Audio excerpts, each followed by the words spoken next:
Chapter 10:12 Unbearable Blow 3. Everything felt as if it were a dream. Had it not been for the overwhelming pressure emanating from Xianxiang, they might have truly believed it was an illusion. Beside them, Zhao Bo and the two elders of Tiandi were utterly astounded. While others may be unaware, Zhao Bo knew well that Miss Dan was the cousin of the two young masters. To his knowledge, the two young masters were merely over 300 years old this year, and thus his cousin could not possibly exceed that age. To attain the status of a celestial monarch before reaching 300 is a talent that could only be described as extraordinary. Unfazed by the astonishment of those around her, Dan Yao relentlessly subdued the remnants of leaves and withered foliage. Ice-shattering palm. With a swift motion, Dan Yao unleashed boundless cold spiritual energy, transforming it into a colossal icy hand that struck towards the remnants of leaves and withered foliage. Wind, thunder slash. Sensing the breath of death, the two once more executed the wind, thunder slash, condensing it into a massive blade 40 meters long, seeking to cleave the icy hand asunder. However, this palm was entirely composed of Dan Yao's primordial spiritual energy, impenetrable even to an ordinary spiritual platform realm expert, let alone the two of them, who had forcefully enhanced their cultivation through elixirs. This gigantic icy hand not only shattered the 40-meter-long blade they had conjured with brute force, but also continued its relentless assault, striking heavily against the chests of the withered foliage and remnants. Cries of agony erupted as their chests were pierced, their pupils dilating as life slipped away, crashing to the ground. The onlookers gasped in shock, their hearts gripped by an icy dread. Now they finally comprehended why this enigmatic pair dared to be so audacious. Such arrogance requires substantial backing, and they were evidently among the most well-endowed. Dan Yao wiped her hands and slowly approached Xianxiang, casting a cold smirk at the kneeling Mu Xiao, saying, "Weren't you quite arrogant? Come now, show me that bravado once more." Mu Xiao's face flushed with indignation, gritting his teeth as he retorted, "Do not overstep your bounds. I am the chief alchemist of the Dual Extremes Hall. If you dare lay a finger on me, the Hall Master will not spare you." Dual Extremes, Celestial Monarch. Dan Yao scoffed. "Do you think I would fear that?" "You certainly should, for the Hall Master is not only a formidable celestial monarch, but also a sixth-grade alchemist.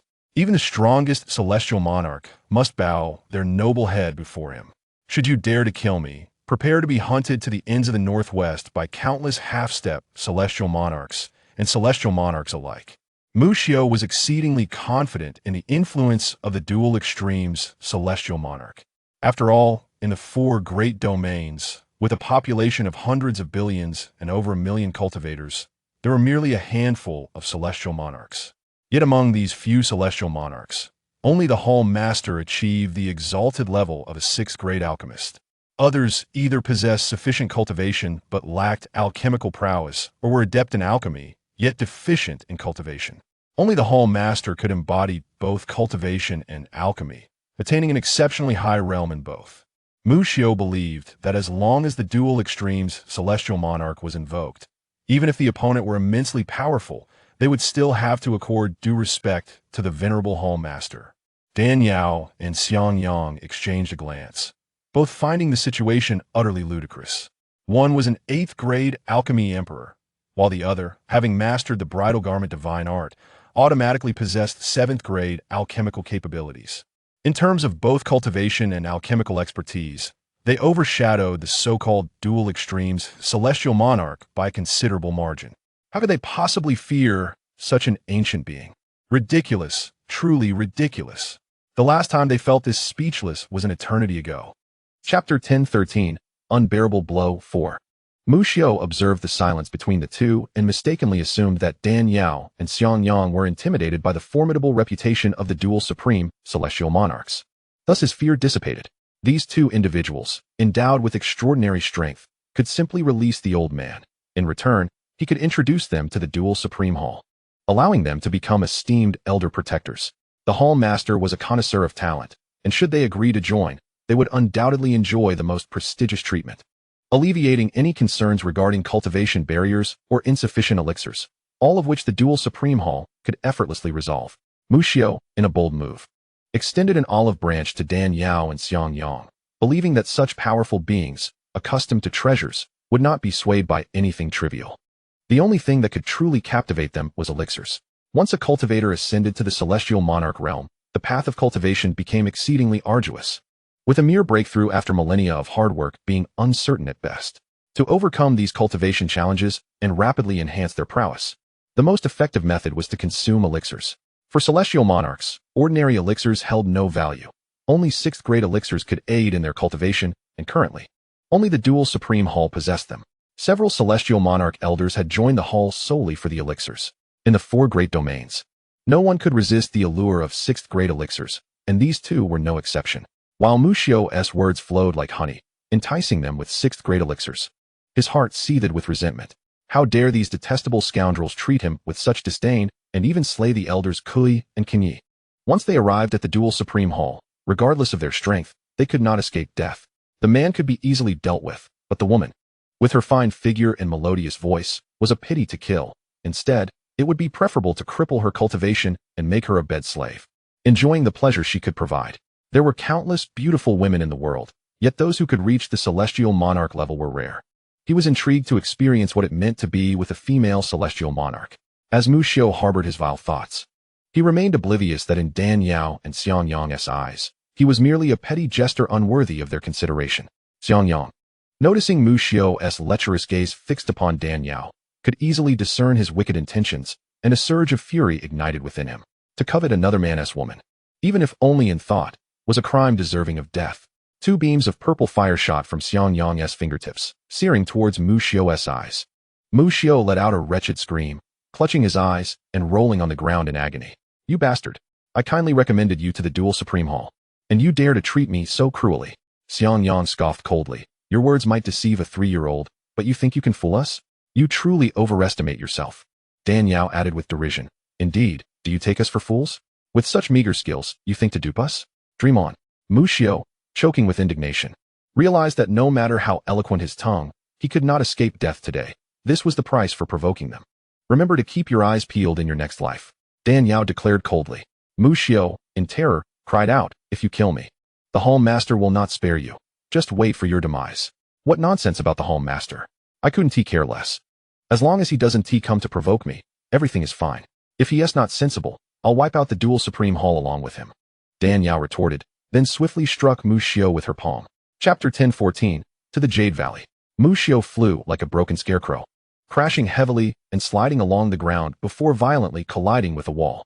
The wall could not withstand the force and collapsed, burying Mu Xiao within, leaving only a bloodied head exposed, dead beyond recovery. Dan Yao and Xiang Yang paid no heed to the astonished crowd and simply said to Zhao Bo, if fate allows, we shall meet again. Before departing, the two transformed into streaks of light, soaring away into the crowd.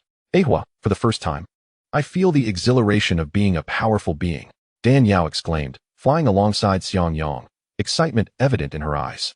Indeed, as a formidable entity, wielding life and death and enjoying the reverent worship of countless individuals was an exhilarating sensation. However, excessive slaughter could easily lead to losing oneself. You had been too low-key before. Now that you've finally made a grand appearance, the feeling is naturally different, but after a while, it becomes mundane. Not only Dan Yao, but Xiang Yang felt the same. In his early years, he was engrossed in practicing the wedding garment divine art, rarely venturing out. After the upheaval, he fled to the eastern domain and had remained low-key alongside Dan Yao, forgetting what it felt like to be powerful. Now, reveling in this newfound authority, he too felt an unparalleled thrill. Hey Yao, where shall we go now? Should we seek out your cousin directly? No. Just now Zhao Bo quietly informed me that a Dan potion auction is to be held in Yongzhou, and my two cousins have received invitations and have already departed for there, Dan Yao replied. Shall we go to Yongzhou to find them? No need. We will meet eventually. There is no need to circle around. I wish to visit the Jade Valley in Lingzhou. The Jade Valley? Xiang Yang furrowed his brow. I've seen records about the Jade Valley in the family archives. Although it falls under Lingzhou's jurisdiction, it is situated between Lingzhou, Mizhu, and Jingzhou, chaotic and disorderly. Alala Son, why do you wish to go there? I discovered a defensive technique in the manual of the Minjiao art, which requires the jade fruit from the Jade Valley to expand spiritual energy externally, forming an ice crystal armor. Ah, I see. Additionally, I wish to take this opportunity to inquire about the whereabouts of the Su Se Rue Jin water. If I can gather the 5 elements spiritual liquid, I could even break Yichun's undying blood cauldron without the fire feather sword. The Jade Valley may be chaotic, but it is not devoid of value, at least. It gathers people from all walks of life. The more diverse the populace, the richer the rumors, making it easier for her to uncover the whereabouts of the Su Se Rue Jean water. Very well, let us venture to the Jade Valley. The two flew at great speed, swiftly crossing 3 states until they arrived at the outskirts of the Jade Valley. The Jade Valley, with its unique terrain, featured towering mountains and dense forests, shrouded in miasma year-round, devoid of sunlight, with only a narrow path for passage, regardless of the cultivator's prowess. Those who arrived here were at the mercy of the miasma and had to enter through the path leading into the valley. Situated at the intersection of 3 states, constant conflicts of interest led to frequent wars, making the local populace particularly fierce and difficult to govern. Here, laws were non-existent, and no ruler held sway.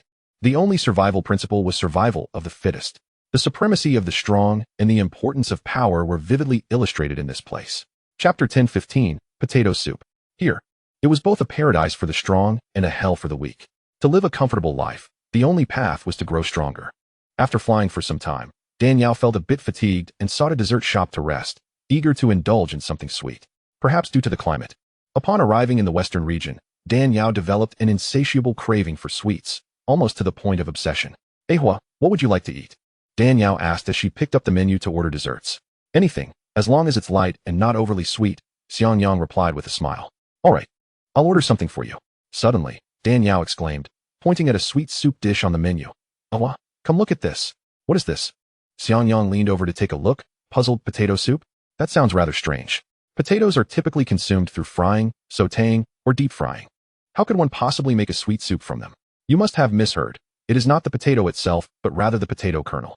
While one may have heard of walnut kernels, sunflower seeds, or almonds, the existence of potato kernels is indeed rare." Danielle chuckled. "If it seems peculiar, might as well order it and give it a try."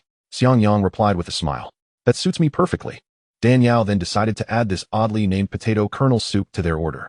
However, when the waiter brought forth the sweet soup, Danielle was taken aback. "Waiter, have you made a mistake? I distinctly ordered potato kernel soup, yet this appears to be peanut soup." "No mistake here, esteemed guest. This is indeed potato kernel soup." The waiter insisted confidently. "But isn't this peanut soup? How can it be called potato kernel?" Danielle questioned in confusion. The waiter, chuckling, explained, "You see, the potatoes of ancient times were quite different from the potatoes of today. What we now refer to as potatoes are actually what some call sweet potatoes. In ancient times, however, potato referred to peanuts, which are ground-grown legumes, hence the name. The potato kernels are simply peeled peanuts. In this relatively isolated region of Bayou Valley, many terms have retained their ancient nomenclature, and our establishment's potato kernel soup is a prime example. Just as a certain song proclaims, some seemingly casual words unravel the confusion within me.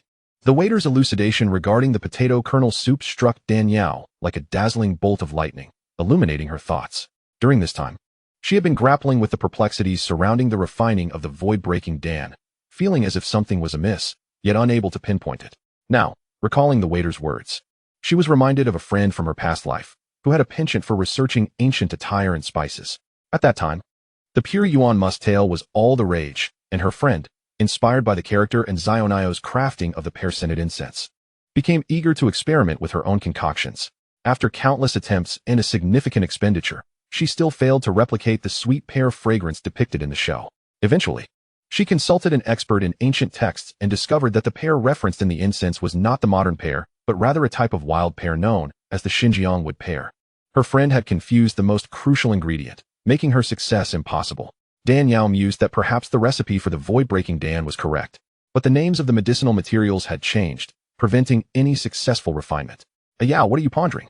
Xianxiang inquired, noticing Danielle's furrowed brow and glimmering eyes, clearly on the verge of a significant insight. "Enough, you may leave now. Your services are no longer required."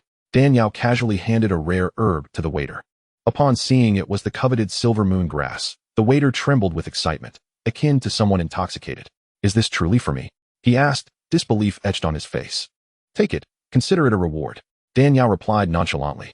Though the waiter's words were unintentional, they inadvertently aided her greatly. Being fair-minded, Danielle felt compelled to reward him for his unexpected assistance. The waiter hurriedly accepted the silver moon grass, overflowing with gratitude as he departed. Once he was a safe distance away, Danielle remarked, "The potatoes of ancient times differ from those of today. Could it be that the names of ancient medicinal materials have also changed? Xiangyang immediately grasped her meaning. Are you suggesting that the reason the void-breaking Dan has eluded successful refinement is due to a change in the name of one of its medicinal ingredients? Dan Yao nodded emphatically, her voice lowered as she continued. Time ages us, transforming the world around us. The magic of time is astounding. Although the recipe for the void-breaking Dan has remained unchanged since ancient times, the only variable could be the names of the medicinal herbs. Just like this bowl of sweet soup, which was called potato in ancient times and is now known as peanut. Who knows what it will be called in the future? If we could find the medicinal materials listed in the ancient texts and compare them with their modern counterparts, we might uncover the differences necessary to successfully refine the true void-breaking Dan. Indeed, how could I have overlooked that? Yao, you truly are brilliant, Xiangyang exclaimed, clapping his hands in admiration. You are indeed my wonderful wife. Upon hearing this, Dan Yao felt her cheeks flush with embarrassment, exclaiming, Oh, in broad daylight. What nonsense is this about being a wife? How shameless. Xiangyang chuckled, thinking to himself that it was merely a matter of time. Ahua, you are well read. Can you discern the differences among them? Dan Yao inquired. Xiangyang shrugged and shook his head. I cannot discern them. The universe is vast, and countless substances can be used as medicine. There are at least tens of thousands of known medicinal names, and the unknowns are even more numerous. It is already a feat to remember the current names. Who could possibly recall the ancient ones? This posed a quandary for Dan Yao, who furrowed her brow. Though she possessed the compendium of all medicines, which cataloged various treasures and their uses across the continent, it lacked the ancient names. Resolving this issue is not insurmountable. We merely need to seek out an enthusiast of ancient texts or a lineage of alchemists that has persisted through the ages, and peruse the medicinal compendiums passed down through generations. We should not fear finding the discrepancies in the medicinal materials listed in the recipe, Xiangyang suggested. That is indeed a splendid idea. Dan Yao nodded in agreement. After finishing their dessert and resting sufficiently, the two set off toward Bayou Valley. Bayou Valley derives its name from the jade-like fruits formed over millennia, yet despite its seemingly charming name, it is a treacherous realm rife with human greed and cunning. The narrow mountain path leading into the valley is traversed daily by countless travelers. The internal environment is harsh and plagued by miasma, yet it serves as an ideal habitat for numerous rare medicinal herbs. Most of the passers-by are merchants or traders. They procure the spiritual herbs produced within the valley at relatively low prices, transporting them to various regions in the Western Territories to reap substantial profits. The profit margins in such transactions are often tenfold or more, constituting a veritable windfall. However, with high profits come high risks. The perilous nature of this path is underscored by the presence of ruthless bandits and formidable beasts. One misstep could cost them not only their earnings, but their very lives. Consequently, travelers along this treacherous route remain ever vigilant, their senses heightened, acutely aware of their surroundings. Yet for formidable beings like Dan Yao and Xiangyang, such dangers seem trivial. They strolled along the path as leisurely as one would in a marketplace. Remarkably, despite the valley's harsh conditions, the scenery was truly splendid. Jagged peaks and peculiar rock formations towered skyward, reminiscent of a five-star tourist destination in modern society, where one could easily charge a fortune for admission. Who were these two individuals, so audaciously unperturbed, seemingly indifferent to the lurking threats of bandits and beasts? The nearby merchants, witnessing Dan Yao and Xiangyang's calm demeanor, could not help but express their curiosity. The caravan leader admonished, do not speak carelessly of others. These two exude an extraordinary aura, certainly not foolish enough to disregard their own lives. If I am not mistaken, they are both exceptionally powerful cultivators, which is why they dare to overlook the dangers here. Upon hearing this, the merchants immediately fell silent, understanding the weight of the leader's words. The more powerful the cultivator, the more unpredictable their temperament, often displaying a disregard for human life. Should they overhear any gossip, their anger could lead to dire consequences for the gossips, resulting in a fate of untimely demise. Unbeknownst to many, despite their haughty demeanor, both Dan Yao and Xiangyang are not the type to take lives frivolously. To strike ruthlessly against the weak without cause is, in their eyes, an egregious taboo. Given their uncertainty regarding the circumstances within the valley, Dan Yao, wary of encountering unnecessary troubles, approached an elderly man who appeared seasoned and inquired about the situation. It was through this inquiry that she learned, though called a valley, the Bayou Valley constitutes a self-contained realm, sprawling over an area nearly half the size of Qingzhou. The inhabitants within are a chaotic mix, their strengths intertwined. Yet the true power lies in the hands of the patriarchs from three prominent clans, Ouyang, Sima, and Murong. These illustrious families dominate over 80% of the medicinal herb trade in Bayou Valley, with each clan boasting at least one Earth Sovereign stronghold. This revelation astonished Dan Yao considerably. It is well known that across the 4 great domains of the southeast, constrained by the laws of heaven and earth, the Tianjun represents the pinnacle of cultivation. The Earth Sovereign stands as a formidable presence, second only to the Tianjun. In the vast expanse of the western region, only the foremost families from various continents could claim an Earth Sovereign among their ranks. For instance, the head of the Bai family, Bai Haishi, whom she had just slain, was at the mid-level of Earth Sovereign cultivation. Above the Earth Sovereign, the half-step Tianjun often serves as the rulers of cities. The fact that Baiyu Valley is not a solitary state, yet hosts an Earth Sovereign, is indeed unexpected. The elder further stated that this is merely the surface of the 3 clans' power. Their true depth remains a mystery, perhaps even housing individuals of half-step Tianjun caliber. After a moment of astonishment, Dan Yao reflected that Baiyu Valley, nestled between 3 states, is naturally a coveted stronghold for warriors. Coupled with its harsh natural environment, the likelihood of encountering powerful beings is significantly heightened compared to other locales. This situation is reminiscent of the fruits from Xinjiang in her past life. Despite the severe climate and stark temperature fluctuations, the quality of the produce is exceptional. Dan Yao then inquired of the elder regarding the location of the Baiyu fruit. The elder replied that this fruit, having gathered spiritual essence over a millennium and borne fruit only after 10,000 years, is singular in existence, naturally igniting fierce competition among thousands. Such a rare treasure. How could a mere insignificant figure like himself possess knowledge of its whereabouts? Upon hearing this, Dan Yao did not press him further and instead offered him a medicinal herb as compensation. The elder, delighted with the spirit herb, departed joyfully. Dan Yao sighed. It seems that acquiring the Baiyu fruit will not be an easy task. Xiangyang chuckled. No matter the difficulty, it cannot thwart us. With our cultivation, we can easily overpower the multitude of cultivators in Baiyu Valley. Should we choose to be forceful, none could rival us. Dan Yao nodded in agreement.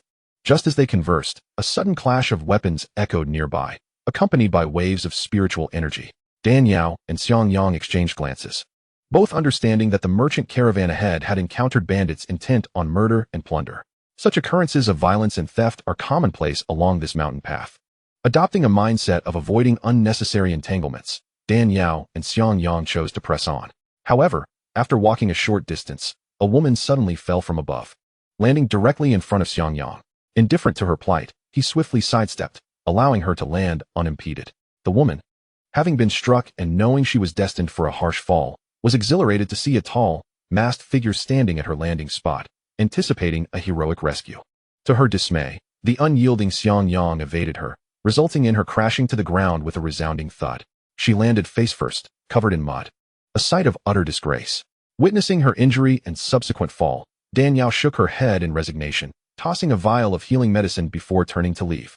The young lady hurriedly called out to her, "My caravan is under siege by bandits, and we are in dire straits. If possible, could you assist me in seeking help from Qingzhou? Why not go yourself?" Dan Yao queried. "I have been gravely injured by the bandits, my true energy severely depleted, rendering me incapable of flying to Qingzhou. To save my comrades is as urgent as extinguishing a fire. I beseech you both for assistance," the woman implored, her eyes pleading as they met Dan Yao's and Xiangyang's. Those who dare traverse the perilous mountain roads of Baiyu Valley must possess some understanding of cultivation. Given her injuries, she could not return to Qingzhou in time and had no choice but to seek aid from these 2 individuals. "Apologies, but we have matters to attend to and cannot involve ourselves," Dan Yao replied coldly. "Every moment, lives are lost in this world. Must one rush to save each and every one? Those who linger by the riverbank cannot avoid getting their shoes wet. If one desires to engage in business within Baiyu Valley, they must comprehend the price of pursuing exorbitant profits. She is no saint, incapable of saving every soul." As Dan Yao and Xiangyang turned to depart, the lady grew frantic, calling out, "I implore you, my brother is among the caravan. If he perishes, my family will be shattered. If you would be so kind as to deliver a message to Qingzhou, the Wanjin Merchant Association will surely remember your great kindness." The Wanjin Merchant Association? Dan Yao blinked in astonishment. Could it be that such a coincidence exists? Does your Wanjin Merchant Association have any connection to Wanjin Pavilion? Dan Yao inquired. Wanjin Pavilion is a chain of spiritual herb stores under the Wanjin Merchant Association. The young woman was unaware of Dan Yao's motivations for her question. But given the urgency of the situation, she could only place her hopes on these 2. Dan Yao pressed further. "Who is the owner of your Wanjin Merchant Association?" "There are 2 owners, my father, Dan Sheng, and my second uncle, Dan Ji." The young woman tentatively asked, "Do you know my family?" "Know them. I am one of them. Dan Yao paused, her gaze softening as she regarded the young woman. Despite her face being smeared with dirt, her beauty shone through. Dan Yao smiled gently and asked, "What is your name?" The young woman replied, "My name is Dan Mincy, with Ming meaning dream and Shi meaning dawn." Mincy? A lovely name. I cannot believe his daughter has grown so much. Dan Yao suddenly felt the weight of time, realizing how much her relatives had matured, both close and distant, all grown up. She reached out to check Dan Mincy's pulse, assessing her injuries, and retrieved a pill from her ring, tossing it to her. "Take this medicine. Your injuries will heal swiftly." Dan Mincy, upon inspecting the pill, was both astonished and delighted. "This is a 5th-tier heavenly fragrance bone-replenishing pill, exceedingly precious." Dan Yao nodded affirmatively. "Indeed. It is the heavenly fragrance bone-replenishing pill, specifically for treating internal injuries and restoring vitality. I did not expect you to recognize it. You truly are a member of the Dan family. Such a valuable medicine. Are you truly giving it to me?" Dan Mincy remarked, astonished. A 5th-tier pill is priceless. And even the Wanjin Merchant Association would find it challenging to procure such quality. Seeing Dan Yao's previous indifference and her current generosity, Dan Mincy found it hard to believe. "It is merely a small token. I can offer even more precious items. Now, enough chatter. Hurry and take it," Dan Yao urged. "Thank you." Dan Mincy, aware of her serious internal injuries, had no time for hesitation and quickly consumed the pill. "Time is of the essence. Take me to your merchant caravan." Startled, Dan Mincy exclaimed, "No, those bandits are too formidable. All are formidable beings at the condensation and cave void stages. We cannot contend with them. It would be better to send you to Qingzhou to seek help while I hold them off." Dan Yao rolled her eyes. "Qingzhou is 1,000 miles away. By the time you send word and bring back help, your people will have perished. What is there left to save? Enough of this. Lead the way."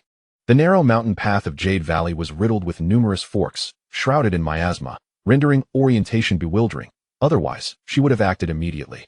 Dan Mincy hesitated as she gazed upon the two masked figures before her, their eyes cold and aloof, exuding an aura that forbade intrusion, appearing as a formidable couple of considerable prowess. Yet, the ambushers were among the most ruthless bandit gangs of Jade Valley. It was uncertain whether these two could withstand them. Given the precarious situation, there was no time for further contemplation. Dan Mincy pointed toward the left fork, explaining, "Not far along this path, I was forcibly pushed out by my brother to deliver this message. Even at the brink of life and death, he did not forget to ensure your escape. Truly a devoted brother." Dan Yao smiled, seized Dan Mincy, and swiftly darted into the forked path, with Xianxiang close behind. After a few agile leaps, Dan Yao spotted a caravan bearing the banner of the Wanjin Trading Association. At this moment, the group was encircled by a dozen or so burly men clad in beast pelts, engaged in fierce combat. These two gentlemen behind us launched a sneak attack, not only stealing the precious medicinal herbs procured at great expense by our association, but also refusing mercy to any of us. Dan Mincy exclaimed passionately. Held aloft by Dan Yao, she sensed from their auras that they were formidable cultivators and immediately adjusted her tone of address. The leader of the Wanjin Trading Association was an elderly man wielding a long sword. His blade shimmered with radiant sword energy as he parried and bellowed. "Friends of the Tao, let us cease this folly before it goes too far. Our Wanjin Association is not to be trifled with." Opposite him, a sullen middle-aged man with triangular eyes sneered, "If we kill you, no one will know who dealt the blow. Who would the Wanjin Association seek vengeance upon? If we spare you, my brothers and I will bear the misfortune. So, all of you shall perish." Upon hearing this, the elders shouted fiercely, "Protect the young master." Immediately, the caravan formed a protective circle around a youth clad in sapphire robes. Hearing the term young master, Dan Yao recognized him as Dan Mincy's brother and appeared before both factions in a flash, with Xianxiang swiftly following. Both sides were taken aback by the sudden appearance of the young pair, uncertain whether they were friend or foe. "Asu, are you unharmed?" Dan Mincy hastened to her brother's side, channeling her vital energy. "Sister, why have you returned?" "I instructed you to fetch reinforcements," Dan Mincy anxiously responded, pointing at Dan Yao and Xianxiang. "Are these the reinforcements I requested?" Dan Mincy was stunned, forcing a bitter smile. "They appear so youthful. How could they possibly contend with these bandits? Please, do not risk your lives." "They are indeed quite powerful," Dan Mincy replied. "Where did you come to know them?" Dan Mincy inquired. "Just moments ago, you pushed me out forcibly and then encountered them. Initially, they were indifferent to me. But upon learning I am of the Dan family of the Wanjin Association, they suddenly grew warm and even administered rare 5th-grade pills to heal my wounds," she explained. "Could these two be business partners of our fathers?" Dan Mincy pondered. "But I have never heard of them. Enough speculation. Let us first deal with the immediate peril," Dan Mincy said, though inwardly she harbored no confidence. The bandits were composed of cultivators at the nascent soul and void realm stages. To utterly defeat them would require the intervention of a Earth sovereign level master. Yet these two appeared so youthful. How could they have attained such heights? Identify yourselves at once. The triangular-eyed man demanded. Do you think it matters when you're all about to die? Dan Yao retorted coldly. Such audacity to speak thus to me. Minions, slay these two nuisances and bring back their heads. With this command, the bandits brandished their weapons and charged at Dan Yao and Xianxiang. Dan Yao merely gestured, unleashing a barrage of 9 heavens' divine needles. With swift whistling sounds, several bandits were pierced through the chest, turning into ice sculptures before shattering into fragments. Witnessing this, all present were dumbfounded, inhaling sharply. Few could believe such a delicate-looking woman wielded such terrifying power. The triangular-eyed man recoiled several steps, cautiously eyeing Dan Yao. You are skilled, yet it is unwise to meddle for strangers. Depart now, and I may overlook your slaying of my men. Dan Yao smiled faintly, whether it is unwise or not. Only time will tell. Fool, you dare challenge me? Enraged, the man wielded a primordial hammer, smashing it down. Ignorant. Dan Yao shook her head and struck out with a palm. Boom. The formidable force instantly obliterated the man and his hammer into a mist of blood. Boss. The remaining bandits cried out in terror, their eyes wide with dread. Flee, one shouted, and the rest scattered in all directions. Yet Dan Yao denied them escape. Raising her palm again, she summoned a vortex of icy, sinister energy that warped space itself. A colossal black hole materialized, devouring all in its path. The bandits barely took 2 steps before being sucked into the void, their bodies exploding into a shower of bones and blood. Gasping, the survivors were stricken with awe. To annihilate a band of nascent soul and void realm bandits with a single palm, what unfathomable cultivation was this? In that instant, a chilling thought arose in their minds. A heavenly lord. While Earth's sovereign experts could easily defeat void realm cultivators, they seldom achieved such instantaneous obliteration. Only a transcendent master who had ascended to the heavenly lord realm possessed such prodigious abilities. The greatest distinction between a heavenly lord and an earth sovereign lay in the former's capacity to form barriers, seal space, and command the forces of heaven and earth. Once ensnared within a heavenly lord's spatial seal, even earth sovereigns faced inevitable demise. The black hole manifested by her palm was a supreme expression of spiritual cultivation at its zenith, a distortion of space that only a heavenly lord could conjure.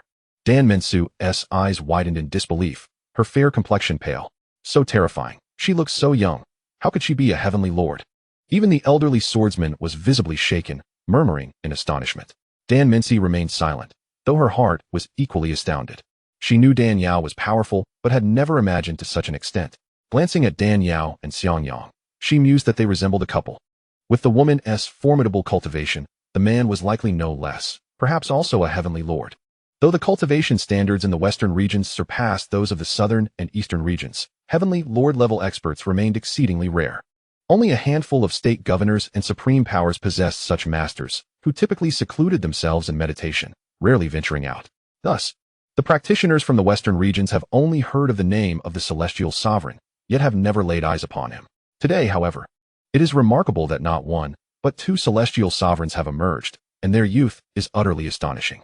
Meanwhile, Dan Mensu secretly rejoices that earlier, when she sought the favor of the other party to deliver a message to Qingzhou, she refrained from uttering any disrespectful words or actions. Otherwise, to offend 2 such terrifying powerhouses simultaneously would surely spell disaster for the Dan family's branch. The elder wielding the sword, accustomed to the vicissitudes of life, quickly regained his composure.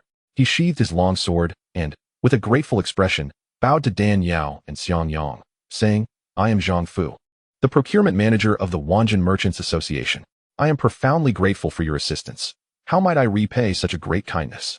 Were it an ordinary formidable being, the Wanjin Merchants Association would typically offer spiritual herbs or elixirs as a token of gratitude for saving one's life. However, in the presence of celestial sovereigns, such expressions of thanks seem trivial. Dan Yao chuckled lightly. There is no need for such formalities. My ties with the Dan family run deep. How could I stand idly by? Upon hearing this, Dan Mensu hastily clasped his fists and inquired, May I ask the names of the 2 esteemed elders? Elders? Dan Yao laughed. Indeed, I am your elder. As for my identity, you shall know in due time. There is no need to rush. Dan Mensu was left perplexed. Well then, this is a place of turmoil. If there is nothing further, you should depart swiftly. Farewell. With that, before the Dan siblings could respond, Dan Yao and Xianxiang transformed into streaks of ethereal light, vanishing into the dense miasma. Sister, do you know who they are? Dan Minsu asked. I do not. Dan Minsi shook her head. I have only just made their acquaintance. Uncle Zhang, do you know? Zhang Fu also shook his head. I have never encountered such young, yet powerful celestial sovereigns before, nor has your father ever mentioned them. How curious. The two figures sped away, and shortly thereafter, they rescued a young woman clad in purple. However, the assailants pursuing this woman were not bandits from the mountain path, nor were they ferocious beasts, but rather a group of masked individuals in black. Initially, Dan Yao had no intention of rescuing her, but upon learning that she was Ouyang Qian, the young lady of one of the three prominent families of Bayou Valley, she reconsidered, knowing they would be seeking the Bayou fruit in Bayou Valley. Having assistance from the Ouyang family could certainly save them much time and effort. Ouyang Qian was a straightforward person, her words candid and unembellished. Dan Yao felt an immediate rapport with her, and they quickly fell into conversation. Dan Yao inquired, why were those black-clad individuals pursuing you? Ouyang Qian replied with a hint of bitterness, though I do not recognize them. I am certain they were sent by my insufferable cousin. Dan Yao was perplexed. If you are family, why would he seek to take your life? With a sigh, Ouyang Qian explained, it is unfortunate that my father has no sons. Only me as a daughter. My cousin, seeing the lack of male heirs in our lineage, has long coveted the position of clan leader. My father, aware of his nefarious intentions, wishes to break with tradition and pass the leadership to me, planning to eventually marry a son-in-law to continue our bloodline. Hence, he views me as a thorn in his side, eager to eliminate me. Dan Yao understood. Ah, I see. The intrigues and power struggles among great families have been a persistent knot throughout history. Sibling rivalry is not uncommon. What chance do distant cousins have? Alas, Ouyang Qian lamented. I do not care whether I inherit the family legacy, but the position of clan leader must not fall into the hands of such a despicable wretch. Then, glancing at Dan Yao and the silent Xianxiang, she continued, you both have come to Bayou Valley, and it is clear it is not merely for leisure. Should you encounter difficulties, please feel free to confide in me. I will do my utmost to assist you. Dan Yao smiled and replied, I have heard that Bayou Valley is rich in spiritual herbs. My companion and I are indeed here in search of medicine. Searching for medicine? Ouyang Qian queried with curiosity. Are you an alchemist? What is your level of proficiency? One could say that. My skills are rather modest, Dan Yao replied. Xianxiang chuckled inwardly, thinking to himself, if your skills are merely modest, then all other alchemists might as well pack up and return home. To be completely honest, I have come to Bayou Valley in pursuit of a specific herb, Dan Yao stated. What herb? Ouyang Qian encouraged, please feel free to share. The Bayou fruit. Dan Yao stated plainly. The Bayou fruit. Ouyang Qian paused momentarily. While it is indeed a unique treasure of Bayou Valley, growing in the heart of the valley's mirror heart lake, its maturation is exceedingly rare. Only 3 fruits ripen every 10,000 years. The previous batch has already been harvested, and the fruits currently in the lake are still maturing, requiring at least another 8,000 years before they are ready. As for the 3 fruits from the last harvest, I do not know who possesses them, but I can certainly inquire on your behalf. As the eldest daughter of the Ouyang family, she was well aware of the preciousness of the Bayou fruit. Thank you. The terrain of Bayou Valley is intricate and easily navigable for newcomers. With Ouyang Qian leading the way, their pace quickened considerably. As they walked, they exchanged tales of wondrous occurrences throughout the continent, creating a jovial atmosphere. As for Xianxiang, observing the camaraderie between the two, he chose to remain silent, feeling he could not interject. Ouyang Qian, unaware, assumed he was simply a naturally reticent individual. Only Dan Yao understood that beneath his quiet exterior, Xianxiang possessed a wealth of charm and wit. After traversing the mountain path for half a day, they finally arrived deep within Bayou Valley. Ouyang Qian warmly invited Dan Yao and Xianxiang to visit the Ouyang family. The Ouyang residence was modestly ancient in appearance, yet exquisitely adorned within, with intricately carved beams and painted rafters that showcased remarkable artistry, standing in stark contrast to its exterior. It was evident that the family's leaders were quite understated. Dan Yao and Xianxiang exchanged glances, pondering this quietly. Ouyang Qian's father, Ouyang Qin, the clan leader, radiated an aura of both authority and gentle affection. Upon their first meeting, his expression was stern and commanding, embodying the demeanor of one in power. However, upon learning of their rescue of his cherished daughter, that severity softened into a warm and genial demeanor. Ouyang Qin initially chastised her for acting recklessly, nearly costing her life, but soon turned to express heartfelt gratitude to Dan Yao and Xianxiang, saying, thank you both for your timely intervention. I am immensely grateful. Should you require any assistance, do not hesitate to ask. I will do my utmost to help. Dan Yao then shared her quest for the Bayou fruit. Upon hearing this, Ouyang's eyes flickered with a barely perceptible glimmer of intrigue. After a moment's hesitation, he replied, "That fruit is extraordinarily precious. It is typically plucked the moment it ripens." "Who took it?" Daniel pressed. Ouyang shook his head. "I cannot say. The moment the bayou fruit matured occurred during a night of obscured stars and moon. At that time, everyone was blinded by greed, and in the chaos of battle, the 3 fruits vanished without a trace. However, since you seek this item, I shall make inquiries on your behalf. Thank you for your assistance." As time was of the essence, he continued, "It is getting late. Please allow me to extend my hospitality. Once I have news, I will promptly inform you." As Ouyang spoke, he arranged for Daniel and Xianxiang to reside in the guest room that had been prepared in advance. The servants presented tea and pastries, then informed them, "You two are esteemed guests of the young lady. Do not hesitate to make your needs known." After this, they withdrew and closed the door behind them.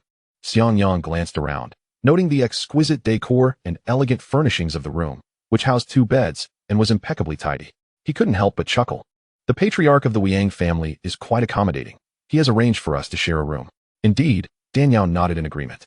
Ouyang discerned that Daniel and Xianxiang were a pair. Among cultivators, the apprehensions regarding gender were not as pronounced, hence his decision to house them together.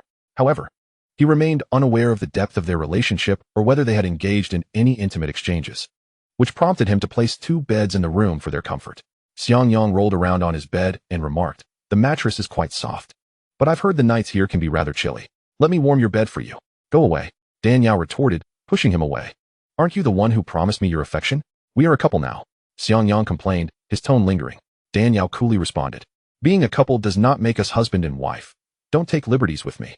After all, if they were to be companions for life, they might as well turn uncooked rice into porridge beforehand. Porridge is sticky. If the fire is too strong, it will burn." Xianxiang replied, somewhat speechless. Daniel peered out the window at the night sky, then made her way to her bed, luxuriating as she lay down. "Ah, this bed is truly soft.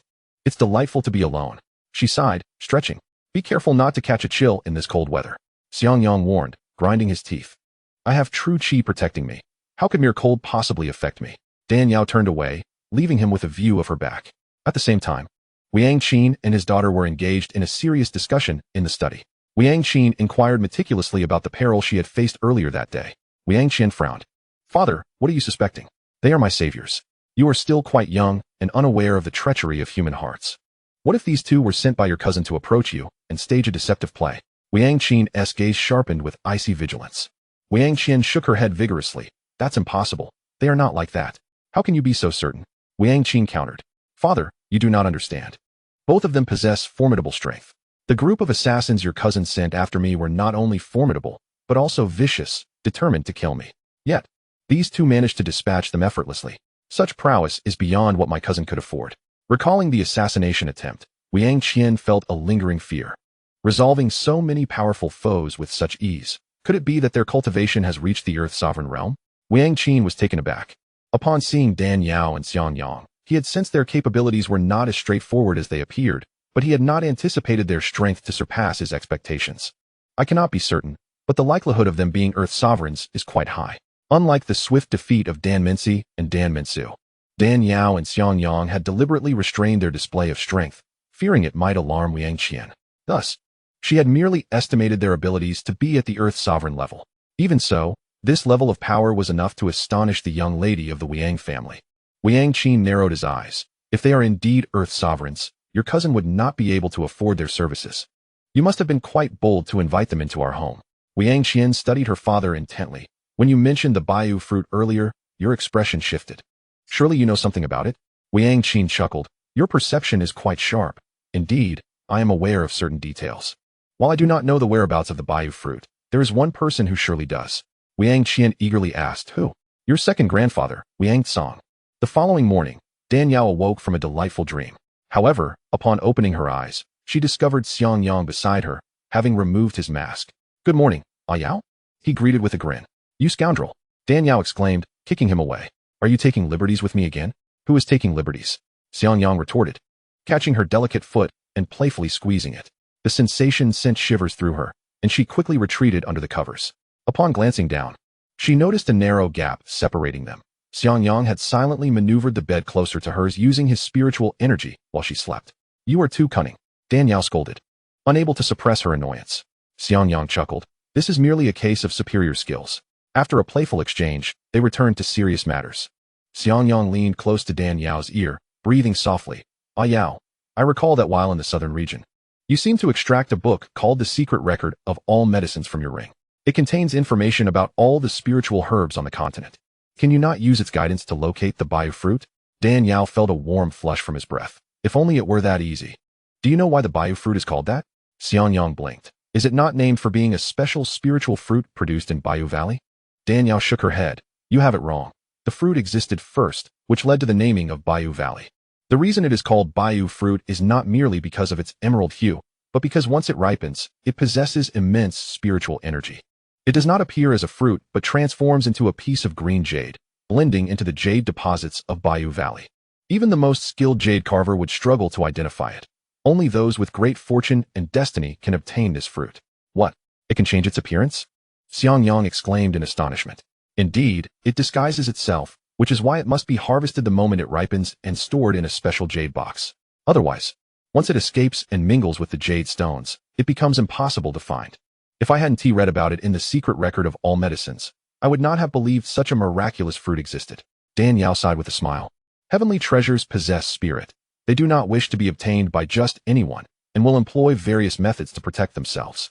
The earlier xianxiaaudiobooks fruit was such. And now the Bayou fruit follows suit. Xiangyang could not help but marvel. The world is indeed full of wonders. How can we possibly find something so adept at disguising itself? Once the Bayou fruit escapes, the chances of finding it are slim. Our only option is to seek out the one who possesses it and barter with what we have. Beyond that, there are no alternatives. The problem is that we do not even know who holds this fruit. Even if we wanted to trade fairly, we have no one to approach, Xiangyang mused. The Bayou fruit is the ultimate treasure of Bayou Valley. It is unlikely to be lost. It is highly probable that it remains in the hands of those in power. With a bit more time spent inquiring, we should be able to locate it. Just as they were speaking, Ouyang knocked and entered, saying, There is someone who may know the whereabouts of the Bayou fruit. Dan Yao's eyes sparkled with curiosity as she eagerly inquired, Who is it? My second grandfather, Ouyang Tsong. He is a low-rank fifth-tier alchemist, well-versed in the myriad spiritual herbs and materials of Bayou Valley, and is most likely to know about the Bayou fruit. Came the reply. So, where can I find your second grandfather? She pressed. He spends his days immersed in the alchemy hall, engrossed in concocting elixirs. Ouyang's family is one of the 3 prominent clans in Bayou Valley, primarily engaged in the trade of medicinal materials. The alchemy hall houses countless precious spiritual herbs, forming the foundation of the Ouyang clan. Such a significant place cannot be easily accessed by just anyone. This was precisely why Ouyang insisted on clarifying the situation before allowing Dan Yao and Xiangyang to enter. Thanks to the presence of the esteemed Miss Ouyang, Dan Yao and Xiangyang navigated their way to the alchemy hall without hindrance. Upon pushing open the innermost door, a wave of warm air enveloped them. Second grandfather. Ouyang called out. No sooner had she spoken than a loud bang resonated from within. An elderly man, his beard singed and covered in soot, stormed out, furiously pointing at Dan Yao and her companions, shouting, Get out! Who allowed you to come here? Leave this instant. Both Dan Yao and Xiangyang, being top-tier alchemists, immediately recognized the smell. The old man had caused an explosion during the alchemical process.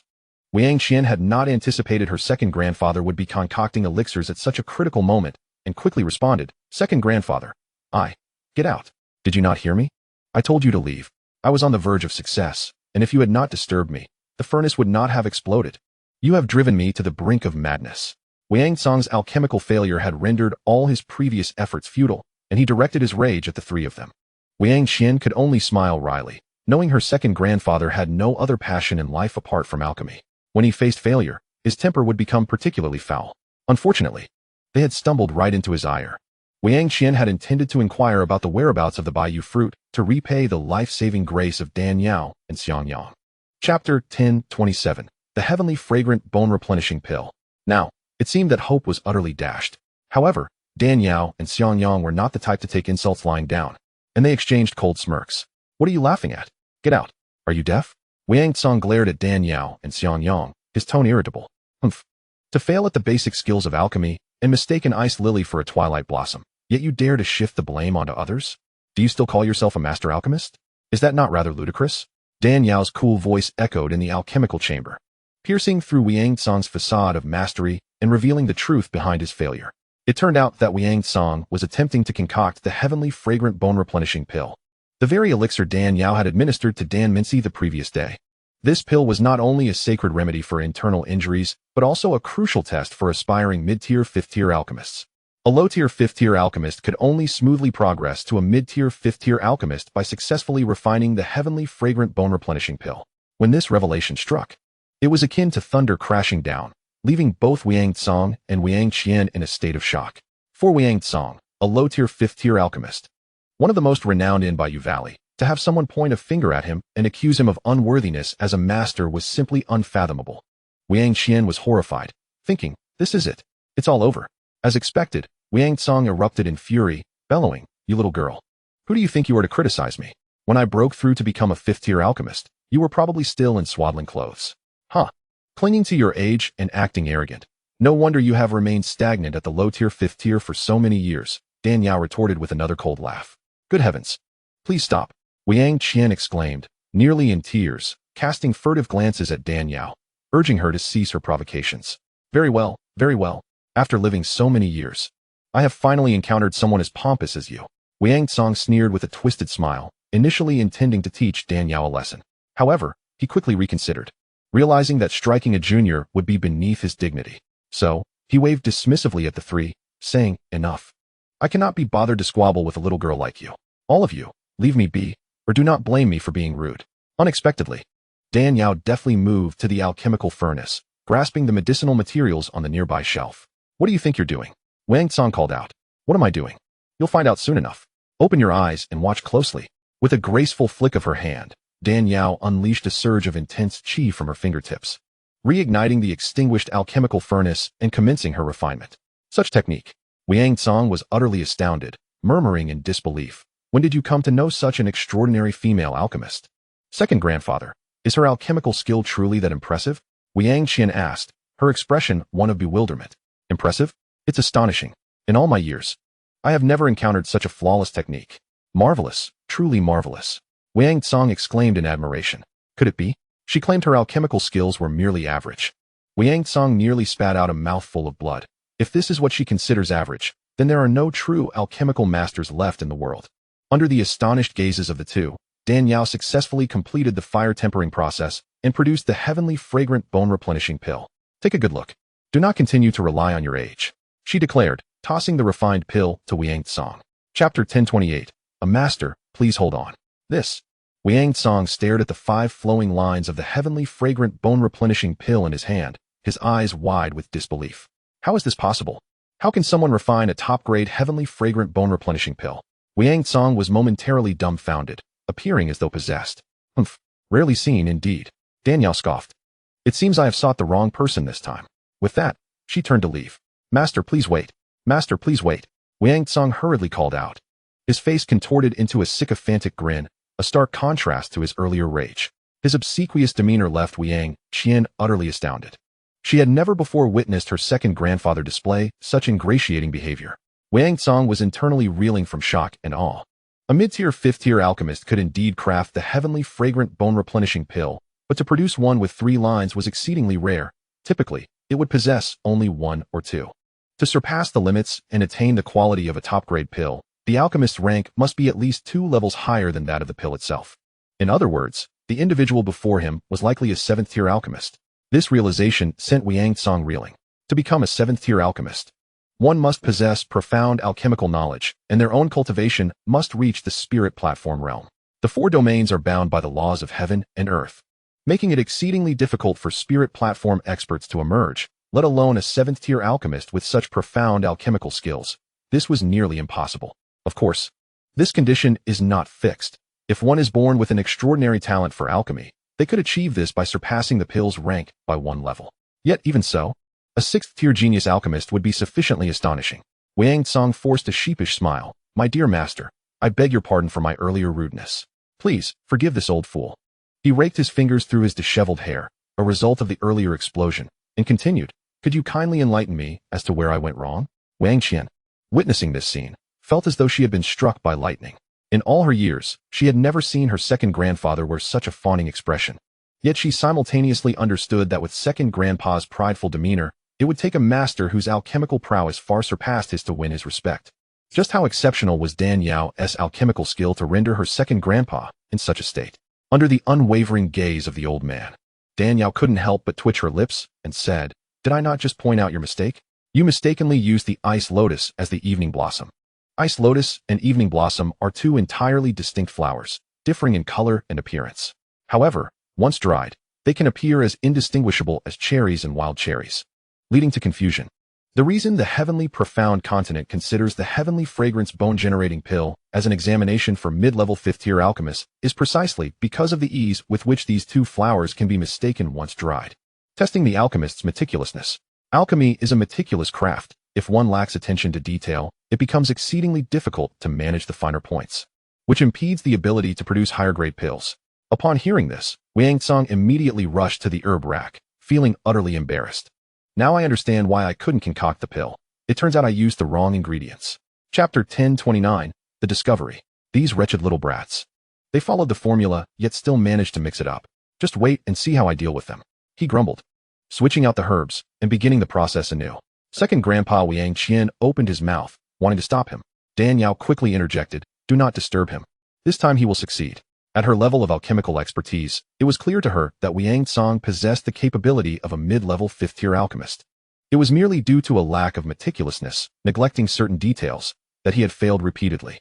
Now that the crucial point had been identified, if he were to fail again, he could truly abandon the endeavor. Observing Ouyang, who was fully engrossed in his alchemical work, Dan Yao couldn't help but feel a surge of admiration for his passion for alchemy. Many dedicate their lives to the pursuit of alchemy, not for fame or fortune, but purely out of love and passion.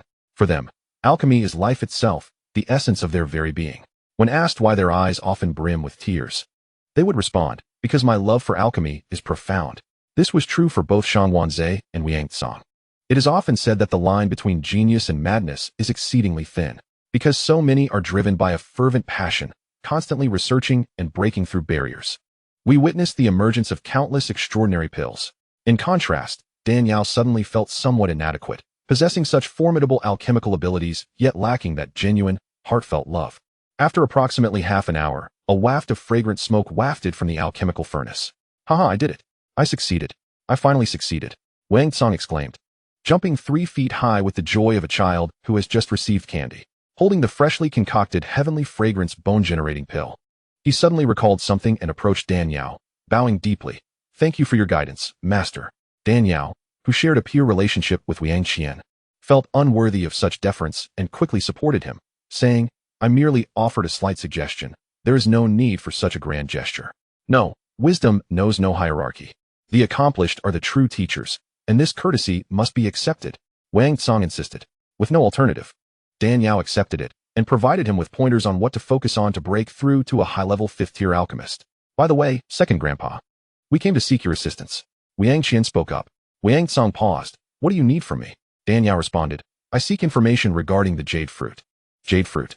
A glimmer of light sparked in Ouyang's eyes. "What do you require this item for?" Realizing the excitement in his gaze, Dan Yao's heart leapt with joy. "I urgently need it to enhance my abilities." Ouyang settled onto a soft bamboo bench, his old eyes narrowing slightly as his fingers tapped rhythmically on the table. "I do know a bit about the jade fruit, but acquiring it is no easy feat. Why is it so difficult?" "Speak plainly, old man. Even if it proves unattainable, I shall still be grateful for your assistance," Dan Yao asserted. Her intention was to use the jade fruit to cultivate the ice crystal glazed body, not only to bolster her defenses, but also to comply with the system's requirements. The system had evolved from a lethargic state to one of constant activity. If she wished to continue earning rewards for her cultivation, she must heed the system's demands and venture forth.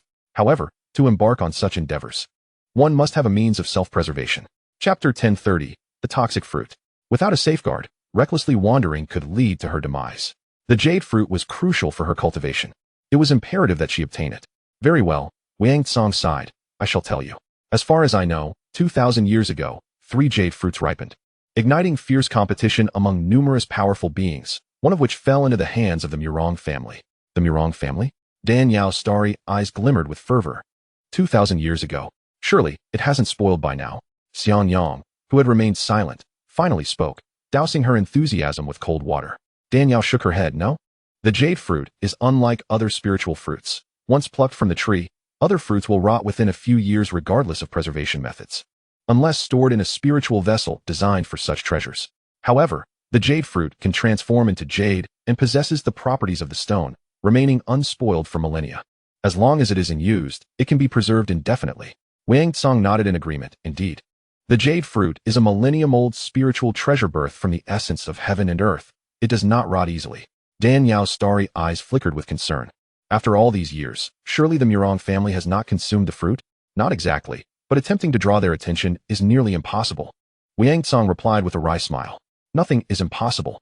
Dan Yao understood that the jade fruit was immensely valuable in the hands of the Ouyang family. It would undoubtedly be regarded as a treasured heirloom and would not be easily relinquished. Nevertheless, she believed that no deal was unattainable, and she could offer her resources in exchange. If a trade proved unfeasible, then given the stakes of her cultivation, she would not hesitate to resort to forceful means if necessary.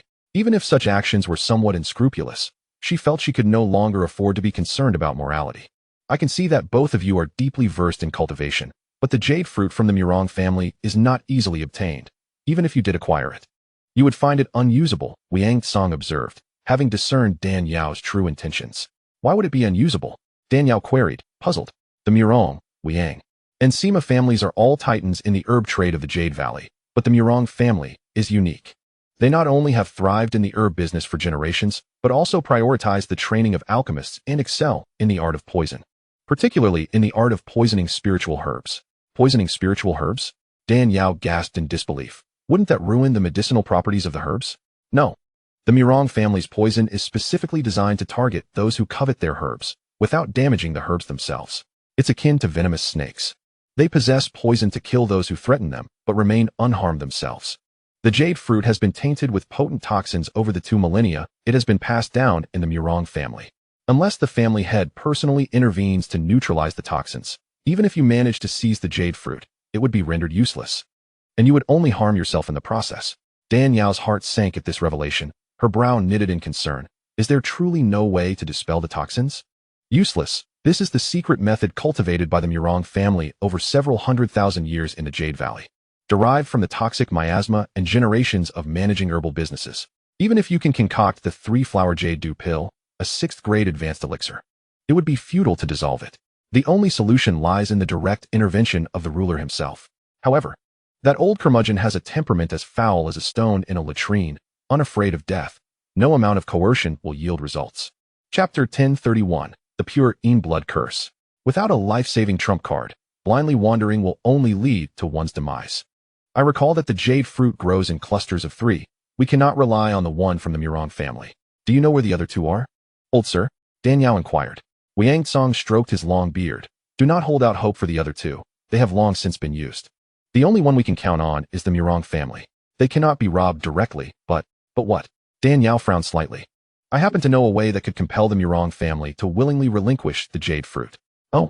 A glimmer of surprise crossed Dan Yao's face as she hastily asked, what method? The current patriarch of the Ouyang family is named Ouyang Zongxi. That old scoundrel is cunning and treacherous, utterly shameless, with a heart as black as coal. He is knowledgeable about everything. Yet he dotes on the bloodline left by his deceased son. Perhaps it is due to the Ouyang family's unscrupulous business practices, often discarding those who serve them, leading to ruin for others, which has brought misfortune upon his descendants. Throughout his life, he has had countless wives and concubines, producing over 20 children, all of whom have died young. The only bloodline left by his youngest son has faced numerous tribulations since reaching adulthood. Are you suggesting we start with his only grandson? Dan Yao pondered. Ouyang nodded. Precisely. His grandson, Ouyang Yuan, traveled to the northern domain over 20 years ago via a spatial transit station, only to become entangled with a bloodthirsty female demon. Although Ouyang Yuan managed to escape using the family's secret techniques, he fell victim to her blood curse. If it were a common blood curse, it could be resolved with a curse-breaking pill, but this female demon possesses the rare pure body. Upon hearing the term pure body, Dan Yao's expression subtly shifted. To break a blood curse formed by pure blood is no simple feat. Indeed, the pure blood is intensely frigid. Once it enters the body, it becomes exceedingly difficult to eliminate. Although the Ouyang family is affluent and can provide ample yang herbs to suppress it, the pervasive chill within severely impacts fertility. It is said that before falling victim to the curse, Ouyang Yuan had records of intimate encounters with 7 women. After being cursed, Not only is he unable to engage with women, but even self-satisfaction proves impossible. At this point, Ouyang could not help but chuckle with schadenfreude. Dan Yao and Ouyang Qian, upon hearing this, could not help but blush. Ouyang smiled and continued. Murong Yuan is not only the sole grandson of Murong Zongxi, but he is also the last scion of the Murong family. Despite having multiple wives and concubines before the curse, none have borne him children.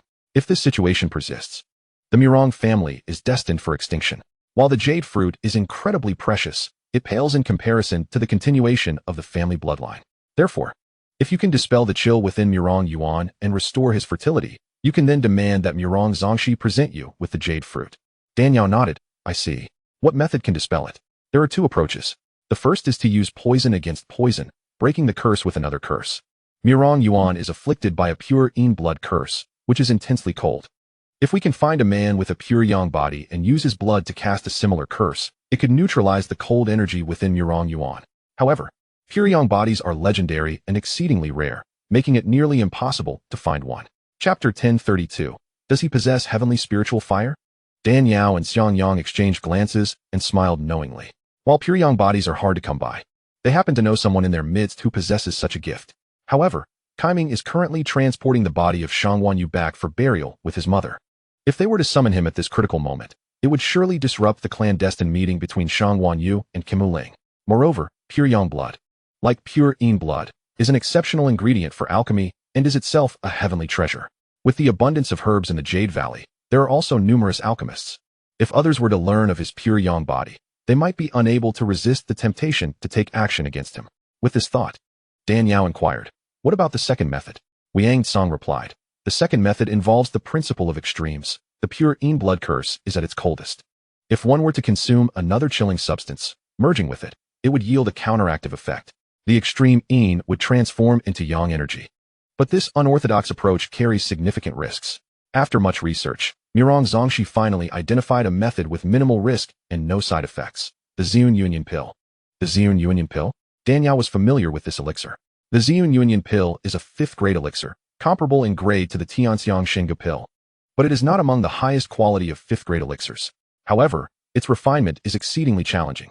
Not only is the process complex, but one of its main ingredients, the Hansui Bingpe, is notoriously difficult to refine. Hansui Bingpe is sourced from the frigid depths of the Xianxia, containing an exceptionally pure frost chill. In terms of coldness, it is not inferior to pure yin blood. This substance is both a coveted treasure sought after by countless practitioners of yin cold spiritual power and one of the most troublesome materials for alchemists.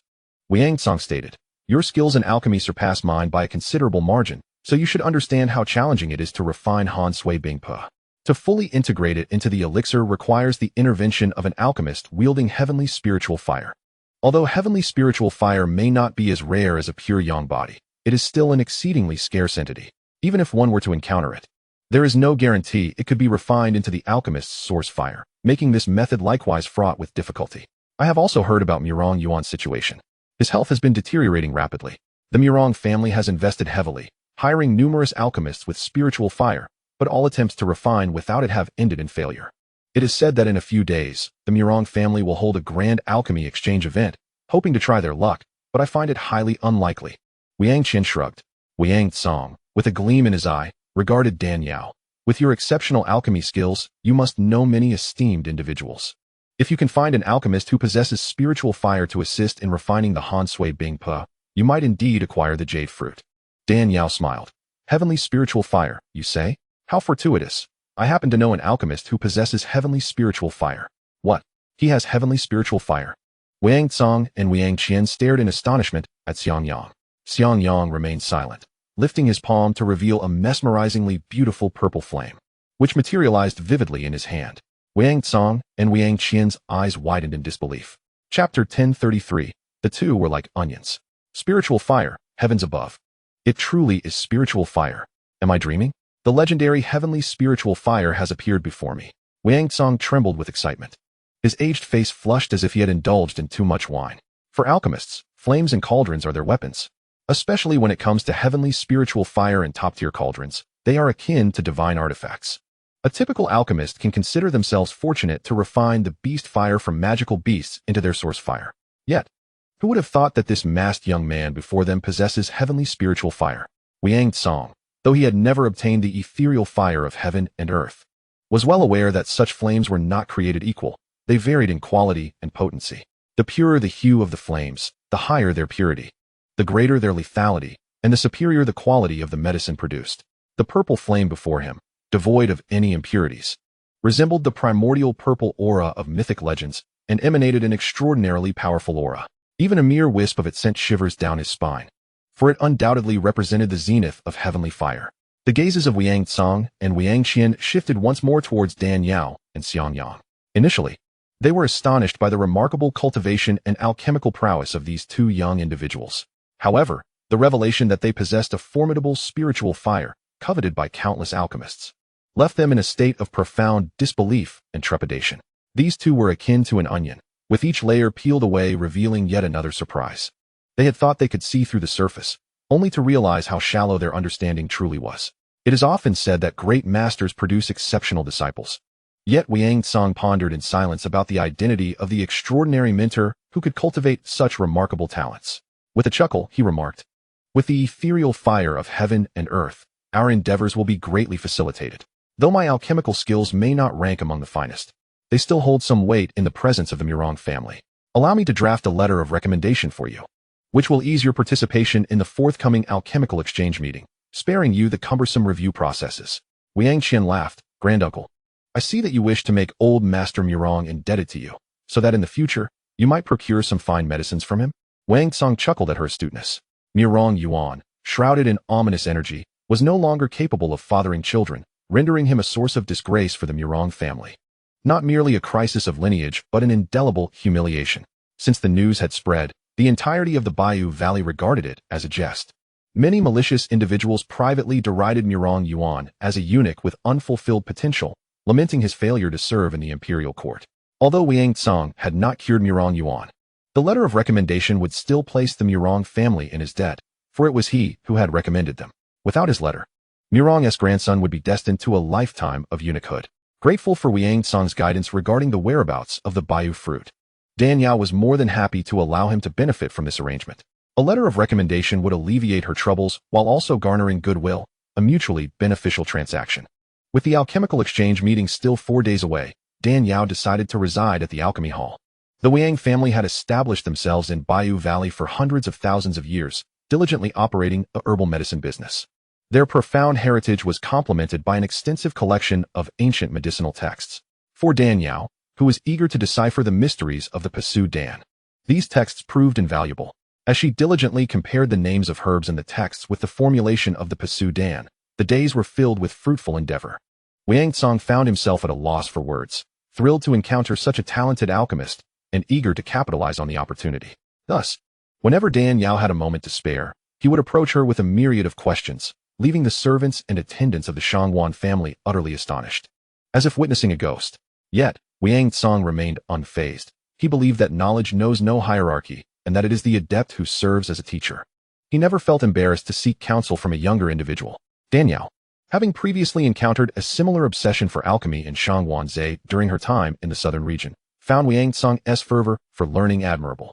She patiently answered his inquiries and meticulously analyzed each point. In truth, Ouyang Tsong's understanding of alchemy had already reached a commendable level. However, his obsession often led him to delve too deeply into problems, causing confusion rather than clarity. With Dan Yao elucidating the mysteries of the Fire Dan Divine Scroll, she swiftly pinpointed the key issues, allowing Ouyang Tsong to grasp the crux of the matter. Yet, the more effortlessly she responded, the more Ouyang Tsong marveled at the depths of her alchemical expertise, growing increasingly enamored with the prospect of her residing with the Ouyang family indefinitely. In just 4 days of guidance, Ouyang Tsong gleaned immense insights, while simultaneously realizing the vast chasm between his knowledge and Dan Yao's. He had previously prided himself on being the foremost alchemist in Bayou Valley, yet witnessing Dan Yao's alchemical prowess rendered his earlier self-satisfaction laughable. With her guidance, he felt he was not far from achieving the 5th-tier advancement, and the prospect of breaking through to the 6th tier no longer seemed unattainable. Under Ouyang Tsong's mentorship, Dan Yao also identified the underlying issue with the Pasu Dan formulation. As she had surmised, the ancient recipe's content remained unchanged, yet the names of the herbs employed had diverged significantly. Testing various herbs against the secret methods of the Fire Dan Divine Scroll, she discovered discrepancies. This is perplexing. I have clearly identified the herbs with different names, so why do they not match?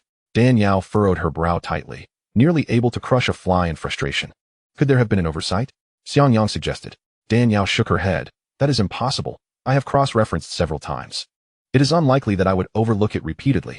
Xiangyang pondered. If it is not an oversight, could it be that some herb names are missing characters? Missing characters? Dan Yao paused, taken aback. Yao, you may not be aware, but ancient alchemists often abbreviated lengthy, cumbersome names to save time. If the Paisu Dan formulation includes any lengthy herb names, there is a strong possibility they were recorded in shorthand, which could lead to confusion with a different herb. Xiangyang elucidated, recalling his earlier experiences with his father while compiling the ancient texts of the Xiang family. Upon hearing this, Dan Yao was reminded of a friend from her past life. This friend was an avid foodie, with little interest beyond culinary creations, particularly enamored with the delicacies recorded in Dream of the Red Chamber. They were especially fixated on two soups favored by Jia Biyu, the sour bamboo shoot chicken skin soup and the shrimp ball chicken skin soup, which had left her perplexed. The difficulty lay with the chicken skin soup. Opinions varied widely regarding this dish. Some claimed it was made from chicken breast with skin. Others asserted it was an egg crepe, while still others insisted it was made from black-boned chicken skin. After researching, she discovered that all three assertions were erroneous. The chicken skin soup was an abbreviation. Chicken referred to chicken broth, while skin denoted shark skin, making the full name chicken broth shark skin soup. This dish was documented in the Qing dynasty's Yangzhou painting boat record as a delicacy from the Jiangnan court during the Qianlong era, alongside abalone braised with pearls and fish belly stewed with ham. Notably, it is understood that sharks expel waste through their skin, and if not properly handled, they emit an indescribable odor, thus requiring considerable culinary skill. Compared to other dishes, these two chicken skin soups were undoubtedly more intricate and labor-intensive. Given that both food and medicine share a common origin, if ancient alchemists found such recordings cumbersome, it would not be surprising if they abbreviated chicken broth shark skin soup to chicken skin soup. Consequently, if she wished to obtain the authentic formulation for the Paisu Dan, her task would be nothing short of monumental. However, Dan Yao was not in the frame of mind to ponder over much. Her priority was to secure the Baiyu fruit first. With time pressing, Xiangyang and Dan Yao presented Ouyang Tsang's letter of recommendation as they arrived at the Murong residence. The ancient elegance of the Ouyang family contrasted sharply with the grandeur of the Murong estate, which exuded an extraordinary opulence indicative of a powerful and affluent clan. At that moment, the entrance of the Murong family was abuzz with activity, as a group of individuals clad in the garb of alchemists stood, each proudly displaying a flame insignia of varying colors upon their chests. These flame emblems served as symbols of their rank within the alchemical hierarchy, with colors ranging from red for the first rank to violet for the seventh. The 8th and 9th ranks, known as the Alchemy Emperor and Alchemy Sage respectively, donned silver and gold insignias.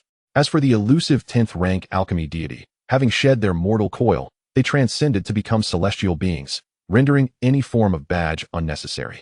The alchemists before them showcased a spectrum of badges, predominantly in hues of yellow and green, signifying 3rd and 4th rank alchemists, while only one bore the blue emblem of a 5th rank. Not a single blue or violet insignia was present, as their elevated status commanded exorbitant fees.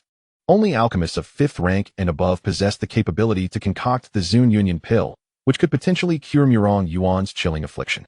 Typically, 3rd and 4th rank alchemists would be of little assistance. Nevertheless, the Murong family was keen on finding an alchemist who possessed the rare heavenly spirit fire to assist in melting the frigid marrow, thus not restricting their search to the ranks of alchemists alone. The Murong family could readily employ 5th rank alchemists with considerable remuneration for other tasks. The patriarch of the Murong family had indeed invested a fortune to remedy Murong Yuan's condition. Chapter 1036, The Exchange Conference, 1. Every participant in this alchemist exchange would be graciously rewarded by the Murong family, regardless of their ability to assist. To prevent imposters from masquerading as alchemists, the entrance scrutiny was exceptionally rigorous. Dan Yao presented Ouyang Tsang's letter of recommendation, which bore the unique family seal of the Ouyang clan. Upon review, the gatekeeper, without further inquiry, respectfully ushered Dan Yao and Xiangyang inside. Upon entering through the main gate, they were greeted by waiting maidens who bowed and guided them to the main hall. The two followed leisurely, taking in their surroundings, noting the elegant architecture that rivaled the grandeur of the royal palace of the Dian dynasty. As they meandered along a secluded path, they arrived at the main hall of the Murong estate. Dan Yao and Xiangyang entered with an air of ease. Inside the expansive main hall, numerous figures were seated, predominantly middle-aged or elderly, all clad in alchemical robes. At the forefront sat a tall elder in a cerulean robe, his face perpetually adorned with a warm, spring-like smile. Yet, those familiar with him knew him to be a proverbial wolf in sheep's clothing, a smile concealing a predatory intent.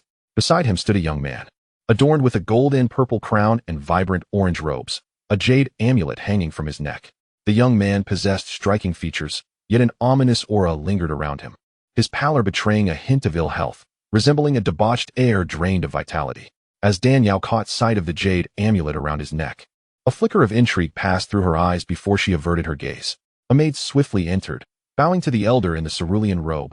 "My lord, the two alchemists recommended by Lord Ouyang have arrived." "Oh." Mirong Zongxi regarded Xiangyang and Dan Yao with curiosity, noting their masked faces and the air of mystery surrounding them, yet found nothing particularly remarkable about them. He pondered why the venerable Ouyang family would have sent such individuals. Nevertheless, as guests, he maintained a facade of hospitality, instructing arrangements for them to be seated.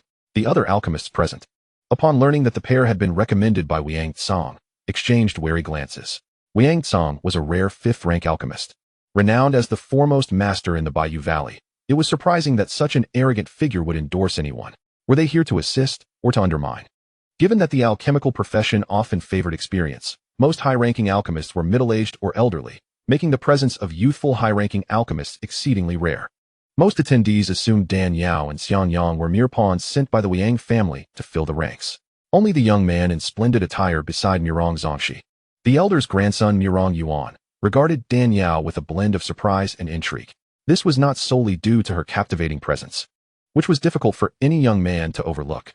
More significantly, upon her entrance, he sensed a familiar and peculiar aura reminiscent of the blood curse inflicted upon him by a sorceress years ago.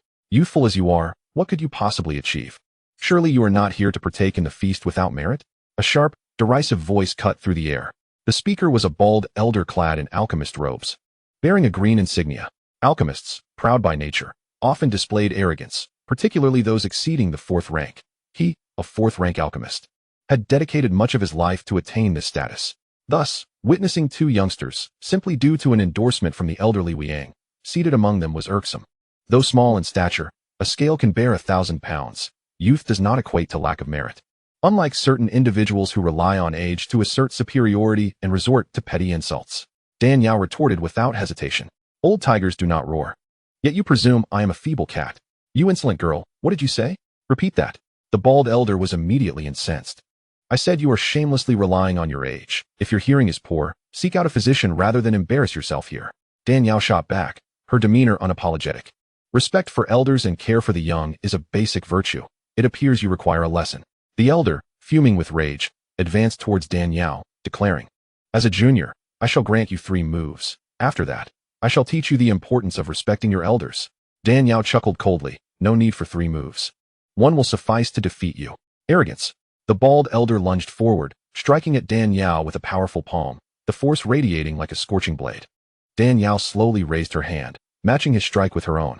A torrent of chilling spiritual energy surged forth, instantly dispersing the bald elder's palm strike, continuing unabated towards his chest. With a resounding crash, the bald elder was propelled backward like a cannonball, crashing heavily against the wall. "No, this is impossible." The bald elder's eyes widened in disbelief as he gasped in horror. It is worth noting that he was not only a 4th-grade alchemist, but also a formidable cultivator at the Void Realm. How could he possibly be unable to withstand a mere girl's light palm strike? Worthless. Trash. The words slowly slipped from Dan Yao's crimson lips. The bald elder, enraged, coughed up a mouthful of old blood and fainted dramatically. The onlookers were left utterly dumbfounded by this spectacle. To send a Void Realm expert flying with a single strike. What terrifying power could accomplish such a feat? "Carry him away." Mirong Zongxi cast a disdainful glance at the unconscious bald elder and coldly commanded, "Yes, my lord." The servant standing nearby hurriedly took the bald elder away. "I apologize for the embarrassment caused to Master Mirong." Dan Yao slightly inclined her body. "Miss Dan, you are too kind. I did not expect someone as young as you to possess such exceptional cultivation. Your talent for cultivation is truly a rarity in a millennium." Mirong Zongxi showed no concern about Dan Yao's display of strength against a guest in front of their host, smiling warmly. Chapter 1038, The Exchange Conference, 3. The crowd gazed at Dan Yao with astonishment. At such a young age, her unfathomable cultivation promised boundless future achievements. It would be beneficial to befriend such a prodigy. But if not, one must never offend her. lest they face dire consequences. Master Mu Rong praised.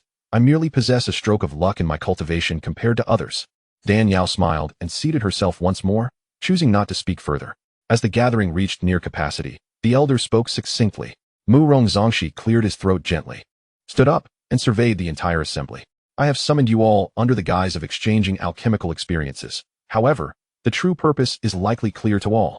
My grandson was born with a tragic fate, having lost his parents at a young age, and was further ensnared by the machinations of a witch, resulting in cold energy permeating his body.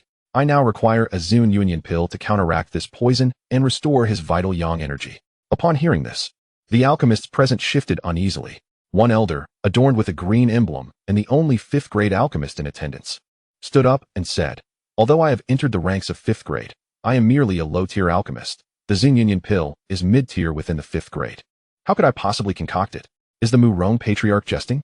There is indeed a hierarchy among 5th grade alchemists. Higher-tier alchemists can produce lower-tier pills, while lower-tier ones find it exceedingly difficult to concoct mid-tier pills that exceed their level. Indeed, the Zun Union pill's grade is far too elevated. Is this not a challenge beyond our capabilities? Master Mu Rong, are you merely jesting? How can a 3rd or 4th grade alchemist attempt to refine a 5th grade pill? The crowd murmured, sensing that they were being toyed with by the Mu Rong family. Please do not be upset. Mu Rong Zongxi chuckled, attempting to placate them. I did not summon you to refine the Zun Union pill. If not to refine the Zun Union pill, then what is the purpose? A curious alchemist bearing a green emblem inquired. It is as follows. I trust you are aware that the Zun Union pill, being a mid-tier 5th grade pill, is not only exceedingly challenging to concoct, but the required materials are also difficult to procure. One of the ingredients, the Han Sui Bing Pu, is sourced from the mysterious Northern Sea, embodying extreme coldness. Thus, I require a person with abundant spiritual energy, skilled in fire control, to assist in refining the Han Sui Bing Pu during the alchemical process.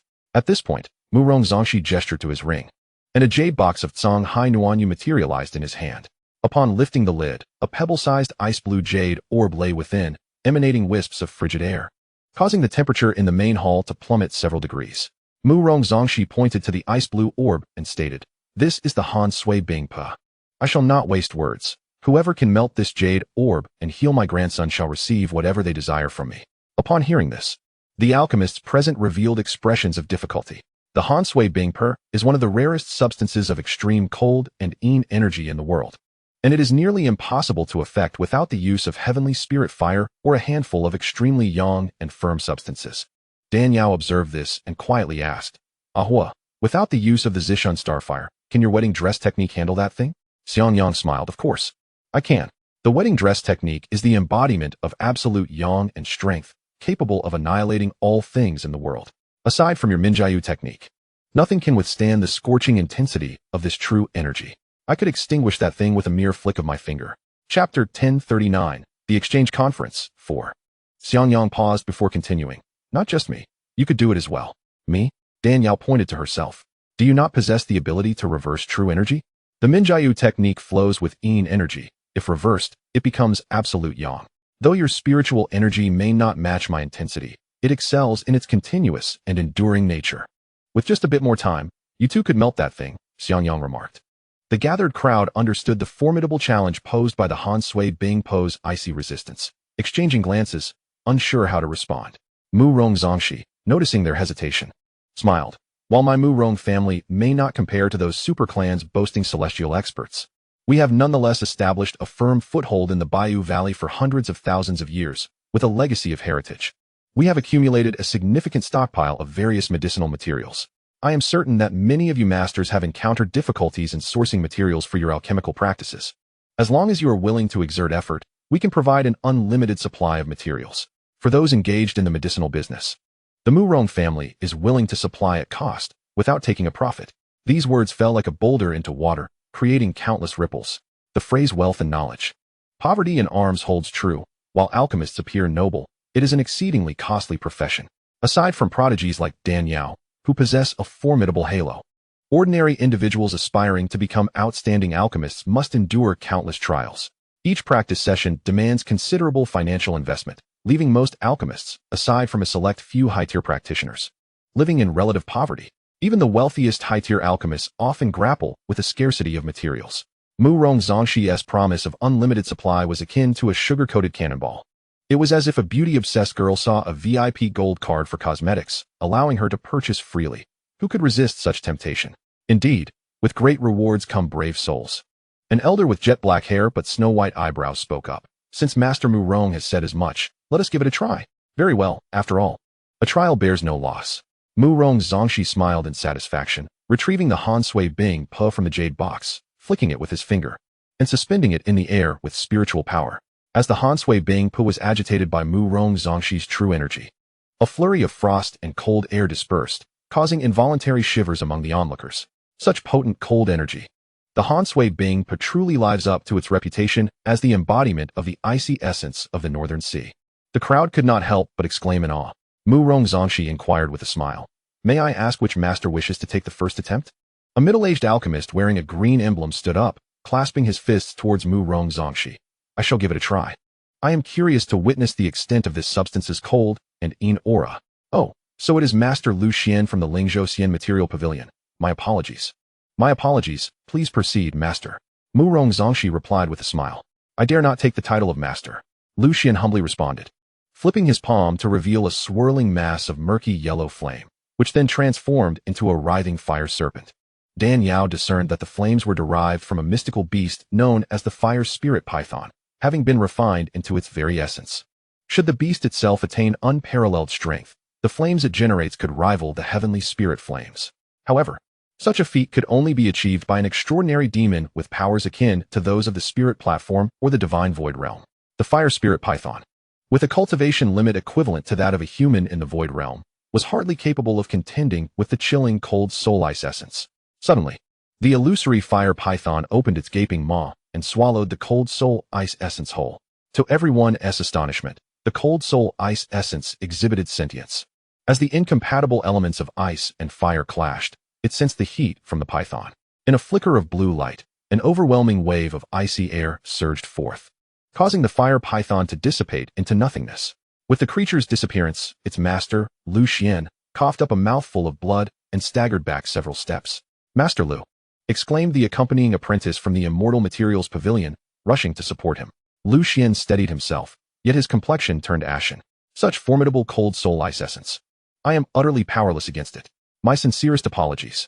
The crowd, witnessing Lu Xian unleash such potent beast flames, could hardly fathom that even the slightest chill from the cold soul ice essence had proven overwhelming. Their expressions shifted in unison. After Lu Xian withdrew, several alchemists, skeptical of the cold soul ice essence's prowess, attempted to dissolve it using their own spiritual power. Yet, under the bone-chilling aura of the essence, they were swiftly bested. As one alchemist after another faltered, Mu Rong Zongxi's countenance darkened, while Mu Rong Yuan beside him wore a similarly somber expression. Ultimately, only Dan Yao, Xianxiang, and an elderly alchemist donning a green badge remained. Although Dan Yao and Xianxiang had yet to make a move, they were largely overlooked by the assembly. Despite Dan Yao showcasing her formidable cultivation, her previous attack was imbued with a potent chill. Alchemists typically cultivate techniques based on pure yang, utilizing yang energy to catalyze flames for alchemical processes. Those who practice cold and dark spiritual energy are inherently ill-suited for the alchemical arts. Moreover, as a woman, Dan Yao's cold constitution placed her at a disadvantage in the field of alchemy. Even if there were a few female alchemists, their abilities seldom surpassed expectations. The crowd instinctively assumed that Dan Yao, having harnessed cold energy, could not possibly melt the cold soul ice essence. Xianxiang, remaining inactive, left others unaware of his true capabilities. Yet, given his youthful appearance and lustrous black hair, even if he were not a novice in alchemy, his experience was likely limited, and his cultivation presumably insufficient. Thus, the collective attention of the audience gravitated towards the elderly man with the green alchemist badge. This venerable figure, Xianxian, was the president of the Mizu Alchemist Guild, whose alchemical prowess was comparable to that of Ouyang, both being low-tier 5th-grade alchemists. However, under Dan Yao's guidance in recent days, Ouyang's skills had surged, successfully advancing to a mid-tier 5th-grade alchemist, with a breakthrough to high-tier 5th-grade imminent. Alas, this chilling cold soul ice essence is indeed a formidable challenge. Xianxian sighed, shaking his head as a plume of pink flame erupted from his palm. In the realm of the earthly continent, flames predominantly exhibit warm hues of red, orange, and yellow, while there are several cool-toned flames, such as Xiangyang's purple star fire and Empress Ruan Kinga's dark orchid fire. A flame as delicate and feminine as this pink hue is exceedingly rare. Witnessing this elderly gentleman, white-haired and wrinkled, conjure such a tender flame, Dan Yao couldn't help but recall a classic saying, "Such delicate pink, how old is President He now?" Nevertheless, despite its gentle appearance, the intense heat radiating from the flame drew the attention of many present. Is that the Ren Water Peach Blossom Fire? Could it be the legendary Ren Water Peach Blossom Fire that President He has summoned? Many of the alchemists gathered were seasoned veterans, quickly recognizing the flame before them as the fabled Ren Water Peach Blossom Fire. This fire is a remarkably unique flame. Alchemists typically utilize pure yang flames catalyzed by their own cultivation, or beast flames extracted from mystical creatures, with a rare few fortunate enough to refine heavenly spirit flames for their use. However, the Ren Water Peach Blossom Fire is neither a pure yang fire, nor a beast fire, nor a heavenly spirit fire, but a miraculous flame born from plants thriving in frigid ocean waters. It is well known that water and fire are incompatible, and flames pose a lethal threat to vegetation. Yet, in this virtually impossible growing environment, the Ren Water Fire came into being. Its pink hue, reminiscent of blooming peach blossoms, is how it earned its name. Indeed, this is the Ren Water Peach Blossom Fire. I had sought a trace of heavenly spirit fire to refine for my own use. But alas, after searching for several hundred years, I have found no trace of such spiritual flames. Consequently, I am left with no choice but to settle for refining this Ren Water Peach Blossom Fire, a sign of my misfortune, as I remain unworthy of heavenly spirit flames. Xianxian remarked with a slight bitter smile. Heavenly spirit fire is the essence of all flames, a treasure that is encountered but cannot be sought after. Only those blessed with immense fortune and destiny may possess it. While the Ren Water Peach Blossom Fire may not rival heavenly spirit flames, it still possesses boundless utility. Ouyang Zongxi noted.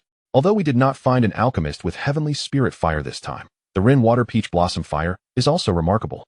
I believe it can indeed melt the cold soul ice essence. President He, let us commence. Ouyang Zongxi urged with impatience. Very well. Xianxian extended his hands, and the Ren Water Peach Blossom Fire soared from his palms. As it danced, it unfurled into delicate pink tendrils, weaving a fiery net that enveloped the cold soul ice essence. Sensing the heat of the Ren Water Peach Blossom Fire, the formidable chill emanating from the essence surged once more. Being a miraculous fire birthed from water plants, the Ren Water Peach Blossom Fire exhibited extraordinary burning capabilities, managing to withstand the cold soul ice essence's icy onslaught without faltering. The clash of yin and yang resulted in a stalemate.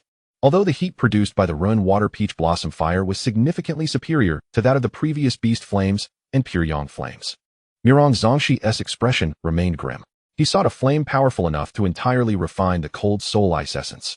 The Ren Water Peach Blossom Fire could at best achieve an impasse, rendering it incapable of extracting its medicinal properties to concoct the Zun Yuan Yin Dan.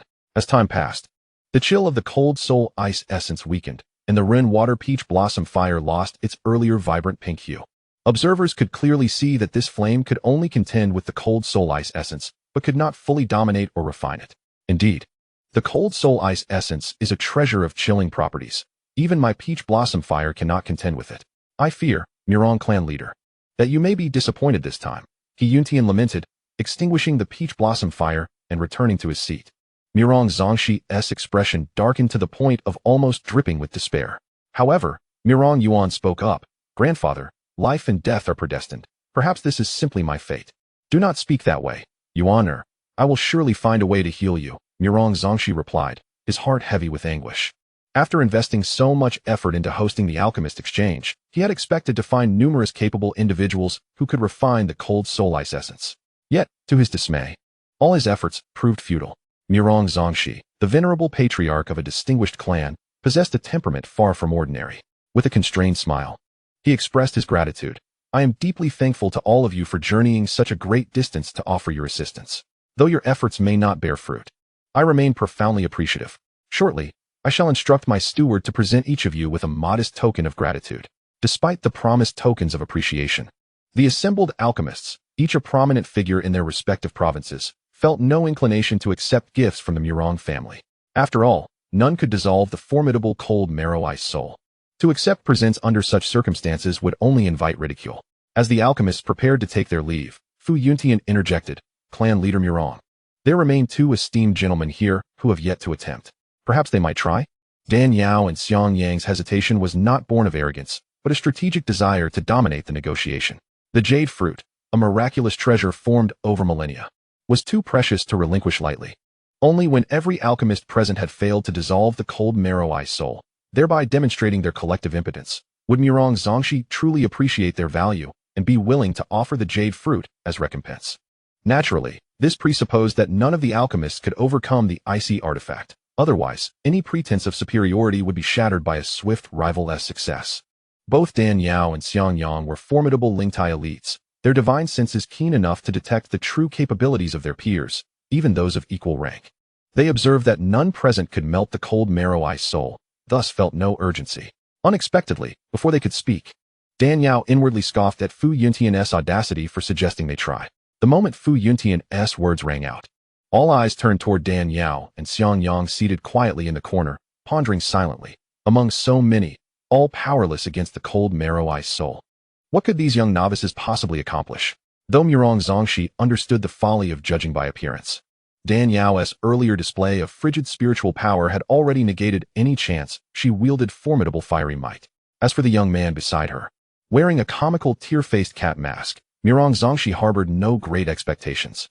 So many had failed to dissolve the cold marrow-ice soul. What hope could a mere youth have to alter the outcome? Ouyang Yuan, however, thought that since there was little hope, why not let him try? Treating it as a last resort, he tentatively inquired, "Brother, do you possess the means to dissolve the cold marrow-ice soul?"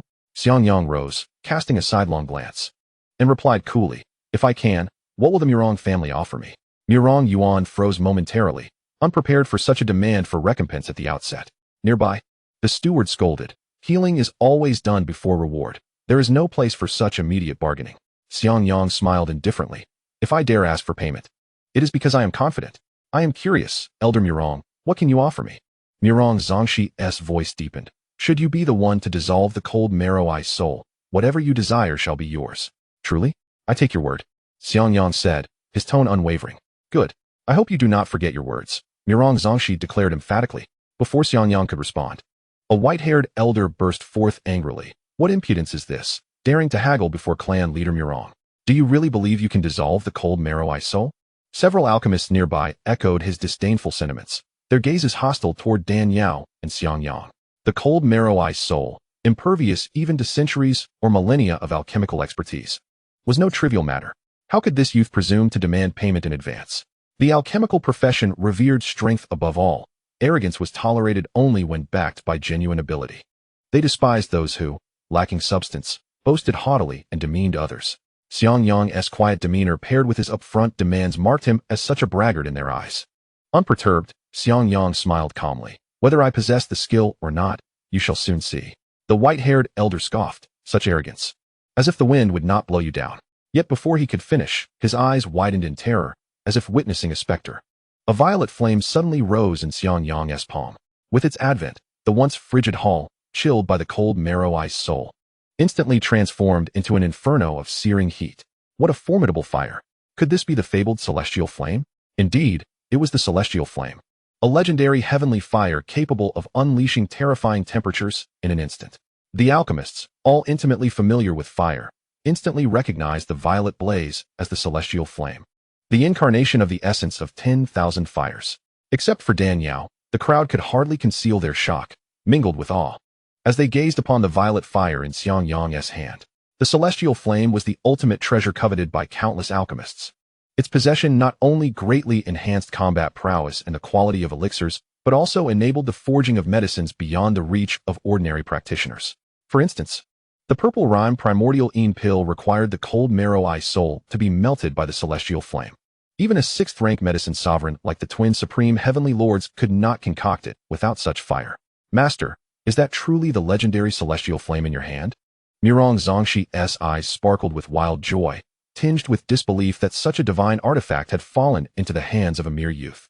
Xiang Yang smiled. "If you doubt, you may come and test it." "Excellent. I have long wished to witness the might of the celestial flame." Ouyang Zongxi raised his hand, his majestic true qi compelling the cold marrow-ice soul to emit an icy, soul-chilling aura as it surged towards Xiang Yang. Xiang Yang transformed his palm into a finger and lightly flicked. The violet celestial flame morphed into a slender stream of fire, colliding with the cold marrow-ice soul. 2 sizzling sounds rang out as the artifact suddenly exploded, consumed into nothingness by the purple flame. Witnessing this, the onlookers gasped, their disbelief evident. The cold marrow soul's extreme frigidity was common knowledge. Even the Rin Shui peach blossom fire, a rare aquatic botanical flame, was powerless against it. Yet before this violet fire, the icy relic did not even melt into liquid but instantly vaporized into ash. This flame is far too formidable, unbearably domineering. Murong Zongxi himself could not mask his astonishment. While the celestial flame was known for its intense heat, capable of melting all things, it was never thought to be so overwhelmingly fierce. What was the origin of this violet fire in the youth's palm? Capable of incinerating the cold marrow soul in an instant? Unknown to Murong Zongxi, the violet flame was the infamous Zikan Starfire, hailed as the King of Flames. Renowned for its ruthless power, combined with Xiangyang's cultivation of the bridal garment divine skill, which exuded immense, unyielding yang energy and destructive force. These two powers fused to amplify the flame's potency far beyond the realm of ordinary celestial flames, making it unsurprising that the cold marrow soul could not withstand it. Pardon me for the heavy hand, Xiangyang chuckled sheepishly. Having witnessed so many fail to dissolve the cold marrow soul, he had presumed it to be imbued with overwhelming frigid energy. Without leaving any room for hesitation, he unleashed the spirit fire while simultaneously invoking the supreme yang energy of the bridal garment divine technique. However, exerting too much force inadvertently incinerated the cold marrow soul entirely. This was of no consequence, for although the cold marrow soul was precious, I still possess a few reserves. Murong Zongxi, fully aware of the extreme difficulty and low success rate in refining the purple essence pill, had long prepared several cold marrow souls as backups. Though Xiangyang's forcefulness was excessive, it demonstrated his capability to melt the cold marrow soul. As long as he could save his grandson, no number of cold marrow souls destroyed would trouble him. Murong Yuan's eyes flickered with a peculiar light upon witnessing this scene. He mused to himself, these young individuals truly stand out as rare talents among men. The young man wields the heaven and earth spirit fire, and the young lady's cultivation is equally remarkable. One wonders what visage lies beneath that mask. Alas, such prodigious talents are not mere fish in a pond, and cannot possibly be recruited into the Murong family. Meanwhile, the attending alchemists were all pondering among themselves. The heaven and earth spirit fire is an unparalleled treasure for alchemy, already exceedingly rare. This domineering and potent purple fire is utterly unheard of. Should news of this spread, how many alchemists would be driven to madness? Dan Yao detected the greed glistening in their eyes and chuckled coldly within. A group of reckless fools, daring to covet the purple star fire. Do they fancy themselves immortal? Xiangyang retracted the purple star fire and, smiling, looked toward Murong Zongxi. Does this fire meet your requirements? Certainly it does. Such a formidable spirit fire is the first I have ever witnessed in my life. Though the power is too fierce, if the master could temper it slightly during release, that would be ideal. Murong Zongxi's aged face blossomed with a smile like a golden chrysanthemum. This is no challenge. A little caution will suffice. At this moment, Xiangyang's mastery over the purple star fire had reached a level of effortless command and perfect satisfaction. Gently restraining the fire's power was a trivial matter for him. With a light sigh, Murong Zongxi remarked, talents emerge in every generation. The new surpass the old. Though young, the master already commands such spirit fire. The future of alchemy before you is boundless. This time, we must trouble the master to take action. Xiangyang nodded. No problem. As long as the Murong family can afford the reward, I will ensure that your grandfather and grandson's wishes are fulfilled. Murong Yuan's thoughts stirred. He cupped his hands slightly towards Xiangyang and inquired, might the master disclose his desires in advance? Murong Zongxi's gaze deepened as he regarded Xiangyang. Though the Murong family cannot rival the reclusive giants of the western regions, we are still among the foremost households. Our estate houses countless treasured medicinal materials, numerous techniques, and weapons. Pray tell, master, which among these do you value? The Murong grandfather and grandson were both shrewd strategists. To them, one possessing such an overwhelming heaven and earth spirit fire could not be ordinary. Their voluntary participation in the Murong family's alchemist exchange gathering surely harbored great ambitions.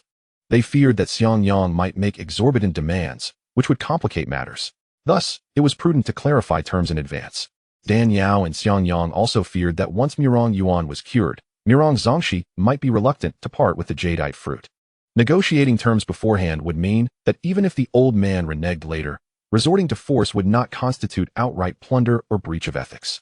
Upon hearing this, Xiangyang glanced at Dan Yao and asked with a smile, Yao, what have you taken a fancy to in the Murong family? Dan Yao's eyes shimmered like autumn waves as she smiled sweetly. I've had a poor appetite these past few days. Nothing tastes right.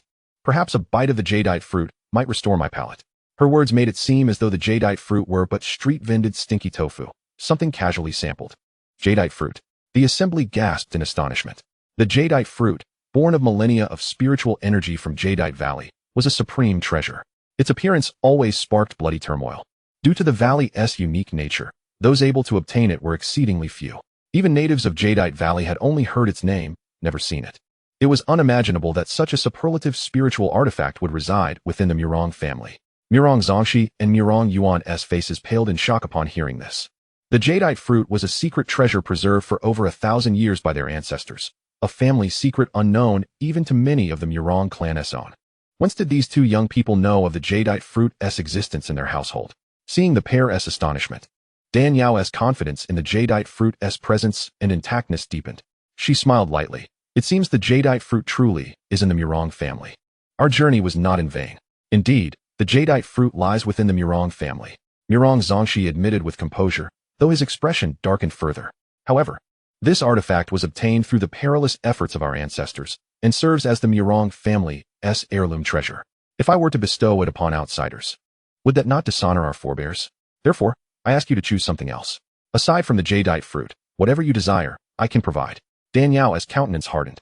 An heirloom is not merely an artifact left by ancestors, but the capital with which descendants confront crises. The principle that objects are inanimate, but people live. Does the venerable Murong elder not comprehend this? Murong Xianxia sighed deeply. I know this well. But the jadeite fruit holds immense significance for the Murong family. To give it away would mark me as an unworthy scion. Please do not put me in a difficult position. Select another item. Danielle furrowed her brows and spoke coldly. Elder Murong, allow me to ask, which do you consider more important, the Murong family or the jadeite fruit? Murong Xianxia's countenance darkened. What do you mean by that? Are you implying you intend to seize it by force? If I wished to seize it by force, I would have acted already. Why waste words with you? I merely want to understand how highly you value the Murong family, Danielle replied. Compared to the jadeite fruit, the Murong family is undeniably more important. It is the legacy painstakingly forged by countless ancestors. Murong Xianxia answered firmly. I ask again, to whom do you intend to pass on the vast Murong heritage? Of course, to my grandson. He is my only heir. If not to him, then to whom? Murong Xianxia responded. Danielle smiled knowingly. That settles it. No matter how grand the estate, without heirs to inherit, it only benefits outsiders. If your precious grandson faces extinction without successors, what meaning does hoarding the jadeite fruit hold? Murong Xianxia frowned deeply. Elder Murong, forgive my bluntness. However precious the jadeite fruit, it remains a lifeless object, far less vital than kin. Your grandson's interior coldness has already invaded the triple burner meridians. Without swift resolution, he will lose not only the chance to continue the lineage, but even his life. When the black-haired mourns the white-haired, and the Murong family faces extinction, that will be the true tragedy and shame upon your ancestors. Danielle struck at the core of Murong Xianxia's heart. Indeed, if the grandson perished, the Murong family would be utterly heirless, and retaining the jadeite fruit would merely advantage outsiders. Murong Xianxia's aged face shifted through a gamut of emotions. Taking a deep breath, he asked, Are you adamant about having the jadeite fruit? Absolutely. Danielle affirmed decisively, each word deliberate. Murong Xianxia fell silent, his eyes flashing with unreadable thoughts. If Elder Murong cannot bear to part with the jadeite fruit, I shall not insist, Danielle said, turning and winking at Xianxiang. Ahua, let us depart. Xianxiang nodded in understanding, following behind while asking, Ayao, where shall we head next? To Lingzhou, for a visit, Danielle replied. Leaving so soon? Won't we stay a couple more days? Xianxiang inquired. Danielle shook her head. The jadeite fruit's misty clouds and dense miasma mean it seldom sees sunlight. There's little worth lingering for. The two voices harmonized in unison, their intention clear to Murong Xianxia. We have come to Jade Valley merely as visitors. And once we depart, we shall never return. Should you miss this opportunity, finding one who wields the celestial spirit flame to aid in melting the cold marrow-eye soul will become an insurmountable task. As expected, upon hearing these words, a subtle twitch betrayed Murong Xianxia's aging visage. Yet he pressed his lips tightly together, his gaze fixed unwaveringly on their retreating figures. Danielle discerned that Murong Xianxia was engaging in psychological warfare. Though his countenance bore a smile, his heart brimmed with anxiety. The jade fruit was an unparalleled rarity, its preciousness rivaling even the Danjun pill capable of breaking through the heavenly monarch realm. To exchange such a treasure for the chance to harness the celestial spirit flame to dissolve the cold marrow-eye soul was, by all measures, a grievous loss. Such a shrewd businessman as Ouyang Zongxi would never consent to such a disadvantageous bargain lightly. Were it not for the purple melody Yuan Yin Pill's crucial role in preserving the Ouyang family's bloodline, Ouyang Zongxi would have long since cast them out, never permitting negotiation. Yet, to finalize the deal, Dan Yao had no choice but to play along, betting that Ouyang Zongxi would hesitate to jeopardize his grandson's future happiness. Reflecting thoughtfully, she sighed softly. Old age often breeds confusion. No matter how precious a treasure may be, it remains but an external possession. True happiness lies in the joy of one's descendants gathered at one's knees. To forsake the watermelon for the sesame seed may lead to bitter regret in days yet to come. 1 step, 2 steps, 3 steps. Just as she was about to cross the threshold, Dan Yao silently cursed inwardly. This old fox's resolve was formidable indeed. Could the Ouyang family's legacy truly be less valuable than a single jade fruit? At that moment, a resigned sigh came from behind her. Alas, I have schemed against others for most of my life. Yet this time, it appears I have been outwitted. Come forward. Dan Yao's heart leapt with joy. Exchanging a glance with Xianxiang, they silently acknowledged each other's cunning and acumen. Slowly, she turned once more to face Ouyang Zongxi, smiling warmly. Sir, if you find yourself in difficulty, we can always part on amicable terms. Not at all. It is my utmost pleasure. Ouyang Zongxi ground his teeth together. Then, shifting his tone, he added, you may have the jade fruit, but only if you assist me in its refinement. Only when the purple melody Yuan Yin pill is complete will the fruit be yours. No problem at all. Dan Yao agreed promptly, her smile sincere. Thank you, Elder Ouyang, for your generosity. Ouyang Zongxi waved a hand dismissively. Don't thank me just yet. This purple melody Yuan Yin pill is no easy concoction. Should it fail, you'll have quite the wait ahead. Dan Yao remained unperturbed. A mere 5th grade pill. Nowadays, she could even refine 8th grade pills. A single purple melody Yuan Yin pill was hardly a challenge. Subsequently, Ouyang Zongxi dismissed the multitude of alchemists and instructed Dan Yao and Xianxiang to rest in the guest chambers before preparing the ingredients and lighting the furnace. In the Ouyang family study, Ouyang Yuan could not help but inquire, Grandfather, are you truly willing to trade the jade fruit? Alas, what choice do I have? When you were cursed by that enchantress, plagued by incessant cold and chill, it was unbearable. Though our family is wealthy and well-stocked with medicinal herbs to prolong life, it was never a true solution. Trading a single fruit for your prosperous future and countless descendants is, in truth, a bargain for me, Ouyang Zongxi said. Gazing affectionately at his treasured grandson, Ouyang Yuan choked back emotion. But the jade fruit was won at the cost of our great-grandfather and great-grandmother's lives. They exhausted their life force to obtain it, and did not live to see 1,000 years. How can we? Good steel must be used on the blade's edge. Ouyang Zongxi replied solemnly. It is precisely because your great-grandparents sacrificed their lives for this fruit that it must now be used for your precious great-grandson. Only then can we honor their spirits in heaven. Then, with a sly smile, he added, if anyone thinks they can simply take the jade fruit, they are sorely mistaken. Grandfather, what do you mean by that? Ouyang Yuan asked, puzzled. Ouyang Zongxi only smiled and turned to the steward. Has the family's forbidden area been prepared? All is ready, the steward confirmed. Good, Ouyang Zongxi nodded. Noticing Ouyang Yuan's confusion, he patted his shoulder and said, the true jade fruit is not in our family's forbidden grounds. I have hidden it where no one would ever suspect. They will not be able to take it. Rest assured. In the guest chambers of the Ouyang residence, Dan Yao breathed a quiet sigh of relief. After all this turmoil, at last, there is hope. Xianxiang, however, shook his head. I doubt it will be so simple. Of course it won't be simple, Dan Yao replied. Before coming here, Ouyang repeatedly warned me that Ouyang Zongxi is a cunning old fox. There's no way he'd depart with such a precious cultivation treasure so easily. But faced with true strength, no amount of scheming can prevail. Since we have already agreed to assist him in refining the purple melody Yuan Yin pill. If he tries any tricks, he will have me to answer to. A cold, lethal resolve gleamed in Dan Yao's eyes. After lunch, the two sat cross-legged on meditation cushions, eyes closed, resting, until a knock came at the door, and the steward led them to the alchemy hall. The Ouyang family's alchemy hall was comparable in size to that of the Ouyang clan, with rows of cabinets lined with rare and priceless medicinal herbs. Yet, upon entering, Dan Yao sensed a subtle, lingering chill, like the flickering tongue of a serpent crawling along her spine. Upon reflection, she understood.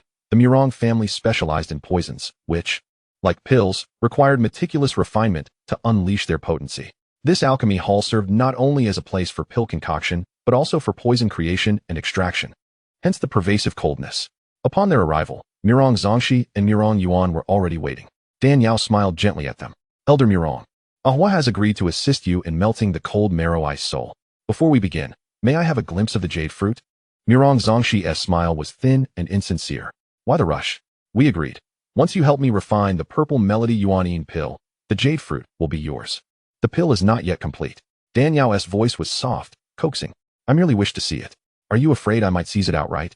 Your family's expertise in poisons likely means the jade fruit is thoroughly laced with toxins. Even if I took it, it would be inedible. That may be true, Murong Zongxi replied, but how can you guarantee this refinement will succeed on the first try? To avoid unnecessary trouble, it's better to wait until the pill is finished before viewing the fruit. Very well, Dan Yao acquiesced reluctantly. I hope you keep your word after the pill's completion. Though I am a woman, I have a temper like a firecracker. Light the fuse, and I explode.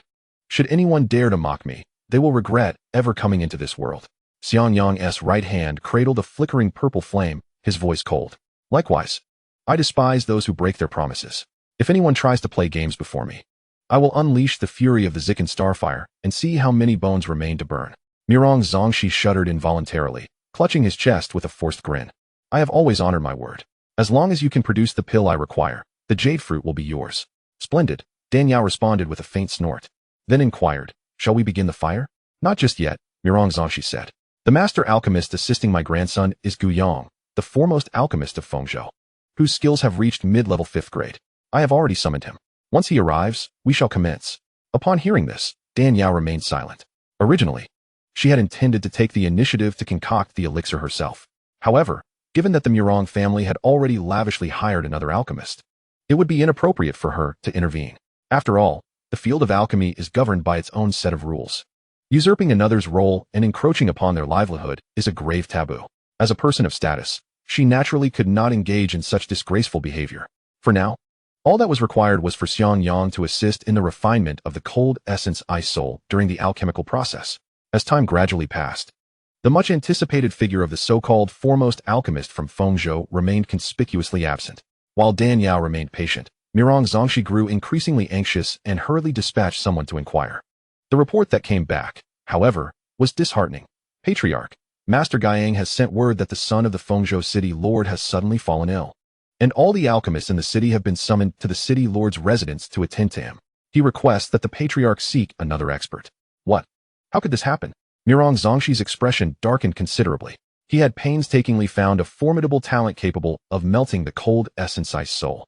Everything was in place, and yet, he had never anticipated that Ouyang would falter at such a critical moment.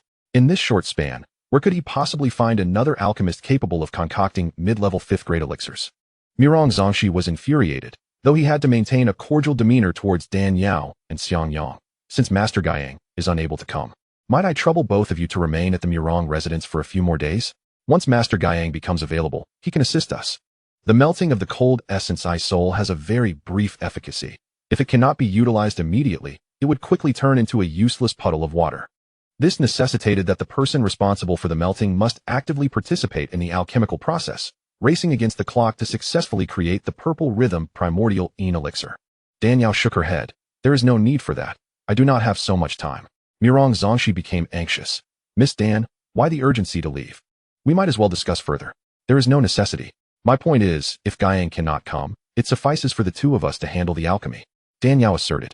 Miss Dan, you can concoct elixirs? Murong Zongxi gazed at Dan Yao in astonishment. I can. Dan Yao nodded affirmatively. But your spiritual power is so cold. How can you possibly concoct elixirs? Murong Zongxi asked, incredulous. Is it absolute that only those who cultivate cold spiritual energy can become alchemists? Dan Yao countered, raising 2 fingers and reversing her true energy. A strand of blazing pure yang fire materializing at her fingertips. Murong Zongxi and his grandson were nearly left in disbelief. A person who cultivates cold spiritual energy could indeed catalyze pure yang fire. Had they not witnessed it with their own eyes, they would never have believed such a remarkable individual existed in the world. Earlier that morning, they had seen Dan Yao injure an alchemist of the Void Realm with a single move, indicating her strength was at least at the late Earth Sovereign level. The Earth Sovereign corresponds to the level of a 5th grade alchemist, and with the vigorous pure yang fire she had summoned, it was likely she could concoct the purple rhythm primordial elixir. Thus, Murong Zongxi nodded. In that case, I must trouble Miss Dan.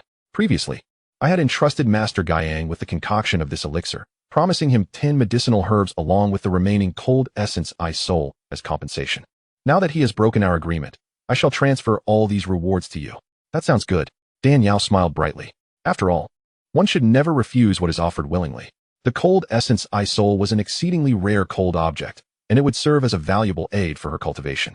Dan Yao's eyes swept over the medicinal herbs prepared by Murong Zongxi, her smile growing even more radiant. The Murong family was indeed affluent. To concoct a single purple rhythm primordial elixir, they had prepared a full 10 sets of medicinal materials.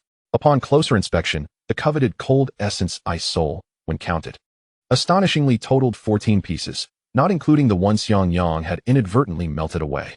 She felt as though she had struck gold. This time, she truly had. Of course, this was also due to the exceedingly low success rate of the purple rhythm primordial elixir, making it necessary to prepare multiple materials for a single alchemist. However, for her, just one set of materials would suffice. This is the formula for the purple rhythm primordial elixir. You two may take a look, Murong Zhun said as he retrieved an ancient scroll from his ring, tossing it in front of Dan Yao and Xianxiang. Unlike commonly used elixirs like qi recovery and blood nourishment, the purple rhythm primordial elixir was an exceptionally obscure cold elixir. Prior to concoction, it was essential to study the formula several times and familiarize oneself with the steps to avoid an explosion of the furnace. Dan Yao and Xianxiang took the scroll and meticulously read it twice, committing the concoction method to memory. One was a 7th grade apothecary, and the other an 8th grade apothecary. Their collaboration in concocting a 5th grade elixir was akin to a dimensional strike. Any other alchemist would surely shy away from such an endeavor. Yet, with carefree dispositions, Dan Yao and Xianxiang were indifferent to the elixir's grade. As long as they could obtain the Bayou fruit, they were content.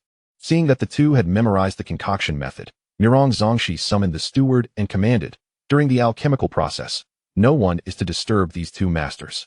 Violators will be dealt with severely. Yes, the steward understood the gravity of the situation and hurriedly went to ensure strict security, surrounding the alchemy hall so that not even a fly could enter. With all preparations complete, Dan Yao looked around and curiously asked, "Where's the alchemy furnace? How are we to concoct without it?" Murong Zongxi chuckled, "Miss Dan, do not fret. There was indeed an alchemy furnace here previously. But the elixir we are about to create is of great significance, pertaining to Yuan's future happiness. It would be unwise to use a mere ordinary furnace for such an endeavor." As he spoke, Murong Zongxi stepped forward a few paces, forming hand seals and chanting incantations. Buzz. The yin-yang pattern at the center of the alchemy hall began to rotate, the intertwining yin and yang fish suddenly separating. And a circular hole miraculously opened in the middle. A half-human-sized medicinal cauldron slowly rose from the circular opening, revealing itself before Dan Yao and Xianxiang. This cauldron was entirely a deep emerald green, its ancient walls adorned with carvings of centipedes, toads, spiders, and scorpions, various poisonous creatures. Their sinister appearances exuding an aura of malevolence that made one's hair stand on end. Upon seeing this cauldron, Xiangyang's pupils constricted. The 10,000 poisons nether cauldron. What? The 10,000 poisons nether cauldron? Dan Yao echoed, equally startled. The 10,000 poisons nether cauldron ranked 12th on the cauldron rankings, being the least esteemed among the 12 revered cauldrons.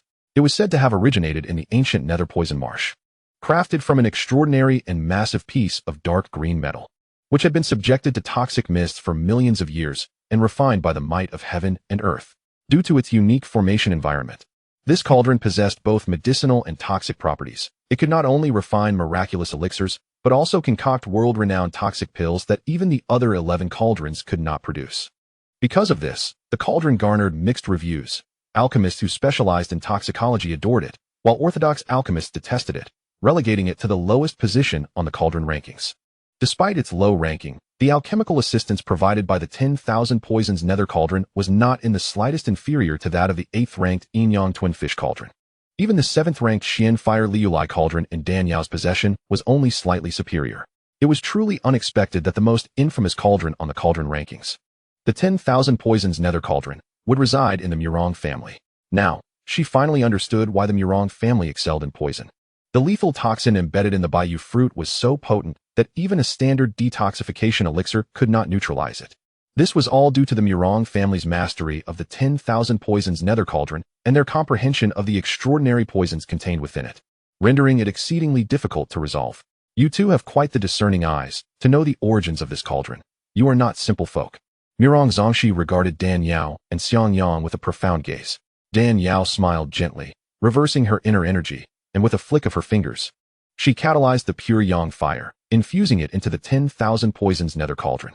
As the pure yang fire continued to pour in, the dark green surface of the cauldron gradually brightened, resembling a green mamba serpent slithering through the thicket, hissing as it flicked its tongue. Both Dan Yao and Xiang Yang pondered the extraordinary nature of the 10,000 poisons nether cauldron. Unlike other cauldrons that would swell and redden under such intense heat, this one remained unchanged in form, rivaling even the quality of the profound fire-glazed cauldron. Standing nearby, Murong Zongxi was astounded by Dan Yao's profound mastery of spiritual power. He could hardly believe that the pure yang fire she unleashed, by reversing her inner energy, was so pure and substantial that even from a distance, he felt its searing heat. To melt the cold essence ice soul with such fire would surely be more than sufficient. Yet, she had never revealed such skill, indicating the depth of her concealment. Once the temperature within the cauldron reached the desired level, Dan Yao's starry eyes gleamed as she swiftly grabbed the nearby herbs, tossing them into the 10,000 poisons nether cauldron like beads strung on a thread. Following this, she urged her inner energy, transforming the pure yang fire into a great whale that opened its mouth wide, voraciously consuming the herbs she had cast in, igniting them in a swift blaze. After about half a cup of tea's worth of time, the herbs were completely incinerated, leaving only a viscous liquid suspended within the cauldron.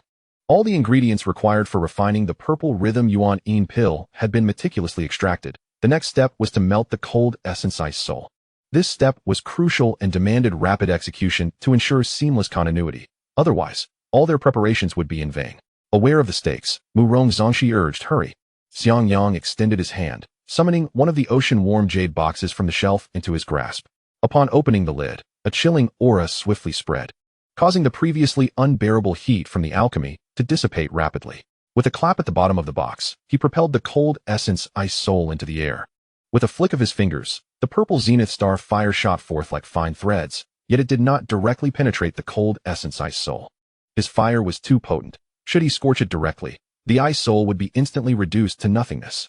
Xiang Yang carefully manipulated the threads of purple zenith star fire, drawing circles around the cold essence ice soul, intertwining the fire lines densely, ultimately forming a fireball that enveloped the ice soul. The heat radiating from the fireball uniformly roasted the ice soul, melting it without allowing any localized temperature to become excessively high, thus preventing its complete annihilation. The Fire Master's control over flames is indeed eye-opening, Murong Zongxi exclaimed in astonishment. It was evident that Xiang Yang's command over the earthly spiritual fire had reached an astonishing level, leaving him in awe. He reflected on how wild and scorching the earthly spiritual fire could be, even if it could be refined into the source fire. One had to exercise utmost caution when utilizing it. Yet, to his surprise, Xiang Yang not only could freely wield such a terrifying essence, but also shape it into various forms. In response to Murong Zongxi's astonishment, Xiang Yang replied nonchalantly, "This is merely a trivial skill, hardly worth mentioning." Murong Zongxi quipped, "Could you at least be a tad more modest?" In just a few breaths, the frigid cold essence ice soul was enveloped in the purple zenith star fire, transforming into a viscous blue ice liquid. "Integrate," Dan Yao commanded. Upon hearing this, Xiang Yang withdrew the purple zenith star fire, causing the blue viscous liquid to fall uncontrollably into the 10,000 poisons nether cauldron, merging with the other herbal liquids. Without pause, Dan Yao swiftly executed several alchemical seals, commencing the process of pill fusion. Although Murong Zongxi was not an alchemist, he understood that the fusion of pills and the refinement of fire were the most critical tests of an alchemist's skill. Observing Dan Yao's youth alongside her remarkable proficiency in alchemy, he was eager to discern the extent of her ability. To his surprise, after casting a few alchemical seals, Dan Yao's speed abruptly accelerated. Her hands moved like feathers, agile as a serpent, instantly manifesting a multitude of techniques. Murong Zongxi was left in a daze, both astonished and bewildered, murmuring, "Is this alchemy or a dance?"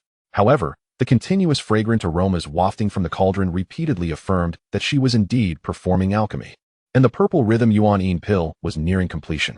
At that moment, Murong Zongxi gazed at Dan Yao as if he were a first-grade student who had just learned multiplication tables, watching a doctoral professor solve complex equations in class. He yearned to understand her thought process, yet each of her steps seemed incomprehensible, akin to reading celestial scriptures. Despite his inability to grasp the intricacies, he recognized that Dan Yao's actions were imbued with artistry, flowing seamlessly like a river. He realized that his lack of understanding stemmed from her profound expertise in alchemy, and he could not fault her for it. Although they were refining a mid-tier 5th-grade pill, Dan Yao did not dare to slacken her diligence. Alchemy and medicine were intricately linked. If a physician were to neglect a minor ailment, it could easily escalate into a grave situation. Similarly, if she relied solely on her high rank as an alchemist and treated 5th-grade pills with disdain, she would never ascend to the status of a pill god. One cannot sweep the world if they cannot even tidy their own room. If one cannot manage even the most fundamental tasks, how could they possibly tackle grand endeavors? The alchemy hall fell into a profound silence, broken only by the soft hissing sounds emitted as the various herbal liquids in the 10,000 poisons nether cauldron merged under the flames. Murong Zongxi was so tense that he dared not breathe, fearful that any disturbance might disrupt Dan Yao's concentration and jeopardize the success of the pill. For this pill was crucial to the continuation of the Murong family's lineage. Buzz, a pill the size of a longan, radiating a violet hue, materialized prominently within the cauldron. Dan Yao's complexion flushed, and fine beads of sweat appeared on her forehead, yet concealed behind her mask, she remained unperturbed. She reached out and struck the 10,000 poisons nether cauldron, causing the violet pill to automatically leap into her hand. Dan Yao scrutinized it closely and nodded, saying, quite satisfactory. Quick, let me see. Murong Zongxi urged impatiently. Dan Yao tossed it over. He caught it in his hand, and, upon seeing the flowing violet pill adorned with 3 distinct pill patterns, was taken aback. A high-quality pill? It truly is a high-quality pill.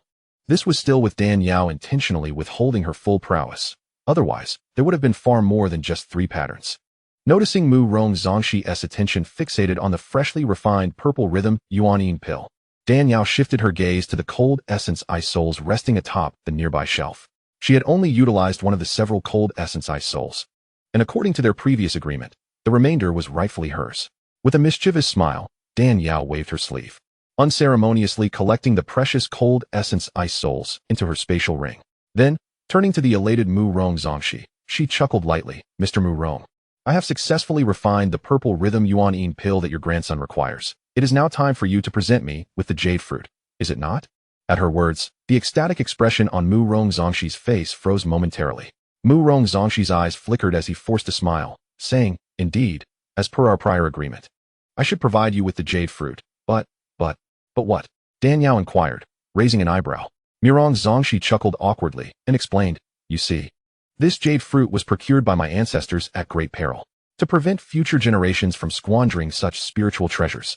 My uncles and elders of my parents' generation sealed this fruit within the forbidden grounds of the Murong family's rear mountains. Within this forbidden area lies a naturally formed illusionary array, and after placing the jade fruit inside, it has split into 3,000 replicas under the influence of the array. Among these 3,000 fruits, only one is genuine. The rest are mere illusions. Are you implying that? Dan Yao's tone grew increasingly frigid.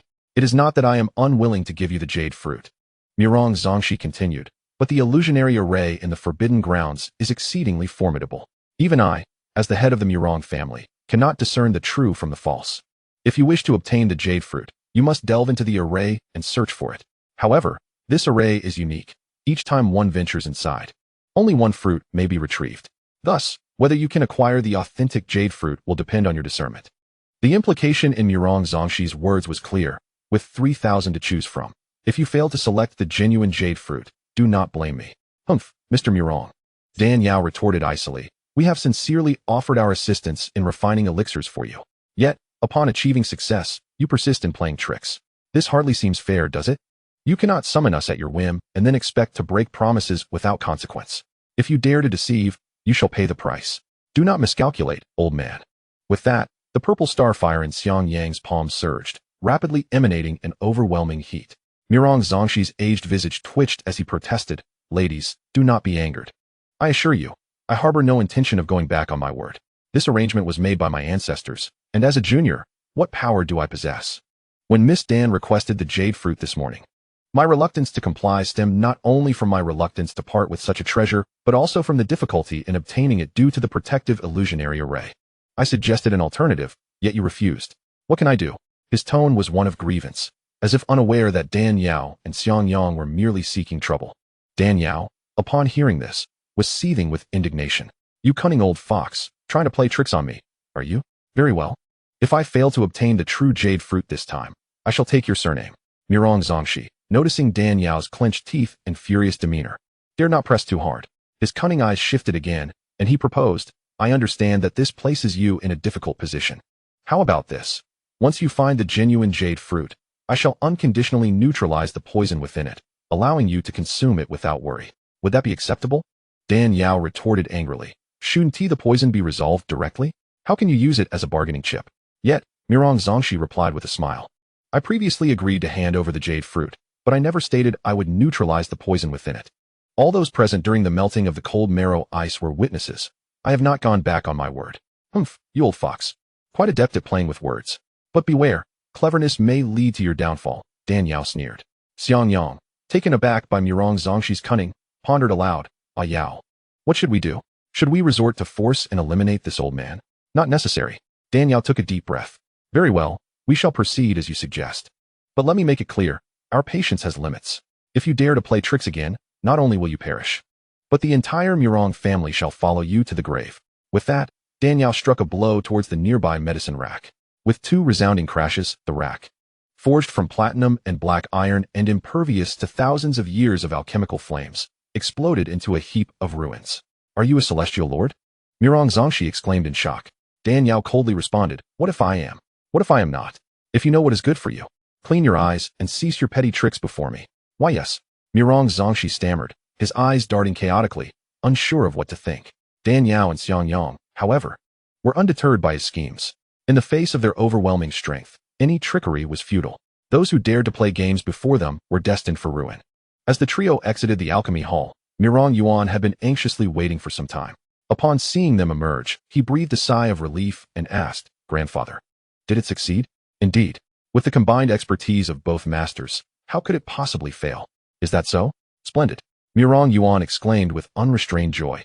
Mirong Zongxi hastily retrieved the refined purple essence in elixir and handed it to Mirong Yuan, urging him to consume it quickly to avoid any unforeseen incidents. Just as Mirong Yuan was about to take it, Dan Yao interjected, Wait, do not rush to consume it. This elixir is extremely cold in nature. If ingested, it will violently clash with the yin energy within your body.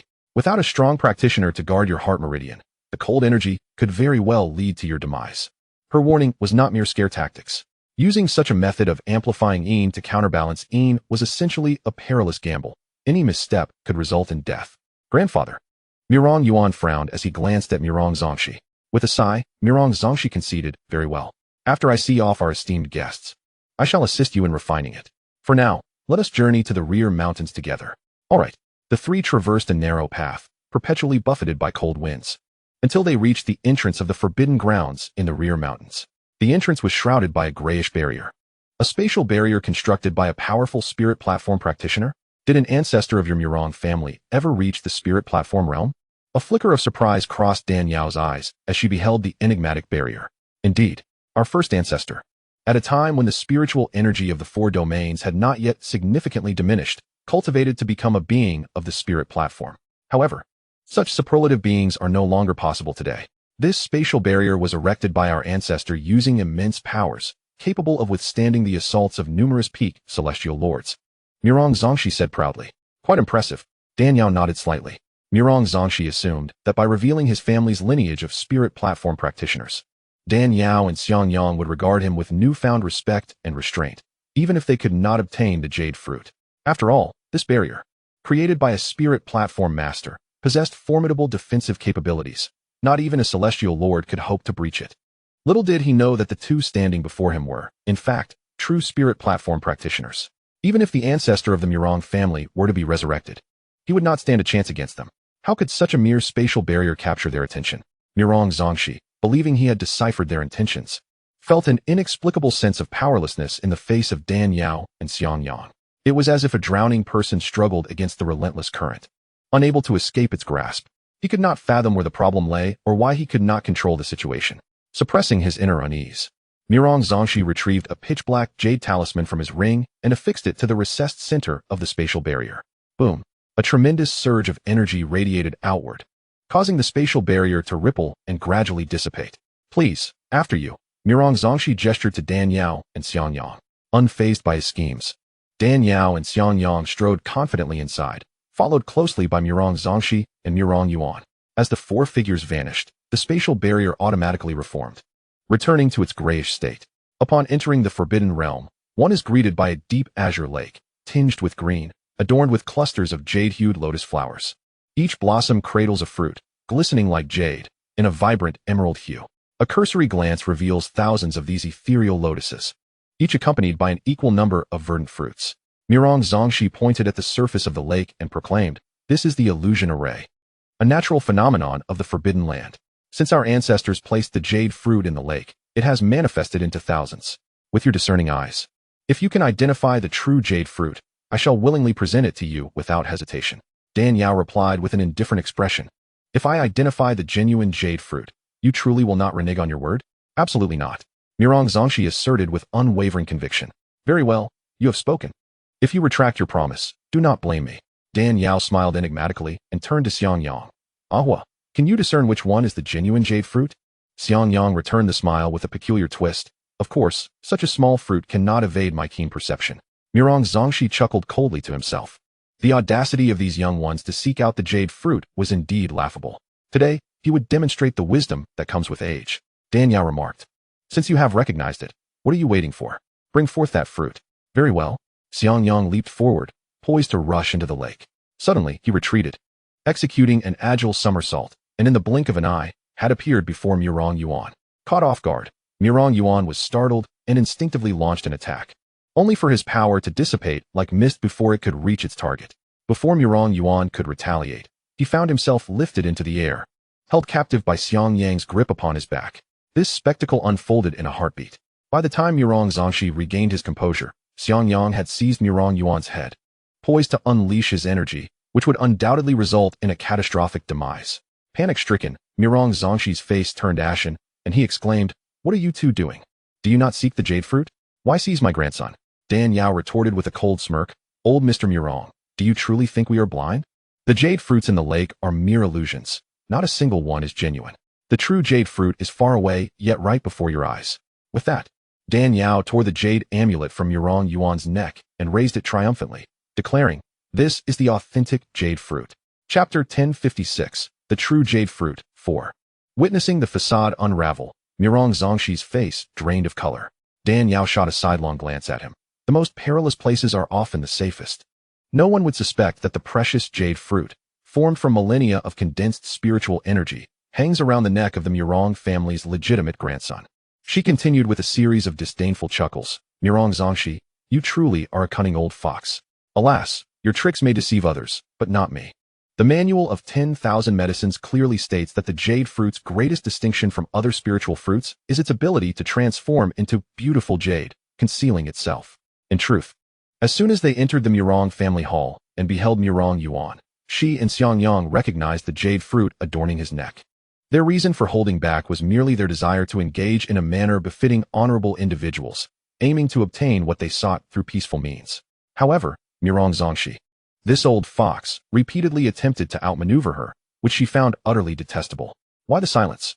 Dan Yao scoffed. "Are you not the master of concealing daggers behind a smile? Why the lack of mirth?" Mirong Zongxi's face flushed with embarrassment, and he sighed. "You two possess keen insight. I am in awe." Dan Yao retorted, "Since my debut, I have encountered countless cunning and treacherous individuals. Your feeble schemes are hardly worthy of display before me." Mirong Zongxi's face shifted between shades of blue and red, deeply humiliated, nearly driven to the brink of fury. Yet, out of respect for their formidable power and his grandson's precarious situation, he could only suppress his rage and force a smile. "Miss Dan, your brilliance is unmatched. I am indeed outmatched. I humbly submit and implore you to show mercy, allowing us to settle this matter amicably." "You claim to settle this matter amicably, yet you repeatedly play tricks. I demand you fulfill your promise and surrender the jade fruit." Dan Yao's temper flared as she coldly commanded, "Ahua, let Mirong Yuan experience some pain." Upon hearing this, Xiangyang placed his left hand on Mirong Yuan's shoulder, channeling a surge of pure yang energy into his body. Instantly, Mirong Yuan felt as if he were being devoured by a swarm of insects, and he could not suppress a scream of agony. Mirong Zongxi's heart twisted with anguish as he cried out, "If you have ire directed at me, spare my grandson." Dan Yao laughed heartily. "I never imagined this old fox would care so deeply for his precious grandson. The more you care, the more I shall torment him. This is the cost of your trickery. No, please. The child has already lost his parents and has suffered greatly in the cold for years. He is pitiful enough. I beg you, as long as you release him, I will comply with any request. Distraught, Mirong Zongxi stumbled over his words. His dignity as the head of the Mirong family all but forgotten. Dan Yao, not one to possess a cruel heart, saw his genuine concern for his kin and decided to soften her stance, stating, I will release him, but you must first neutralize the poison on the jade fruit. Mirong Zongxi nodded fervently. Very well, I shall neutralize the poison on the jade fruit immediately, but you must promise to release my grandson. First, the poison is neutralized. Then he is released. Agreed. You hand me the fruit, and I will neutralize the poison. Upon hearing this, Dan Yao hesitated briefly before tossing the jade amulet she had ripped from Mirong Yuan's neck toward him. Chapter 1057, The True Jade Fruit, 5. Mirong Zongxi caught it eagerly, ready to act. Yet, Dan Yao's ominous voice interrupted. With your meager cultivation, you cannot contend with me. After neutralizing the poison, I will allow Mirong Yuan to taste the jade fruit. So, it would be wise not to employ any tricks, or your precious grandson shall pay the price. Mirong Zongxi's face twitched, and after a moment of silence, he suddenly bit down hard on his tongue, spitting a mouthful of old blood onto the jade amulet. He then retrieved a packet of powder from his ring, sprinkling it onto the amulet, mixing it with his blood, and reciting incantations. Witnessing Mirong Zongxi's blood sacrifice as a means to detoxify, Dan Yao silently cursed the cunning nature of the Mirong ancestors, who devised such a method for poisoning. Utilizing the bloodline in conjunction with the potent toxin required a corresponding bloodline to resolve the issue. Thus, regardless of who stole the jade fruit, they would be unable to neutralize the poison within. As Mirong Zongxi continued to chant his incantations, the jade amulet in his grasp began to vibrate, emanating dark energy that coalesced into smoke before dissipating. Simultaneously, the jade amulet's green glow intensified. When the last wisp of dark smoke vanished, the jade amulet shed its stone facade, transforming into a glistening, translucent fruit.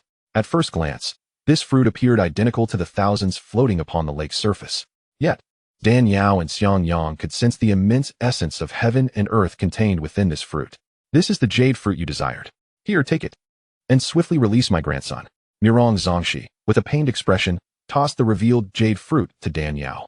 She grasped it in her palm, feeling its icy chill, which mimicked that of real jade. Dan Yao could not help but marvel at the creator's ingenuity, having crafted such a wondrous fruit.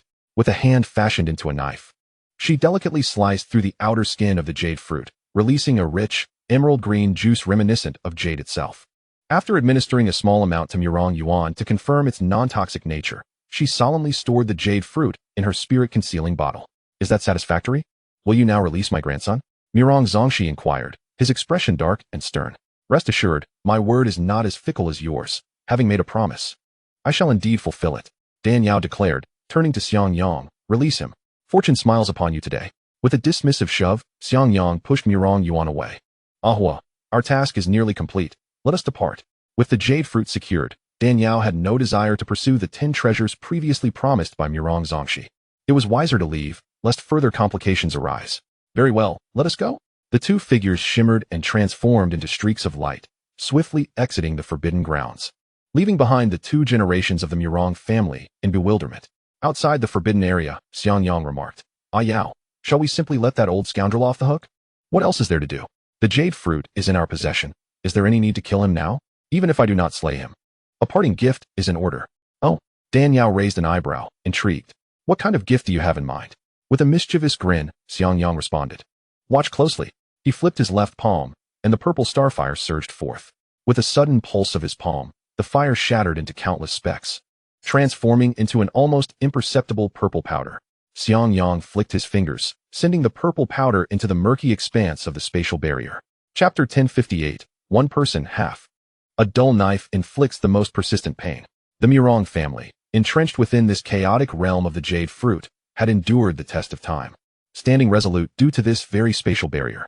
Now, I shall embed the purple starfire within it. These fragmented sparks will gradually erode the barrier over time, until one fateful day the Mirong family faces annihilation. A chilling smile crept upon Xiangyang's lips. The descendants of the Mirong clan shall be left to fend for themselves. Dan Yao's laughter was cold and enchanting.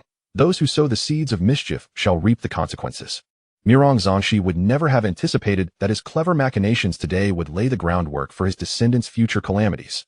If the heavens choose to rain, and a mother must marry, There is little to be done. After all, this old fox dared to plot against us, and thus, it is all of their own making. Xiangyang's countenance remained icy, devoid of any compassion.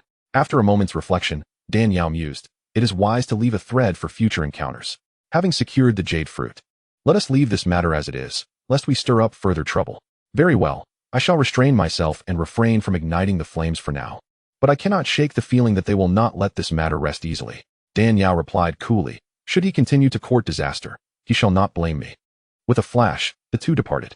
Murong Zongxi and Murong Yuan, relieved that Dan Yao had not pursued them relentlessly, remained unaware that she and Xiangyang had already planted the seeds of misfortune within the Murong clan. Upon returning to the Ouyang residence, Wang Song had been waiting for quite some time. Seeing Dan Yao and Xiangyang enter with buoyant steps, the smile concealed beneath his mask revealed his knowledge of their success in obtaining the jade fruit. You two are quite capable, managing to snatch such a substantial prize from that old fox Murong Zongxi. Truly remarkable. Wang Song laughed heartily. Dan Yao replied with a smile. We owe much to your guidance, Mr. Ouyang.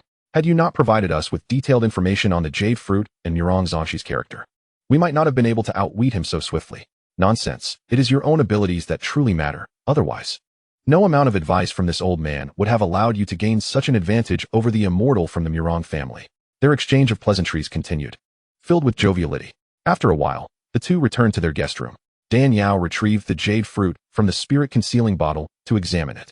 Earlier, to guard against any tricks from Murong Zongxi, she had to slice the fruit and use Murong Yuan as a test subject for poison. The nature of the jade fruit closely resembled that of jade. Once plucked, it would not spoil regardless of how many years passed. However, once the skin was compromised, the spiritual essence would begin to seep out. If not consumed promptly, the fruit would soon lose its vitality and become worthless. It seemed imperative that she consume it at once to avoid waste. With a thought, Dan Yao conjured a blade of icy energy. With a decisive cut, the jade fruit was halved. She offered one half to Xiangyang, saying, Ahua, this is for you. Xiangyang was taken aback. Aren't you planning to use this for your ice crystal glazed body? Why give it to me? Dan Yao replied. The ice crystal glazed body does not require so much. Half is sufficient. You should consume the other half. Xiangyang shook his head vigorously. No. What if I consume it and find myself lacking in medicinal potency during my cultivation? That won't happen. I have calculated everything. There is no room for error. Xiangyang stared at her, hesitating to take the offered half of the jade fruit. Chapter 1059, Ice Crystal Glazed Body. Dan Yao pressed the fruit into his hand. Wherever venomous snakes lurk, within 7 steps, there must be an antidote. Such is the principle of nature. The Jade Valley is perpetually shrouded in mist, rife with miasma. And the jade fruit is cultivated in such an environment. Not only does it enhance physical strength and increase cultivation, but it also counters all toxins and miasmas. Once consumed, you need not fear the various poisons while traversing the continent. Even if you encounter a formidable toxin, this fruit will significantly delay its onset. If you wish to spare me worry, you must eat it. Upon hearing this, Xiangyang's heart warmed, and he teased, isn't this what they call one person, half a fruit? How sweet. Dan Yao shot him a playful glare. Just eat it. Why all the fuss? With a chuckle, Xiangyang took a bite of the jade fruit, consuming it voraciously in mere moments. This fruit is quite fragrant. You should take a whiff. He pulled Dan Yao close, planting a kiss on her cherry-red lips. Instantly, Dan Yao was enveloped by an extraordinary fragrance that surged forth, as if she were surrounded by an endless sea of blossoms. Delightful, isn't it? Xiangyang exclaimed, reveling in his apparent advantage. Infuriated, Dan Yao seized a pillow from the bedside and playfully struck him. After their playful tussle, Xiangyang felt a powerful surge of energy coursing through his body, recognizing it as the jade fruit's spiritual essence activating. Without further delay, he sought a quiet spot to sit and focus on his cultivation. Seeing this, Dan Yao retrieved a black jade mat, sitting cross-legged upon it. She consumed the remaining half of the jade fruit and entered a state of meditation. With a mental command, she summoned the techniques from her mind. An ancient, yellowed scroll unfurled slowly. The ice crystal glazed body. Bones as crystalline ice, body resembling glazed glass, possessing utmost coldness and strength. This technique operates through the power of yin and cold. Once cultivated to perfection, it becomes indestructible and eternal, an unparalleled protective skill. As she absorbed the information regarding the ice crystal glazed body, Dan Yao deeply appreciated its formidable nature. This type of defense, crafted purely from internal spiritual energy, demanded the utmost proficiency in one's internal cultivation. The stronger the spiritual energy, the greater the protection, the more formidable the opponent's attacks, the more powerful the rebound. As she cultivated the bright Jade technique, her spiritual power became boundless, allowing her to wield the ice crystal-glazed body without reservation in the face of adversaries. Free from the anxiety of excessive energy depletion. In such a state, she was akin to donning an impenetrable shell, impervious to ambushes from behind and frontal assaults alike. Moving with unrestrained freedom and omnipotence. Though she had never before engaged in protective techniques, the myriad paths of cultivation ultimately converge. Utilizing the bright Jade technique to channel the softest and most yielding spiritual energy, Danyao found herself thriving as she trained in the ice crystal-glazed body. Taking a deep breath, Danyao gently closed her eyes, following the instructions of her technique to harness the vast spiritual energy of the Jade fruit, circulating it through her meridians and beginning to solidify her form into the ice crystal-glazed body. Time passed, and before long, a month had slipped by. During this month, rumors spread throughout the Jade Valley regarding the Ouyang clan's possession of the Jade fruit, which subsequently fell into the hands of two masked young lovers. Countless factions and rogue cultivators stirred with anticipation, eyeing the Jade fruit with covetous intent, yet hesitating to act recklessly. After all, the Ouyang clan was immensely wealthy and influential, and its head, Ouyang Xianxia, was a figure of considerable renown. The audacity of these two individuals to wrest such a prize from Ouyang Xianxia was a testament to their formidable skill and prowess. Whispers circulated that on the day in question, in the main hall of the Ouyang clan, witnesses had seen Danyao injure an alchemist of the Cave Void realm with a single strike. All the eager factions and rogue cultivators understood that these two were not to be trifled with. They refrained from initiating conflict for fear of losing their lives in a failed attempt to seize the treasure. Furthermore, the duo had a connection with the Ouyang clan and were currently guests within their abode. Thus, while they coveted the Jade fruit in Danyao's possession, they dared not act, instead stationing individuals outside the Ouyang residence, waiting for Danyao and Xianxiang to venture out alone, ready to strike at an opportune moment and claim the Jade fruit. Unbeknownst to Danyao, she and Xianxiang were being closely watched. Even if she were aware, she would care little. With her formidable strength, she welcomed any who dared to challenge her. Throughout the month, Danyao thoroughly refined the medicinal properties of the Jade fruit, forming a hard, transparent layer of ice crystal glaze upon her exterior. The ice crystal glazed body had reached a minor level of completion. Danyao understood that to cultivate it to a greater mastery, she needed to gradually hone her skills, avoiding impatience. Continuing further would be a waste of time. So she decided to break through. Xianxiang, standing nearby, noticed Danyao ceasing her cultivation and cast a glance her way, a flicker of intrigue in his eyes. "Ouyang, have you succeeded?" he inquired. Danyao replied nonchalantly, "Not yet. I have merely achieved a minor success." As Xianxiang observed Danyao, she too scrutinized him. Her starry gaze detected a threefold increase in his strength compared to before, and a look of astonishment graced her exquisite features. "Ehua, you've broken through to the 5th level of the spirit platform." Xianxiang chuckled. "Thanks to half of the Jade fruit. It not only expanded my meridians and enhanced my resistance to toxins, but also propelled me directly to the 5th level of the spirit platform. The Jade fruit is indeed a rare treasure. Now that you've made progress, it's the perfect opportunity to test my newly acquired ice crystal glazed body." Before Xianxiang could respond, Danyao transformed into a streak of spiritual light, soaring into the air enveloped in clouds and miasma. The power of the spirit platform was overwhelming. Engaging in combat indoors could potentially reduce the entire Ouyang residence to rubble. Xianxiang also wished to witness the prowess of Danyao's ice crystal glazed body. With a swift motion, he ascended to the clouds and called out to Danyao. "Ouyang, I'm about to strike. Be careful. Come on, show me what you've got." Danyao challenged. As his words faded, Xianxiang unleashed a powerful punch. The destructive force of the bridal garment technique was immense. Fearing he might harm Danyao, he restrained himself to 3/10 of his strength, yet it remained formidable. Any ordinary heavenly sovereign would be rendered incapacitated by such a blow. Danyao, eager to test her training results, activated the ice crystal glazed body just as he struck, summoning a faint layer of icy energy in her palm that transformed into a countering punch. The moment their fists collided, even before contact, Xianxiang felt as if his hand had struck an incredibly soft, yet unyieldingly hard substance woven of ice. The principle of yielding overcoming rigidity caused his punch to rebound unexpectedly. In that instant, Xianxiang realized that Danyao's ice crystal glazed body was no ordinary technique. He immediately increased his strength by an additional 20%, eager to discover the extent of her defensive capabilities. Seeing his punch approach, Danyao refrained from countering and instead fortified her defenses, channeling the ice crystal glazed body to withstand the onslaught of his vigorous strike. Thus, they stood several paces apart, one attacking with all their might while the other defended with unwavering resolve, engaging in a thrilling contest. After a brief exchange, Xianxiang, employing 6/10 of his power in the bridal garment technique, found Dan Yao's ice crystal glazed body beginning to falter, revealing fine cracks in its icy facade. As his punch surged forth once more, Dan Yao had no choice but to employ the technique of borrowing strength from the bright jade technique, utilizing her bright jade palm to deflect his attack entirely.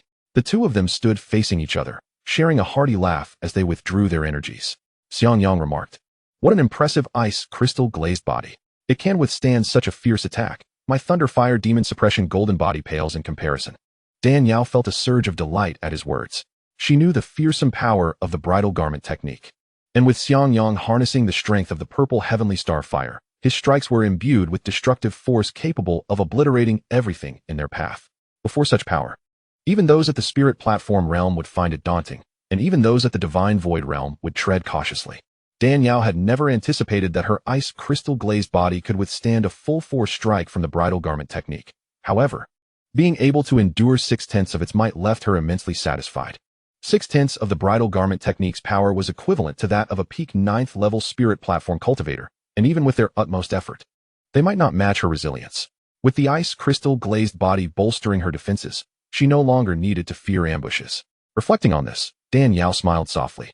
Such formidable defensive strength is largely due to the jade fruit. It truly is a rare treasure. Without its miraculous effects to aid me, I could never have cultivated the ice crystal glazed body to this extent. Xianxiang replied with a grin. I too did not expect the jade fruit's effects to be so extraordinary. All my prior efforts were not in vain. Just then, the two sensed a surge of powerful auras emanating from the Ouyang residence, soaring towards the heavens. 8 Earth Sovereigns. Dan Yao's expression changed slightly. Where did the Ouyang clan summon so many powerful figures? Xianxiang replied calmly. It seems these individuals are likely drawn here for the jade fruit.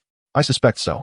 The jade fruit is extraordinarily mysterious. Consuming it not only renders one immune to all toxins and harmful miasmas, but also purifies the marrow, reshaping the bones, significantly enhancing one's cultivation. Who could possibly resist such temptation? Previously, they refrained from acting due to ignorance of the jade fruit's whereabouts. But now that they know it is in my possession, everyone is eager to lay claim to it. However, Dan Yao smirked disdainfully. To attempt to snatch from the jaws of a tiger, they ought to consider their own weight. Hey Yao, how do you plan to handle this? In the face of their approach, she resolved to respond in kind, for this matter was directed at her. She had no intention of causing trouble for the Ouyang clan. Yet, as one of the 3 great families possessing the jade fruit, the Ouyang clan had its own formidable guardians. The one capable of summoning such a multitude of experts was surely not of ordinary stature. Xianxiang sensed the presence of the cultivators below and slowly remarked. 3 at the initial stage of Earth Sovereign, 2 at the mid-stage, 2 at the late stage, and 1 at the pinnacle. Such a formidable assembly in the Jade Valley is undoubtedly impressive. I can vaguely sense that one of the late-stage Earth Sovereigns possesses exceptionally pure yang spiritual energy, coupled with a remarkably strong soul perception. He must be an alchemist. Chapter 1062, Ouyang. An alchemist? Dan Yao was taken aback, then quickly grasped the situation. Now I understand. No wonder so many Earth Sovereigns have suddenly appeared. It appears they were summoned by a 5th-grade alchemist at the Earth Sovereign level. In the Western region, where 6th-grade alchemists are almost extinct, a 5th-grade alchemist wields significant influence in the realm of alchemy, which explains why he could rally so many Earth Sovereign experts to his side. However, the elder of the Ouyang family, Ouyang Tsang, is also a 5th-grade alchemist. The audacity of this individual to confront us suggests that his alchemical prowess surpasses that of Ouyang Tsang. By gathering such formidable allies, he must be seeking to acquire the jade fruit to remedy his shortcomings. Dan Yao mused with narrowed eyes and a cold smile. The extraordinary medicinal power of the jade fruit not only aids in the cultivation of an astonishingly defensive ice crystal-glazed body, but also enhances a cultivator's physique, rendering them nearly impervious to blades and lightning. It is widely acknowledged that during the alchemical process, an alchemist's focus and spiritual energy are entirely devoted to the craft, leaving their defenses vulnerable. If someone were to strike during a critical moment, the alchemist would find it exceedingly difficult to resist. This is precisely why so many powerful protectors gather around alchemists, to safeguard them from adversaries. Yet, no matter how many protectors surround them, the threat of betrayal remains, and an ambush could occur when least expected. Relying on others for protection is far less reliable than strengthening oneself. Therefore, throughout history, Exceptionally talented individuals have diligently researched protective techniques to ensure their safety while refining elixirs. The Danlei dance that Dan Yao previously mastered was developed specifically for this purpose. The jade fruit has the remarkable ability to grant a cultivator a golden and jade-like physique, providing extraordinary protection.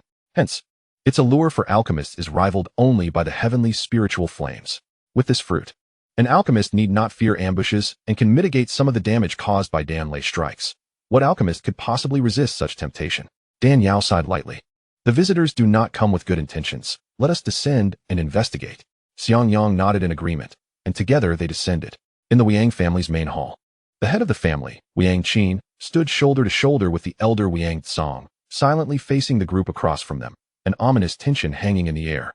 After a lengthy silence, Ouyang Qin broke the stillness, his voice cool and collected. It seems somewhat inappropriate for you all to intrude without permission.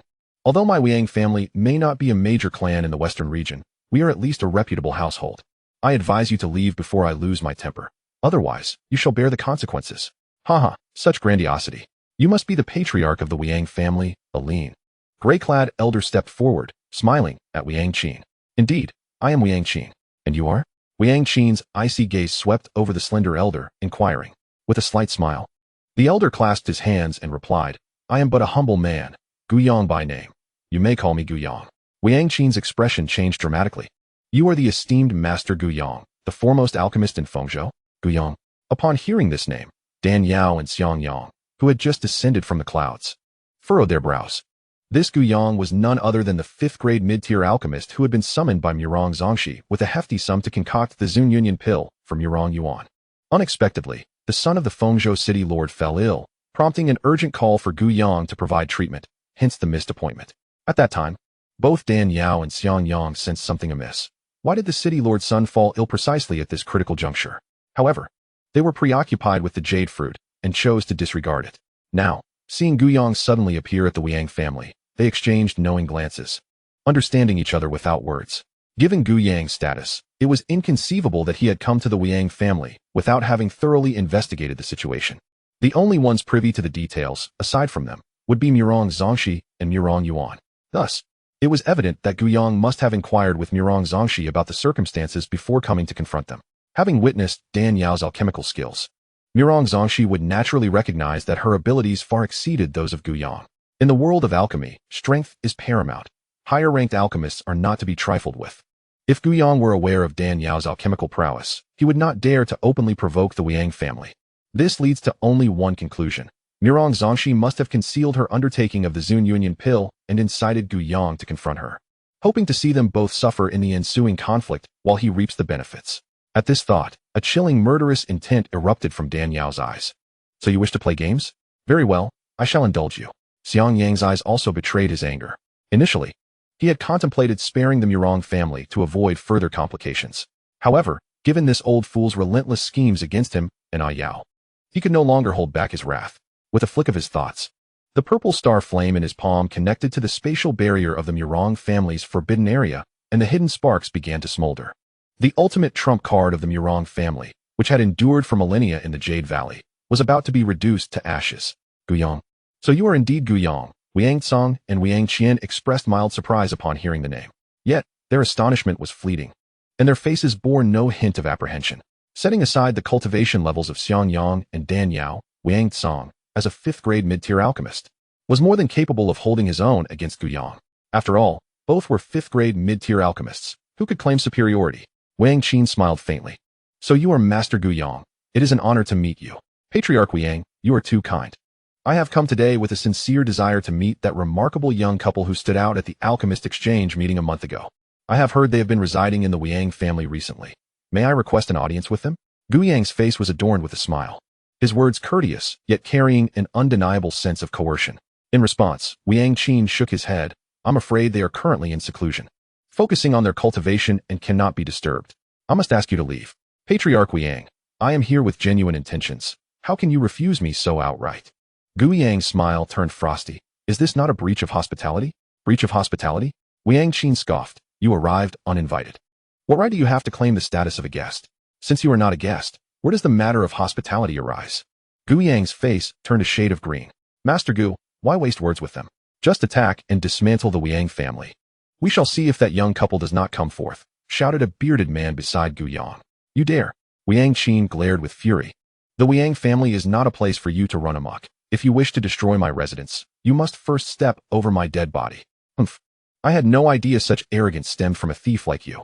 Ouyang Tsang's gaze flickered over the burly man with a beard, a sneer escaping his lips. Clearly recognizing him and aware of his disgraceful past. Who has been stealing your sister-in-law's affections, you old wretch? Mind your tongue. Upon being exposed, the burly man felt the weight of many eyes upon him, and his round face turned an alarming shade of crimson. If you have the audacity to commit such acts, do not fear the consequences. I recall a time when I had just broken through to the 4th tier as an alchemist. Passing by your home when I discovered a rare sunflower, I ventured in to pluck it, only to stumble upon you and your sister-in-law, stripped bare, indulging in your lust beneath the open sky in the herb garden. The scene was quite scandalous, and even now, I find myself blushing on your behalf. Ouyang Tsang recounted with a chuckle, vividly painting the moment. You. The bearded man trembled with rage. Do you wish to throw a punch? I am not afraid of you. A formidable and robust aura emanated from Ouyang Tsang, pressing down on the burly man. You think I fear you? The burly man feigned aggression, ready to strike. Enough. Ouyang bellowed sharply. Are you not embarrassed enough already? After a brief pause, he added, I have come sincerely to pay my respects. I beseech the patriarch Ouyang to facilitate my request. Unbeknownst to Ouyang, Ouyang Tsang had successfully ascended to the rank of an intermediate 5th-tier alchemist. With the profound heritage of the Ouyang family, coupled with Ouyang Tsang's status and power as a 5th-tier alchemist, confronting him head-on would yield little advantage, prompting Ouyang to adopt a more conciliatory tone. Ouyang Qin continued to shake his head. I am sorry, but these two are the most esteemed guests of the Ouyang family. Without their consent, I cannot permit you to see them. Having learned of Dan Yao and Xiang Yang's prowess and the immense power backing them, Ouyang Qin would never allow intruders to encroach upon their space.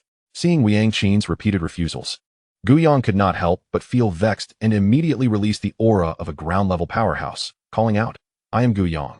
Seeking an audience with Miss Dan and young Master Hua, I implore you both to reveal yourselves. The concealed figures of Dan Yao and Xiang Yang, upon hearing this, exchanged a faint sigh. Suddenly, the space around them twisted, and two figures, one red and one blue, emerged slowly before Ouyang and the others. Despite the masks of a smiling tiger and a weeping cat obscuring their faces, their imposing presence was unmistakable. Xiang Yang's stature stood tall like a bamboo, while Dan Yao's slender form resembled a spring willow, and the powerful allure that surrounded them conveyed to all present that they were akin to celestial dragons and phoenixes among mortals. In stark contrast to Dan Yao's ethereal grace, Ouyang Qian, who appeared as beautiful as an orchid, suddenly seemed like a dust-laden pearl. Miss Dan, have you emerged from your seclusion? Ouyang Tsang inquired upon spotting Dan Yao. Dan Yao nodded with a smile. Yes, I have just concluded my training. Her gaze flitted swiftly over Ouyang and the others. Beneath the smiling tiger mask, her eyes sparkled like stars, radiating brilliance, and the glances she cast left the formidable ground-level powerhouses momentarily entranced. Dan Yao spoke coolly. I am Dan Yao. Are you looking for me? Ouyang regarded Dan Yao, saying, Yes, Miss Dan, I have matters to discuss with you. Speak, what is it? Chapter 1065, The Plan Falls Through. Dan Yao, aware that he sought the Bayou fruit, chose not to reveal her knowledge, curious to see what tricks he would attempt. As Dan Yao directly broached the subject, Ouyang's expression grew serious, and he said in a low voice, Miss Dan, I have come for the Bayou fruit in your possession. Bayou fruit? Dan Yao brushed her hair back, responding nonchalantly, Who sent you? Was it that old fellow Murong Zongxi? The unique poisoning techniques of the Murong family had deterred countless powerful individuals from seeking the spiritual herbs they hoarded. The Bayou fruit, treasured by the Murong family and hidden for so many years, was undoubtedly laced with layers of poison. Consequently, after the news of the Bayou fruit's existence in the Murong family spread, no one dared to approach them for it, fully understanding that even if they seized it, they could not refine or absorb it. As a 5th-tier alchemist with deep ties to the Murong family, Ouyang was certainly aware of the poison surrounding the fruit. Had it not been for Murong Zongxi informing him that the poison had been neutralized, Ouyang would never have sought out the Ouyang family for it. Ouyang chuckled. Who sent me is of little consequence. What matters is that the fruit is in your hands. Years prior, Ouyang had discovered that the 12th-ranked Wan Diuming Ding was housed within the Murong family, though it ranked last on the fire cauldron list. Its assistance to alchemists was not inferior to the other cauldrons ranked higher. The heavenly spiritual fire and the cauldrons on the fire cauldron list were coveted treasures by countless alchemists. As an alchemist, Ouyang had long coveted the wand Du Ming Ding and had previously assembled forces to attempt to seize it from the Murong family. However, he soon found that the wand Du Ming Ding, having been passed down for hundreds of thousands of years within the Murong family, bore an indelible soul imprint placed by successive family heads, firmly bound to the spatial barrier of the forbidden area behind their mountain. Each time Ouyang sent his forces to claim the cauldron, Murong Zongxi would activate the soul imprint, causing the wand Du Ming Ding to automatically return to the spatial barrier. After several failed attempts, not only did he return empty-handed, but he also lost many men. Ouyang understood that unless Murong Zongxi willingly relinquished the cauldron, no one could take it from the Murong family. But convincing that old fox to willingly part with the treasure proved to be no easy task. Coincidentally, at that moment, his beloved grandson Murong Yuan fell victim to the pure Yin blood curse, prompting Ouyang to devise a plan. He delayed the alchemical process while negotiating conditions with a fellow alchemist who possessed heavenly spiritual fire. He awaited Murong Yuan to be overwhelmed by the cold energy, hoping that when Murong Zongxi faced despair, he would willingly offer the wand to Du Ming Ding. Everything was meticulously planned, but unexpectedly, Dan Yao and Xianxiang appeared, thwarting his scheme. Upon learning that Murong Zongxi had found someone capable of melting the cold marrow ice soul, Ouyang falsely claimed that the city lord's son had fallen ill, further delaying the alchemical process to draw Murong Zongxi to him. Little did he know that Dan Yao not only had the one capable of refining the ice marrow, but was also an alchemist herself. Having already succeeded in concocting the Zun Yuan Yin Dan before he could make his move, rendering his plans futile, Ouyang, unaware of Dan Yao's alchemical prowess and swayed by Murong Zongxi's manipulations, came to demand the Baiyu fruit, believing it to be the key to his ambitions. Chapter 1066, A Bargain. Ouyang mused that since the Zun Yuan Yin Dan had already been perfected, relying on the wand Du Ming Ding was out of the question. Obtaining the Baiyu fruit to craft a protective technique would suffice. Dan Yao smiled mischievously. The Baiyu fruit is in my possession, but I have already used it. Used it? Ouyang exclaimed in surprise. How could that be? The potency of this fruit is astounding. Unless one possesses profound cultivation, consuming it forcibly would lead to a fatal backlash. How could you have used it so quickly? Dan Yao replied with a smile. Just because others cannot withstand the potency of the Baiyu fruit does not mean I cannot. Now, the Baiyu fruit has become one with me, and no one else shall have it. Such a claim was hard for Ouyang to accept. The Baiyu fruit was an extraordinary treasure, its potency immensely powerful. Typically, it would take years for anyone to fully digest such a heavenly spiritual item. This woman had acquired the fruit only a month ago. If she had truly used it, she would be too preoccupied with refining it to make an appearance. Ouyang chuckled softly and remarked, Miss Dan, while the jade fruit may indeed be a rare treasure of heaven and earth, it is also akin to a hot potato, an object of peril. Innocent though one may be, the possession of such a gem can invite calamity. Now that the entirety of Baiyu Valley is aware that this precious item lies in your hands, the moment you depart from the Ouyang family, you will undoubtedly attract mortal danger. Why risk your exquisite life for a mere fruit? Dan Yao's lips curled into a cold, mocking smile as she retorted. And what do you propose? Quite simply, he replied, I wish to barter. I would like to exchange what I possess for the jade fruit. Exchange? Dan Yao's smile widened. The jade fruit is a coveted treasure for countless cultivators, particularly for you alchemists. Its value rivals that of the heavenly spirit fire. What could you possibly offer in return? Ouyang pondered for a moment before meeting her gaze and said, I am willing to trade 2 red beauty pills and 1 nirvana pill for the jade fruit you hold. What do you think, Miss Dan? Upon hearing this, the onlookers were left astounded, unable to fathom Ouyang's audacious proposal.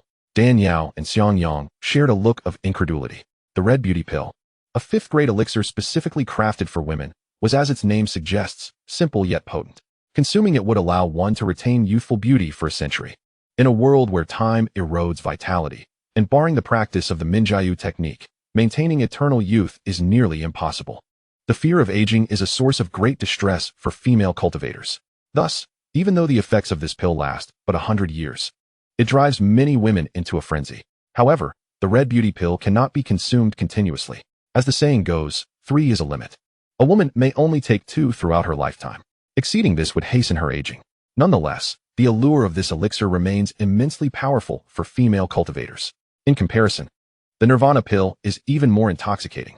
This 6th-grade elixir, while not as rare as the breakthrough pill, is still an exceedingly precious entity among 6th-grade elixirs. As its name suggests, the nirvana pill grants rebirth. When ingested, its potency integrates within the user's danshan, allowing for miraculous revival when faced with fatal injuries. After such a rebirth, not only does one's strength surge, but their cultivation speed also accelerates. A person's innate talent for cultivation is typically fixed. Barring extraordinary individuals like Dan Yao or Yi Chun, it is nearly impossible to alter one's foundational abilities. Transforming oneself entirely is akin to scaling the heavens. Of course, while the nirvana pill can allow one to be reborn like the phoenix, its miraculous effects are still inferior to those of divine beasts. Should the user suffer fatal wounds or strikes to vital areas, no matter how potent the nirvana pill, revival may still be unattainable. Yet, its efficacy is enough to send numerous powerful beings into a frenzy. By heavens, to offer such a trade, a 6th-grade elixir and 2 5th-grade ones, is truly a grand gesture. Ouyang Qian's mouth fell agape, as if an egg could fit within. Ouyang Tsang scoffed derisively. This old man indeed has a flair for the dramatic. Given his current capabilities, he may barely manage to concoct the red beauty pill, but the nirvana pill is utterly beyond his reach. Being a 6th-grade elixir, it requires the expertise of a 6th-grade alchemist at the celestial monarch level to successfully create it. He is merely a mid-tier 5th-grade alchemist. How could he possibly craft something of such high caliber? Despite their astonishment at Ouyang's boldness, the Ouyang trio quickly regained their composure. To them, 6th-grade elixirs were indeed invaluable, but in the presence of Dan Yao, who was likely a 7th-grade alchemy emperor, they held little significance. The three had anticipated that upon hearing Ouyang's terms, Dan Yao would scoff dismissively, revealing her disdain. To their surprise, however, a glimmer of excitement and joy flickered in Dan Yao's brilliant eyes behind her facade of a smiling tiger. You truly possess a nirvana pill? You cannot be deceiving me, she stammered, her voice trembling with anticipation. While the nirvana pill's effects are extraordinary, to someone of Dan Yao's caliber, an 8th-grade alchemy emperor, it was merely a 6th-grade elixir, a trifle. What truly thrilled her was the knowledge that one of the ingredients necessary to concoct the nirvana pill was the rare gold 7-star lotus. The rare gold 7-star lotus is an exceedingly rare and unique plant, its rarity stemming from the mystery surrounding its growth. It is universally recognized for its golden hue and is an indispensable component in crafting the nirvana pill. However, Dan Yao, having perused the compendium of all medicines, was aware of its origins. The rare gold 7-star lotus is, in fact, a mutated variant of the common 7-star lotus, transformed from green to gold due to its exposure to the colorless rare gold water. Wherever the rare gold 7-star lotus thrives, the colorless rare gold water is sure to be found. Dan Yao had 2 objectives for her journey to the western region. First, to locate Yi Chun and reclaim the fragments of the fire feather sword he had pilfered from the Xiang clan. Second, to seek out the colorless rare gold water. After years of effort, Dan Yao had managed to gather the 100-flower elixir from the eastern region, the lava core dew from the southern region, and the earth essence liquid from the Xiang clan's secretive lineage in the central region.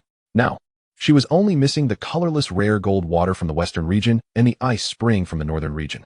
During her time in the western region, Dan Yao had inquired extensively about the colorless rare gold water, consulting numerous individuals and mobilizing the entire Ouyang family to seek information.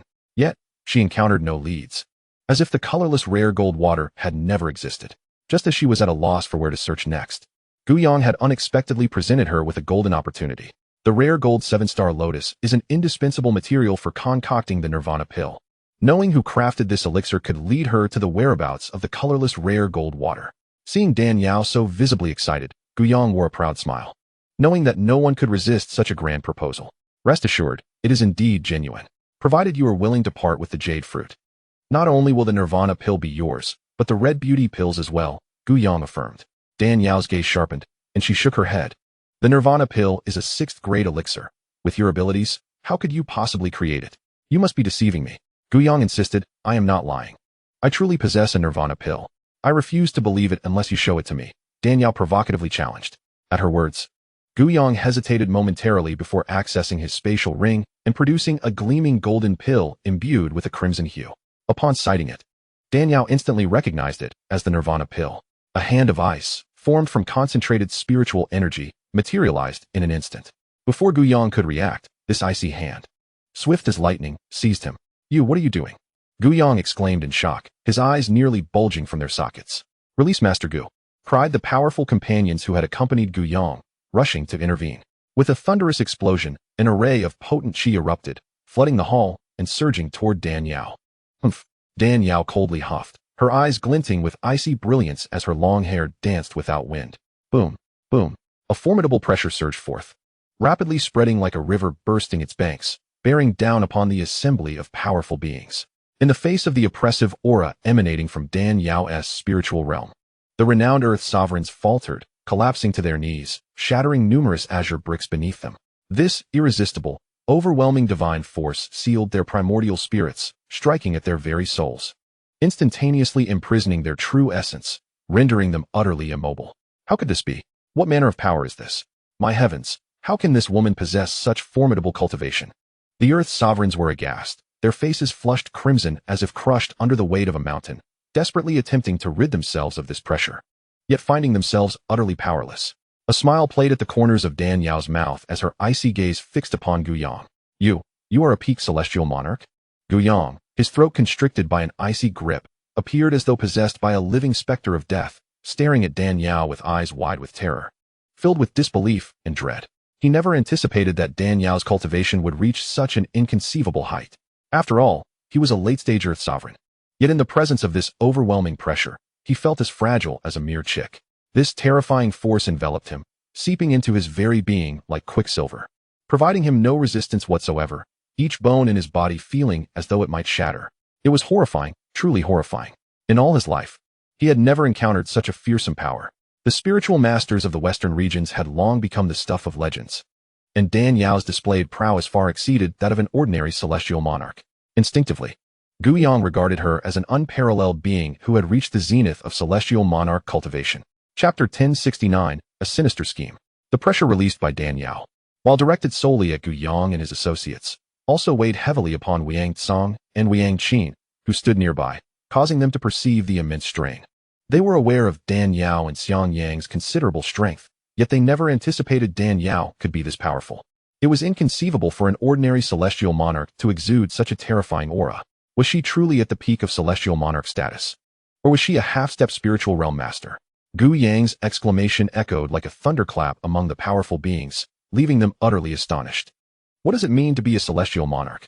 Every ear in the four domains recognized the might of such beings. Among the 9 great states of the western regions, the most formidable figures were always the peak Earth sovereigns and half-step celestial monarchs. Only a select few states, rich in resources and centrally located in the western regions, could boast celestial monarchs. These celestial monarchs were invincible, ruling over the western regions, standing atop the hierarchy of cultivation, revered and worshipped by countless cultivators. However, the path to becoming a celestial monarch was fraught with challenges. Countless Earth sovereigns and half-step celestial monarchs found themselves stymied at this threshold, ultimately expiring without ever crossing it, dying with regret. For cultivators in the western regions, celestial monarchs were akin to mythic beings. Even those newly ascended to celestial monarch status could not be compared to peak Earth sovereigns or half-step celestial monarchs. Why you? Ouyang stuttered, his teeth chattering in fear as he gazed at Dan Yao. How can you be a celestial monarch? Why can't I be a celestial monarch? You dare to seek a bayou fruit from me without even understanding your opponent's strength. Should I admire your audacity or mock your ignorance? Dan Yao's eyes were filled with disdainful coldness. Aye. Ouyang was still reeling from disbelief when Dan Yao continued. Mirong Zongxi has long known my strength but concealed it, inciting you to seek trouble with me. I trust the purpose of this need not be elaborated. The moment the words left her lips, Ouyang's expression shifted dramatically, his teeth grinding together in rage. That cursed old fox must have been furious at Ouyang for deliberately breaking his promise to assist his grandson in refining the Zun Union pill, thus using the bayou fruit as bait to provoke him into confronting the Ouyang family. A cunning scheme to eliminate him through Dan Yao, while simultaneously humiliating her. Ouyang seethed. What a vile scheme. The calculation may have been ruthless, but it proved quite effective, even as a 5th-tier alchemist. Provoking a celestial monarch would inevitably lead to death. Ouyang, of all the people you could have crossed, why did you have to choose me? Tell me, how shall I deal with you? Dan Yao's voice was as cold as the depths of winter. Ouyang's face turned as pale as a sheet, trembling as he stammered. Your Majesty, I am but a humble old man who could not recognize the mountain before me. Please, spare me this once. In my next life, I shall serve you faithfully, repay your kindness with my life. At this moment, Ouyang keenly felt the terrifying depth of Dan Yao's power, knowing that escape was impossible, and thus resorted to pleading for mercy. Though Dan Yao disdained Ouyang's character, she hesitated to kill him outright. Considering that he had not aggressively pressed her, but rather approached her with polite words and offered 3 pills for negotiation. After some contemplation, Dan Yao stated, I could spare your life, but only if you answer one question truthfully. Not only will I grant you mercy, but I can also offer you an opportunity. Upon hearing this, Ouyang eagerly nodded like a chick pecking at grain. Yes, Your Majesty, please ask. I shall speak without reservation. Chapter 1070, A Counterattack. I ask you, from whence did you acquire this nirvana pill? And where did the sharp gold 7-star lotus within it come from? Ouyang was taken aback, clearly not expecting Dan Yao to pose such a question. Why are you dawdling? Speak. Xianxiang, who had silently observed until now, barked sharply, unleashing a terrifying pressure upon Ouyang that nearly crushed him to pieces. Although Xianxiang had become a natural alchemist due to his cultivation of the wedding dress divine art, he had not undergone systematic training. Thus, while he possessed alchemical abilities, he was not particularly knowledgeable about the components of the nirvana pill. However, upon hearing the name Sharp Gold 7-Star Lotus and observing Dan Yao's reaction, he could easily deduce its connection to the Su-Se Sharp Gold Water. Xianxiang and Dan Yao had come to the western regions specifically for the Su-Se Sharp Gold Water and fragments of the Fire Feather Sword. Now that they had discovered a lead, they were determined to investigate further. Ouyang's face twisted in pain as he hurriedly replied, I'll tell you. I obtained this nirvana pill from a sect called the Black Blood Hall in Mizhu. I saved the sect leader, and in gratitude for my life-saving deed, he gifted me this pill. As for the sharp gold 7-star lotus used to refine it, I have no idea where it is. You truly do not know? Dan Yao asked, her skepticism evident. Indeed, I am merely a mid-tier 5th-grade alchemist. The nirvana pill is a 6th-grade pill. How could someone of my abilities have any access to its refinement? If you wish to uncover more specific information, you might consider visiting the Black Blood Hall in Mizhu. They possess this pill and surely know the whereabouts of the sharp gold 7-star lotus. Dan Yao nodded in acknowledgement. I understand that, given your capabilities, it is improbable for you to have refined the nirvana pill. Very well, I shall spare you today, and I will personally visit the Black Blood Hall. However, should you dare to deceive me? Ouyang recoiled, trembling. I wouldn't dare. I know you wouldn't dare. Now, let me ask you again. The last time Yurong Zongxi invited you to refine pills, you feigned illness as the son of the Fengzhou city lord to decline. But were you not plotting against the Murong family S1 poison nether cauldron? Ouyang could not suppress a gasp of shock. Why you know this? Just a guess. Ouyang forced a bitter smile, a very accurate guess. But alas, all my schemes have come to naught. The Ziyun Union pill has already been refined, and no one can compel that old fox Murong Zongxi to willingly part with the Wan poison nether cauldron. Dan Yao's chilling laughter echoed. Who said that only Murong Zongxi must voluntarily yield it for it to be taken from the Murong family? I have my methods to help you obtain it. Ouyang was taken aback. Why would you help me? For no particular reason. It was simply the disdain for that cunning old fox, daring to plot against her. He must face the consequences. Presently, an excellent opportunity lies before you. Will you seize it? Without hesitation, Ouyang nodded in affirmation. He had long coveted the Murong family's legendary Wan poison spectral cauldron. Now that the chance to acquire this treasure had presented itself, how could he not act? Dan Yao smiled gently, and, employing the art of secret sound transmission, meticulously recounted the breach of the Murong family's spatial barrier and the means to turn the tables. Dan Yao was always clear about her grievances, repaying enmity and kindness alike. Since Murong Zongxi had repeatedly schemed against her, she naturally could not allow this old rogue to go unpunished. Although Ouyang's prowess did not match hers, his influence in the alchemist community was sufficient to cause Murong Zongxi considerable trouble. Chapter 1071, The Catastrophe of Annihilation. Murong Zongxi, with a scheming mind, sought to use Dan Yao to eliminate Ouyang, the unscrupulous alchemist eyeing the Murong family's heirloom. Unbeknownst to him, Dan Yao had seen through his plot and, without being blinded by rage, swiftly ended Ouyang's life, turning his own weapon against him. At this moment, Murong Zongxi remained oblivious to the impending doom, still indulging in dreams of Murong Yuan regaining his health and begetting numerous grandsons to delight in. Grandfather, is this strategy truly feasible? Could it backfire? Murong Yuan's eyes glinted with an unspoken coldness, and his face bore a worried expression. Murong Zongxi chuckled. Of course it will work. The might of the heavenly monarch is not to be trifled with. Those who provoke it are destined for demise. That woman is so proud. How could she possibly tolerate others coveting the treasure she has painstakingly acquired? It would be surprising if she didn't eliminate Ouyang on the spot. Murong Yuan, enlightened, exclaimed, Grandfather's calculations are indeed astute. I am in awe. Murong Zongxi lifted his teacup, taking delicate sips of the bitter herbal brew, and smiled faintly. That old fool thinks I am unaware of his intentions. He has sent people to steal our family's cauldrons several times, yet all have returned empty-handed. I am as clear as day about his schemes.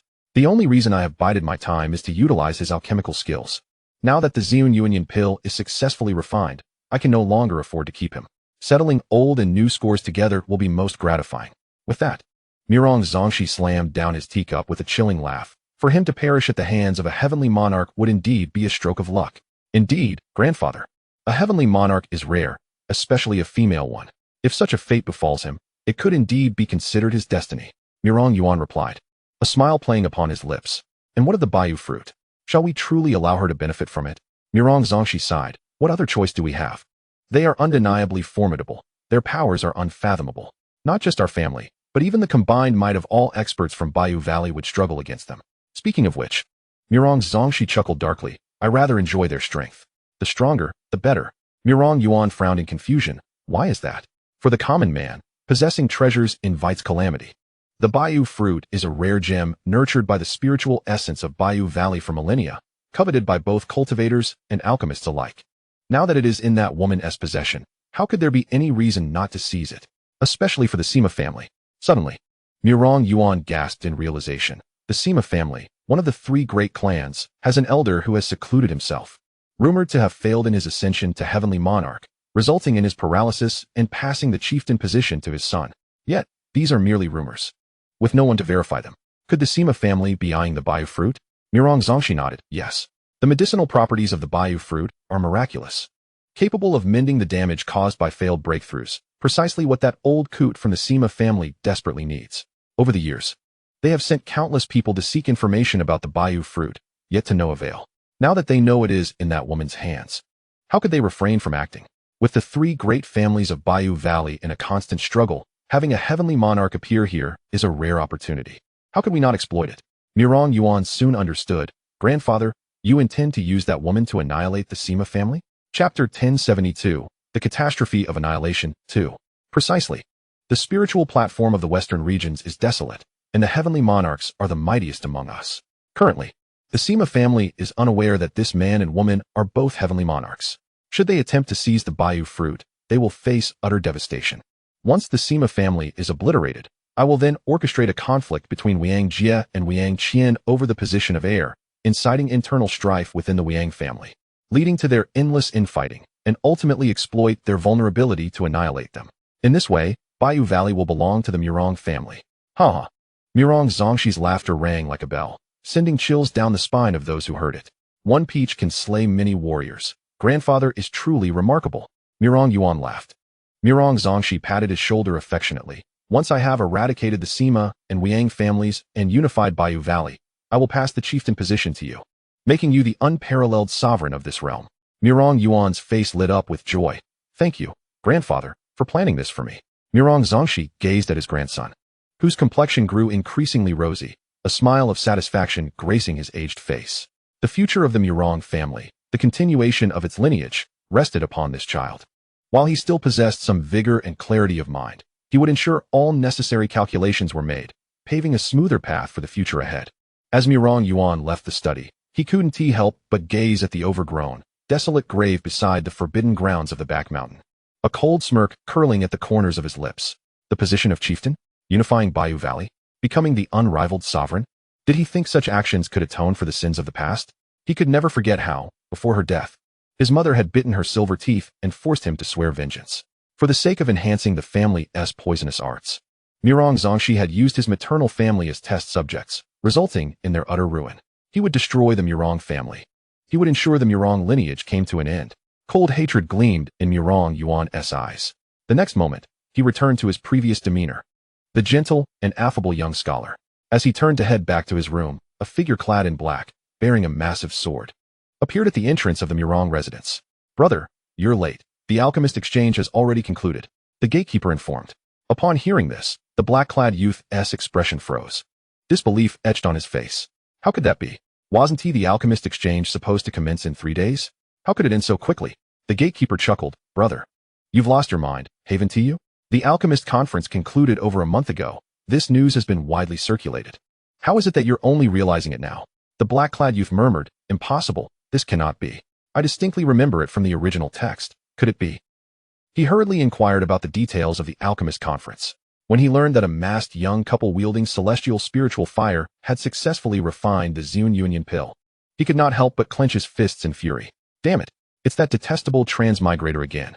He was certain that this person must have known the plot surrounding Bayou Valley, acting first to entice Mirong Zongxi into hastily organizing the alchemist exchange, thus seizing the Bayou fruit that rightfully belonged to him, the male protagonist.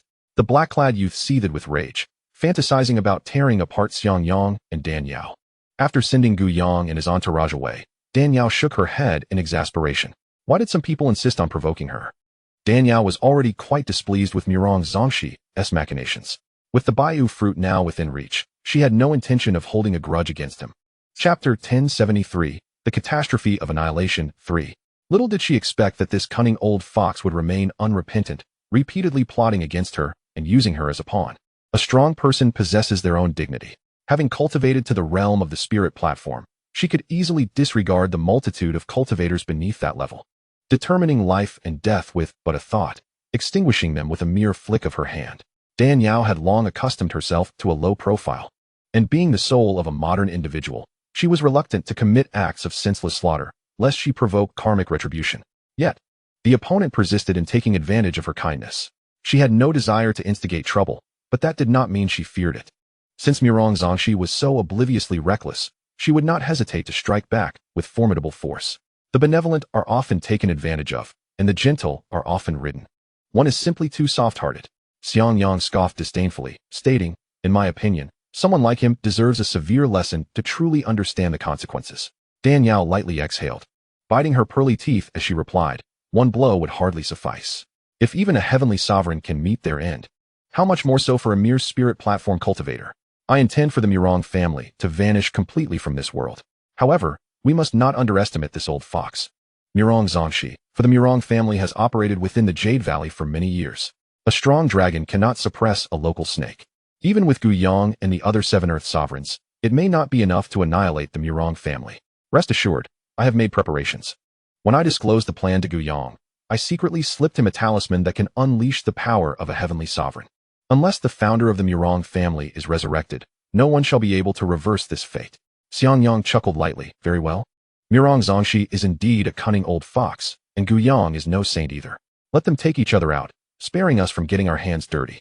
A dog-eat-dog scenario is bound to be quite the spectacle.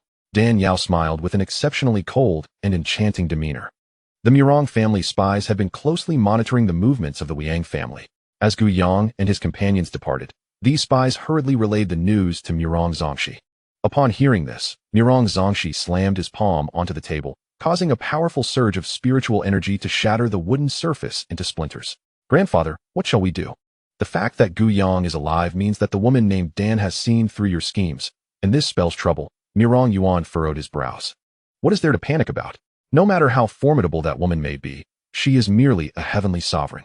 Our family possesses a spatial barrier left by our first-generation ancestors. Unless a spirit platform expert intervenes, no one can breach it. If necessary, we can retreat to the forbidden grounds, Mirong Zhun stated darkly. At that moment, a cold, sharp laughter echoed, reminiscent of a night owl. So you plan to hide in the forbidden grounds when you can't win? Humph, it won't be that easy. This voice, originating from over 100 meters away, resonated in the ears of the grandfather and grandson as though it were right beside them. Their expressions shifted dramatically as they heard the commotion outside, the sounds of battle erupting. Mirong Zongxi swiftly moved to the door, only to find Ouyang and a host of powerful individuals forcefully breaking in, attacking indiscriminately, destroying everything in sight. Ouyang unleashed his pure yang fire, executing several lethal strikes, and within moments, over a dozen bodyguards lay dead at his feet. Ouyang, I have always treated you with respect. How can you be so impudent? Mirong Zongxi's eyes gleamed with cold fury as he rebuked. Treated with respect? How can you even utter such words? Because of your schemes, I and my companions nearly lost our lives at the hands of that woman. Ouyang's anger escalated as he spoke, his eyes blazing with rage. I advise you to surrender the 10,000 poisons nether cauldron, and then take your own life as an apology. I might consider sparing your Mirong family. Otherwise, I will ensure that not a single soul from the Mirong family remains. Chapter 1074, The Catastrophe of Annihilation 4. You go too far.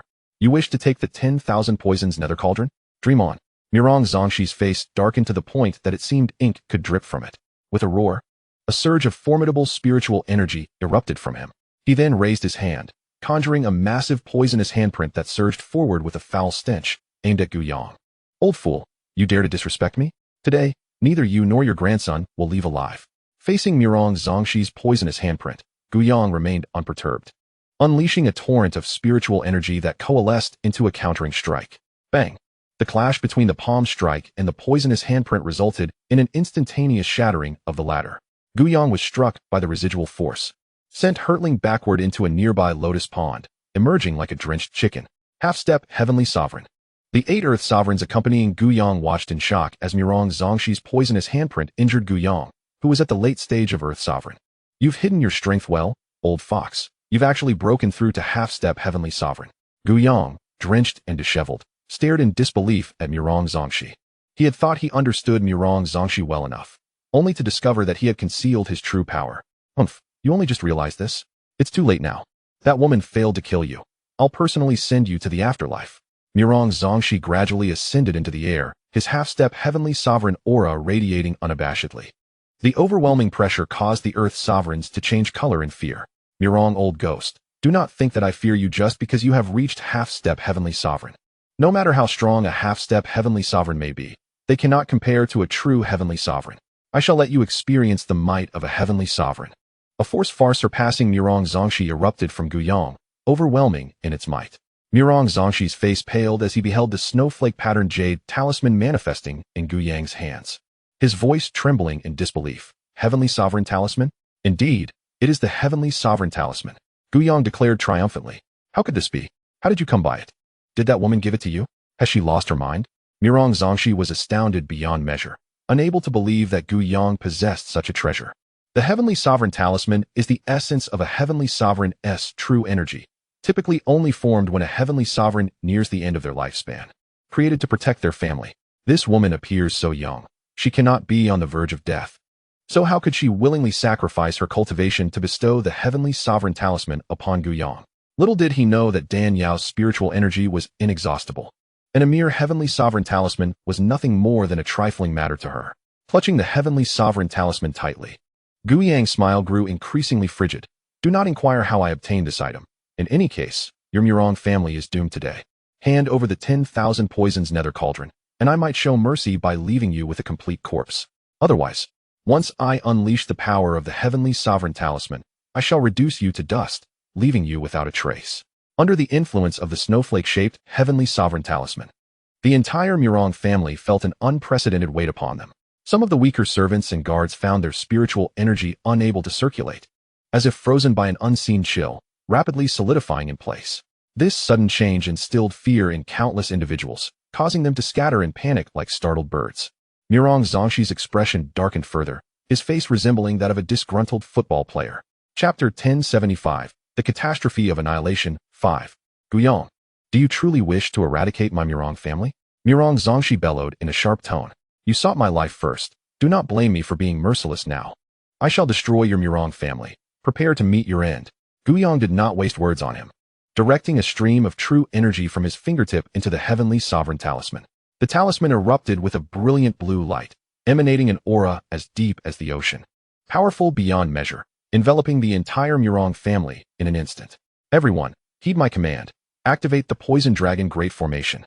Murong Zongxi, feeling the unprecedented pressure, ceased to conceal his strength and descended to activate the Family Protection Formation. The Poison Dragon Great Formation was established by one of the Murong family's ancestors at the Heavenly Sovereign level, combining toxic arts with ingenious design to protect the family.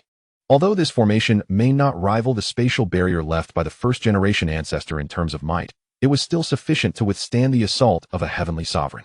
The Murong family has established its roots in the Jade Valley for several hundred millennia, and the activation of this ancestral protective formation has occurred less than a handful of times, underscoring the perilous nature of the current crisis. With a commanding voice, Murong Zongxi ordered the collateral descendants, venerable elders, and captains of the guard of the Murong clan to unleash their internal powers, channeling them into a colossal, dragon-shaped pillar that supports the main hall. As the collective spiritual energy flowed into it, the pillar erupted with a mesmerizing emerald glow. With a forceful slap of his hand, Murong Zongxi caused the pillar to explode, unleashing a venomous dragon that soared into the sky. A torrent of toxic gas emanated from the dragon, and those with weaker spiritual powers among the servants and guards, upon inhaling the noxious fumes, fell lifelessly without uttering a sound. The venomous dragon opened its maw, devouring the essence of the deceased servants, growing in size and exuding a terrifying aura that caused the likes of Ouyang and others to change color. Simultaneously, in the Ouyang family courtyard, where Dan Yao and Xiang Yang were admiring the picturesque scenery of mountains and streams, they too sensed the power released by the venomous dragon. Even a dying camel is larger than a horse. This old fox still possesses quite a few tricks to counter my heavenly monarch talisman. Dan Yao chuckled softly. Xiang Yang, plucking a peony named Drunken Yang Fei, adorned Dan Yao's hair, remarking, no matter how much he struggles, this old wretch cannot escape his doom. Dan Yao brushed her hair gently, saying, wise words cannot advise a doomed soul. I have warned him. Yet he not only refused to heed my counsel, but has persistently courted disaster. This calamity today is entirely of his own making. Why concern ourselves with such filth? Let that old ghost Ouyang handle it. We shall quietly enjoy the spectacle. Who would have thought the Murong family possessed such means? Truly a prestigious clan with a legacy spanning hundreds of thousands of years. Gazing at the venomous dragon manipulated by Murong Zongxi's spiritual power, Ouyang's expression turned grave.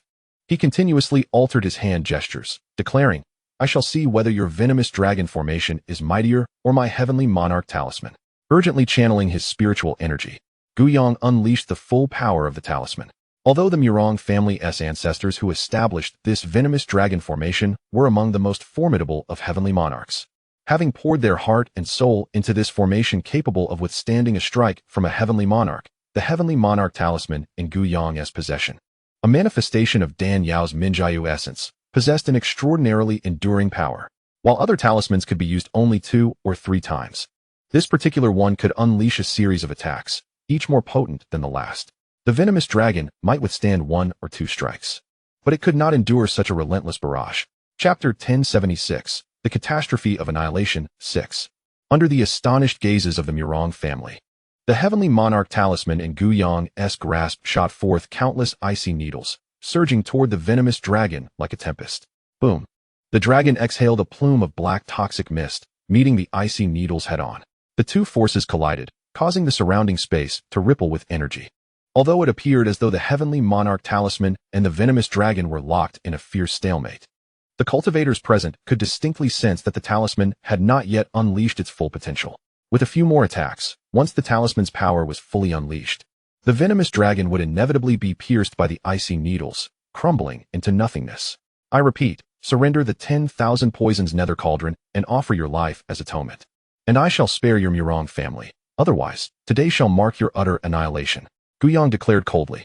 The icy needles rained down in dense waves, swiftly subduing the venomous dragon, sealing the fate of the formation's destruction.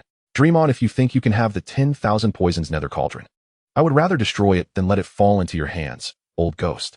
Murong Zongxi's countenance darkened fiercely. With a flick of his sleeve, he unleashed a torrent of deadly substances, golden silkworm goo, 7-star begonia, blood-sealing grass, and various other toxic agents, infusing them with his formidable true energy into the body of the venomous dragon. As the multitude of potent toxins and years of cultivated poison techniques surged within, the dragon writhed and seethed in the clouds. In an instant, the dragon's emerald exterior faded, transforming into a jet-black dragon, its body enveloped in layers of scales. Such a lavish expenditure of toxins accumulated over the years was indeed a bold move. Yet it would still meet its demise. Ouyang chuckled coldly, pressing his palm against the heavenly monarch talisman with fervor. A multitude of frigid energy cascaded forth, coalescing into an immense ice hand that struck the venomous dragon. Bang! The ice hand collided with the black dragon, eliciting a mournful roar. Below, several members of the Murong clan, particularly those of weaker prowess, were unable to withstand the shockwaves from the clash of powers, spitting blood in unison. A few even suffered ruptured meridians, dying with blood streaming from their eyes, ears, mouth, and nose, a gruesome sight. Murong Zongxi was not spared either. As he manipulated the venomous dragon formation, the backlash from the formation surged through him, nearly causing his true energy to explode. The immense ice hand dissipated, and although the black dragon remained intact, it appeared significantly more ethereal. Simultaneously, the blue glow of the heavenly monarch talisman dimmed considerably, having consumed a substantial amount of energy. What a formidable venomous dragon formation! I shall see how many times you can withstand my attacks. Ouyang urged his spiritual energy, the icy aura surging once more as he reformed the immense ice hand. The hand trembled slightly, doubling, quadrupling, and then multiplying to 16, relentlessly bombarding the black dragon. Following this, Ouyang shouted, "What are you all waiting for? Attack!" leave none alive. The old Murong ghost is mine to deal with. Upon hearing this, the 8 Earth Sovereign experts accompanying Ouyang sprang into action, with only Murong Xianxia at the half-step Heavenly Monarch level. The rest of the family members possessed no higher cultivation than the Void Realm. How could they withstand such a concerted slaughter from multiple Earth Sovereigns? Instantly, cries of battle erupted, and one by one, Murong clan members fell, their deaths horrifically tragic. Ouyang, you old ghost, I will not rest until one of us is dead. Upon witnessing the gruesome demise of so many clan members, Murong Xianxia's rage peaked, his eyes bulging in fury as he helplessly roared. Chapter 1077, The Catastrophe of Annihilation, 7. Humph, as death approaches, you still dare to boast. Not only your clan members, but you and your precious grandson shall not escape today. Ouyang, his hands weaving intricate gestures, noticed the blue glow of the Heavenly Monarch talisman waning and decided to trigger an explosion, crashing it into the black dragon. Boom! The mountains shook and the heavens trembled. A terrifying chill of spiritual energy surged forth with overwhelming force, obliterating the black dragon while simultaneously annihilating all clan members aside from Murong Xianxia and Murong Yuan. Amidst the swirling dust, 2 figures, a grandfather and grandson, were violently hurled away, crashing heavily onto a nearby rock formation. Naturally, these 2 were Murong Xianxia and his grandson. The venomous dragon formation had been shattered, and Murong Xianxia suffered backlash from the formation while also being struck by the residual force unleashed by the Heavenly Monarch talisman in its final moments, causing him to spew several mouthfuls of blood. Seizing this opportunity, Ouyang swiftly targeted the pair. While you are weakened, I shall take your life. With the Heavenly Monarch talisman destroyed and himself unscathed, Ouyang remained in peak condition. If he did not seize this chance to eliminate the cunning old fox Murong Xianxia, it would be his own demise once the latter regained his composure. Murong Xianxia, unable to evade, found Ouyang's palm striking his shoulder. Ouyang's triumph was short-lived, as Murong Xianxia retaliated with a sudden jab to Ouyang's chest, releasing a small black insect that transformed into a sharp black beam, piercing through Ouyang's protective true energy and invading his body. Cursed old ghost, I will not rest until I settle this with you. Ouyang roared in fury. Originally, Murong Xianxia had already discerned that the poison dragon formation could not withstand the assault of the Heavenly Monarch talisman. Just moments ago, he had infused various poisons to augment the power of the formation, deliberately concealing a heart-boring poison bug within his fingertip. Although this minuscule creature was no larger than a grain of rice, its venom was exponentially more potent than ordinary poisons, capable of slaying even the mightiest of heavenly monarchs. This sudden and unexpected maneuver caught Ouyang off guard, leaving him unable to defend himself before succumbing to the venom. Humph. Even after being struck by my heart-boring poison bug, you still dare to act arrogantly? You wish for my demise. Let us see who succumbs first. Though Murong Xianxia's ambush was successful, he too was struck by Ouyang's palm, compounding his injuries, his complexion turning ashen, reminiscent of a corpse. The assembly of earthly sovereigns, fearing his insidious mastery of poison, dared not approach.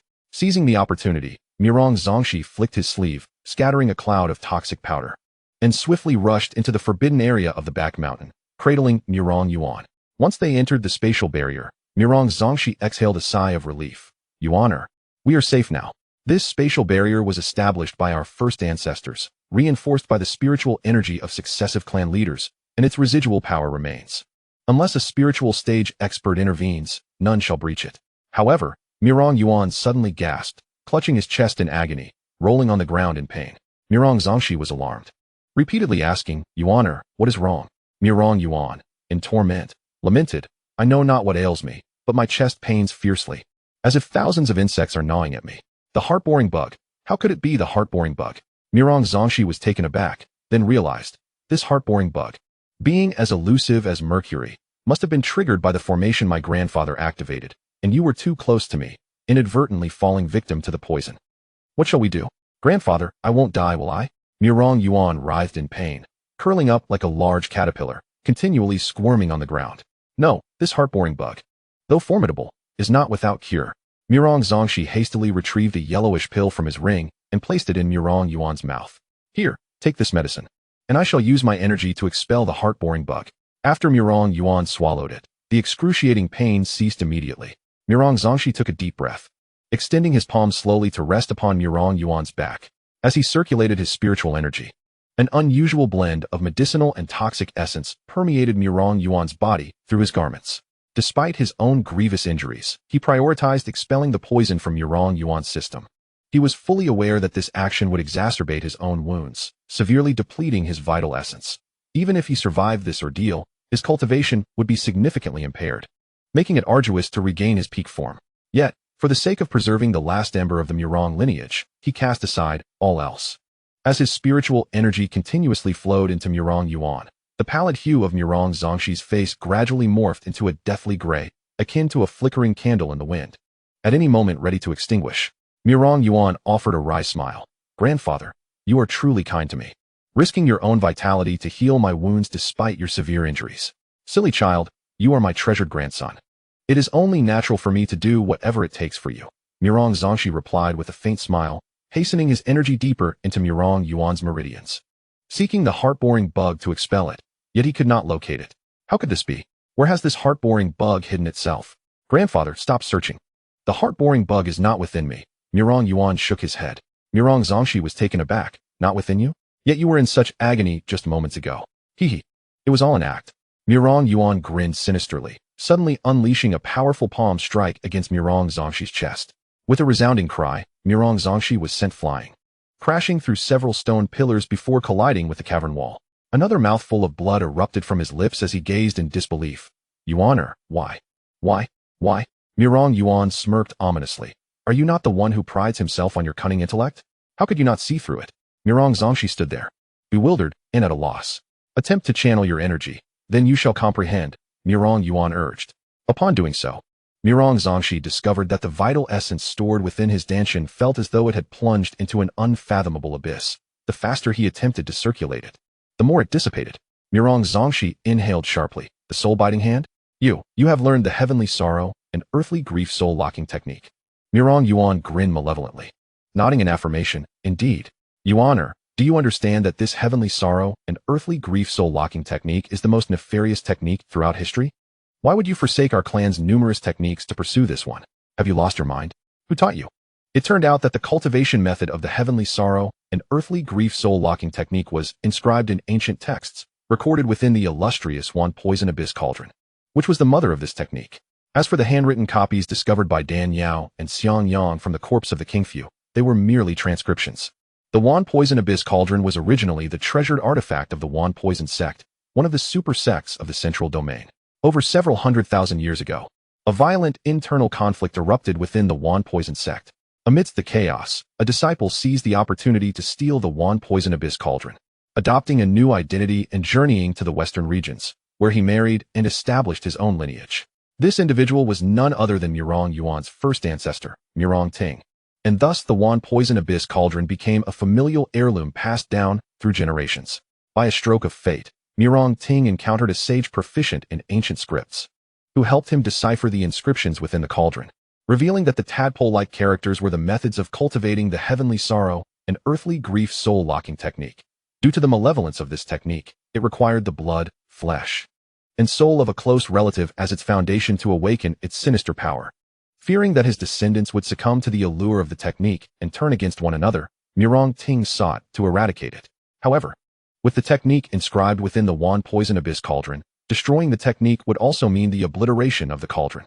As a disciple of the Wan Poison sect, with his cultivation intertwined with poison, the Wan Poison Abyss cauldron was the bedrock of his family. Destroying it would be akin to self-sabotage.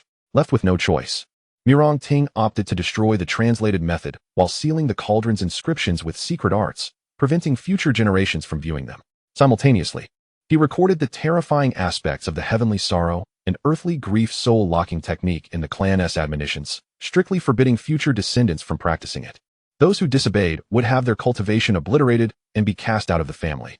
It was only after Murong Zongxi ascended to the position of clan leader that he learned of the technique hidden within the treasured cauldron passed down through generations. However, as the clan leader, prioritizing the family above all, he could never harm his kin or allow his grandchildren to practice such a malevolent art. Hence he had only heard of its name but never practiced it. Now, witnessing his grandson employ one of the 9 methods contained within the heavenly sorrow and earthly grief soul-locking technique, the soul-biting hand, left him utterly astounded.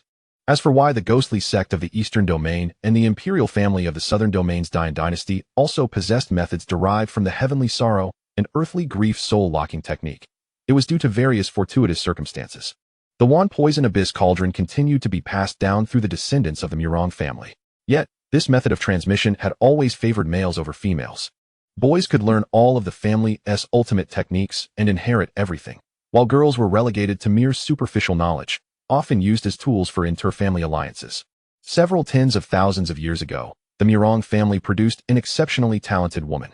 Not only did she possess remarkable cultivation aptitude and expertise in poison, but she was also well-versed in ancient scripts. By a twist of fate, she discovered the heavenly sorrow and earthly grief soul-locking technique within the wand poison abyss cauldron and mastered several of the methods contained therein. Later, this woman, discontent with her father's preference for sons over daughters, furiously slammed the door and departed from her family, eventually arriving in the desolate eastern domain where she established a sect. Drawing her techniques from the ominous Wan Du Yuming Ding, the sect she founded was aptly named Yuming Sect, thereby becoming the foremost malevolent cult in the eastern domain. This daughter of the Ouyang family, as the years passed, took on the moniker of Yuming Lao Lao, Grandma Yuming, to the outside world. No one would have imagined that the illustrious founder of the Yuming sect, renowned throughout the eastern domain, was indeed the daughter of the Ouyang clan. Yuming Lao Lao was the most gifted individual of her generation in the Ouyang family. Had she been properly nurtured, the family would have thrived. Yet, the older generation, steeped in antiquated beliefs and constrained by rigid ideologies, forced her to sever ties with her kin. Without relying on her family, Yuming Lao Lao transcended her limits, emerging as a formidable Tianjun, celestial sovereign, in her own right. In stark contrast, after her departure, the Ouyang family experienced a decline with each successive generation. Not only failing to produce another Tianjun, but even achieving half-steps to that realm became exceedingly arduous. Meanwhile, the hidden lineage of the Dan Yao, linked to the imperial family of the Shangwan, derived its heartless incantations from an enigmatic figure who deciphered the writings of the Wan Du Yuming Ding. Chapter 1080, Madness, 3. The techniques inherited by the Yuming sect and the Shangwan royal family were merely fragments of the Tianqiao Di Kansuahun Gong, lacking completeness. The true essence, the most terrifying and malevolent aspects of this technique, resided within the Wan Du Yuming Ding and the handwritten manuscripts destroyed by Dan Yao. Mirong Yuan coldly asserted, "This Tianqiao Di Kansuahun Gong was taught to me by my mother." Your mother? Mirong Zongxi stumbled backward in shock. Has she lost her mind? How could she bestow such a wicked technique upon you? Yes, she has lost her mind. Driven to madness by you, the Mirong family, and your wretched son, ha ha ha. Mirong Yuan couldn't help but laugh, his smile frenzied. Resembling a demon rising from the depths of hell, Mirong Zongxi slowly closed his eyes, and upon reopening them, a glint of clarity shone within. I understand now. It's all a setup, from start to finish. Mirong Yuan clapped his hands in delight. Exactly, it is indeed a setup. Truly, you are my dear grandfather. Quick to grasp the truth, Mirong Zongxi lamented. The warnings left by our ancestors state that none of my descendants may practice the Tianqiao Di Kansuahun Gong, lest their cultivation be forfeit and they be cast out of the family. You must fear my awareness of your clandestine practice of this malevolent art, while simultaneously requiring my assistance to remedy your predicament, hence concocting this ruse. You are indeed clever. Clever indeed, but the outcome has been quite favorable. After taking the Zi Yun Yuan Yin Dan, not only have my injuries healed, but my cultivation has also ascended to new heights. I owe you my gratitude. Mirong Zongxi wore a bitter smile. I never imagined that after a lifetime of scheming, I would fall victim to my own grandson. How absurd, truly absurd. Yes, it is exceedingly difficult to deceive a cunning old fox such as yourself. However, as your own blood, your grandson, you could never suspect me. Mirong Yuan smirked darkly. I initially believed that the spatial barrier left by our first ancestors would allow me to escape unscathed, but calamity arose from within our own walls. The barrier could ward off outside threats, but could not shield against the assault of one's own kin. Yet, I remain perplexed. Mirong Zongxi's eyes flickered with fury and sorrow.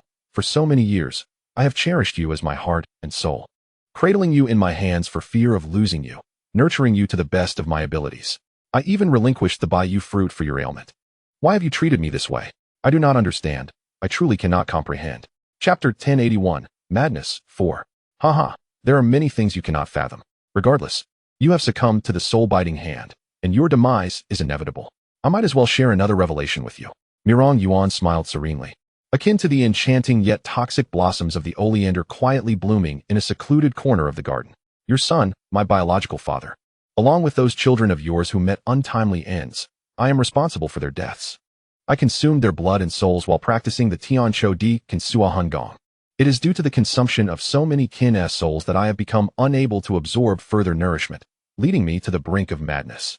Murong Zongxi's face was immediately consumed by shock, as if struck by a celestial thunderbolt, rendering him paralyzed. He then erupted in rage, his frail, gnarled hands seizing Murong Yuan's collar, his eyes bulging with fury as if they might devour him whole. Yet, in his current weakened state, with his remaining spiritual energy dissipated by the soul-biting hand, he lacked the strength to withstand such an outburst. Before he could regain his footing, he collapsed like a tower with its foundations excavated. Leaning against the stone wall, he gasped for breath, wailing in profound sorrow. Why? Why must you treat me this way? What wrongs have I committed against you, that you would not even spare your own father? You are utterly deranged. Deranged? Murong Yuan howled at the heavens, his body trembling violently. Yes, I am indeed deranged, devoid of humanity. I cannot even forgive myself. But who is to blame for this? He glared at Murong Zongxi with venomous eyes. You ask me why? I wish to ask you the same. Why must the grudges of the previous generation be thrust upon me? Why must I be transformed into a monster devoid of humanity, a being that transcends human and spirit? If given a choice, would I not wish to enjoy the warmth of my parents, to embody the virtues of a dutiful son? Why must you treat me this way? Such intense hatred and such heart-wrenching questions left Murong Zongxi at a loss. His aged face, tinged with a pallid hue, was filled with confusion. What grievances of the previous generation? What are you talking about? I do not understand. Do you not comprehend? Murong Yuan retorted sharply. Then allow me to enlighten you. Do you remember a man named Wenfengda? Murong Zongxi's expression shifted, a mixture of suspicion and dread washing over him. Wenfengda? This matter dates back many years, and you must have forgotten, but I will never forget. Wenfengda is my maternal grandfather. In the past, you seized my grandfather's family to test your poisons under the guise of improving the family's toxic arts. My mother, visiting her aunt, narrowly escaped this fate. Upon learning that her entire family had been captured, she disguised herself as a maid to infiltrate the Murong household, intending to rescue them. Yet, she encountered my father, that killer, who disregarded her resistance and forcefully Murong Yuan's throat tightened as he gritted his teeth, forcefully took her. My mother endured humiliation and bided her time, seeking the chance to save her family. However, by the time she discovered where the test subjects were held, my grandfather's entire family had perished. What's worse? The toxins you employed were so devastating that they left no remains. My mother, wishing to weep for her deceased family, had no place to offer her lament.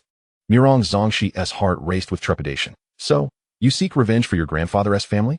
Indeed, Murong Yuan affirmed. My mother harbored a deep-seated hatred for you and your kin. Alas, she was powerless, her talents insufficient, and no matter how she practiced, she was fated to never achieve the strength to avenge her family. Chapter 1082, Madness, 5. He sighed deeply. It was at this moment that she discovered, to her astonishment, that she was pregnant, which provided her with a means to an end. Murong Zongxi's facial muscles twitched, to utilize her own flesh and blood for vengeance. What a devoted mother she is. Silence. Murong Yuan admonished. You have no right to speak of her in such a manner. Had it not been for your excessive tyranny that shattered her family, would she have ever resorted to such desperate measures? Perhaps the heavens, in their pity for her plight, allowed her to inadvertently uncover the malevolent techniques contained within the 10,000 poisons ghostly cauldron. Remarkably, she also understood the ancient script within the cauldron. The essence of the heavenly sorrow, earthly despair soul-locking technique could only be awakened through the sacrifice of one's closest kin, both flesh and spirit. And she happened to carry the very bloodline of the Murong family within her womb, to inflict harm upon the members of her own family using the Murong bloodline. The agony for the kin and the delight for the foe. There could be no more exquisite form of retribution. Once this thought took root, she feigned normalcy, remaining in the Murong household to nurture her pregnancy, while secretly cultivating the heavenly sorrow, earthly despair soul-locking technique. By the time I reached the age of 7, she intended to transfer her power into me through a diabolical method. However, the strength was far too feeble to truly cultivate its essence. I would need to turn against my own kin, utilizing their flesh and blood to pave my path of darkness. At this juncture, Murong Yuan suddenly fixed his gaze upon Murong Zongxi. Do you know who my first victim was? Murong Zongxi trembled uncontrollably, unable to respond, let alone fathom the horror. A mere 7-year-old child, capable of ruthlessly turning on their own kin. You may not wish to know, but I shall tell you regardless. My first kill was my mother. Her every word dripped with blood and tears, accusing the Murong family of the persecution that led to her demise. She urged me to slay her, to master the dark arts and avenge my maternal grandfather's family. I hesitated, yet she thrust the dagger into my hand, then grasped my hand. driving it forcefully into her own heart. Yuan's face contorted with unprecedented anguish, an endless hatred twisting his features as he cried out in despair. That was my mother, the one who gave me life and loved me most dearly. Zongxi could no longer restrain his tears, his heart aching to its core. He struggled to approach, grasping Yuan's hand. Child, let it go. Whatever grievances or hatred you harbor, direct it towards me. Do not continue to torment yourself in this manner. Yuan violently shook off his hand. You think it's so simple to just let go? In this world, nothing is ever so easy. If I were to let go, would my mother and my grandfather's family, with their 20-odd lives, return? After letting go, could the trauma of having slain my own mother ever heal? The expression on Zongxi's face was one of profound sorrow, yet he was at a loss for words. He never anticipated that a seemingly casual experiment would sow such deep-rooted calamity. Even more astonishing was the revelation that this avenger was his most beloved grandson. The true Yuan had perished on the day he committed matricide. What now remained in this world was but a wandering soul, a specter. After my mother's death, I consumed her blood and spirit, inheriting her hatred to master the heavenly sorrow, earthly despair's soul-locking technique. Subsequently, I eliminated the man who forcibly claimed her, followed by your Zongxi's offspring, and all those connected to the Murong bloodline, one by one, draining their essence and devouring their souls. Chapter 1083, The Emergence of the Evil Demon. At this point, Yuan's demeanor turned cold once more, though I have mastered the dark arts. The duration of my cultivation has been regrettably brief. Previously, in my eagerness for rapid progress, I fell into a state of madness, rendering my realm difficult to advance. Far from your level, I had intended to endure for another century or so, to break through to the celestial monarch before confronting you. Little did I expect. You would offend so many that, before I could act, others would eagerly come to your doorstep, shattering the poison dragon array and saving me considerable effort. Zongxi gripped Yuan's wrist tightly. Yuaner, the grave mistake of the past, is now irrevocable. No amount of regret or restitution can amend it. I do not seek your forgiveness, only that after you have slain me, you can release all burdens, abandon the dark arts, and start anew. Our ancestors have repeatedly warned that practicing the heavenly sorrow, earthly despair soul-locking technique is a path of no return. Continuing down this road will only lead to your own demise. The Murong family is already destroyed, and today, he too cannot escape his fate.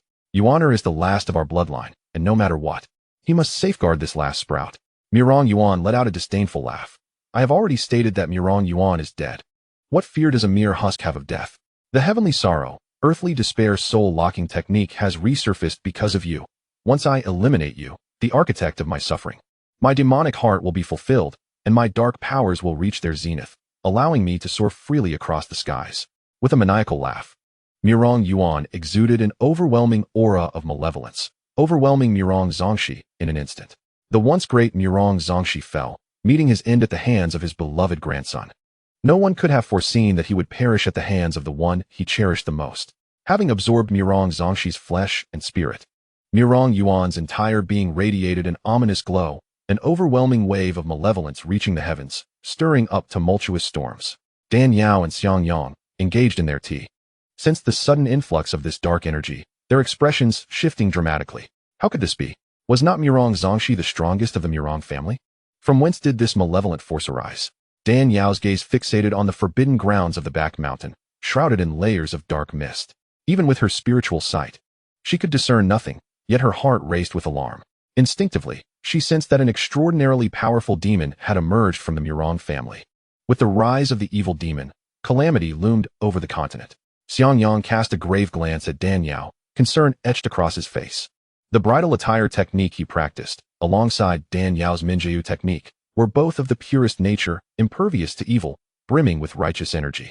Their sensitivity to demonic forces was unparalleled. This sudden manifestation of malevolence elicited such a strong reaction from his technique that it could not be underestimated.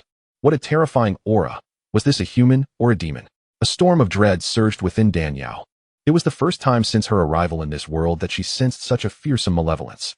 Although this power was still inferior to her own and Xianxiang's, the intensity of its dark energy indicated that its foundation was formidable. If not handled with caution, it would surely lead to disaster in due time. The two exchanged a knowing glance, preparing to fly towards the forbidden grounds of the back mountain of the Murong family to investigate.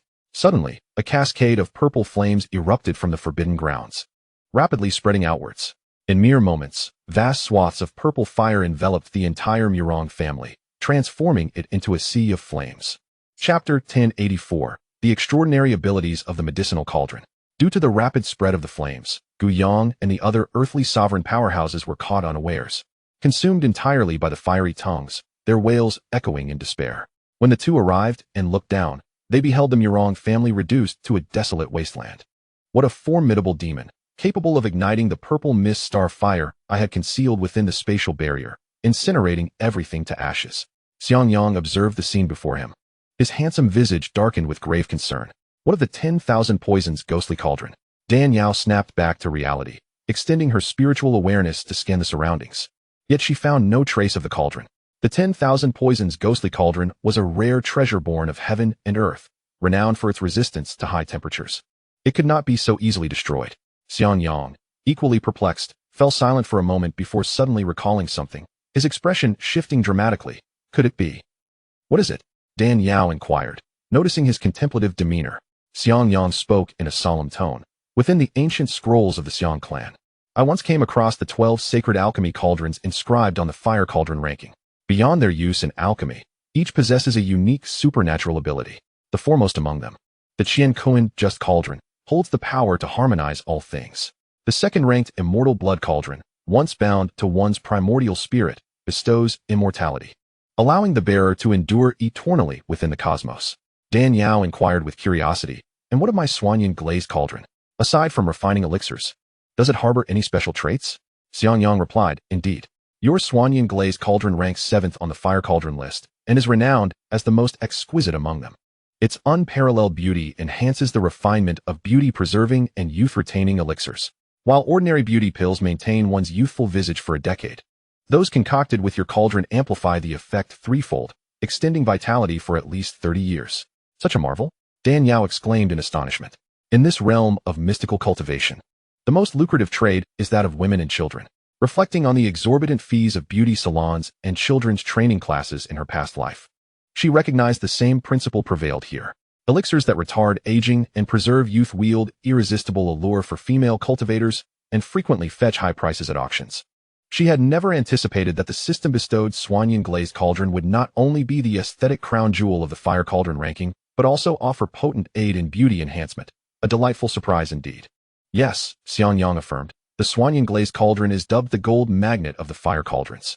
Alchemy is a costly endeavor, yet those who possess this cauldron never lack wealth. For the beauty elixirs it produces are in tremendous demand. Why did you not tell me this sooner? Dan Yao cast him a reproachful glance, her tone laden with grievance. Xianxiang chuckled softly. I presumed you were aware, and besides, you have no shortage of funds, so it seemed of little consequence to you. Snapping back to reality, Dan Yao furrowed her brow and asked, then what of the Wanda cauldron? What is its supernatural ability? Xianxiang answered, naturally, the refinement of lethal poisons. Furthermore, I discovered in the Xiang clan's ancient records that the Wanda cauldron conceals an extraordinarily malevolent and fearsome cultivation technique. Mastery of this art would transform one into a world-shattering fiend, bringing ruin upon all. However, this technique is inscribed in archaic script, now scarcely comprehended, rendering its practice exceedingly difficult. A dreadfully sinister technique? Dan Yao murmured, her mind racing. She speculated, could it be the heavenly sorrow and earthly despair, soul-sealing art? Xiangyang's eyes sharpened, and he shook his head. Impossible. The manual recording this art was destroyed by us. How then could it be mastered? True, the manual was destroyed. Dan Yao mused, but recall that the tome we saw was handwritten with a brush. Such shocking and evil techniques are seldom recorded casually in mere manuscripts. More often, they are embedded within sinister objects. Perhaps the copy we destroyed was merely a transcript, and the original is engraved within the Wanda cauldron itself. Who would have suspected that such a vile art lay hidden within? Dan Yao suddenly thought of someone and hastened to the Ouyang residence to inquire with Ouyang Qin. The Ouyang, Ouyang, and Sima families had long stood as three pillars, locked in overt and covert rivalry. Ouyang carefully observed the movements of Ouyang and Sima, while Ouyang likewise kept a vigilant eye on Ouyang and Sima. Where there is abnormality, there is often a clue to be found. Upon hearing this, Ouyang Qin promptly summoned all spies assigned to surveil the Ouyang family. One reported, the Ouyang household has been unusually tranquil, nothing out of the ordinary. However, some time ago, a peculiar young man appeared. A young man? Dan Yao inquired eagerly. What was peculiar about him? He was clad entirely in black. arriving mysteriously at the back gate of the Ouyang estate, claiming to attend the alchemist symposium. Yet, that symposium had concluded over a month prior. Strangely, when he inquired further at the gatekeeper, his expression was one of utter surprise, as if he believed the symposium was yet to be held a month hence. Daniel listened intently and asked, "What did this youth look like? How was he dressed?" The informant replied, "Dressed in black, quite ordinary in appearance, but notably, he carried an enormous sword on his back." "Black attire? A great sword?" Daniel instantly understood and waved them off. "I understand. You may all disperse." "Yes, madam." The spies responded and withdrew. Xianxiang pondered silently. Unexpectedly, Yi Chun is involved. "Ouyang, how did you deduce it was him?" Daniel, unable to confess Yi Chun's intimate knowledge of the original plot, simply said, "A woman's intuition." Had Yi Chun overheard their conversation, he would have undoubtedly erupted in exasperation. "Why do I always get blamed for everything when I've done nothing? Were you two running a kitchenware shop in a past life? So fond of passing the buck?" It was hardly surprising that Daniel suspected Yi Chun. On one hand, he was reckless, emboldened by his protagonist aura, constantly courting disaster and exasperating everyone. On the other, given that the Wanda cauldron had been in the Ouyang family for generations without its secret being uncovered, it seemed unlikely that trouble would arise only upon their arrival. Hence, it was highly probable Yi Chun, aware of the storyline, acted preemptively to thwart Daniel. This was not due to any lack of acumen on Daniel's part, but rather because Ouyang Yuan himself was a variable extraneous to the original narrative. This variable had emerged solely because Daniel's transmigration had altered the fates of several key figures, fragmenting the story's original framework and thus generating unforeseen deviations. The complete heavenly sorrow and earthly despair soul-sealing art exists in two versions. One, the original engraved upon the Wanda cauldron. The other, a handwritten copy procured by Qing Fu. In the original tale, the protagonist Yi Chun destroyed the engraved original, while the handwritten copy was mastered by Qi Ming, who became the ultimate antagonist. However, with Daniel's transmigration, the original plot disintegrated. Qing Fu perished prematurely, the handwritten copy was destroyed, and under Daniel's guidance, Qi Ming gradually turned righteous. Whereas the original engraved manual, once destroyed, was instead mastered by the expendable Ouyang Yuan. Yi Chun's presence here is motivated by three reasons. First, to obtain the Jade fruit, a providential treasure bestowed upon the protagonist by the original author, which he naturally could not forego. Second, to seize the Wanda cauldron before Daniel. In the original narrative, having gained Xianxia's lifetime cultivation, Yi Chun mastered the unparalleled bridal robe divine art, bolstered by celestial flames and the fire feather sword, thus eschewing the need to learn the heavenly sorrow and earthly despair soul-sealing art.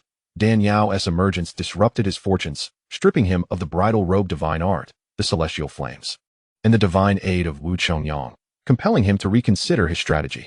Though inherently malevolent, the heavenly sorrow and earthly despair soul-sealing art wields immense power. Upon mastery, it rapidly elevates one's cultivation and enables the theft of others' primordial energy. Otherwise, Qi Ming would not have been able to drain Xiang Banshan's millennia of Dao cultivation and ascend as the ultimate villain. Yi Chun is determined to master this art to rival Daniel and Xianxiang, yet he knows the engraved original is written in archaic script, extremely difficult to decipher. Moreover, the Wanda cauldron has been in the Ouyang family's custody for generations, fused with the spatial barrier of the Forbidden Mountain's rear region, making acquisition anything but straightforward. Yi Chun initially planned to proceed slowly, seeking alternative methods to acquire the cauldron. Little did he know that his plans would be thwarted by the unexpected turn of events. Ouyang Yuan, a person imbued with hatred since childhood, became the greatest variable under the unintentional influence of Daniel. Furthermore, there was the matter of Ouyang Qian. Much like Dan Lingling, Ouyang Qian was one of the concubines of the male protagonist in the original novel. The Ouyang family line had no male heirs, and Ouyang Qian intended to pass the position of clan leader to Ouyang Qian. Whoever managed to marry this woman would gain the entirety of the Ouyang family. Since Yi Chun's arrival in this realm, he had continuously encountered black swans, and the protagonist's fortune had nearly dissipated. If he could become Ouyang Qian's husband, he would leverage the power of the Ouyang family to make a resurgence, eventually following the original narrative of the novel to ascend to the pinnacle of life. Xianxiang expressed his concerns, saying, if the manual for the sky sorrow and earth tragedy soul-locking technique were to fall into Yi Chun's hands, it would spell trouble. Daniel sighed, acknowledging, indeed, this fellow possesses the undying blood cauldron for protection. Once this technique is in his possession, it will become exceedingly difficult to eliminate him. And when the nefarious art is fully realized, we shall bear the brunt of the consequences. Whether this person was Yi Chun remained uncertain. If it were indeed him, dealing with him would be quite challenging. If not, given that he had escaped amidst the chaos, he had likely already departed from the Jade Valley, lost in the vast sea of people, making it nearly impossible to track him down. For now, the best course of action was to proceed with caution and first secure the elemental gold water. Dan Yao nodded in agreement. Yes?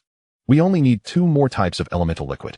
Once gathered, my snow spirit sword can unlock its blade's edge. With this sword in hand, no matter what demons or monsters arise, I shall cleave them with a single strike. Chapter 1087, The Sima Family.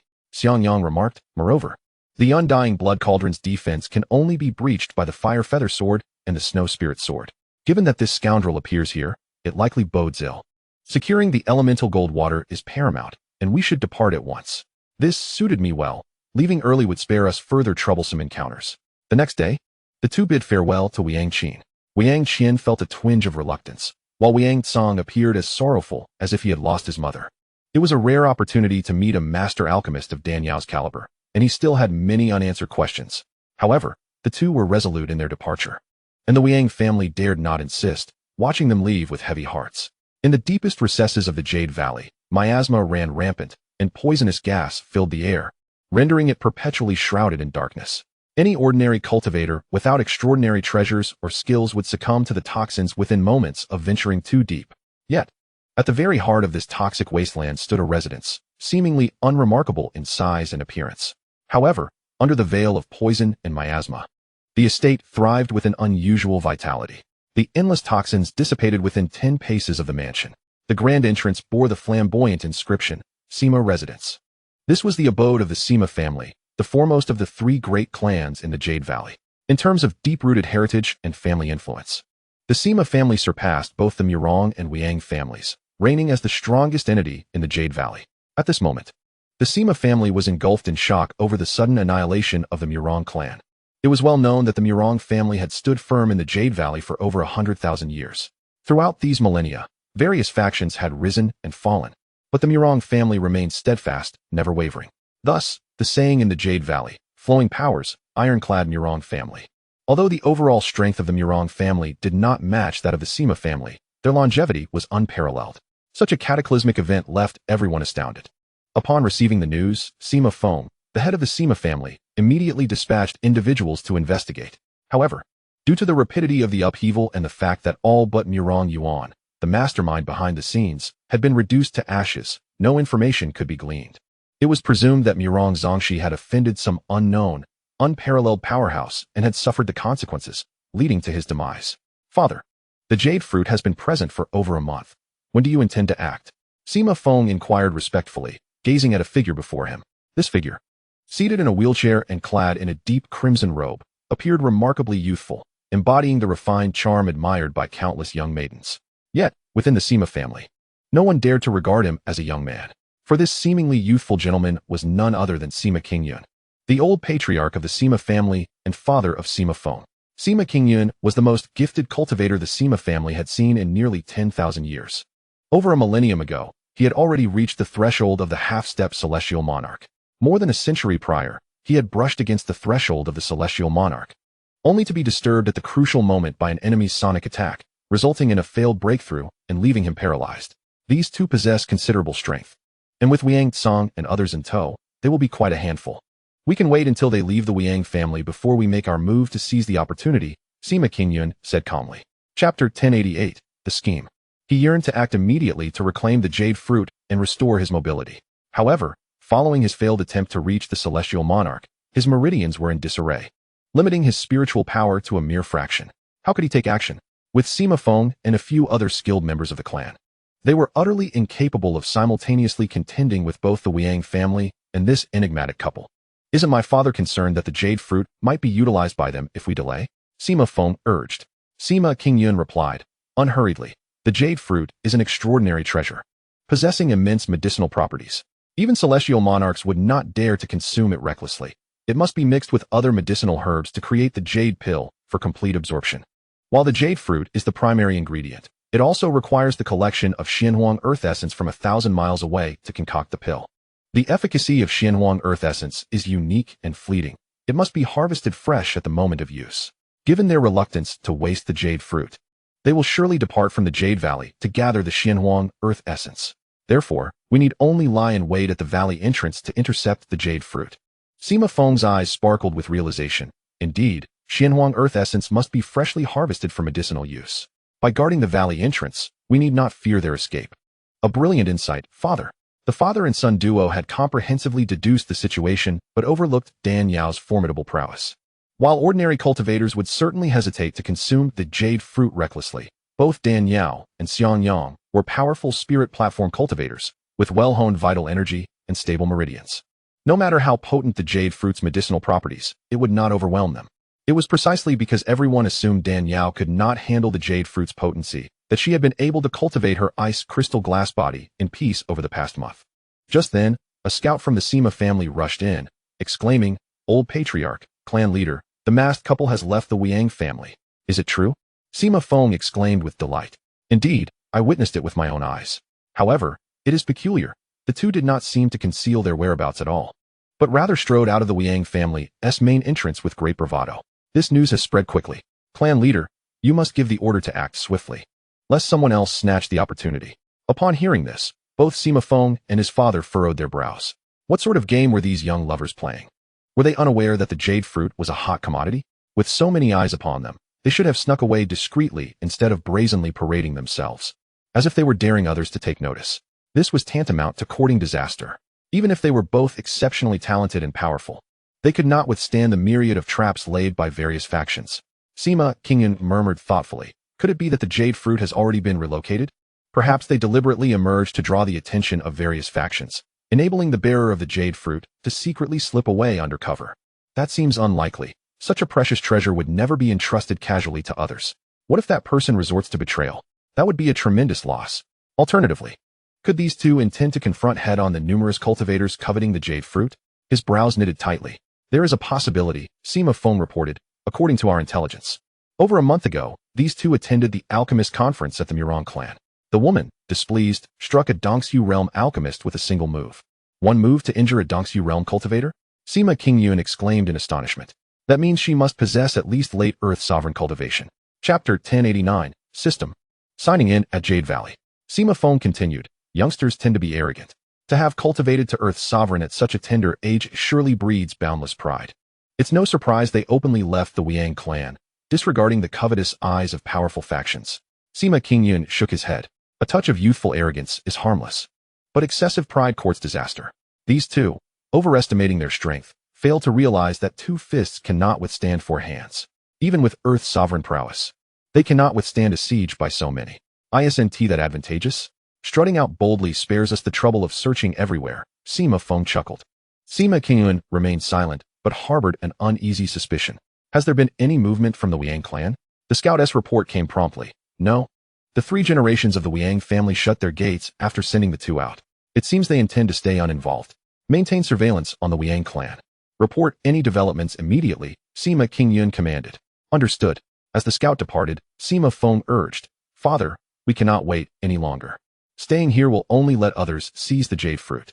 A cold glint flashed in Sima Qingyun's eyes. "Very well. Take your men and proceed. But refrain from attacking initially. I sense something amiss. Let those others engage the couple first. Once their strength wanes, then we strike." Sima Feng nodded. "When the two rivals exhaust their energies, I shall seize the jade fruit. The fisherman profits while the clam and snipe fight. Go swiftly." Upon leaving the Ouyang residence, Dan Yao and Xianxiang immediately sensed they were being targeted. After all, men die for wealth as birds perish for food. Such a precious treasure as the jade fruit tempts nearly everyone. "Ah Yao, looks like we'll have to limber up again," Xianxiang joked with a smile. "Still restless despite leaving? How vexing. Let them come. I fear no one." Dan Yao responded confidently. In the Tianxian continent, strength commands respect. The powerful traverse the world freely, while the weak are hindered at every step. Reaching the Lingtai realm signifies standing atop the continent's summit. Dan Yao was unafraid of those covetous gazes. To think they dared to seize treasure by force, how utterly underestimating her. If they dared attack, she would show them why the flower blooms so brilliantly. Suddenly, a thought struck Dan Yao. Having spent the previous month cultivating her ice crystal glazed body, she realized she had yet to sign in. With the system's upgrade, daily sign-ins were no longer necessary. Monthly fixed spiritual energy meant fewer sign-ins yielded better rewards. Accumulating a month's worth of spiritual energy and signing in all at once would surely bring great gifts.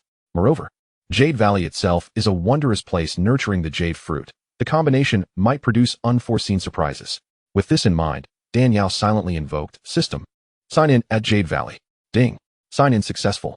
Congratulations, host. You have obtained 1 drop of Divine Accelerant Spirit Liquid. The Divine Accelerant is a legendary artifact from ancient times, capable of instantly ripening precious spiritual materials still in gestation with but a single drop, bypassing millennia of waiting. Dan Yao's pupils constricted in astonishment. Though she understood Jade Valley's uniqueness guaranteed good rewards, she had not expected such an extraordinary boon. Her mind racing. Dan Yao examined the spatial ring in her divine sense. On the shelf rested a translucent, colorless jade vial, within which floated a single drop of golden viscous liquid, suffused with strands of celestial Tao energy, a truly remarkable artifact. Divine Accelerant Spirit Liquid? Could this be the legendary ripening miracle? Her eyes gleamed with delight. According to the system, applying this potion to a spiritual root still maturing could instantaneously ripen rare treasures. Instant ripening. What a concept. Such spiritual wonders normally required enduring countless seasons, absorbing vast spiritual energies over hundreds, thousands, or even hundreds of thousands of years. For instance, the jade fruit she sought in Jade Valley only matured once every 10,000 years, yielding a mere 3 fruits each time. Had Ouyang not guided her to the Murong clan, she might have waited 7 or 8,000 years before witnessing its flowering and fruiting. With this drop of divine accelerant, any critical medicinal ingredient lacking during alchemy could be obtained by locating its spiritual root and ripening it directly. Such an artifact rivals the lifetime achievements of a Lingtai realm master, even in the spirit-rich central region, where spiritual fruits and herbs flourish. News of this treasure would incite fierce competition among Xianxiu realm elites. Instant ripening. Dan Yao's gaze shifted to the jade fruit still maturing, needing another 7 to 8,000 years to ripen. 1 drop of this liquid could grant her 3 jade fruits immediately. She quickly shook her head. She already possessed the jade fruit. Such a precious liquid must not be squandered. Better to reserve it for a critical moment, to refine the void-piercing pill. She still lacked 2 key ingredients. Should she and Xiangyang reach the 9th layer of Lingtai realm, lacking even one of these ingredients would make this liquid invaluable. It must not be wasted. Yao, what's wrong? Xiangyang noticed her sudden laughter and head shaking, appearing delirious. His face darkened with concern. Ahem. Dan Yao coughed awkwardly. I just recalled something terribly amusing and got a bit carried away. What is so funny? Do share. Xiangyang's eyes sparkled with curiosity, his playful mask revealing a comical, endearing expression. Well, Dan Yao hesitated. Suddenly, the crowd trailing them erupted into chaos. Ahua, be careful. Don't let them ambush you. Dan Yao's eyes grew cold. Relax. They're mere ants. If they fall to my hands, I might as well hang myself from a tree. Xiangyang sneered darkly. Jade Valley teems with all manner of folk, various sects and commoners alike. The group following them exuded ferocity and brutality, clearly ruthless scoundrels willing to risk death for wealth. They understood the jade fruit's value. Possessing it not only exponentially enhances cultivation, but also grants a golden, indestructible body. With such power, one could stride confidently not only within Jade Valley, but also amidst the densely populated strongholds of the western region. Such immense benefits are indeed worth risking one's life for, even if it means taking drastic measures. Chapter 1091, Absolute Domination. Dan Yao and Xiangyang gazed at the restless figures lurking nearby with a mixture of pity and scorn. A horde of insignificant ants, utterly oblivious to the peril they faced. The jade fruit, despite its allure, is of little use if one is not alive to savor it. Surrender the jade fruit. Hand it over, and you shall be spared.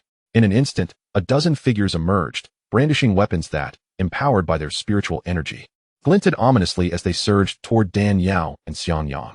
Without even lifting his eyelids, Xiangyang merely flicked his sleeve, and the lethal gleam dissipated into nothingness. Dan Yao snapped her fingers, unleashing the 9 heavens' mysterious maiden needle, which shot forth silently. The assailants barely had time to scream before they were frozen in place, crashing to the ground. To annihilate a dozen ruthless killers in a single blow was nothing short of terrifying. The hidden onlookers gasped in astonishment, a wave of chilling dread sweeping over them. They were aware of Dan Yao and Xiangyang's formidable strength, but never anticipated it would reach such staggering heights. Yet, fear could not extinguish their avarice. Such a precious treasure as the jade fruit could hardly be obtained without a few casualties. Desire ignited a fervent greed, prompting another group to leap forward, brandishing their weapons in a frenzied assault against Dan Yao and Xiangyang. The two, devoid of any compassion, retaliated without hesitation. One summoned the purple celestial starfire, while the other unleashed the chilling nine heavens mysterious maiden needle. The dual assault of ice and fire claimed the lives of all struck, irrespective of their cultivation levels. Beneath the celestial realm, even a heavenly monarch is but an ant, let alone these inconsequential characters. This overwhelming display of power left the major factions lurking in the shadows, who had hoped to benefit from the turmoil, utterly astounded. What terrifying prowess! No wonder these two dared to emerge boldly from the Ouyang family's gates. Their strength is indeed formidable. It appears that their cultivation has surpassed the earthly sovereign level, reaching that of a half-step heavenly monarch. The hidden factions could hardly fathom that Dan Yao and Xianxiang possessed such extraordinary abilities. Little did they realize, at that moment, the duo was merely warming up, having yet to unleash even 1% of their true strength, resulting in the demise of all those who dared to confront them. With the swiftness of autumn winds sweeping away fallen leaves, Dan Yao and Xianxiang swiftly dealt with these foes and were about to head towards the exit of the jade fruit. At that moment, Dan Yao's thoughts shifted, and she coldly called out, "Come out, you cowardly scoundrels! What kind of hero hides in peaks? Haha, Miss Dan and young Master Huo are indeed extraordinary. To think you could discover me, how impressive." Upon finishing his words, a dozen figures materialized quietly. Leading them was Sima Feng, the patriarch of the Sima family, followed by a cadre of elite experts from his clan. Chapter 1092, Yi Chun makes his entrance. "Who dares to block our path?" Dan Yao demanded coldly. Sima Feng smiled faintly. "Ladies, temper not your fury. Allow me to introduce myself. I am Sima Feng, the patriarch of the Sima family. I am here to propose a transaction." "A transaction?" Dan Yao replied indifferently. "There is nothing to negotiate. The jade fruit is off limits." Sima Feng's smile faltered, and with a hint of resignation, he said, "Miss Dan, do not be so absolute. I must have the jade fruit. Should you agree to this transaction, the Sima family will offer you a generous reward. If you choose to refuse, do not blame me for being impolite." With that, a formidable pressure, emanating from a half-step heavenly monarch, surged forth from his being, bearing down on Dan Yao and Xianxiang. Yet, the two stood resolute, while their relentless pursuers were forced to stagger back several steps under the oppressive aura. "Humph, I detest being threatened. Today, I will see what your impolite measures entail." Dan Yao's face darkened, her eyes radiating murderous intent as she prepared to strike. Just then, a voice, dripping with arrogance and a hint of swagger, echoed, "What a splendid performance. I nearly missed it." Everyone looked up to see a streak of light descending from the heavens, transforming mid-air into a figure clad in black, wielding a massive sword, none other than Yi Chun. The sudden appearance of this enigmatic black-clad individual momentarily stunned Sima Feng and his associates. However, Dan Yao and Xianxiang could only express disdain, their masks concealing their true feelings. "Haha, long time no see. Did you miss me?" Yi Chun approached Dan Yao and Xianxiang, his grin as infuriating as ever. Both Dan Yao and Xianxiang rolled their eyes in unison. Yi Chun's gaze was icy, filled with a burning hatred. Had it not been for their incessant scheming, he would have followed the narrative set by the original author, effortlessly leveling up and attaining the pinnacle of success. It was due to this treacherous pair that he lost the opportunity to master the wedding garment divine skill, the chance to obtain the celestial fire, and the loss of his mentor, Wu Chongyang, who had provided him with countless assistance. He had endured decades of torment tied to the Thousand-Blade Mountain, suffering a fate worse than death. Were it not for his protagonist's aura and a stroke of luck allowing him to escape and seize the largest shard of the fire feather sword, he would have long since perished.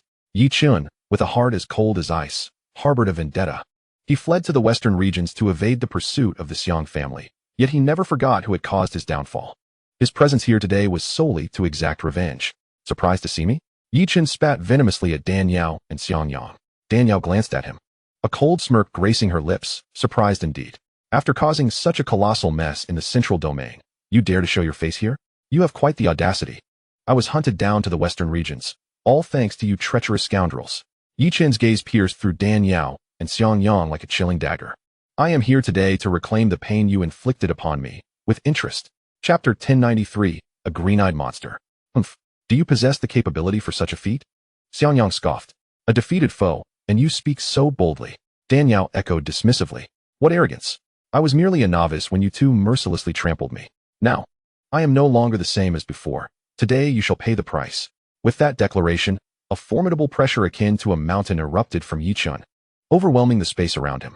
Under this immense force, everyone present, save for Dan Yao and Xianxiang, found themselves unable to stand upright. Several of the weaker cultivators suffered shattered bones, spewing blood as they succumbed to their demise. the realm of the heavenly monarch. Dan Yao and Xiang Yang stared wide-eyed, their voices trembling as they exclaimed in unison. How is this possible? This individual had been captured and taken to the central domain with nothing more than the cultivation of an initial void realm. Yet, a mere 4 to 5 decades later, he had transcended 2 monumental realms, the Earth's sovereign and the half-step celestial monarch, directly ascending to the celestial monarch level. It is worth noting that even someone as prodigiously gifted as Dan Yao took a full 60 years to transition from Earth sovereign to celestial monarch, all while under the extreme constraints of the Minjiayu technique, which did not even allow for the existence of a half-step celestial monarch. Thus, their astonishment at Yi Qin's breakthrough to celestial monarch was utterly profound. What further astonished Dan Yao was that upon Yi Qin's emergence, she had scrutinized him with her spiritual consciousness, yet failed to detect any aura of a celestial monarch emanating from him. Meanwhile, the onlookers, including Sima Feng, who were pressed down and unable to lift their heads, wore expressions of sheer disbelief. A celestial monarch. The young man clad in black before them was indeed a powerful celestial monarch. The crowd trembled in shock, hardly able to believe their ears. How could someone so youthful possibly embody the legendary status of a celestial monarch, a being as elusive as a dragon that is seen only fleetingly? Indeed, I have transcended to the celestial monarch level. Did you not anticipate this? Yi Qin declared with a smug grin. It turned out that although he had endured tremendous suffering after being captured in the central domain, he had also stumbled upon a remarkable fortune. Among the 5 great regions of the heavenly Xian continent, the central domain boasted the densest spiritual energy and the most formidable warriors. Furthermore, the Xiang clan, to which Xiangyang belonged, stood as a superpower at the pinnacle of the central domain's hierarchy. The small world established by the ancestors of the Xiang clan was not only rich in spiritual energy, nearly liquid in nature, but also teeming with spiritual treasures. A veritable treasure trove. When Yi Qin made his escape, he not only leveraged the original story to swipe the largest fragment of the fire feather sword, but also made off with a considerable haul of rare materials. These treasures, alongside the fire feather sword fragment, were exquisite rarities, any one of which could incite fierce contention among the powerful outside. Through the relentless accumulation of these treasures, Yi Qin forcefully elevated his cultivation to the celestial monarch level, were it not for the constraints imposed by the rules of the Western domain. Reaching the spiritual platform realm would not have been out of reach. Glaring at Dan Yao and Xiang Yang, Yi Qin seethed. If it weren't for your schemes that led me to the central domain, I would not have achieved this breakthrough so swiftly. You have inadvertently paved the way for my ascent, and as retribution, I shall ensure you experience the torment of being unable to live or die. In unison, Dan Yao and Xiang Yang rolled their eyes. After all these years, this fellow remained as self-righteous as ever. Although they were unaware of how Yi Qin had transcended to the celestial monarch level, they had long since outgrown their former selves. Not only could they easily breach the celestial monarch level, but they could also surpass the spiritual platform realm without hesitation. I demand these two. Those who wish to live. Get out. Yi Qin barked at Sima Feng and his entourage. You think you can just order us to leave? A burly man with a thick beard shouted defiantly. Seeking death. Yi Qin raised his hand, and a wave of flames surged forth, instantly incinerating the bearded man to ashes. Boom. The pressure of a celestial monarch swept through the air once more. The overwhelming spiritual energy rendered the crowd breathless, sending them careening backward, crashing into the food stalls lining the street. Sima Feng, being a half-step celestial monarch himself, managed to steady himself after retreating several steps, loudly demanding, "Who are you?" "Esteemed sir, this Bayou fruit is an essential treasure for my Sima clan. Are you attempting to provoke animosity with us through such forceful expulsion?" "Indeed.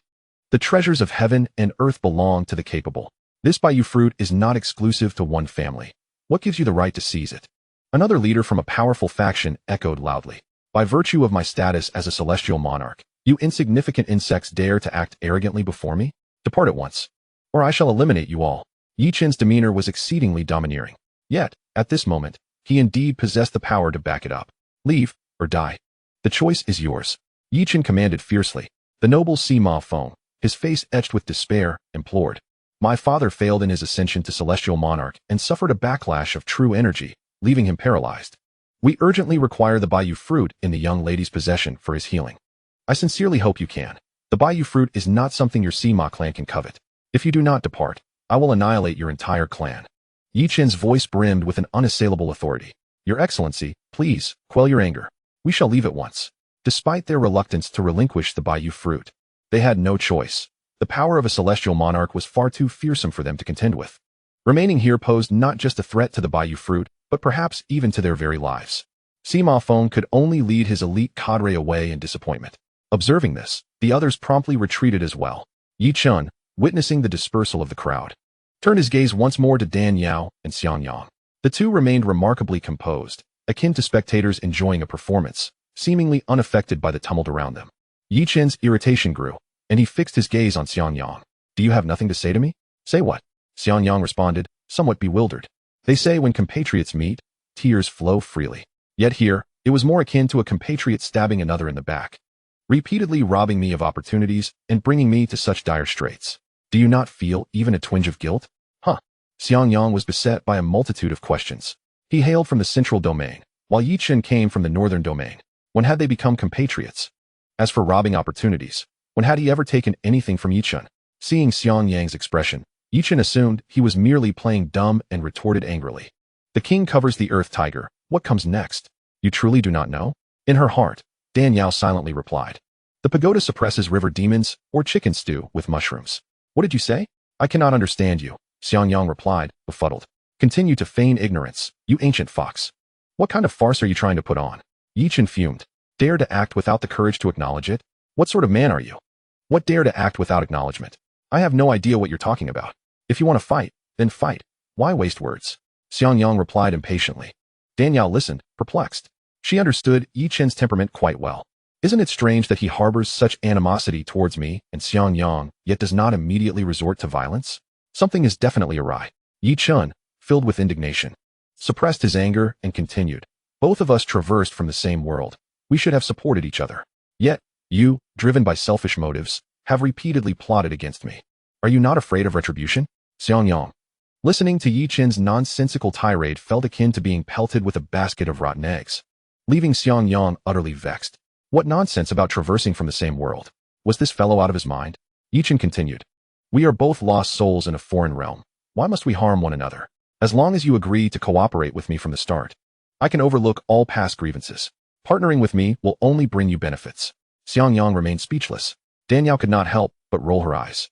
At this moment, Yi Chen remained blissfully unaware of who the true transmigrators were.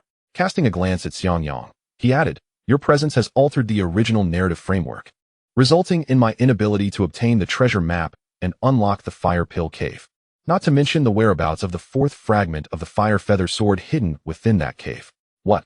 The fourth fragment of the fire feather sword is in the fire pill cave? Dan Yao could not restrain her exclamation. Incredibly, concealed within the fire Dan cave. It became evident why inquiries had yielded no results. She now grasped Yi Chen's rationale for adopting a cordial demeanor. He must have believed that the disappearance of the Fire Dan Divine Scroll was the consequence of Xian Yang, this wayward traveler, altering the narrative's trajectory. If she were to obtain the Fire Dan Divine Scroll, the most prudent course of action would be to collaborate with Xian Yang, striving to restore the storyline to its original path. Of course, this secret was not solely known to her. Her companion was also privy to it. Xian Yang retorted angrily. What do you mean by companion? Watch your tongue, or I shall not hesitate to show you my displeasure. You conspire with this woman, plotting against me, and still have the audacity to demand I speak more respectfully? Who do you think you are? Yi Chen, unable to contain himself, revealed his true nature, questioning vehemently. The inheritance of the wedding garment divine skill was destined for me, yet you shamelessly seized it through underhanded means. Xian Yang was almost driven to madness by this imbecile. Who was being shameless? The wedding garment divine skill was forged from my own years of arduous training. Why should I bestow it upon you? It is you who lack shame, vilifying others instead. Yi Chen seethed with anger, yet slowly began to comprehend. What did you say? The wedding garment divine skill is your own hard-won achievement, not something passed down to you by another. Indeed, it is a skill I cultivated myself, Xian Yang affirmed emphatically. Yi Chen's expression morphed into one of disbelief. How can that be? The training is excruciating. How could you possibly endure it? Even if you manage to train, your mastery over spiritual energy is so refined that it could not have been achieved independently. It must have been imparted to you by Xian Yang. Am I insane for transferring my own power to myself? Or are you? Xian Yang, infuriated, yanked off the crying cat mask. In an instant, Yi Chen froze in shock. Chapter 1096, Xian Yang. You are alive? Yi Chen, akin to encountering a specter on a dark road, stammered, Xian Yang. You are alive? Xian Yang smiled faintly. Indeed, I am alive. The reason Xian Yang had concealed his identity was due to his insufficient strength to contend with the Xian clan, forcing him to bide his time. Now, Having perfected the wedding garment divine skill and constrained by the elemental laws of the four domains, he found no rival save for Dan Yao. Moreover, before his demise, Qing Fu had relayed the news of his survival back to the central domain, eliminating the need for further concealment. How can this be? How could you still be alive? Yi Chun, unable to believe it, rubbed his eyes, only to see more clearly. Xiangyang countered, why should I not still be alive? You practiced the wedding garment divine skill. Aside from transferring power to others, you had no other options. After all these years, you should have perished from dispersing your energy. How could you still exist? A sudden realization struck Yi Chun, and he widened his eyes, trembling as he pointed at Xiangyang. You directly traversed into this body, using some golden opportunity to escape the torment of flames. Knowing I awaited your legacy, you reversed the situation, casting the blame upon me, allowing the Xiang clan to believe I had received your inheritance while you feigned death to hide away, correct? Xiangyang. He truly regretted removing the mask and engaging in this nonsensical dialogue with this fool. It would have been far simpler to strike him directly. Dan Yao couldn't help but stifle a laugh. One had to admit, Yi Chen's thought process was quite remarkable, conjuring such elaborate theories. What traversing, what reverse maneuvering? I have no idea what you're talking about. When you first appeared in the southern domain, I didn't even know you, nor had we met. How could you possibly know I am Xiangyang? And how did you recognize me the moment I removed the mask? This was the aspect Xiangyang found most perplexing. He and Yi Chun had no prior connection, so how could this person be so certain that I would bestow my power upon him? Lamenting as if he were owed something, Yi Chun, witnessing Xiangyang's bemused expression, was momentarily stunned. You don't know me? Of course not. You are neither my friend nor my relative. Why would I know you? Xiangyang rolled his eyes. Yi Chun was left dumbfounded, muttering, if you were not a traveler, how could you have performed such a grand act in the southern domain? Where did this question arise? In truth, given Yi Chen's intellect, Xiangyang had provided enough clues for him to deduce Dan Yao's involvement. After all, Xiangyang had once collaborated with her to draw him into their scheme. Removing Xiangyang from the equation, who else could it be? Unfortunately, Yi Chun had always held a dismissive view of women. In his previous life, while managing a popular young star, he regarded women merely as objects to be exploited, tools for fulfilling desires. Upon traversing to this fantastical realm, devoid of laws and moral constraints regarding gender equality, he became even more liberated, disregarding women entirely. To him, beautiful women were mere ornaments, serving only to complement men. They could accomplish nothing significant. It was precisely this extreme and narrow-minded perspective that led him to remain oblivious to the fact that it was Dan Yao, with whom he had interacted on several occasions, who was orchestrating his downfall. Why waste words on such a person? Just act decisively and spare oneself the foulness. Chapter 1097, The Reverse Scale. Fearing that Yi Chun might continue speaking and draw suspicion upon herself, Dan Yao hastily returned to the matter at hand. Xiangyang cast a deep, penetrating gaze at Dan Yao before shifting his attention to Yi Chun, declaring, I have no desire to engage in idle chatter with you. If you know what is good for you, promptly return the shards of the fire feather sword that you pilfered from the Xiang clan, and I may spare you this once. Humph, come and take it if you can. I would like to see just how capable you are, you wretched cur. Yi Chun scoffed, seeking death. A torrent of purple flames erupted from Xiangyang, the terrifying heat instantaneously enveloping the surroundings, piercing through the miasma above and shaking the entirety of the Jade Valley. What a fearsome blaze! Where did this fire originate, and how could it possess such might? It was utterly terrifying, utterly shocking. How could such a dreadful flame exist in this world? Which unparalleled powerhouse was demonstrating such divine prowess? The cultivators of Jade Valley, witnessing the sky ablaze with purple flames effortlessly rending the fabric of reality, were struck with horror. Many of the weaker cultivators, too close to the searing inferno, found themselves unable to withstand the scorching waves and retreated, their robes igniting spontaneously, causing chaos to ensue. Xiangyang's handsome visage turned ashen, his fiery red eyes tinged with the purple flames, taking on an eerie crimson hue, reminiscent of hellfire engulfing sin. A palpable intent to kill surged within him. A dragon possesses its reverse scale. To touch it is to court death. A phoenix bears its vulnerable neck. To offend it is to invite doom. Yi Chen's words had indeed struck at the very core of Xiangyang's vulnerability. In his youth, deceived and manipulated by Xiang Banshan, he had practiced the wedding garment divine skill, helplessly witnessing his parents perish one after another in their attempts to protect him. This pain had festered in his heart for years. Each time he recalled that moment, the anguish became unbearable. Had he not been so foolish as to fall for the old villain Xiang Banshan's scheme, his parents would not have perished, and this tragedy could have been averted. As the bloody scars were reopened, Yi Chun poured salt into the wound, leaving Xiangyang in agony, unable to suppress his hatred. Upon witnessing the terrifying spiritual fire unleashed by Xiangyang, Yi Chun was initially struck with dread, only to be consumed by seething rage. I never anticipated that the purple star fire would possess such immense power in your hands. You despicable scoundrel. How dare you steal my treasure? Today, I shall not let this matter rest. That was merely a trifling display. My true prowess remains untapped. Observe closely. Xiangyang condensed his purple flames, transforming them into a colossal violet fist that thundered toward Yi Chun. Flame element slash. Yi Chun, standing atop the undying blood cauldron, unleashed a flurry of flaming feathers from his palm, which coalesced into a towering crimson greatsword ablaze with roaring fire. With a mighty swing, his blade collided headlong with the violet fist. Bang! The ensuing shockwave of overwhelming force swept through the street, reducing the surrounding buildings to rubble. A spirit fire transformed into a sword? Witnessing Yi Chun's adept counter, both Xiangyang and the onlooking Dan Yao exchanged astonished glances. The celestial spirit fire is notoriously tempestuous. Even when barely mastered for personal use, it typically manifests solely as flames in combat. Only by cultivating one's spiritual energy to the Ling Tai realm can one freely manipulate the primordial fire, conjuring an array of weapons at will.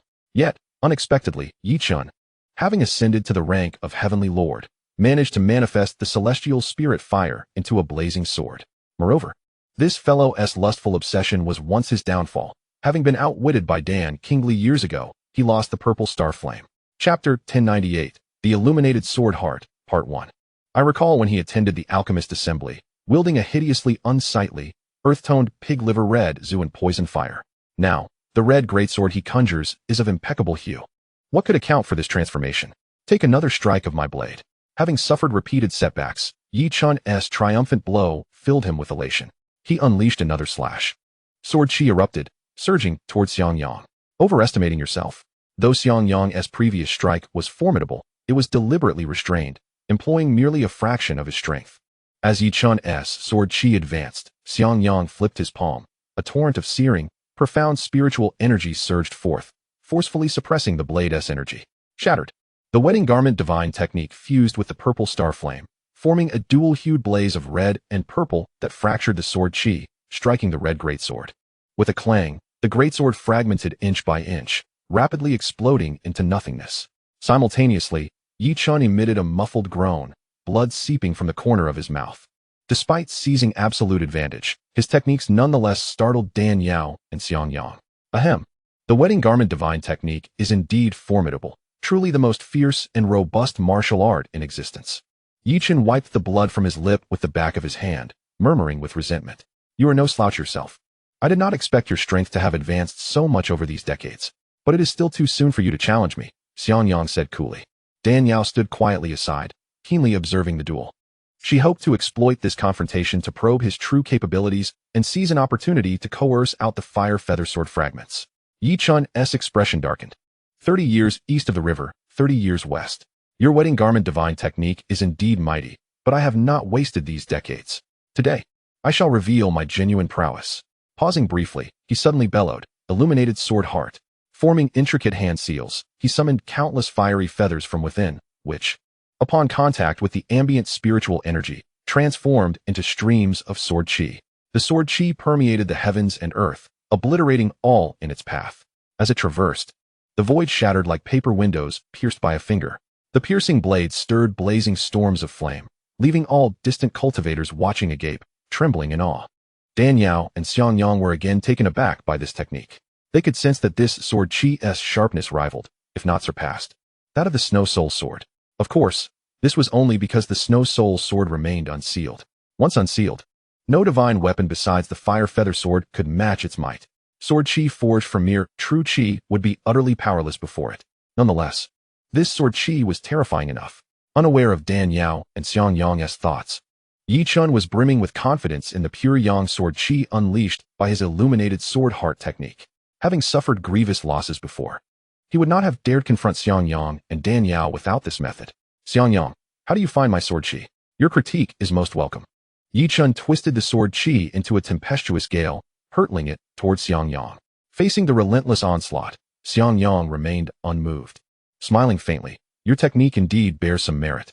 Yet before true power, you are but as fragile as clay dogs. Shield of fire.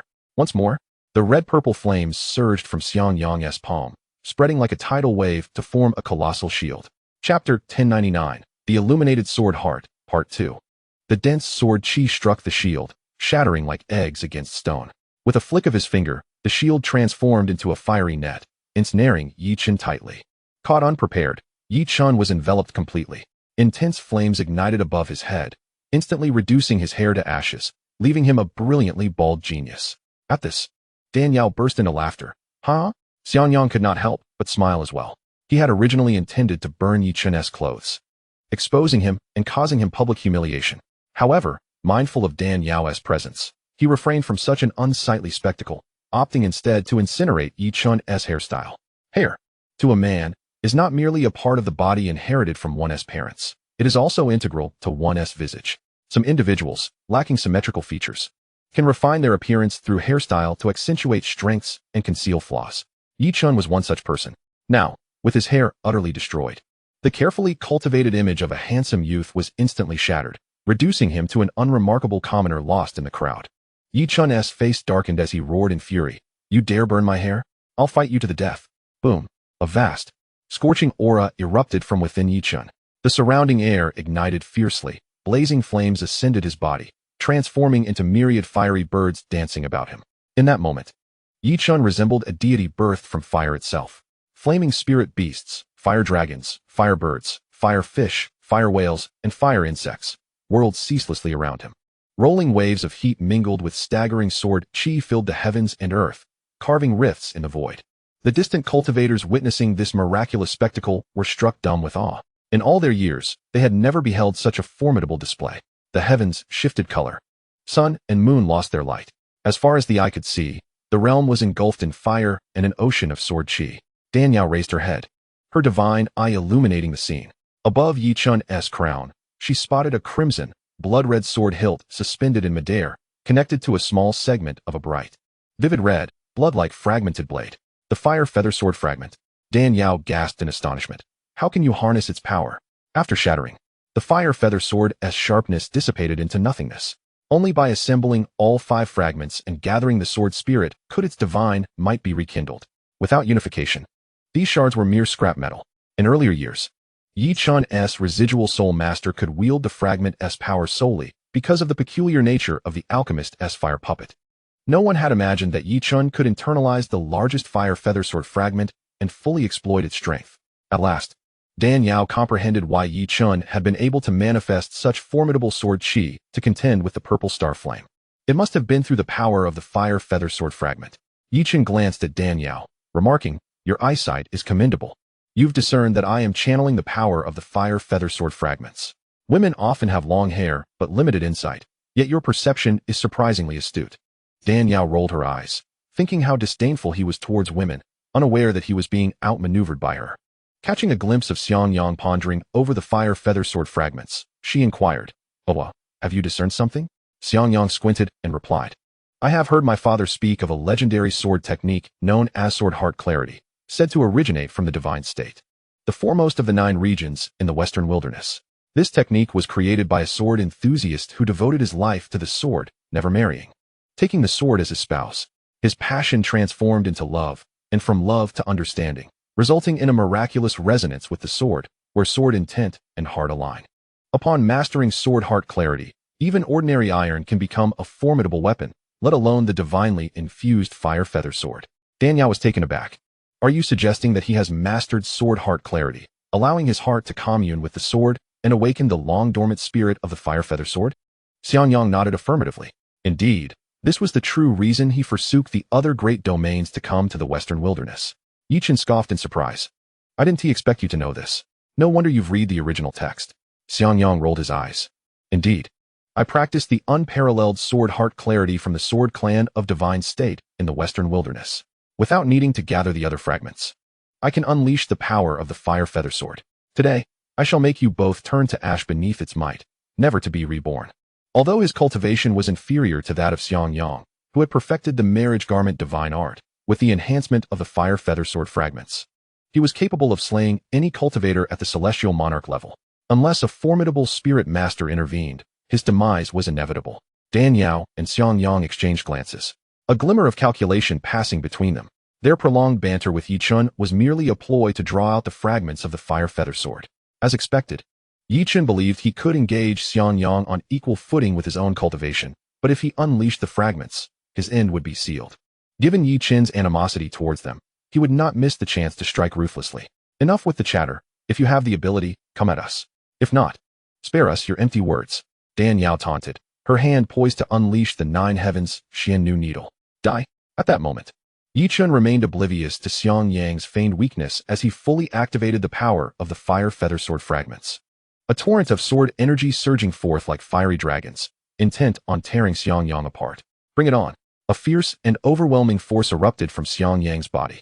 Red and purple flames danced as he raised his hand, rending the very fabric of space, the spiritual energy vibrating and saturating the surroundings. The fire feather sword energy unleashed by Yi Chun appeared as a mere leaf adrift in a vast ocean, easily capsized by the slightest wave. Xianxiang struck out with one palm, forcefully suppressing the sword energy, causing it to dissipate like grease meeting a hot pan. Boom, boom, boom. As the sword energy was dispelled, Xianxiang surged forward, his remaining strength unyielding. No, this is impossible. Yi Chun was astounded to see Xianxiang effortlessly neutralize his most powerful strike. In a panic, he hastily channeled the power of the fire feather sword fragments to counter Xiangyang's palm strike. However, this overwhelming force was terrifyingly potent, shattering the layers of sword energy with ease, heading straight for Yi Chun's chest. If that palm struck him, he would be left crippled, devoid of spiritual power, if not dead. In that fleeting moment between life and death, a blinding black and red light erupted around Yi Chun. An extraordinarily ordinary, yet ominously blood-soaked giant cauldron appeared before him. When the palm struck the cauldron, it produced a resounding clang but dissipated without a trace. Damn that undying blood cauldron. Xianxiang cursed, striking again. Simultaneously, Dan Yao launched the 9 heavens Xiannu needle at the undying blood cauldron. The cauldron was momentarily frozen by the cold energy of the needle, diminishing its protective power, allowing much of Xiangyang's palm force to strike Yi Chun directly.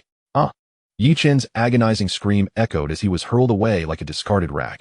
Seizing the moment, Dan Yao swiftly reached for the fire feather sword fragment above Yi Chun's head. With his body uncontrollably plummeting, Yi Chun was unable to resist.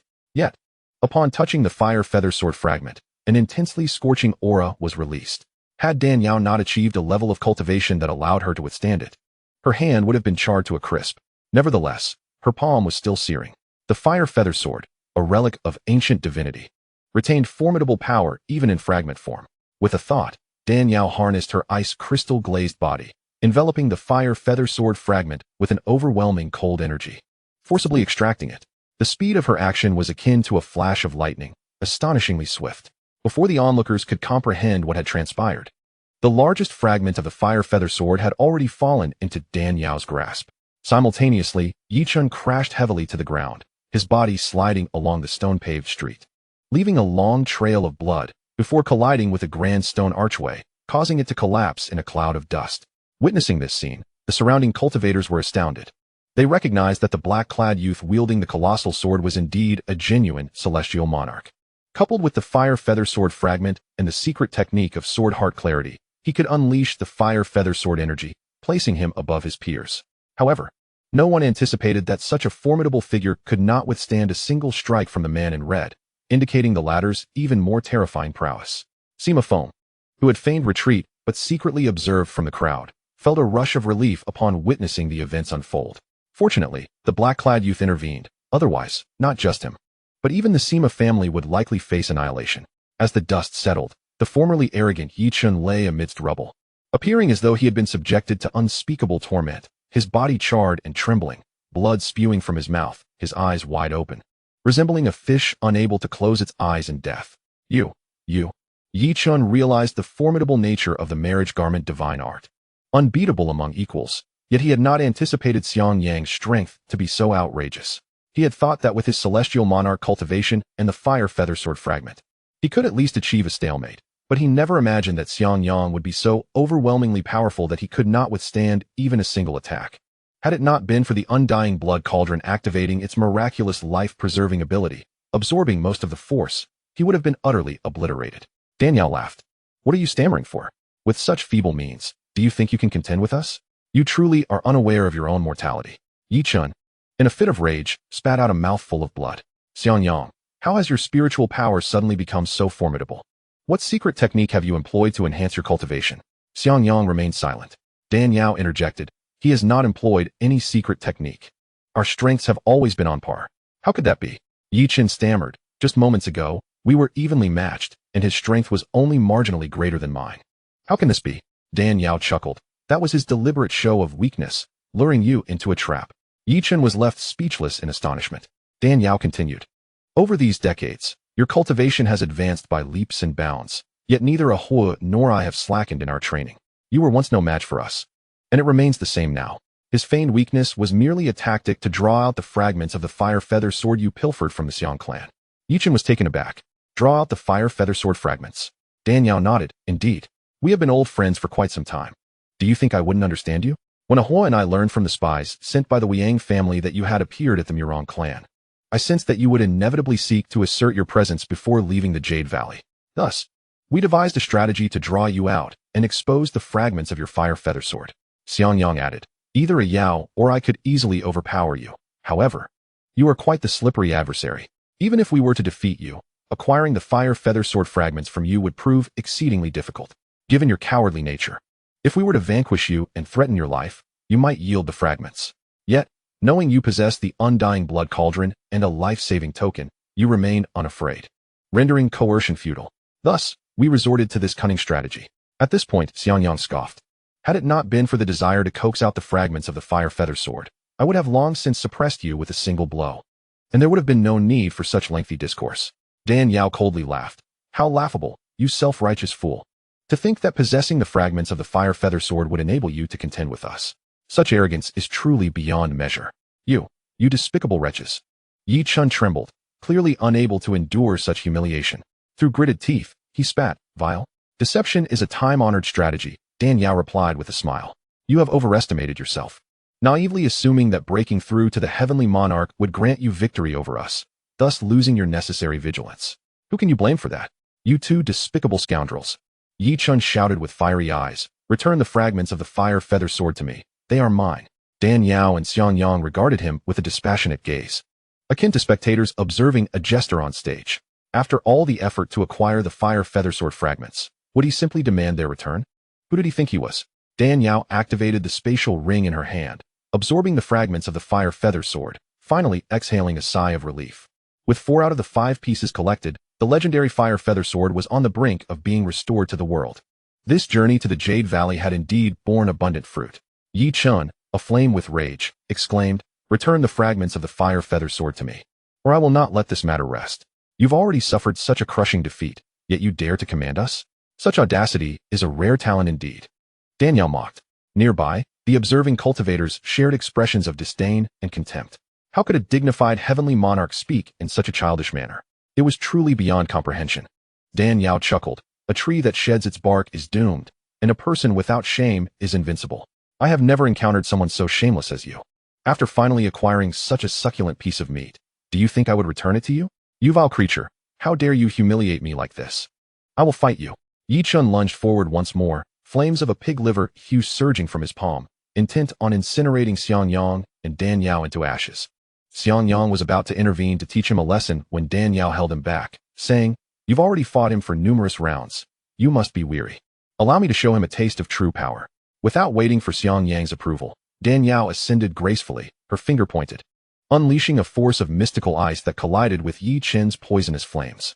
Although the Ziwen poison fire was a form of spiritual fire, possessing unique and sinister toxins, it paled in comparison to Dan Yao's chilling and profound Minjiu power. Boom. The Ziwen poison fire was obliterated, flames bursting forth like tongues of fire, rapidly splattering in all directions. The surrounding cultivators, caught off guard, suffered hits from the toxic flames, shrieking as they were burned, turning to ash. This was the essence of divine beings clashing, innocent souls caught in the crossfire. The duel between the mighty was not something to be witnessed lightly. One moment of negligence could lead to fatal consequences. The others, terrified, scattered in disarray, akin to frightened birds and beasts, fearing they might suffer collateral damage. The mystical ice force surged forward unabated, and seeing it descend upon him like an avalanche, Yi Chun's face blanched as he desperately urged the Ziwen poison fire to defend him. Bang! The mystical ice force collided head-on with the source of Yi Chen's Ziyuan poison fire. With a pained scream, he plummeted from the air, crashing into the ground and creating a massive crater. Now, taste my 9 heavens, Xian Nu needle. Dan Yao's hand moved like a blooming orchid. Her thumb and middle finger clasped together, flicking her fingers as the needle shot forth toward Yi Chen's brow. At that moment, the undying blood cauldron sensed its host was in mortal danger and activated its defense instinctively. The 9 heavens, Xian Nu needle struck the cauldron, only to be instantly devoured by the sinister blood energy within. Curse it! Dan Yao seethed in frustration. If it weren't for that damned cauldron causing incessant trouble, Yi Chen would have long since been dead. Ha ha! Yi Chen emitted a maniacal laughter, reminiscent of the dark sorceress Xiao. What does it matter how strong you two are? I possess the undying blood cauldron as my shield, rendering me immortal. Unless someone can ascend to immortality, even the ancient Xiang Banshan cannot harm me. Dan Yao's expression darkened.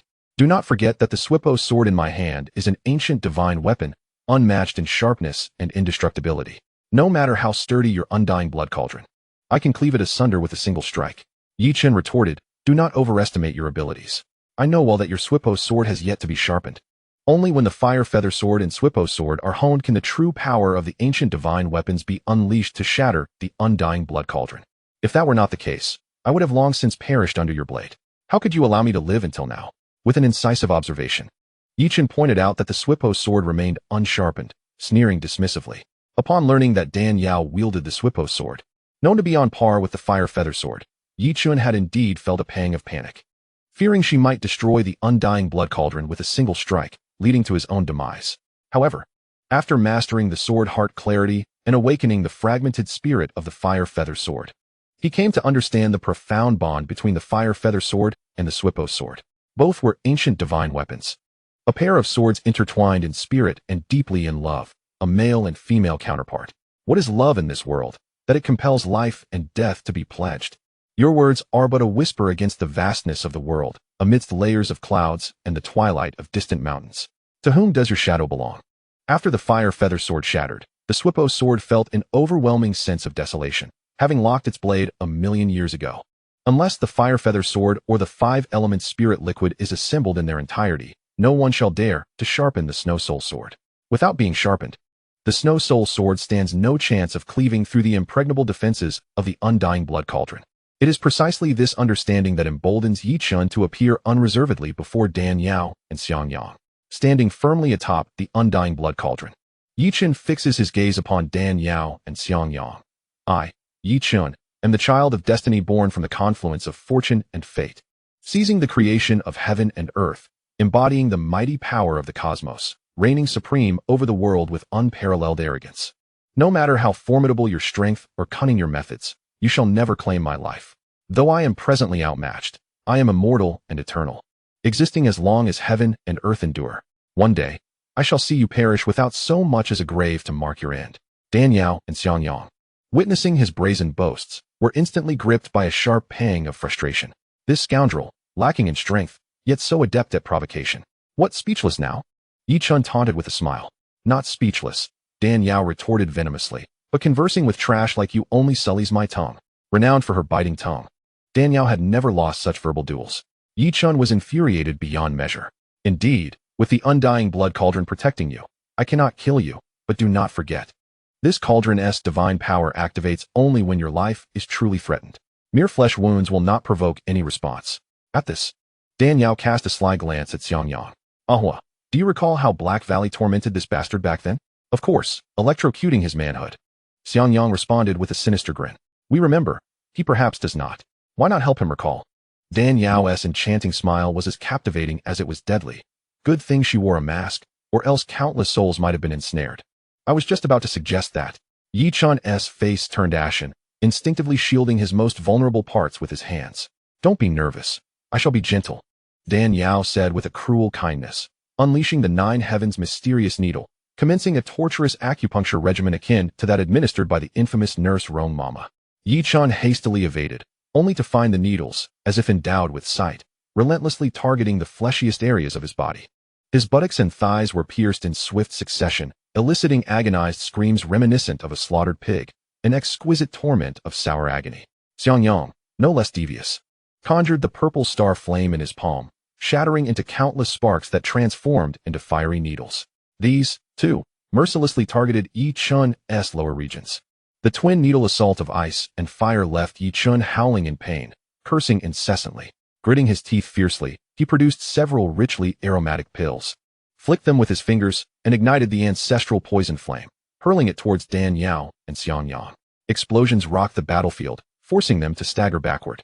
Dan Yao coughed, choking on the acrid smoke, scolding, "You bastard, self-detonating 6th-grade pills, truly extravagant." Yi Chun ignored her, seizing the moment of their distraction to vanish into the undying blood cauldron. With it, he swiftly fled. Try to run? No chance. Dan Yao's figure flickered as she gave chase. Though her offensive power paled compared to Xianxiang's mastery of the wedding dress divine technique, her agility was unmatched in the spiritual realm. In the blink of an eye, she intercepted the undying blood cauldron, halting Yi Chun's escape. Without ceremony, Dan Yao delivered a powerful kick to the cauldron, imbued with potent spiritual realm energy, an assault Yi Chun could not withstand. The cauldron crashed down like a meteorite, smashing into the earth and creating a massive crater. Though the cauldron shielded Yi Chun's life, the sheer force nearly made him vomit. Damn little bastard, he cursed, summoning his spiritual power once more to drive the cauldron into flight. Dan Yao sneered and pursued relentlessly, delivering another crushing kick. The cauldron plunged again, carving out yet another colossal pit. Undeterred, Yi Chun took to the air a third time. Dan Yao, growing bored with mere kicks, exchanged a glance with Xianxiang. In unison, they launched themselves into the sky, alternately kicking the undying blood cauldron like a volleyed ball, leaving Yi Chun dazed and seeing stars. After dozens of rounds, Dan Yao, weary but vigilant, ceased her assault, eyes locked on the cauldron, fearing another escape attempt. Unbeknownst to them, Yi Chun was already vomiting uncontrollably within the cauldron, utterly exhausted and resembling a lifeless dog, while the undying blood cauldron preserved his life, preventing any from claiming it. It could not shield him from excruciating physical pain or soul-deep torment. Dan Yao deliberately inflicted this while suffering, intent on breaking him by making survival unbearable and death unattainable. The cauldron's interior was saturated with Yi Chun's foul vomit, a pungent stench surpassing even the most potent fermented fish, assaulting his senses and shaking his resolve. Struggling to emerge, he barely raised his head before Dan Yao's foot landed squarely upon his bare forehead. The pressure was measured, neither crushing enough to trigger the cauldron's defenses nor light enough to spare his humiliation. Furious, Yi Chun attempted to resist, but was powerless to budge her. From head to face, Dan Yao rubbed her foot across him, her voice dripping with mockery. "What is that smell?" Yi Chun gagged, overwhelmed by the stench. Dan Yao smiled sweetly. "Sorry, I accidentally stepped in a pile of excrement on the way here." Yi Chun spat blood wildly. "Yi Chun, so arrogant are you? Come on, show your arrogance to me once more."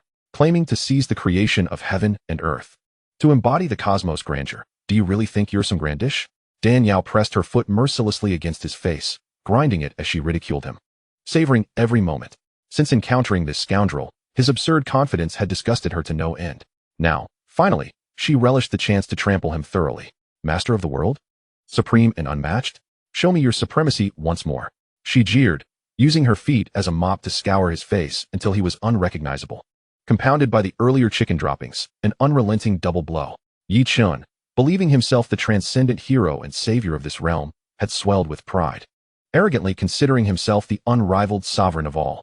Yet now, trampled beneath the feet of the woman he had scorned as a mere ornament and comfort. His humiliation was beyond measure. His inner fury erupted like a volcanic inferno, eyes blazing daggers at Dan Yao, intent on shattering her with his gaze alone. Despite the relentless humiliation and relentless blows, the undying blood cauldron remained impassive. This was the paradox of this divine artifact. It could safeguard the bound spirit from death and mortal peril, but was utterly powerless against the agony of flesh or the ravages of spirit. The plight deepens as, once bound, one loses the freedom to choose between life and death, forever entwined with the immortal blood cauldron, sharing in each other's glory and suffering. In the past, Yi Chun was ensnared by the connivance of Dan Yao and Xianxiang, captured in the central domain. As punishment, Xiang Banshan tethered him to the Thousand Blades Mountain, subjecting him to relentless torment. Unable to endure the unending agony, Yi Chun contemplated the self-destruction of his primordial spirit to escape, only to discover that it was beyond his control. Even the desire for death eluded him. Recognizing the perverse methods devised by Dan Yao and Xianxiang to inflict suffering, Yi Chun understood that if this continued, he would be irrevocably trapped in a cycle of life and death. With a surge of determination, a fiery blaze, akin to the hue of pig liver, erupted from his mouth, hurtling towards Dan Yao. This flame was unlike any before, emanating from the very essence of the Zhuan poison fire. The dilution of the flame's potency meant it would never regain its original strength, yet given the dire circumstances, such considerations were trivial. The primal fire of the Zhuan poison expanded rapidly, culminating in a thunderous explosion. Xianxiang shouted in alarm, "Be careful, Dan Yao." Fully aware of the catastrophic potential of a self-detonating spirit fire, swiftly activated her ice crystal glass body for protection. While simultaneously unleashing the nine heavens, Xian Nu needle in rapid succession, the chilling aura clashing with the toxic fire. Though Yichen suffered injuries from the explosion, he activated the protective powers of the immortal blood cauldron. Seizing the moment created by the detonation, he struck his chest, forcing forth several drops of heart's blood, which coalesced into an eerie crimson sigil. Under the cover of the raging poison fire, Yichen summoned the immortal blood cauldron, transforming into a streak of spiritual light, diving into the blood-colored symbol and vanishing without a trace. However, unbeknownst to Yichen, as a portion of the Zhuan poison fire's essence detonated, a barely perceptible strand of purple fire infiltrated the cauldron's ear, disappearing alongside him.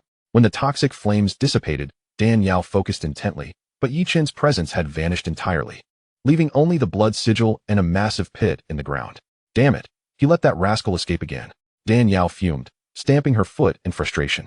Xianxiang gazed at the blood sigil within the pit, sighing, I never imagined he had mastered the heart-blood escape. Heart-blood escape? Dan Yao queried, perplexed. Xianxiang explained, the heart-blood escape is a secret technique passed down within the Xiang clan, enabling one to penetrate formidable barriers using their heart's blood, swiftly escaping from an opponent's spiritual confinement. However, the heart's blood is the essence of a cultivator's true energy. Employing this technique inevitably diminishes one's cultivation. It is a method that should only be used in dire circumstances. I never anticipated that he would not only escape from our clan, but also abscond with fragments of the fire feather sword and a trove of rare treasures, along with the secrets of the heart-blood escape. Upon hearing this, Dan Yao's delicate features darkened, nearly dripping with ink. Xianxiang lamented, this fellow may not possess top-tier cultivation or exceptional intellect, yet he has encountered continuous fortuity, repeatedly eluding our grasp. In all my years, I have never encountered such a troublesome opponent. Dan Yao clenched her teeth. His difficulty lies primarily in the protection of the immortal blood cauldron. Had it not been for that accursed cauldron, I would have sent him to the afterlife long ago. Therefore, our immediate course of action is to swiftly locate the final fragment of the fire feather sword or gather the 5 elements spiritual liquid to sharpen the Swippo sword, shattering his myth of immortality. We are only one fragment away from completing the fire feather sword, and the 5 elements spiritual liquid requires only the Susi sharp gold water and the billow ice spring. Yet, we have no leads on these 3 items and no idea when we will find them. Dan Yao's brow furrowed in worry. Xianxiang smiled reassuringly. Divine treasures are destined to be claimed by those fated for them. Both the fire feather sword and the Swippo sword are legendary artifacts. Your acquisition of the Swippo sword and the 4 fragments of the fire feather sword indicates our fate with these divine weapons. If we are destined, we will obtain them in due time. Do not fret. Dan Yao's brow furrowed further. I fear that even if we gather them, we may not find the person. Xianxiang grinned. Do not worry. That fellow cannot escape. Oh, Dan Yao raised an eyebrow at him. Xianxiang continued. When that rascal detonated the core of his spiritual fire, I realized he was not seeking revenge for the humiliation you inflicted, but rather attempting to flee. Thus, while he executed the heart-blood escape, I released a strand of the purple star fire's essence, which entered the immortal blood cauldron. With this strand of purple star fire, I can monitor his movements at any time. Dan Yao beamed, so that's how it is. Furthermore, this strand of purple star fire may lead us to the whereabouts of the final fragment of the fire feather sword. But how do we find it? Dan Yao pondered. Did Yichen not say that the last fragment of the fire feather sword was hidden in the Fire Dan cave, but has since vanished? His words cannot be taken at face value, Yao. Do not forget that years ago, you severely injured the remnants of Wu Chongyang with the cold blood penetrating needle.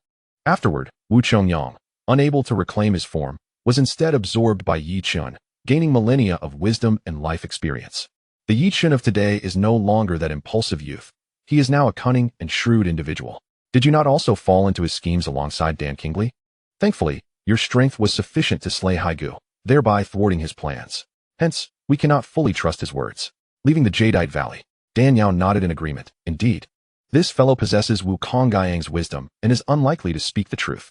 The Fire Dan Cave's coveted Fire Dan Divine Scroll vanished due to my influence.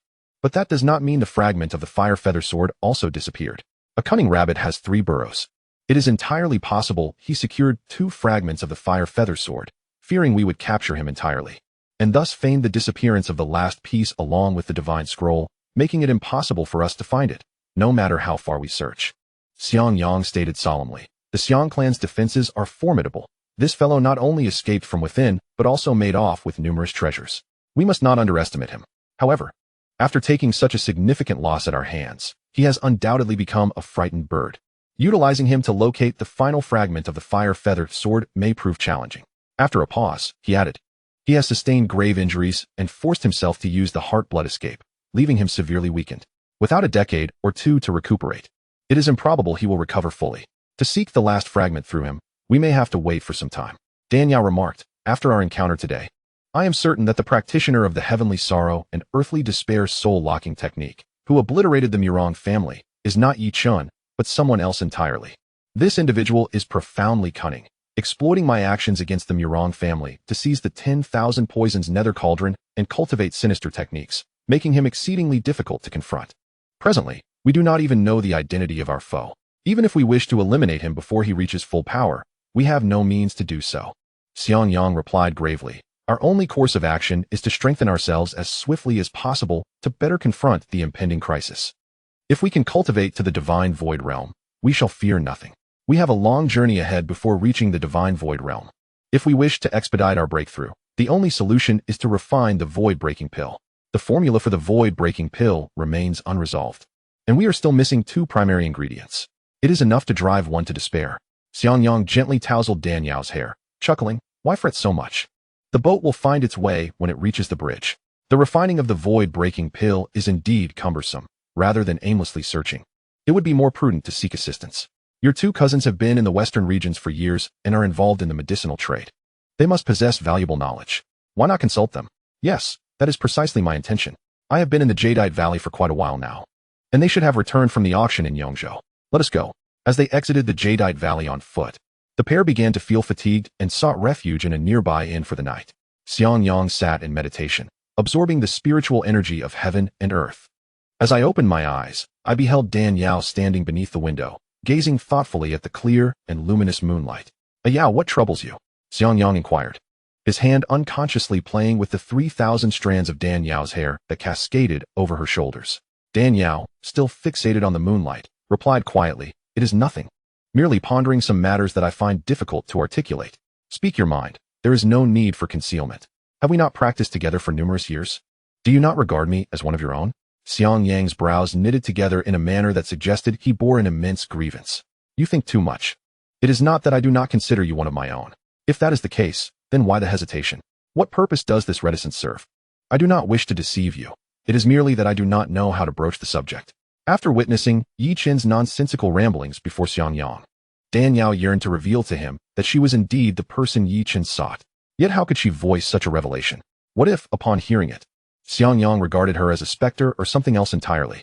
His brows furrowed deeply, as if capable of crushing a fly. Actually, Dan Yao began, hesitating. It concerns Yi Chen. Xianxiang's thoughts shifted, and with a knowing smile, he queried, are you attempting to tell me that you are not the true Dan Yao? Dan Yao felt a chill run through her hair standing on end. You know who I am? I not only know that you are not the true Dan Yao, but I am also aware that like Yi Chen, you are a traveler from another realm. Xianxiang gazed deeply into Dan Yao's eyes. In truth, I recognized you were not Dan Yao during our time in the southern region. You are a spirit possessing her body. Hearing this, Dan Yao was left in utter disbelief. She had not anticipated that Xianxiang would see through her so early on. How laughable it was that she had taken such precautions, fabricating tales of an old man passing down his teachings, only to be seen through by him. What was she to do now? If her identity as a traveler were exposed, would he? Do you not wish to inquire how I discerned your true nature? Dan Yao's heart sank, and she stammered. How did you figure it out? Xianxiang replied, 3 points. Dan Yao pressed, what 3 points? First, upon your arrival in the southern region, you claimed to be the eldest princess of the Dian dynasty, the biological sister of Emperor Shangguanyu. Yet you exhibited an unusual detachment. This is not the reaction one would expect from someone wandering alone. Dan Yao remained silent.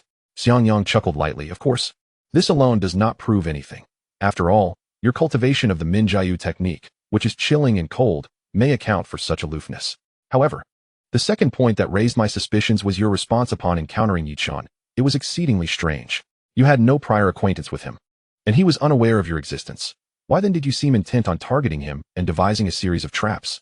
Could it be that you were enemies from a past life? Dan Yao remained mute. The third point, the most crucial of all, occurred when we collaborated to deceive Yichun. Having acknowledged your heritage and resided in the palace for many years, you should know that only eunuchs are referred to as husband. Yet, you insisted that I use that peculiar term during our act. What is more curious is that Yichun exhibited no reaction to this designation, as if it were entirely natural for a woman to address her partner in such a manner. Clearly, you and Yichun hail from the same origin, sharing a common tongue and terminology, which is why it felt unremarkable to you. Therefore, after our performance concluded, I connected these prior doubts, and I ultimately confirmed that you are not the true Dan Yao, but a spirit residing within her. Dan Yao sighed, remarking, your perceptiveness rivals that of a woman. It is a pity you do not pursue a career as a detective. Xiangyang continued, if my conjecture is correct, the true Dan Yao, Shangwan Yao, perished over a century ago during that palace coup. By a twist of fate, you have taken residence within her body, thereby allowing the present Dan Yao to exist. Dan Yao nodded. Indeed, the true Shangwan Yao has been dead for more than 100 years. My bond with Shangwan Yu as siblings was cultivated during those years spent within the palace. At this juncture, Dan Yao tilted her head slightly, feigning anger as she regarded him. Since you were aware of my true identity all along, why did you not speak up? Do you have any idea how distressing it is to hide one's identity and weave lies? If I had not broached this topic today, you would likely have continued to treat me as a fool, playing along for eternity. Xiangyang remained silent, his crimson sleeves obscuring his face, clearly struggling to suppress a smile. Laugh all you wish. I shall make you pay for your amusement, Dan Yao exclaimed, raising her flowing sleeves in playful exasperation towards Xiangyang. Xiangyang dodged while chuckling. To accompany you in this charade until the end of days would indeed be entertaining. Entertaining, you say? Dan Yao retorted, a mixture of embarrassment and indignation coursing through her as she employed a gesture that would scandalize a gentleman. Xiangyang gasped, good heavens. Are you attempting to commit fratricide? After a bout of playful banter, the two of them collapsed onto the bed, leaning against each other back to back. Xiangyang, his face flushed with laughter, remarked, I cannot be held accountable for this situation. After I discerned your identity, I reasoned that you must have your reasons for acting as you do, so I waited for you to voluntarily confess. Little did I know that after all these years, you would remain silent, leaving me no choice but to feign ignorance and play along. Dan Yao did not respond. Xiangyang, genuinely fearing her ire, leaned back slightly. Are you truly angry? Of course not. Would I be so petty? Dan Yao replied, turning her head to give him a sidelong glance. To be fair, the fault lies with me. I cannot blame you. She leaned quietly against Xiangyang's back, her face a mask of feigned annoyance, while inside, she felt an unexpected lightness and joy. The identity of a traveler was Dan Yao's greatest secret, although she had intended to keep it hidden for a lifetime. It was ultimately against her true desires, especially when faced with those close to her. Concealing her thoughts felt like having a fishbone lodged in her throat, causing immense discomfort. Now that her secret had been unveiled, she no longer needed to hide or fabricate a myriad of lies to deceive others. The sensation of being unburdened, free from worry, was truly exhilarating. The more she contemplated, the happier she became. Her cheeks flushed like they had been brushed with the finest rouge. Her beauty suddenly intensified. Had Xiangyang not had his back turned to her, he would undoubtedly have been captivated, led astray by her enchanting allure. Xiangyang gently remarked, though I saw through your identity long ago, I remained unaware of your origins.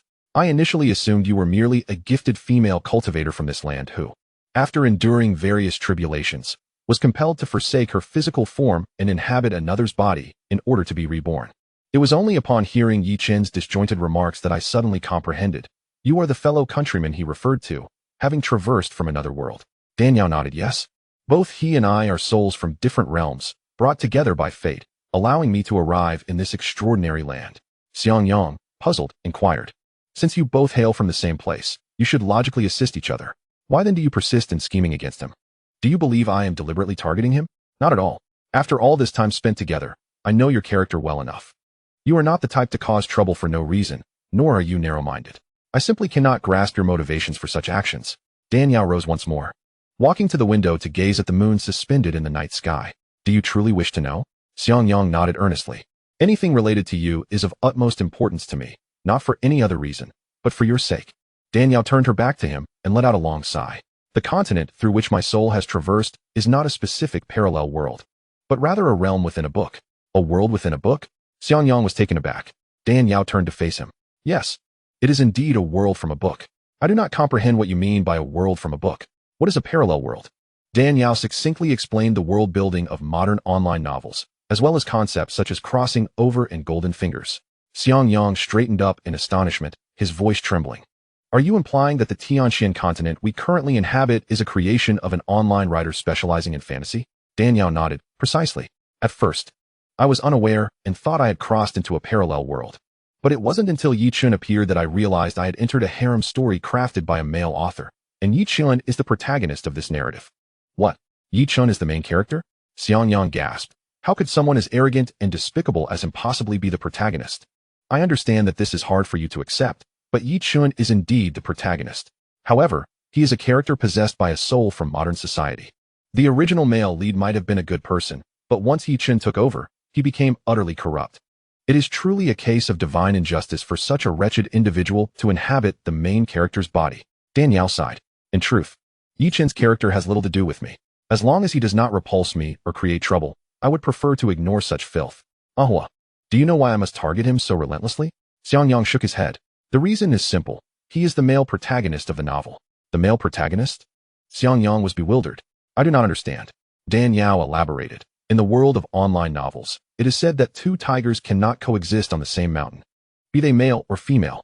In a fantastical realm, there can only be one protagonist. All plot arrangements, character developments, and a myriad of supporting roles are designed to serve the protagonist. He is the center of the universe, with every quest, whether from allies or adversaries, revolving around him. Xiangyang inquired further, and then? Because of this, any person who crosses over is most intolerant of any threat to the protagonist's status. It is akin to an emperor who has just ascended the throne after a fierce struggle for succession. Completely intolerant of a deposed prince born of the previous empress due to the inherent threat he poses, especially when it comes to fellow transmigrators. They are often endowed with golden fingers by the deities of crossover, leading them to wish for the immediate removal of any competition. As Dan Yao spoke, Xiangyang gradually grasped the situation. You and Yi Chun are both transmigrators. Yi Chun, having crossed into the protagonist's body, believes he is the center of this world, expecting everyone to revolve around him like planets around the sun. Thus, he fears that other transmigrators will activate their golden fingers and impede his ascent to greatness. Therefore, should he discover your existence, he would undoubtedly seek to eliminate you. Dan Yao nodded vigorously. Exactly, precisely so. Xiangyang then remarked, knowing this, you cannot remain passive. Rather than waiting for him to discover you and take action against you, it is wiser to strike first. All the schemes and machinations in the southern region were for this very reason. Yes, but it's not entirely so. Oh, Xiangyang raised an eyebrow. Is there another reason? Chapter 11:12, The Truth Behind. I am not inherently someone who cannot tolerate others. In this unfamiliar fantastical continent, being solitary is quite lonely. If I could have a fellow countryman by my side to converse and reminisce about past lives, that would be quite pleasant. I had once considered coexisting peacefully with Yi Chun, but you know his character. He is simply unworthy of my trust. At this point, Dan Yao let out a bitter laugh. More importantly, I had already offended him long before meeting him. Xiangyang was perplexed. You have yet to meet. How could you have offended him? Was it something in a dream? His tone was dripping with sarcasm, his brows furrowing as if ready to slice Yi Chun's face apart. No, where are you going with this? It all stems from you. From me? Xiangyang pointed to himself. What does this have to do with me? I revealed to you the true method of the wedding dress divine art, allowing you to reconstruct your abilities, and in doing so, I inadvertently offended him deeply. What? Xiangyang was even more bewildered. In the original novel, the protagonist Yi Chun was a good-for-nothing who could do nothing right, but due to sheer luck, he stumbled upon the wedding dress divine art, and subsequently ascended to greatness. The one who assisted him in mastering this art was you, Xiangyang. What? I passed the wedding dress divine art to him? Xiangyang was flabbergasted. Dan Yao nodded emphatically. Indeed, in the novel, Shangguan Yao should have died before Yi Chun's arrival. But while you were evading the pursuit of the Xiang family, you could not withstand the agony of the wedding dress divine art's flames, and thus transferred all your cultivation to Yi Chun, enabling his transformation and rise from mediocrity. However, my presence altered the original storyline, causing him to miss out on the inheritance of the wedding dress divine art. Xiangyang's expression turned blank, his shock beyond words. After a moment of silence, he said, so that's how it is. No wonder he always claims the inheritance of the wedding dress divine art is his. It turns out it is all connected. Dan Yao sighed softly. To sever a person's means of livelihood is tantamount to killing their parents. For cultivators, revealing the true method of the wedding dress divine art to you indirectly caused him to lose this monumental opportunity, thus forging an irreconcilable enmity. Xianxiang scoffed. The wedding dress divine art is something I worked tirelessly to master, even sacrificing my parents' lives for it. If I were to pass it to him, it would be an act of kindness. Withholding it is merely maintaining what is rightfully mine. What right does he have to resent you? What qualifications does he possess to harbor hatred? Dan Yao replied, while that is true, some individuals are inherently selfish and twisted, often treating others' possessions as their own. If someone does not yield to them, they feel wronged. I initially sensed his complaints about this matter and, through a narrow lens, perceived his character, which prompted me to take the initiative. Following that, when Kaiming was poisoned and harmed by him, my hatred for him deepened. Xianxiang expressed disdain. Such a wretched being should meet an early demise. If I were in your position, I would have been far more ruthless. Dan Yao took a deep breath. For so many years, I have been lurking in the shadows, plotting and scheming, setting one trap after another, believing I could eliminate him. Yet, I have continually underestimated the protagonist's halo, allowing him to escape time and again. The thought alone is infuriating. Chapter 11:13. All doubts resolved. Xianxiang remarked. The reason this scoundrel cannot be easily defeated despite the torment is not only due to the strength of the protagonist's halo, but also because his soul master has seen through everything, binding his primordial spirit tightly to the immortal blood cauldron. Dan Yao chuckled softly. Indeed, that immortal blood cauldron grants him immortality, allowing him to endure alongside the heavens. This is his greatest reliance. As long as the myth of the immortal blood cauldron remains unbroken, we will never be able to vanquish him. Xianxiang replied with a faint smile. In truth, compared to Yichun, your luck and blessings are not necessarily inferior. You have obtained the Snow Soul Sword, which has been missing for 1,000,000 years alongside the Fire Feather Sword, and you have also mastered the long-lost Minjiu skill from ancient times. Not to mention the Fire Elixir Divine Scroll, shards of the Fire Feather Sword, the Suinhuo Liulai Cauldron, and the Blood Liulai, along with the Kinkin Upside-Down Fruit and many other rare treasures. Even if he realizes you are also a transmigrator, he will find it difficult to contend with you. While that may be true, it is better to be cautious than to be caught off guard. What if he stumbles upon another opportunity and breaks through to the spirit platform or divine void realm? We would be the ones in dire straits. As long as this man remains, he will always be a lingering threat. Dan Yao clenched her teeth in anger and remarked, moreover, do you know why he sought to poison Qi Ming with the 7-day bone disintegration pill back then? Xianxiang shook his head. I do not know. Could it be that, like you, Qi Ming is also a time traveler? Certainly not, she replied. Good and evil are akin to light and shadow, inseparable and coexisting. Yichun represents the righteous faction in the narrative, yet naturally, there exists a corresponding antagonist. A shiver ran down Xianxiang's spine as he gazed at Dan Yao. Is his Qi Ming the great villain of the story? Dan Yao nodded, indeed, although I have not read the original work.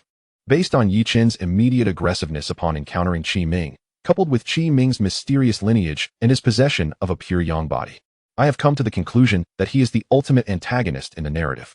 Were it not for my unique presence, he would have slaughtered the bloodline of the Shangwan royal family, devouring their flesh and gnawing at their souls. Mastering the heavenly sorrow and earthly tragedy soul-locking technique and becoming a fearsome fiend. Xianxiang inhaled sharply. Back then, the Empress Dowager prophesied through the six-fingered divination that one of her descendants would harm the royal family. You firmly asserted that this person was Qi Ming. So that must have been the reason.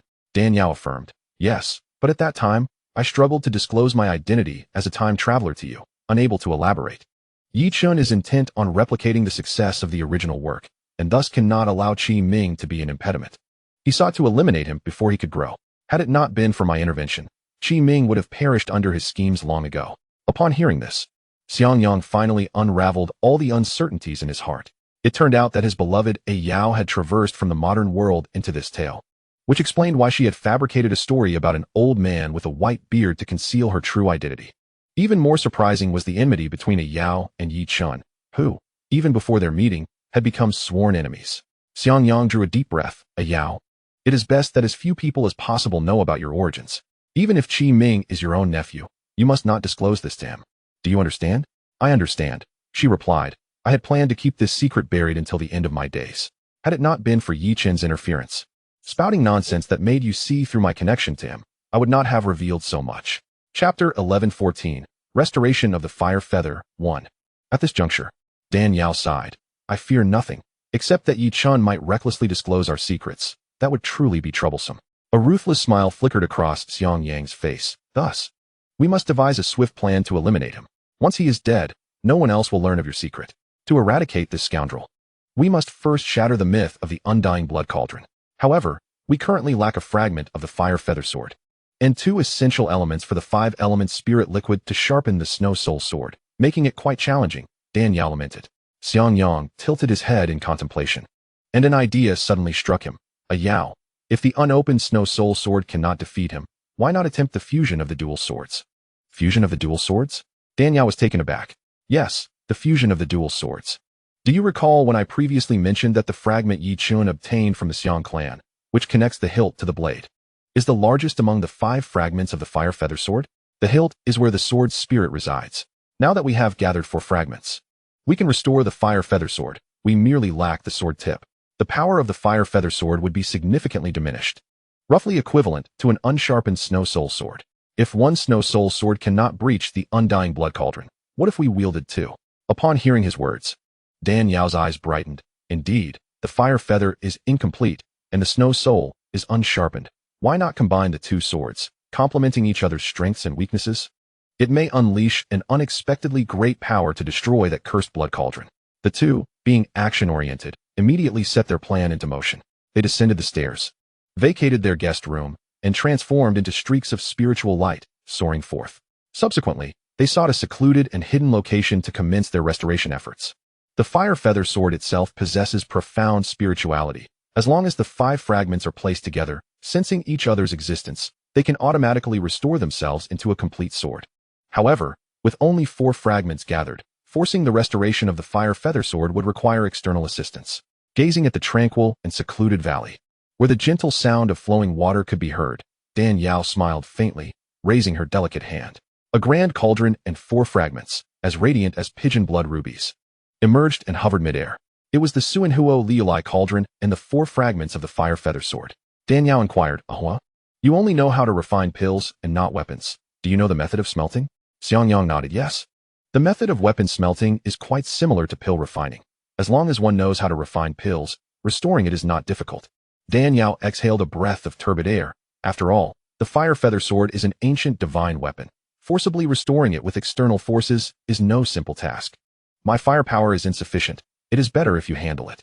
The power of the bridal garment divine technique is already the strongest among all methods. Combined with the purple Chun star fire of the Fire Emperor, Xiangyang's current firepower is unparalleled in the world. If even he cannot restore the fire feather sword, then no one else stands a chance. All right, I shall take charge of this. Xianxiang nodded. Raising his palm, a swirl of red and purple flames materialized, swiftly soaring into the Suanhuo Liulai cauldron. The Suanhuo Liulai cauldron, entirely crystalline and transparent, appeared as if sculpted from solid ice. As this flame scorched it, the 9 phoenixes perched upon the cauldron's rim immediately took flight, swirling within, creating a spectacular scene of the 9 phoenixes dance. Xianxiang was wholly focused on merging the fire feather sword, neglecting to admire the astonishing spectacle. Chapter 11:15, Restoration of the Fire Feather, 2. Sensing the temperature within the cauldron, Xianxiang knew the firepower was adequate, and thus, he cast the 4 fragments of the fire feather sword into the cauldron. One by one, as the fragments were introduced, a dazzling red light enveloped by an astounding sword aura swiftly emanated. Xianxiang hurriedly addressed Dan Yao, "A Yao. When the divine sword emerges, there will be anomalies. I must concentrate on restoring the fire feather sword. You must assist me in safeguarding the area, ensuring no one disturbs me." "Understood." Dan Yao nodded, removing the ice jade hairpin from her cloud-like hair, transforming it into the snow soul sword. With a flick of the snow soul sword, countless icy sword energies surged forth, sealing away the pure yang energy of the fire feather sword and the purple Chun star fire. Xianxiang sensed that within the largest fragment of the fire feather sword, the hilt contained the aura of Yi Chen's soul. He immediately directed the firepower towards the hilt, penetrating through to the blade. "Sword heart separation, break!" Xianxiang bellowed, and the hilt radiated a brilliant red glow. A peculiar wave of spiritual energy was gradually forced out, dissipating into blue smoke under the dual flames of the bridal garment divine technique and the purple Chun star fire. Simultaneously, hidden in a desolate area devoid of life, Yi Chun, who was diligently cultivating to heal his injuries, suddenly opened his mouth wide, spewing forth a mouthful of fresh blood. "Damn you, Xianxiang. Stealing my purple Chun star fire was not enough. Now you dare to use it to annihilate my soul mark? This is intolerable." Yi Chen's face contorted with rage. his eyes radiating a chilling light. Having perfected the sword heart clarity, embedding the soul mark into the fire feather sword fragment allowed Yi Chun to sense its condition at any moment. Now that his spiritual fire mark was incinerated by the purple Chun star fire, even if his mind were clouded, he could discern that Xiangyang and Dan Yao were utilizing the 4 fragments to forcibly restore the fire feather sword. Why? Why do this to me? Why must you make me relinquish the treasure I painstakingly acquired? The heavens are unjust. I refuse to accept this. My fate is mine to control, not dictated by the heavens. Just wait. One day, I shall reclaim all that I have lost, and I will return it all, doubly so.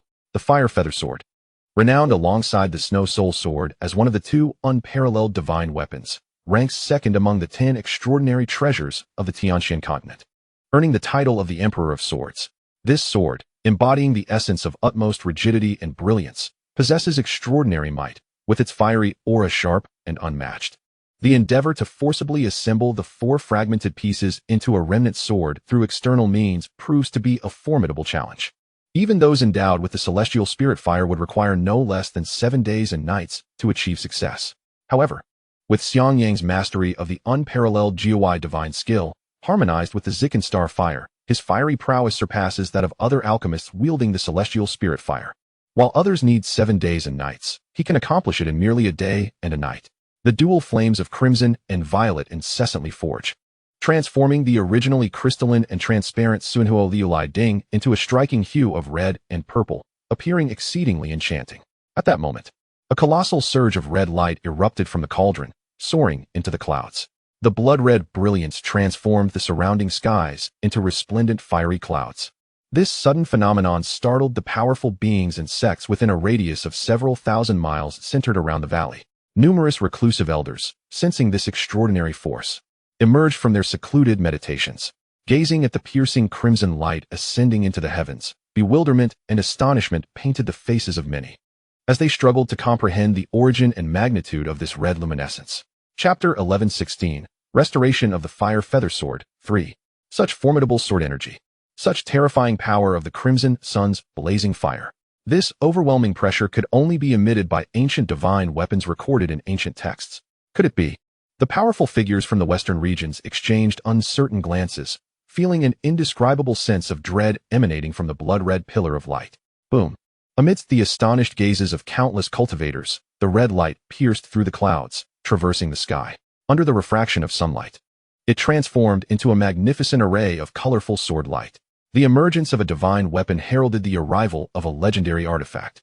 As the red light morphed into a rainbow of colors, the onlookers became increasingly convinced that an extraordinary divine weapon was to be unveiled.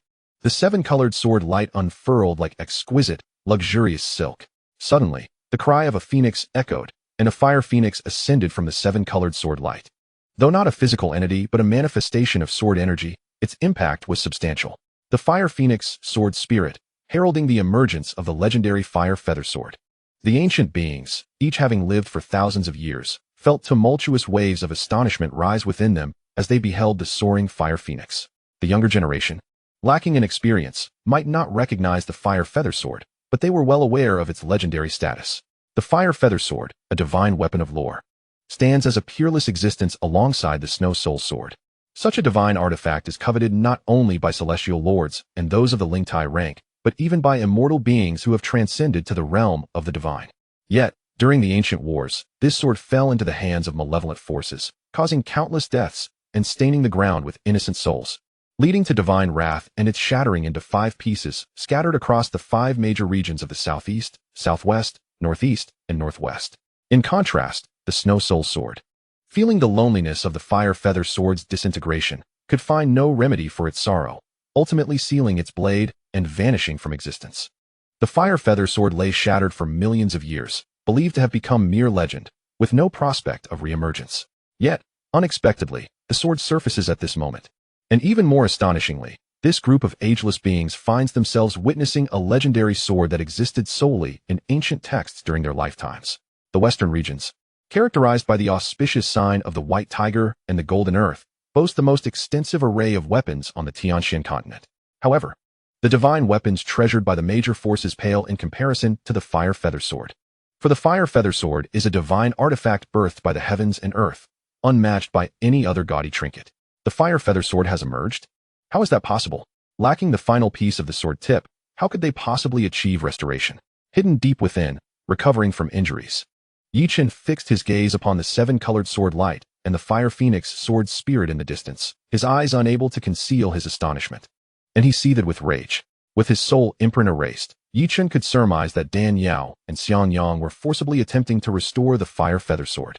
Yet he never anticipated they would succeed so swiftly.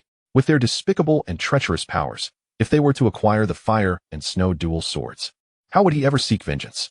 At the valley's entrance, Dan Yao observed the celestial phenomenon emanating from the Suanhuo Liulai Ding, equally astonished. She never imagined the emergence of the fire feather sword could provoke such a grand transformation. Indeed, a divine artifact is no trifling matter. Just then, Dan Yao sensed several formidable auras approaching rapidly from 100 miles away, clearly drawn by the impending emergence of the fire feather sword. It was only natural. Which cultivator could resist the allure of such a divine weapon? Chapter 1117, The Black Blood Hall, 1. Even in its incomplete state, missing the sword tip, the remnants still exude immense power. Contemplating this, Dan Yao let out a low, cold laugh. With your meager cultivation, you dare covet the fire feather sword? Truly, you are courting death. After a brief wait, a dozen figures clad in black appeared not far from the valley's entrance. Such potent rays of crimson solar sword energy could only emanate from the legendary fire feather sword. There could be no other weapon capable of such intense solar essence. What a tremendous fortune, indeed. The leader, a plump elder with a round face, could not contain his laughter upon sensing the aura radiating from within the valley. This is the legendary fire feather sword.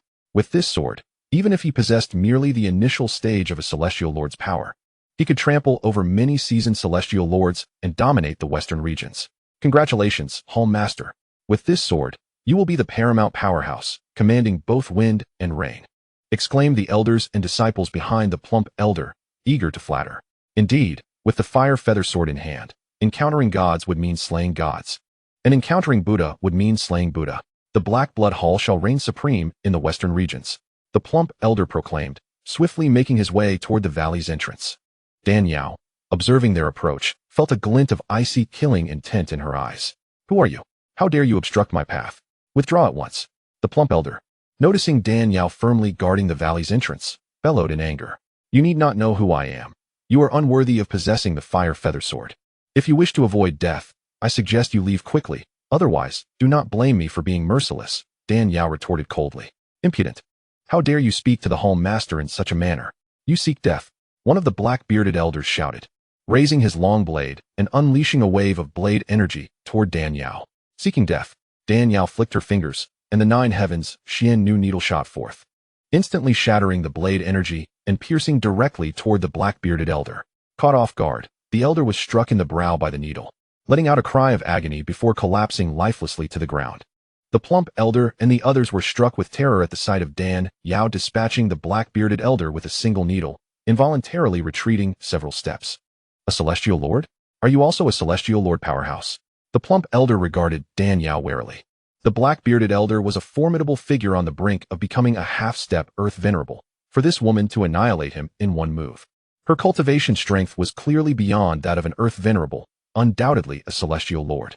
The plump elder's consciousness swept forth, attempting to gauge Dan Yao's cultivation level, only to discover that her aura was elusive, like the moon reflected in water or flowers mirrored in a glass, rendering her difficult to fathom, amplifying his sense of trepidation.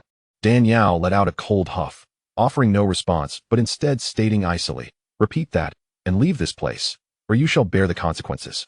Tu Fiyuan, seething with rage, retorted, your arrogance is astounding. You have slain an elder of the Black Blood Hall, and I have yet to settle the score with you. It was he who first attacked my ally. His demise is well deserved. If you wish to avoid a fatal encounter, I suggest you depart immediately, lest my wrath be unleashed. Ah, my dear friend, it seems you are unaware of the circumstances. Allow me to introduce myself. I am Haihu, the leader of the Black Blood Hall, here specifically for the fire feather sword. If you grant us passage, I shall overlook your transgression of killing our elder. Haihu, a formidable sovereign in his own right, maintained his composure in the presence of this enigmatic powerhouse whose strength far surpassed his. Black Blood Hall. Dan Yao expressed mild surprise. You are the leader of the Black Blood Hall? Haihu nodded affirmatively. Dan Yao had merely sought a location to restore the fire feather sword, only to find herself in the territory of Ms. Hu. She had not anticipated that the emergence of the fire feather sword would attract the attention of the Black Blood Hall. She had intended to return to Qingzhou to meet her two cousins, but now she found herself confronting members of the Black Blood Hall. This may prove fortuitous. She could seize the opportunity to inquire directly and avoid an additional journey. Remaining resolute, she declared, the fire feather sword is a peerless artifact, not something for the likes of you to wield. Your refusal to heed my warnings and your persistent provocations have led me to contemplate your demise. However, I am willing to spare your lives if you answer one question truthfully. Haihu's expression darkened at her words. As the master of the Black Blood Hall, a rare celestial being in the western regions, he was accustomed to respect and obedience wherever he went. It was unprecedented for anyone, especially a woman, to speak to him in such a manner. The elders and disciples behind Haihu were equally incensed. The Black Blood Hall was the undisputed ruler of Mizhu. Even the city lord dared not act with such impudence in the presence of the hall's master. How dare this woman speak so brazenly, as if they were mere pushovers? Your fate lies in your own hands. My patience is limited. Make your choice, Dan Yao proclaimed, releasing her oppressive aura, her sleeves billowing as if stirred by an unseen wind. Her presence surged like an unstoppable torrent, overwhelming and powerful, leaving no room for defiance. You overstep your bounds. Do you truly believe the Black Blood Hall is a soft target for your whims? I, Haihu, am not easily intimidated, even if your cultivation surpasses mine. Our combined might is not something you can contend with, he thundered, his anger palpable. With a swift motion, Haihu unleashed his formidable black tiger claw, smashing a colossal boulder into fragments. Dan Yao remained unfazed, raising her delicate hand as an overwhelming chill enveloped the valley, which had been stiflingly hot due to the impending emergence of the fire feather sword. Snow began to fall, contrasting sharply with the heat. Haihu was taken aback by her display of power. This woman, adorned with a smiling tiger mask, indeed possessed strength far beyond his own. Yet, the fire feather sword was a treasure he could not relinquish without a fight. It was worth the risk. All of you, prepare the Black Heart Blood formation, Haihu commanded. The elders and disciples of the Black Blood Hall swiftly spread out, channeling their spiritual energy around Haihu to form the formation. Black Heart Blood. Annihilate the immortals and slay the Buddhas swiftly. The elders and disciples echoed in unison, expelling streams of dark, viscous blood that fell onto Haihu. Haihu's primordial spirit opened, generating a vortex that drew in the blood essence, while he rapidly formed hand seals. In an instant, a massive blood orchid, drenched in crimson, bloomed within his spirit, its center revealing a single eye, veined with blood and gazing coldly at Dan Yao. As the blood orchid took form, the faces of those in the Black Blood Hall turned ashen, drained of color, as if their very lifeblood had been siphoned away. Dan Yao gazed at the blood orchid with its grotesque eye and discerned a hint of surprise in her expression. This flower, conjured solely from spiritual energy and blood essence, wielded power rivaling that of a peak celestial being. The Black Blood Hall, indeed, was the mightiest force in Mizhu, capable of such a feat. Haihu's piercing gaze fixed upon Dan Yao. I shall repeat myself. Relinquish your claim, and all will be well. Otherwise, you shall become sustenance for the Black Heart Blood Orchid. Though formidable, the Blood Orchid's power came at a significant cost, draining immense spiritual energy. Should they expend this formation against Dan Yao, regardless of whether they succeeded in slaying her, they would severely weaken themselves. With the fire feather swords soon to emerge, it would be unwise to waste their energy on this woman and allow others to profit from their effort. Haihu was not one to engage in such a foolhardy endeavor. Hence, Dan Yao's gaze turned icy, her disdain evident. You have brought this upon yourselves. Prepare to meet your end. Haihu, consumed by fury, disregarded all caution and sought to annihilate Dan Yao. He could not believe that the combined elite forces of the Black Blood Hall could not vanquish this woman. Devour! He bellowed, as the blood orchid's eye emitted a dark, chilling beam that transformed into a scythe of death, slicing towards Dan Yao. Wherever the blade passed, the very fabric of reality twisted and tore, devouring the spiritual energy of heaven and earth, its sharpness unparalleled. Dan Yao remained unperturbed, her thumb and middle finger pressing together, conjuring a needle of pure yin energy, the nine heavens xianxiaaudiobooks needle, which shot forth to meet the scythe of death. Though appearing diminutive, the needle contained staggering energy, emitting a sound akin to beans popping as it collided with the scythe. With a resounding crack, the scythe shattered, dissipating into nothingness, as did the nine heavens xianxiaaudiobooks needle. Remarkable, Dan Yao mused, surprised that the scythe could contend with her needle to such a degree. The Black Blood Hall was indeed formidable, possessing genuine prowess. Unbeknownst to her, the scythe unleashed by the Blood Orchid had nearly exhausted the entirety of the Black Blood Hall's strength. They had anticipated that this strike would obliterate Dan Yao, but to their astonishment, she had countered with but a single needle. As the scythe shattered, Haihu and the members of the Black Blood Hall collectively coughed up blood. Realizing their capabilities were limited, Danyao laughed. Ah, so this is all you can muster? I expected more from you. You are but an ant attempting to shake a tree, utterly unaware of your own limitations. You. Haihu spat another mouthful of blood, infuriated. This woman's cultivation was astonishingly formidable, far beyond belief. Danyao unleashed her oppressive aura once more, causing Haihu and his followers to falter and collapse, resembling heaps of mud. What terrifying needlework! Who are you truly? Haihu gazed at Danyao in horror. The intensity of her aura was so overwhelming that even he, a legitimate celestial being, was unable to withstand it and fell to the ground. She was clearly not of the celestial realm. Could it be that she was a half-step to the spirit platform? Or even a superlative being of the spirit platform? As a celestial being, Haihu understood well the terror of those above the celestial tier. He could scarcely believe that such a powerful entity could exist in the western regions. Was it possible that this woman hailed from the mysterious central domain? Yet, if she were truly from the central domain, she would undoubtedly be constrained by the rules of heaven and earth. Chapter 1120. The Black Blood Hall 4. How could such a terrifying force still be unleashed? Beneath the heavenly sovereign, all are but mere ants, yet before the Ling Tai, even the mightiest sovereign is insignificant, like an insect. Black Tiger was acutely aware that he had encountered his most formidable adversary to date. He knew that if the battle continued, not only would his life be at risk, but the centuries-old legacy of the Black Blood Hall would be destroyed by this opponent. Before Danyao could answer, Black Tiger pivoted and commanded the members of the Black Blood Hall to flee. But escape was not so easily achieved. Snow and ice sealed the area. With a mere touch of her finger, Danyao unleashed an intangible spatial seal that rapidly expanded, forming a square prison of chilling ice. Despite their desperate efforts to break free, Black Tiger and his comrades could not penetrate the sealing force. Instead, the piercing, bone-chilling cold caused their bodies to tremble uncontrollably. Black Tiger shouted, "What exactly do you intend to do?" Danyao replied calmly, "Nothing more than this. If you answer one question of mine, I will let you go. Otherwise, just one question, and you'll set me free?" Black Tiger was skeptical. Danyao nodded. "Indeed, but your answer must satisfy me. If it does not, none of you will leave this place alive today." "Very well. Ask whatever you wish. Even 100 questions pose no problem." Black Tiger's plump visage was etched with fear. After a millennium of arduous cultivation, he had finally ascended to the stature of a heavenly sovereign, yet he had barely begun to revel in his power. How could he perish so suddenly? Danyao produced a golden pill shimmering with vermilion hues. "This nirvana pill, does it belong to the Black Blood Hall?" Black Tiger was startled. "Yes, but how did this pill come to be here?" Danyao explained, "I obtained this nirvana pill from an old man named Ouyang. He claimed you gave it to him in gratitude for saving your life." "Nonsense." Black Tiger cursed vehemently. "This nirvana pill was passed down by our ancestors. Sixth-grade alchemists have long vanished from the Western domain. How could I have gifted such a precious sixth-grade pill to him? And what salvation could that old man possibly have granted me? I, a heavenly sovereign, need no aid from a mere earth sovereign. It's laughable." The disappearance of the nirvana pill had enraged the hall master, who had executed several disciples guarding the alchemical chamber. Previously, it was suspected that a disciple had stolen the pill, causing considerable uproar. Now it was clear that this Ouyang was the culprit, explaining why the pill was nowhere to be found within the Black Blood Hall. The elders and disciples were filled with righteous indignation, cursing Ouyang without restraint.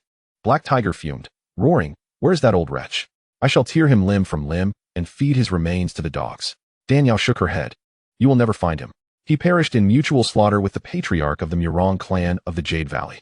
So he died? That's too good for him." Black Tiger muttered bitterly. Danyao's voice grew cold. "Enough about him. I ask you again, was this nirvana pill crafted by your ancestors or procured elsewhere?" Black Tiger replied, "Our ancestor once sought the aid of a 7th-grade medicine emperor from the central domain to refine this pill. However, due to the constraints of the Western domain's heavenly laws, even the most powerful can only manifest the abilities of a 6th-grade alchemist." Danyao pressed further. "This nirvana pill contains a rare herb, sharp gold 7-star lotus. Where did it come from?" Chapter 1121. The Black Blood Hall 5. According to alchemical customs, cultivators must provide the herbs themselves when requesting an alchemist's assistance. Since the nirvana pill was crafted by the central domain's medicine emperor at the behest of your ancestor, as the current hall master, you must know the whereabouts of the sharp gold 7-star lotus. Sharp gold 7-star lotus? Black Tiger hesitated. "Why do you seek it? That is none of your concern. Just answer my question." After pondering briefly, Black Tiger shook his head. "Our ancestor used only herbs stocked in the hall's treasury. As for where the sharp gold 7-star lotus originated, I do not know. However, if you desire it, there are still 2 blossoms in our alchemical chamber. I can give them to you. Dan Yao frowned deeply. Are you truly unaware of where the sharp gold 7-star lotus can be gathered? Black Tiger's eyes darted evasively. No, I do not know. You don't know? Excellent. Dan Yao's expression darkened sharply. I'm sorry, but your answer fails to satisfy me. Therefore, all of you shall perish. A terrifying killing intent surged from Dan Yao, enveloping Black Tiger and his followers in an icy prison of despair. The chilling aura was so intense that the Black Blood Hall's members shivered uncontrollably. I swear, I truly do not know where the sharp gold 7-star lotus is. Black Tiger cried out in panic, desperately unleashing his heavenly sovereign's spiritual power to break the icy seal. Not knowing means death, Dan Yao declared, raising her palm to strike the top of Black Tiger's head. Had the blow landed, his skull would have shattered, and he would have bled to death instantly. Wait, I remember now, Black Tiger blurted, terrified. According to the notes left by the Hall's previous predecessors, the sharp gold 7-star lotus was retrieved from a divine sovereign's cave dwelling. A divine sovereign's cave dwelling? Dan Yao was astonished. Upon reaching the Earth Sovereign rank, cultivators alter their designations for the strong. Earth sovereigns are called respecteds, heavenly sovereigns are lords, Ling Tai is the spiritual venerable, and the divine sovereign is the honorific for those in the divine void realm. The divine void realm is an existence far more terrifying than Ling Tai, tens or even hundreds of times more dreadful. Those who attain this realm stand at the pinnacle of the continent's power. How could such beings exist in the Western domain, where spiritual energy is sparse and heavenly laws suppress cultivation? Black Tiger nodded. Indeed, this divine sovereign's cave dwelling is said to be the final resting place of an ancient divine void sovereign from the distant past. At that time, the Western domain's spiritual energy was 100-fold more abundant, and there were no heavenly law constraints. Thus, such supreme beings thrived. Today, even a Ling Tai would find it nearly impossible to locate one. Dan Yao interrupted. Enough of these digressions, get to the point. Very well. After the divine void sovereign's passing, they left behind a cave dwelling deep within the sharp gold mountains of the Western domain. The cave is riddled with traps, and any misstep could mean death. Yet danger accompanies opportunity. Those who enter successfully gain unimaginable rewards. This cave is protected by a seal that normally forbids entry. Only when the heavens manifest the white tiger charging 7 calamities omen does the seal weaken. Chapter 1122. The emergence of the divine sword white tiger charging 7 calamities? Dan Yao murmured. Such a sinister omen appears only once every 1,888 years, does it not? Precisely. The white tiger charging 7 calamities occurs once every 1,800 years. At that time, the seal's power over the divine sovereign's cave diminishes to its lowest. The major factions of the Western domain dispatch their strongest warriors to swarm inside in search of fortune. The reason the Western domain boasts more heavenly sovereigns than the Southeastern and Eastern domains is due to the existence of this cave. Those who secure its treasures break through cultivation bottlenecks and ascend to become the domain's elite. The Western domain has only one such cave, whereas the Northern domain has 3, which is why the Northern domain is the foremost among the 4 great domains. Once every 1,888 years, that's an eternity, it might as well be forever. Dan Yao's brows knitted tightly. Even the combined might of the twin swords may not suffice to shatter the undying blood cauldron. Without the essence of pure gold water, if the dual swords fail to merge, and the snow spirit sword cannot be unsheathed, would Yi Chen dare to challenge the heavens? The mere thought of Yi Chen's arrogant demeanor sent a shiver down Dan Yao's spine. Noticing Dan Yao's furrowed brow, the black tiger felt a surge of trepidation, fearing that her wrath might descend upon him with a single strike. He hastily reassured her, "Do not fret, esteemed one. The white tiger's clash with the 7 fiends indeed occurs only once every 1,800 years. Coincidentally, it has also been 1,800 years since the last time the Divine Sovereign's cave was opened. Roughly speaking, in about 20 years, the sealing power will once again diminish, providing an opportunity to seek the sharp gold 7-star lotus." Upon hearing this, Dan Yao let out a significant sigh of relief. Thank goodness, just 20 years. As long as she could endure a period of seclusion, those 20 years would pass in the blink of an eye. She could wait. Dan Yao's voice turned icy once more. "You are not deceiving me, are you?" "Of course not. How could I dare deceive someone as formidable as yourself?" The black tiger replied with a sycophantic smile. "I trust you wouldn't dare. Today, I shall spare you, but should I discover any deceit on your part, I will ensure that the black blood hall runs red with blood, eradicating it entirely from the western regions." With that, Dan Yao flicked her finger, causing the icy prison to shatter, and waved her sleeve, commanding, "Now, be gone." The Black Tiger and his companions fled as if granted a reprieve from death. Shortly thereafter, a few more unwise souls attempted to seize the fire feather sword, only to be dispatched by Dan Yao with a single needle, sending them to their demise. Having dealt with these minor nuisances, Dan Yao looked skyward. The vibrant rainbow sword light that once spanned the horizon had long since vanished, replaced by the fire phoenix sword spirit soaring through the heavens, its fiery feathers cascading like embers dancing in the wind. Witnessing this spectacle, Dan Yao understood that the fire feather sword was on the brink of reemergence. The fire feather sword derived its name from its spirit, the fire phoenix, which, in its flight, shed its fiery feathers, creating a breathtaking sight. Furthermore, due to its rebirth through destruction, the fire feather sword's power would surpass that of 1,000,000 years ago, provided that the 5 fragments were gathered and it possessed a sword tip. Without the tip, its might would be akin to the unsheathed snow spirit sword. Dan Yao removed the icy jade hairpin from her cloud-like hair and gently pointed it, causing the snow spirit sword to materialize. The snow spirit sword had sealed its edge due to the shattering of the fire feather sword. Now, with the fire feather sword returning to the mortal realm, it remained uncertain whether the incomplete relic could once again awaken the slumbering Qing Yuan sword spirit. Chapter 1123. The former master of the fire feather sword. Gazing at the Qing Yuan pattern, as cold and crystalline as snow, on the blade of the snow spirit sword, Dan Yao murmured. Just then, a multitude of fiery feathers transformed into a deep crimson light, flowing back into the Xian fire liuli cauldron. From within the cauldron, a sword entirely crimson, resembling a massive pigeon blood ruby, slowly ascended. The hilt was ancient and solemn, yet the blade bore a missing piece, inscribed with the phoenix reborn through flames. The golden ratio of the blade emitted a dazzling red, pure and bright, reminiscent of burning fire and flowing blood, delivering a profound sensory impact. Anyone who beheld this sword would never forget its visage. Seeing the successful emergence of the fire feather sword, Dan Yao hurried inside. Xianxiang retrieved the sword from the cauldron and approached Dan Yao, smiling. I have fulfilled my promise. The restoration is a success. Dan Yao, filled with joy, urged. Let me see it. Xianxiang turned the hilt around and presented it. Dan Yao grasped it with one hand, preparing to examine it closely. Suddenly, a brilliant red light burst forth from the blade, temporarily blinding them.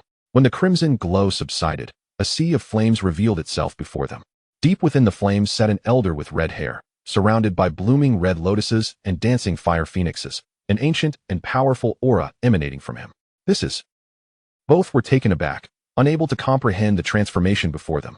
After countless years, someone had finally restored the shattered fire feather sword. Perhaps my sins can now disperse with the winds. The red-haired elder slowly opened his eyes, and a voice, aged beyond measure, resonated in Dan Yao and Xiangyang's ears. Upon hearing this, their expressions shifted, their eyes fixed intently on the elder. Do not be alarmed. I bear you no ill will.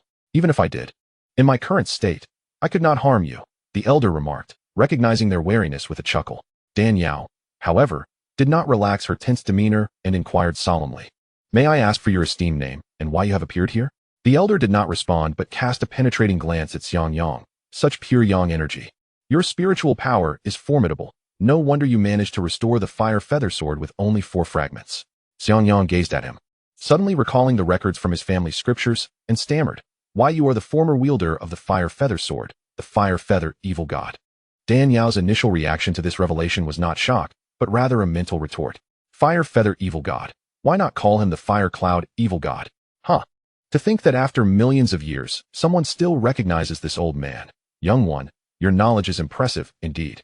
The fire feather evil god regarded Xiangyang with mild astonishment. It was merely a coincidence, Xiangyang replied nonchalantly, yet his heart bore a heavy weight. According to ancient texts, the fire feather evil god was a notorious fiend from ancient times. The fire feather sword had shattered due to his wanton slaughter of the innocent, leading to its taint and subsequent divine punishment. He had not expected that after all these years. This old fiend not only survived, but had also concealed himself within the fragments of the fire feather sword. Given the passage of time, his cultivation must have grown even more terrifying, which naturally instilled a sense of dread. Chapter 1124. A chance bestowed upon you. Sometimes, chance itself is a form of fortune. The fire feather sword, fragmented over millions of years, has now re-emerged. Your ability to gather 4 fragments and forcibly restore this sword proves our fateful connection. The fire feather evil god smiled and addressed Dan Yao and Xiangyang. Since we are fated, I shall grant you an opportunity to refine this sword.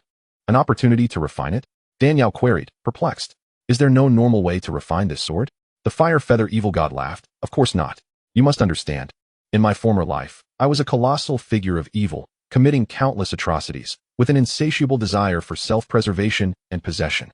Some things, if I cannot obtain them, I would rather destroy them than allow others to benefit. The fire feather sword, such a divine artifact, was a hard-won treasure in my possession. How could I allow it to be easily taken by others? After I acquired the fire feather sword and refined it, I infused a trace of my primordial spirit into it through a demonic method. This spirit will not weaken with the passage of time, even after 10 million years. It remains unchanged. Unless someone surpasses my cultivation, no one shall ever refine this sword. Dan Yao's heart sank upon hearing this. Xiang Yang's brow furrowed deeply. While others might be ignorant, he was well aware. The fire feather evil god had once been a peak powerhouse at the 9th level of the divine void realm. Even Xiang Banshan would find it challenging to gain an advantage against him. For them to force out his primordial spirit and refine the fire feather sword would be akin to climbing a mountain. With a sudden thought, Xiang Yang clasped his hands in reverence. We humbly request your assistance, esteemed elder. The fiery feather demon god smiled faintly. It is only right to grant you this favor. If I do not, would that not consign this divine weapon to obscurity? I sense within you an extraordinarily potent spiritual energy, remarkably akin to that of a venerable master I once encountered, yet far purer in essence. Pray tell, what cultivation technique do you practice? It cannot possibly be the nuptial robe divine art, can it? Upon hearing the mention of the nuptial robe divine art, Xiang Yang did not conceal the truth and acknowledged candidly. Indeed, it is precisely that technique, esteemed predecessor. Your discernment is impeccable. However, the fiery feather demon god furrowed his brow thoughtfully. That is peculiar. The spiritual energy of the nuptial robe divine art ought not to be so refined. The master I once met, though vastly more accomplished than you, possessed spiritual energy of considerably lesser purity. Xiang Yang realized that the venerable master the fiery feather demon god had encountered was likely one of his own ancestors. Yet, that ancestor's nuptial robe divine art had been forged by an unfortunate soul who assisted him in crafting the ceremonial garment, a process that, while powerful, could not rival the purity achieved by the Empress Dowager's subsequent meticulous refinement. Regarding the demon god's curiosity, Dan Yao and Xiang Yang refrained from direct answers. Should this formidable being covet the secrets of the technique, their fate would be sealed without hope of reprieve. After contemplation, Xiang Yang offered, perhaps it is due to my fortune in having consumed a rare celestial treasure in my youth, which greatly enhances the purity of spiritual energy, thus rendering it more refined. I see, the fiery feather demon god mused. The nuptial robe divine art is no trivial discipline to master. Your attainment is commendable. This supreme yang technique, when combined with the fiery feather sword's blazing solar aura, creates a harmonious synergy. Evidently, you are destined to wield this sword. The fiery feather sword has been lost for ages. Few even know of its existence. Now is the time for it to once again grace the world. With that, the demon god lightly tapped his finger, and the sea of flames conjured by his primordial spirit rapidly coalesced into a delicate, floating fiery feather. The method to unravel the demonic seals, along with all his life's legacies, were condensed within this feather. How much you can absorb, and whether you can successfully temper the fiery feather sword, depends on your fate and fortune. With a gentle flick, the fiery feather drifted before Xiang Yang. He cupped his hands to receive it and bowed respectfully. I am deeply grateful for your generous bequest, honored predecessor. No need for formalities, the demon god replied. Before you temper the fiery feather sword, heed this well. It is a sword born of the world's righteous energy. Every bearer of this legacy must uphold pure intentions and unwavering virtue, defending the path, punishing evil, and promoting justice. Never wield its divine might to act wantonly or slay innocents. I, in my folly, succumbed to temptation and forsook the path, using this sword to kill recklessly.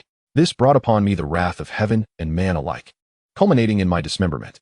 Not only was the fiery feather sword shattered, but my primordial spirit was trapped within its fragments, enduring torment for millions of years without release.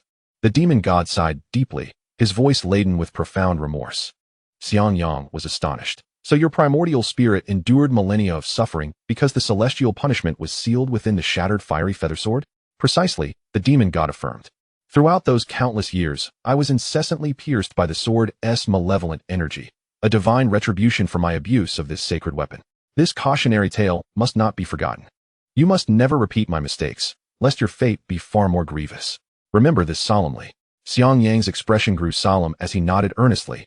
I understand. Thank you for your invaluable guidance. My mission is fulfilled. My primordial spirit will now disperse. Should you have any questions about the fiery feather sword, ask freely. The demon god said with a serene smile, a sense of relief evident in his tone. Dan Yao inquired, esteemed predecessor. Though the fiery feather sword was restored by Ahui's purple celestial starfire, it lacks its tip, surely diminishing its power. If combined with the unsharpened snow soul sword, could they break through the immortal blood cauldron? The demon god replied, I cannot say. Though both swords are divine artifacts born of the world's great forces, they were separated at birth and have never united. Hence, no one truly knows the full extent of their combined might. However, he smiled knowingly. I do know 2 little secrets concerning the fiery feather and snow soul swords, which I can share with you. What secrets? Dan Yao and Xianxiang asked eagerly. First, the demon god explained, the fiery feather sword embodies yang energy, while the snow soul sword embodies yin energy. Yin alone cannot endure, nor can yang alone thrive. These 2 swords are destined counterparts. Therefore, the snow soul sword, though sheathed, can be unsheathed by the fiery feather sword. And conversely, the sharpened snow soul sword can, by sensing its affinity, locate the missing fragment of the fiery feather sword. Dan Yao's eyes brightened. So, if I sharpen the snow soul sword, I can use it to find the final sword tip? The demon god nodded. Exactly. Secondly, both swords are swords of profound affection. Only couples bound by true love and deep passion can realize their combined power. Should the fiery feather sword fall into enemy hands, the female partner can wield the snow soul sword to forcibly reclaim it. Conversely, if the snow soul sword is captured, the male partner can use the fiery feather sword to compel it to return to her. Having revealed these secrets, the fiery feather demon god's form gradually faded until he vanished into the void, an accursed demon who had suffered under the fiery feather sword's curse for eons. Finally released into the cosmos, Dan Yao and Xianxiang bowed solemnly in gratitude. With the demon god's disappearance, the fiery sea conjured by his primordial spirit also dissipated. Xianxiang gazed at the seemingly ethereal, yet weighty fiery feather in his hand and smiled. I never imagined the fiery feather sword concealed the imprint of its previous master's primordial spirit. Fortunately, with this feather, tempering the sword should not be arduous. With this feather, refining the fiery feather sword should be feasible. Let us proceed swiftly, lest unforeseen complications arise. Yi Chun had left his own primordial spirit imprint within the largest fragment. Now that the fiery feather sword was restored, that imprint would vanish. Yi Chun's narrow-mindedness would surely make him resentful of their possession of the sword. Should he attempt to reclaim it through trickery, all prior efforts would be in vain. It is best to temper the fiery feather sword promptly, to avoid protracted troubles. With a flick of his wrist, Xianxiang summoned forth the fiery feather sword. He scrutinized the divine sword, missing its tip, and hesitated slightly. Ah Yao, you procured the 4 fragments that make this sword whole, including one that is a treasured heirloom of your Shangwan royal lineage. It is only fitting that you temper this sword. At this, Dan Yao rolled her eyes. Nonsense. I cultivate the coldest Yin technique, yet the fiery feather sword is a blazing yang divine weapon. If I temper it, the sword's extreme yang energy would consume my spiritual power. Besides, I already possess the snow soul sword, whose intense Yin energy suits me far better than this sword. Of course it is yours to temper, Dan Yao interrupted. Did not the fiery feather demon god say that this sword's power is best unleashed through the nuptial robe divine art's supreme yang energy? He has chosen you as its successor. This is fate. But, Dan Yao waved her hand dismissively. There is no but. What is yours is mine, and what is mine is yours. There is no need for such distinctions between us. Xianxiang's heart swelled with sweetness, as if tasting honey. He mused that the fiery feather and snow soul swords, a pair of complementary male and female swords, were destined for their bearers to be lovers. Now that he would temper the fiery feather sword and Dan Yao held the snow soul sword, could this indeed be destiny? Xianxiang was not one for pretense. He settled cross-legged and began the process of tempering the fiery feather sword. The sword harbored a natural, supreme yang energy of immense power. To temper it would require more than a fleeting effort. It would be a labor of time and perseverance. The 2 individuals, however, were in no haste, for time was abundant. As Dan Yao provided him protection, she diligently practiced the snowless steps, a technique she had acquired through her system's sign-in rewards. The ice crystal glazed body, the snowless steps, and the ice rebirth technique formed a trifecta of life-preserving skills. The first step in her cultivation required her to master the ice crystal glazed body, after which she could advance to the second step and learn the snowless steps. Only upon achieving proficiency in both the ice crystal glazed body and the snowless steps could she then aspire to the highest tier of the ice rebirth technique. Prior to this, Dan Yao had consumed the jade fruit, successfully cultivating the ice crystal glazed body to a minor completion, thus establishing a solid foundation that made the practice of the snowless steps considerably easier. Chapter 11:27. the heart as the sheath of the sword. Both of them sought breakthroughs in their respective realms, and as time flowed slowly like a gentle stream. 3 months swiftly passed. During this period, Danielle had largely grasped the essence of the snowless steppes. At this moment, her agility was such that not only was she invincible among those of the same tier, but even those in a higher realm, such as the divine void realm, would find it difficult to catch up to her. In other words, even if she were to encounter a formidable opponent from the divine void realm, should she be unable to defeat them, she could easily escape. After completing a circuit of the snowless steppes, Danielle retracted her aura and turned her gaze towards Xiangyang. Enveloped by fiery feathers, Xiangyang sat cross-legged, his left hand resting on the fractured blade of the fire feather sword, while his right hand firmly gripped the hilt, resembling a serene elder in meditation, utterly motionless. This state persisted for over 3 months. Had so much time elapsed without gaining the fire phoenix sword spirit's recognition? Danielle looked at the immobile Xiangyang, her eyes revealing an unmistakable concern. Although the fire feather sword was a divine artifact, its blood-soaked history from the ancient war had tainted it with malevolence. Should the fusion fail, the resulting evil energy could be catastrophic. Despite her anxiety, Danielle dared not awaken Xiangyang hastily. As the master of the snow spirit sword, she understood better than anyone that the crucial step in refining the fire feather sword involved the merging of one's primordial spirit with the sword spirit, achieving a state of unity where each resides within the other. Currently, they were at a pivotal moment for merging with the sword spirit. Forcing him awake could jeopardize the process, resulting in a reversal of the sword spirit's power, transforming the pure yang energy into sinister yin energy. This malevolent energy would clash with the fire feather sword's inherent power, leading to the demise of the cultivator's primordial spirit caught between these two forces. At that moment, the pure yang flames radiating from Xiangyang suddenly surged, akin to a volcanic eruption. Had he succeeded? Danielle's expression shifted, a sense of joy blossoming from within her heart. The fiery feathers surrounding him gradually dissipated, and Xiangyang slowly opened his eyes, the sparkles within them radiant as the morning sun. Ahua, have you successfully refined it? Danielle swiftly approached him, her urgency palpable. Xiangyang smiled lightly. Indeed, I have succeeded. As he spoke, he grasped the fire feather sword, giving it a gentle shake, producing a resonant sound akin to a phoenix's call. He then turned the hilt and plunged the blade towards his own heart. Danielle's face turned pale with fright. Ahua, do not worry, nothing will happen. Xiangyang reassured with a smile. The blade pierced through, akin to a fledgling swallow diving into the forest, swiftly embedding itself into his heart without a drop of blood spilling forth. Danielle stood there, stunned into silence. Xiangyang explained, both the fire feather and snow spirit swords are divine artifacts birthed by the heavens. Their sharpness is so profound that ordinary sheaths cannot contain their edges. Thus, after acknowledging a master, the body of the cultivator becomes the sheath. Is that so? How wondrous! Danielle marveled. Indeed, I too did not anticipate that the sheath of the fire feather sword would be the user themselves. After a pause, Xiangyang sighed deeply. In my youth, I thought love was like a sweet candy, but as I grew, I understood that love is a sword thrust into the heart. What do you mean by love being a sword thrust into the heart? Danielle asked, perplexed. Xiangyang replied nonchalantly, it is nothing much. During my time refining the fire feather sword, I learned from the sword spirit about the previous masters. This sentiment belonged to one of them. Danielle's curiosity piqued. A sentiment? Chapter 1128. First, to settle accounts with Yi Chun. Yes, a lament of lifelong regret. This individual had a childhood sweetheart, and their bond was as sweet as sugar, with a promise to marry each other when they grew up. Yet, the man was seduced by power, betraying the lifelong trust placed in him by his childhood companion. Ultimately, the sweetheart perished under the fire feather sword, leaving an irreparable scar in his heart. As he spoke, Xiangyang gazed deeply at Danielle. This heartless childhood friend wished to impart to the future wielders of the fire feather sword the importance of cherishing those before them. Otherwise, the fire feather sword, as the sheath of the heart, will ultimately become a sword deeply embedded within. Danielle, touched by these heartfelt words, felt her cheeks flush with embarrassment and retorted, why speak such things? Do you not find it pretentious? Even pretentiousness has its place. Xiangyang chuckled. Even the toughest of men have moments of tenderness, let alone others.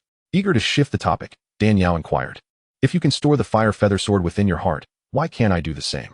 Xiangyang explained, my fire feather sword is already awakened. Though it lacks a blade tip, my heart and the sword spirit are in communion, allowing me to store it within. Your snow spirit sword, although intact, has not yet awakened, and its sword spirit remains dormant within the hilt, making such a feat impossible. Ah, I see. Danielle nodded, somewhat disheartened.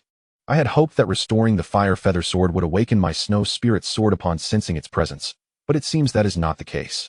It appears I must either find the final piece of the blade or gather the 5-element spirit liquid to awaken its edge. Xianxiang chuckled, affectionately ruffling Dan Yao's hair. Patience is key. The fire feather sword came together from many fragments. We have traversed numerous steps already. We are merely a few steps away from completion. Indeed, I have already uncovered the whereabouts of the pure color-sharp gold water. We only need to wait for 20 years until the Divine Lord's cave opens, and once we acquire it, we shall head to the northern region to seek the Blue Falls ice spring to awaken the edge of the snow spirit sword. At that time, our dual swords shall unite, and we shall be invincible against gods and demons alike. Let us see who can contend with us, Dan Yao declared with exuberance. Now that the fire feather sword has been successfully refined, shall we go to Qingzhou to find your two cousins? Xianxiang asked. Dan Yao shook her head. No. First I must settle accounts with that scoundrel Yi Chun. Every time I see that wretch, I feel utterly repulsed. I do not wish to lay eyes on him again. Very well. Xianxiang nodded. Yi Chun is well aware of your origins. He poses a constant threat. Eliminating him is paramount before we attend to other matters. Dan Yao retrieved the map of the western regions she had brought from the Jade Valley and said, Awa, use your purple star fire to sense where Yi Chun is. My snow spirit sword has long been thirsty for action. Xianxiang glanced at the map, closed his eyes, and connected with the star fire, tracing the distance. After a moment, he opened his eyes, yet his brow furrowed. How is it? Have you sensed his location? Dan Yao asked eagerly. Xianxiang shook his head. I cannot sense him. What? You cannot sense him? Dan Yao's heart sank, her voice trembling. How can that be? Did you not inject the purple star fire into the undying blood cauldron? Could it be that he has discovered your actions? Not at all. I employed techniques reserved for those of the spirit platform realm to inject the purple star fire into the undying blood cauldron. With Yi Chen's current cultivation, it is impossible for him to see through it. Then why is that? Dan Yao asked, perplexed. Chapter 1129, A Journey to the Divine Continent. If I am not mistaken, this fellow, after suffering grievous injuries at our hands, has become a frightened bird, terrified that we shall pursue him and deliver a merciless beating to a drowning dog. Thus, he has employed a peculiar method to conceal his aura, causing the undying blood cauldron, which is linked to his essence, to also vanish from perception. This is why I am unable to accurately pinpoint his whereabouts using the purple chosen star fire. However, I can still sense that he is likely in this location. He pointed to the largest area on the map of the western regions, stating, he should be here. Shenzhou, Dan Yao exclaimed. Indeed, it is Shenzhou. Dan Yao furrowed her brow. Shenzhou is the foremost of the 9 continents in the western regions, a gathering place for the powerful. Given that this man has sustained such severe injuries, why would he not seek a safe haven to recuperate, instead of venturing into Shenzhou? Xianxiang pondered. The small hide in the wilderness, while the great conceal themselves within the city. Precisely because Shenzhou is a hub for the strong, with its vast population. Hiding there makes it difficult for us to find him. Dan Yao scoffed. He certainly knows how to hide. But how shall we draw him out? That is simple. The reason I cannot sense his precise location is indeed due to the special secret method he employed, but more significantly, Shenzhou is situated too far from here. A distance of at least 10,000 miles, which weakens my perception. Once we arrive in Shenzhou, and our sensing range narrows, I will be able to accurately pinpoint his position. Then what are we waiting for? Let us depart at once. Agreed. With a swift motion of their fingers, the space before them tore open like a fragile sheet of paper, creating a pitch-black void. Go. Dan Yao lightly tapped her toes, her form soaring into the abyss. Xianxiang was taken aback. What incredible speed. Yao, when did your movement become so swift? During the 3 months I spent refining the fire feather sword. I did not remain idle. This set of snow-treading steps is a new skill I have acquired. Seeing Xiangyang's astonishment, Dan Yao could not help but feel a swell of pride in her progress over the past few months. Wait for me. As Dan Yao's figure vanished into the black void, Xianxiang transformed into a streak of red light and followed. It is true that misfortune often befalls those who are already down on their luck. Yi Chun, in recent times, has undoubtedly entered a period of ill fate. He had anticipated that after breaking through to the heavenly monarch level, he would be able to overpower Xianxiang and Dan Yao with ease, avenging the treachery they had once inflicted upon him. However, to his dismay, his attempts to show off resulted in disastrous consequences. Not only was he utterly defeated by Dan Yao and Xianxiang, but he also inadvertently played the role of a benefactor, delivering fragments of the fire feather sword into their hands. Upon witnessing the restoration of the fire feather sword, Yi Chun was consumed by rage, feeling as though he might burst apart, yet he found himself utterly powerless. Nevertheless, Yi Chun had inherited the millennia-old wisdom of Wu Chongyang. Though he was arrogant, he possessed a modicum of intelligence. He realized he was no match for Dan Yao and Xianxiang, and should they discover him, He could only expect endless humiliation and torment. Thus, adhering to the principle that the greatest concealment lies within the city, he hastened day and night to Shenzhou, taking up residence in a relatively secluded and desolate inn.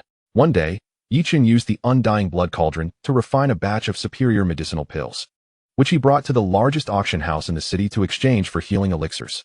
By an unfortunate coincidence, he was spotted by an elder of the Jian family, one of the superpowers in Shenzhou. The elder recognized at a glance that this black-clad youth, wielding a massive sword, was the very thief who had stolen the Jian family's heirloom technique, the sword heart clarity.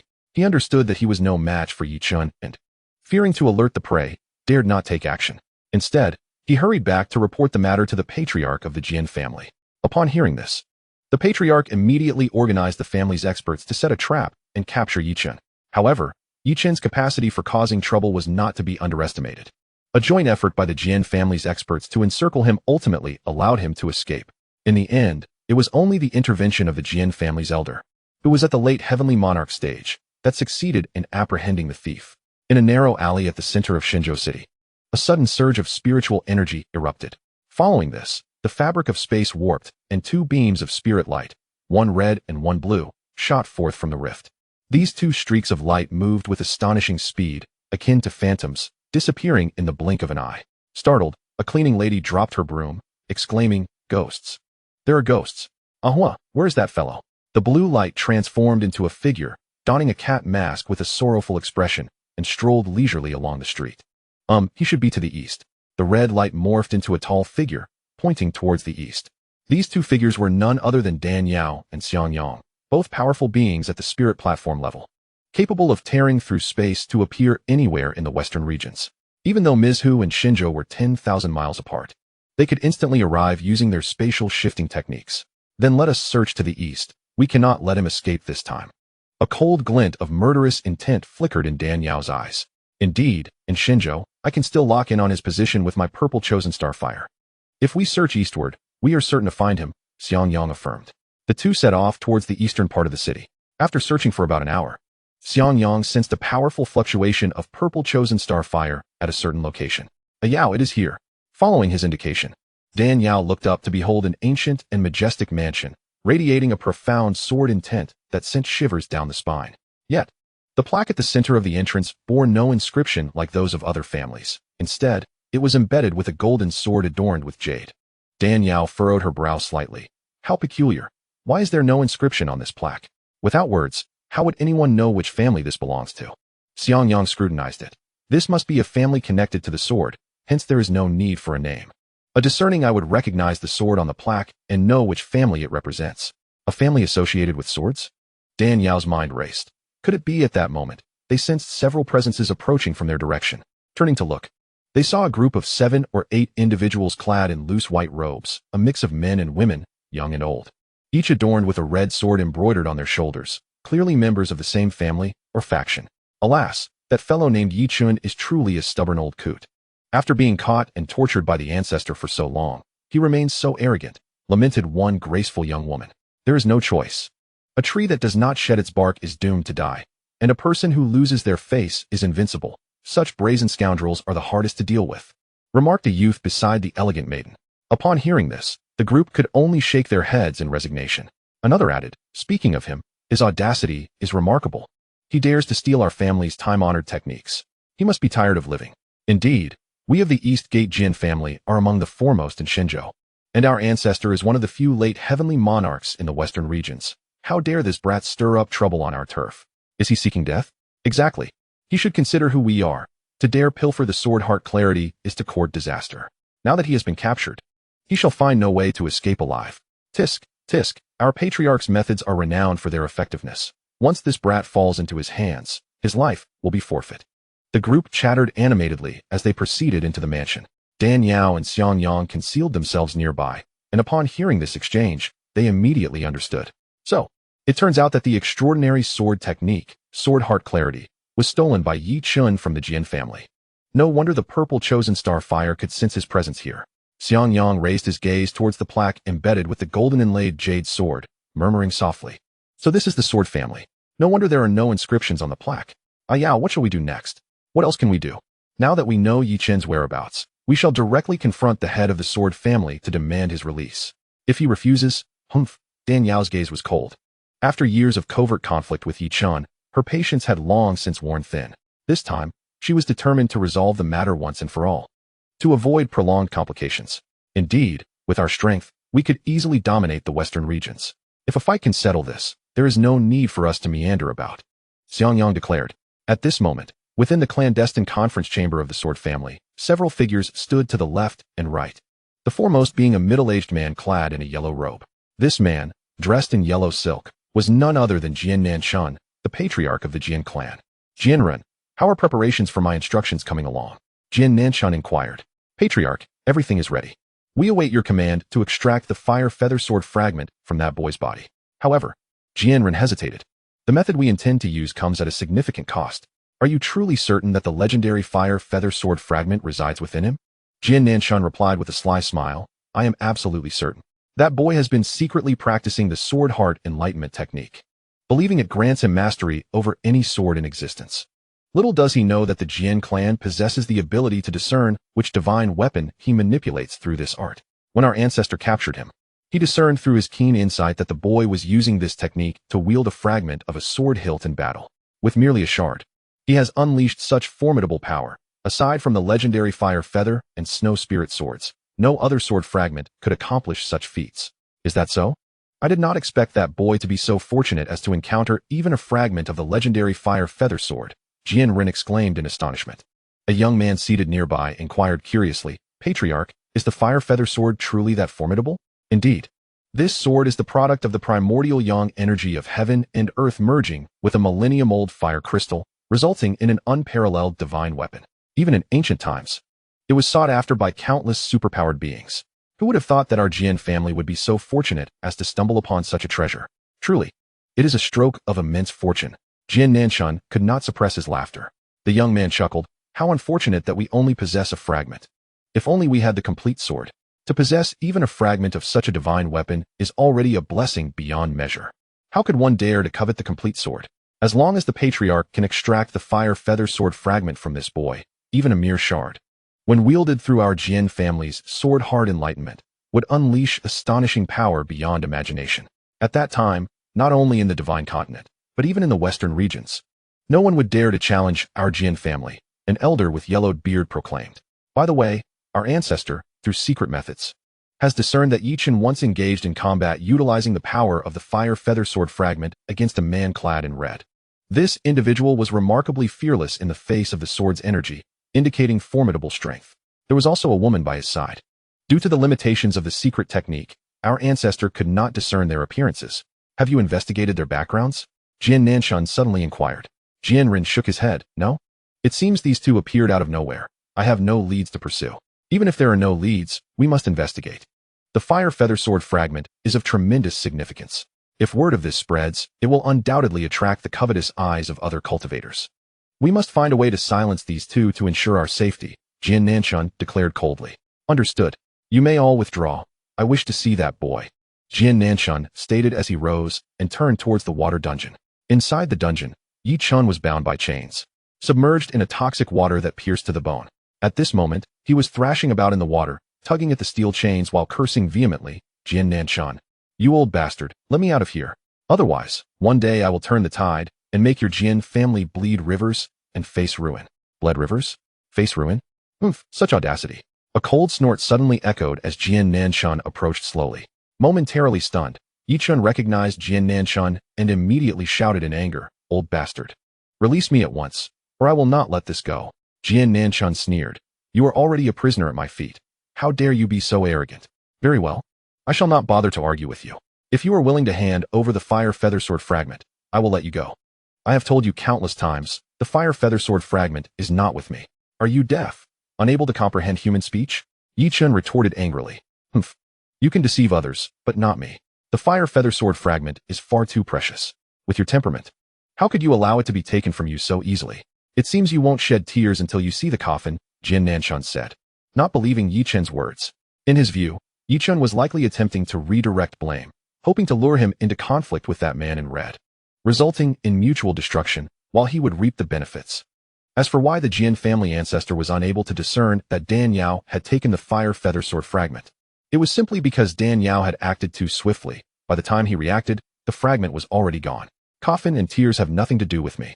I am immortal and eternal, existing alongside the heavens. The coffin is irrelevant to me. If you are wise, release me, and perhaps I might show mercy and spare your Jian family. Despite being imprisoned, Yi Chun spoke with arrogance, his demeanor brazen and unyielding. With the undying blood cauldron protecting him, even the likes of Xiang Banshan could not bring him to ruin, let alone a mere Jian family. He was unafraid of Jian Nanchun, that drunken fool, unaware of your own mortality. Jian Nanchun seethed with rage, extending his fingers as his spiritual energy transformed into a sword aura and shot violently towards Yi Chun. Boom! Yi Chun struggled against the steel chains, desperately channeling his true energy in resistance. However, much of his spiritual energy had already been sealed by the Jian family ancestor, and with his limbs bound, how could he stand against Jian Nanchun, an early heavenly monarch? The sword aura struck Yi Chun, piercing a large hole through his body, scorching his left shoulder and causing blood to gush forth, presenting a truly pitiful sight. Do you now understand my might? Jian Nanchun asked coldly. You bastard! How dare you treat me this way? Remember this. Yi Chun groaned in pain, gritting his teeth and glaring fiercely at Jian Nanchun. Even in the face of death, you still dare to be arrogant? Fine, I shall show you more of my power. Jian Nanchun's anger surged as a torrent of spiritual energy surged forth, transforming into sword aura aimed at Yi Chun. Just then, a servant hurriedly entered, reporting, Patriarch, a man and a woman outside are clamoring to see you. Jian Nanchun halted, retracting his sword aura. Who are they? I don't know. Both are wearing masks and appear quite mysterious. Who dares to be so audacious as to disturb the Jian family? Jian Nanchun was about to command the intruders be expelled when he heard Yi Chun exclaim, It's them. Those damn dogmen have arrived. What did you say? Jian Nanchun's mind suddenly shifted upon hearing this. Yi Chun gritted his teeth. That man and woman are the ones who used despicable means to steal the fire feather sword fragment from me. If you do not believe me, you can arrange for me to confront them. At this moment, he eagerly wished for Dan Yao and Xiangyang to clash with the Jian family. Both parties were among his most despised foes, and he would gladly applaud the demise of either.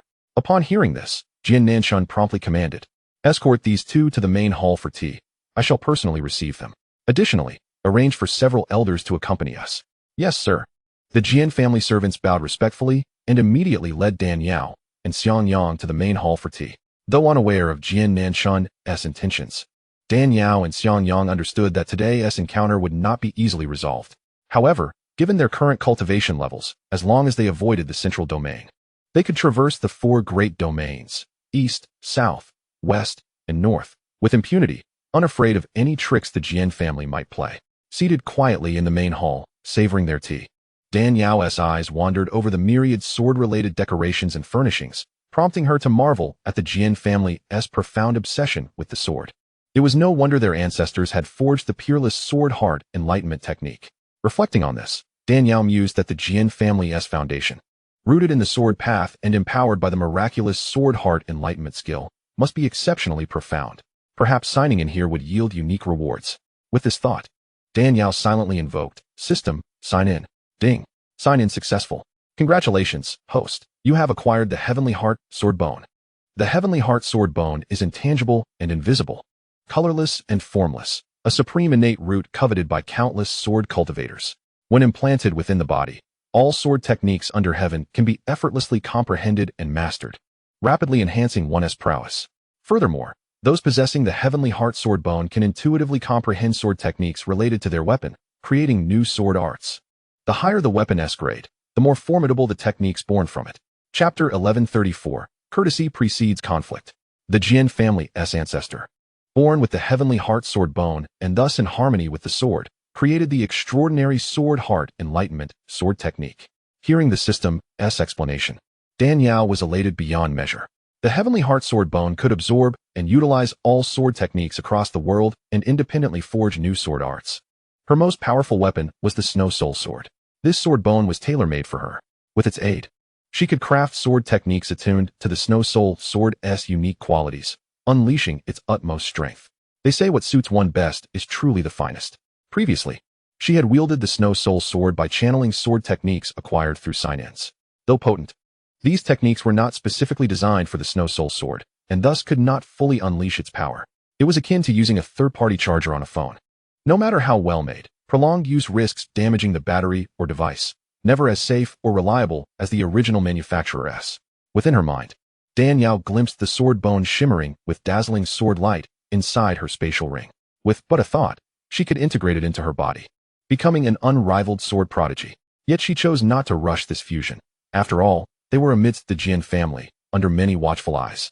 Any suspicion could spell trouble. Just as she was immersed in these thoughts, a middle-aged man donned in a yellow robe and hemp shirt, flanked by several elders, approached. "You two have kept us waiting. Pray tell, what business brings you here?" Jian Nanshan's sharp gaze swept over Dan Yao and Xianxiang. "Are you the head of the Jian family, Jian Nanshan?" Xianxiang set down his teacup calmly. "Indeed." Jian Nanshan nodded. "We apologize for our intrusion today, but we have a matter to trouble the clan leader with." Despite Xianxiang's cultivation far surpassing the Jian family's, he maintained the principle of courtesy before conflict, speaking amicably. "Oh, what matter do you wish to trouble me with? Speak freely." Jian Nanshan smiled.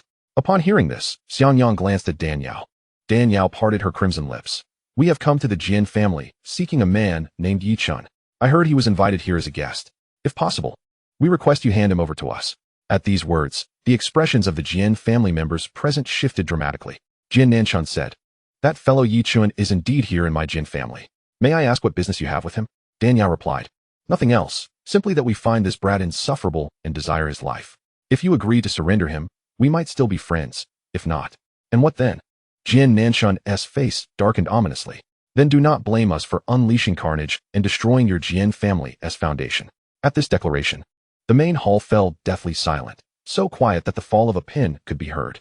Then, a chorus of angry voices erupted among the Jian disciples. "Humph! You dare run rampant in the Jian family? Are you courting death? Just the two of you think you can destroy the Jian family? Such arrogance! Youngsters can be brash, but such hubris is suicidal. To speak recklessly here, you must be courting your own demise." Jian Nanshan's face turned as black as ink. His voice turned grim. "Very well. Since assuming leadership of the Jian family, I have never encountered such audacity. Since you have the nerve to say this, then remain here today."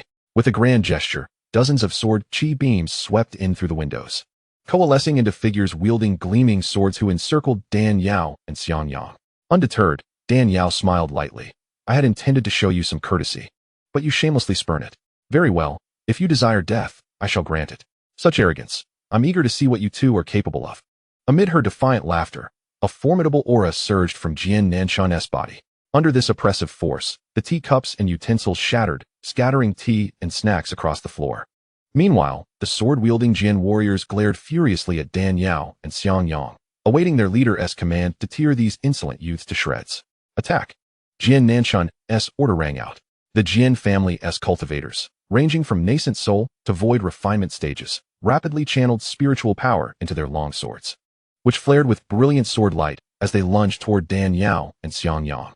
Dan Yao flicked her F despite knowing that the fire feather sword is a legendary divine weapon. Its power still surpassed Jian Nanshan's imagination. This was in the absence of the sword's tip. One could hardly fathom the dreadfulness of its might if the final fragment were restored. "As long as you hand over that brat Yi Chun, we will leave immediately, and we shall not trouble you," Xianxiang declared coldly. "Surrender Yi Chun, or I will ensure that not a single member of the Jian family sees the sun rise again." Dan Yao withdrew her icy jade hairpin, transforming it into the snow spirit sword, emanating a bone-chilling aura that harmonized with the fiery brilliance of the fire feather sword. The juxtaposition of ice and fire, two distinct sword energies intertwined, plunged everyone present into a realm of duality, caught between frost and flame. What a splendid fire feather sword! What a magnificent snow spirit sword! Who would have thought that these two fabled divine weapons would appear simultaneously? This truly favors me. Chapter 1136, Merciless Fury. The murderous intent in Dan Yao and Xianxiang's eyes sent a chill racing through Jian Nanshan's heart. Yet, this chill was swiftly dispelled by the fervent greed that ignited within him. The snow spirit sword, the fire feather sword, these two unparalleled divine weapons, praised after by countless superlative warriors, had unexpectedly manifested at the same time. It was fate, a divine blessing bestowed upon the Jian clan. If he could seize these two treasures today, the Jian family would not only dominate the western regions, but could also aspire to conquer the 4 great domains. Such a divine opportunity should not be squandered. To do so would be to betray the heavens' favor. Jian Run, Jian Nanshan's sycophantic relative, observed the patriarch's infatuation with the two divine swords and saw an opportunity to ingratiate himself. He stepped forward, exclaiming, "You two dare to be so brazen in the Jin family? Be wise and leave these two swords behind. The patriarch might show mercy and spare your lives. Otherwise what?" Danielle scoffed. "Go die?" Before her words had fully dissipated, Jianren vanished in a flash. His fingers claw-like as he lunged for the snow spirit sword in Danielle's grasp. Having witnessed Xianxiang effortlessly slay so many, Jianren wouldn't dare to challenge him. Instead, he opted for the seemingly delicate woman, convinced that her power was inferior, thus planning to seize her snow spirit sword and present it to the patriarch for accolades. "Huh, I am truly clever." Jianren thought that, with his mid-level earth sovereign cultivation, acquiring the snow spirit sword would be a trivial endeavor. However, as Jianren launched his unexpected assault, Danielle did not even spare him a glance. She merely extended a hand, as white and delicate as jade. Her fingers spread wide. An overwhelmingly sinister chill surged forth at an incomprehensible speed from her palm. Before anyone could react, this chilling force enveloped Jianren entirely. Jianren's face blanched in terror as he hastily activated his true energy, desperately striking at the icy aura surrounding him. Yet, his spiritual force met the energy shield and vanished as effortlessly as a drop in the ocean, without making a ripple. "You insignificant insect, daring to be audacious before me? You wish for my demise. Allow me to send you to your end." A glimmer of killing intent flickered in Danielle's eyes as she drew her palm inward, the energy shield constricting around Jianren, threatening to crush him. "Patriarch, save me, please." Jianren could hardly fathom that Danielle's strength was so unfathomable. Feeling the overwhelming weight of her power, he screamed in panic. "This is the Jin family. You cannot run amok here. Sword heart clear." Jian Nanshan bellowed, channeling his spiritual energy into a formidable sword aura that cleaved toward the icy energy shield imprisoning Jianren. "If the old lady wishes him dead, no one can save him." Danielle flicked her finger, launching the nine heavens mysterious needle, which shattered Jian Nanshan's imposing sword aura into mere fragments. Following that, Danielle unleashed her spiritual energy, voluntarily obliterating the energy shield. The moment the energy shield shattered, it also struck Jianren. A piercing wail echoed through the air as Jianren's body exploded, blood and flesh scattering everywhere. Witnessing this scene, even the seasoned elders present were rendered speechless, their expressions pale with shock. No matter how much of a flatterer Jianren was, he was still a legitimate earth sovereign. The mysterious woman before them, adorned with a crying cat mask, had effortlessly reduced him to a mere pile of rubble, her strength and ruthlessness sending shivers down their spines. Chapter 1137, The Ancestor of the Jin Family. Outrageous. Jian Nanshan roared with fury, transforming his sword energy into a palm strike aimed at Danielle. "Humph." Danielle retorted with a cold snort, matching his strike with her own. Boom. The chilling palm force instantly nullified Jian Nanshan's sword energy, continuing unabated as it struck him squarely in the chest. Jian Nanshan was sent hurtling back like a withered straw, crashing violently against the wall, blood spraying from his mouth. A peak celestial lord. The elders of the Jian clan gasped in horror, their voices trembling as they beheld their patriarch, Jian Nanshan, spewing blood. It was known that the patriarch himself was a celestial lord, even if he had just entered the rank. He was not to be compared to mere earth sovereigns or half-celestial lords. Only a being with spiritual energy approaching the realm of spiritual platform could achieve such a feat. As Jian Nanshan, wounded by the icy force, trembled uncontrollably, the chill he felt was not merely from his injuries. It stemmed from an innate dread. He could never have imagined that this young woman, clad in a crying cat mask, with a voice as melodious as pearls falling on jade, was a peak celestial lord. "I have already given you a chance. You not only refuse to hand over Yichun, but also dare to covet my snow spirit sword. Very well. I shall first end your life, and then level the Jian family to the ground. I refuse to believe I cannot find that brat Yichun." Danielle's figure flickered as she lunged at Jian Nanshan. He was taken aback and raised a hand to defend. However, Danielle's cultivation was a full major realm above his. How could he withstand it? With a sweep of her hand, she sent Jian Nanshan flying out the door, then raised her palm toward his forehead. As Jian Nanshan faced imminent death at Danielle's hands, a thunderous shout erupted from behind. "Goddess, spare him." Upon hearing this cry, Danielle turned to look. A figure appeared, clad entirely in white, with white hair, beard, and eyebrows, wielding a sword-shaped cane. The elders of the Jin clan, upon seeing this individual, stepped forward to pay their respects. "We pay our respects to the ancestor." The ancestor of the Jin family nodded slightly, turning his gaze to Danielle. "The patriarch has failed to recognize a superior. I apologize for this transgression. I hope both of you can show grace and not hold it against him." Danielle, still gripping Jian Nanshun's forehead, replied icily, "That can be arranged. But you must hand over Yi Chun for me to deal with. Otherwise, not only will he perish, but none of you shall escape. Ancestor, we cannot hand him over. That brat Yi Chun has secretly learned the clan's highest ultimate art. If he is surrendered to her, how can I face the ancestors of the Jin family?" Jian Nanshun exclaimed. "Humph, you are quite the protector of the family," Dan Yao retorted coldly. The ancestor of the Jin family fell silent, uncertain of how to respond. The primary motive for capturing Yi Chun was not merely to obtain fragments of the fire feather sword, but more crucially, to seize the treasured sword technique, sword heart illumination. This technique serves as the cornerstone of the sword family's dominion over both the divine continent and the western regions. Chapter 1138. Yielding should this martial art be leaked. The sword clan would not only become the subject of ridicule, but also lose the very advantage they pride themselves upon. Hand him over or not. Make your choice. Dan Yao's voice was unexpectedly cold. Who exactly are you? What grudge do you bear against Yi Chun? Why must I surrender him to you?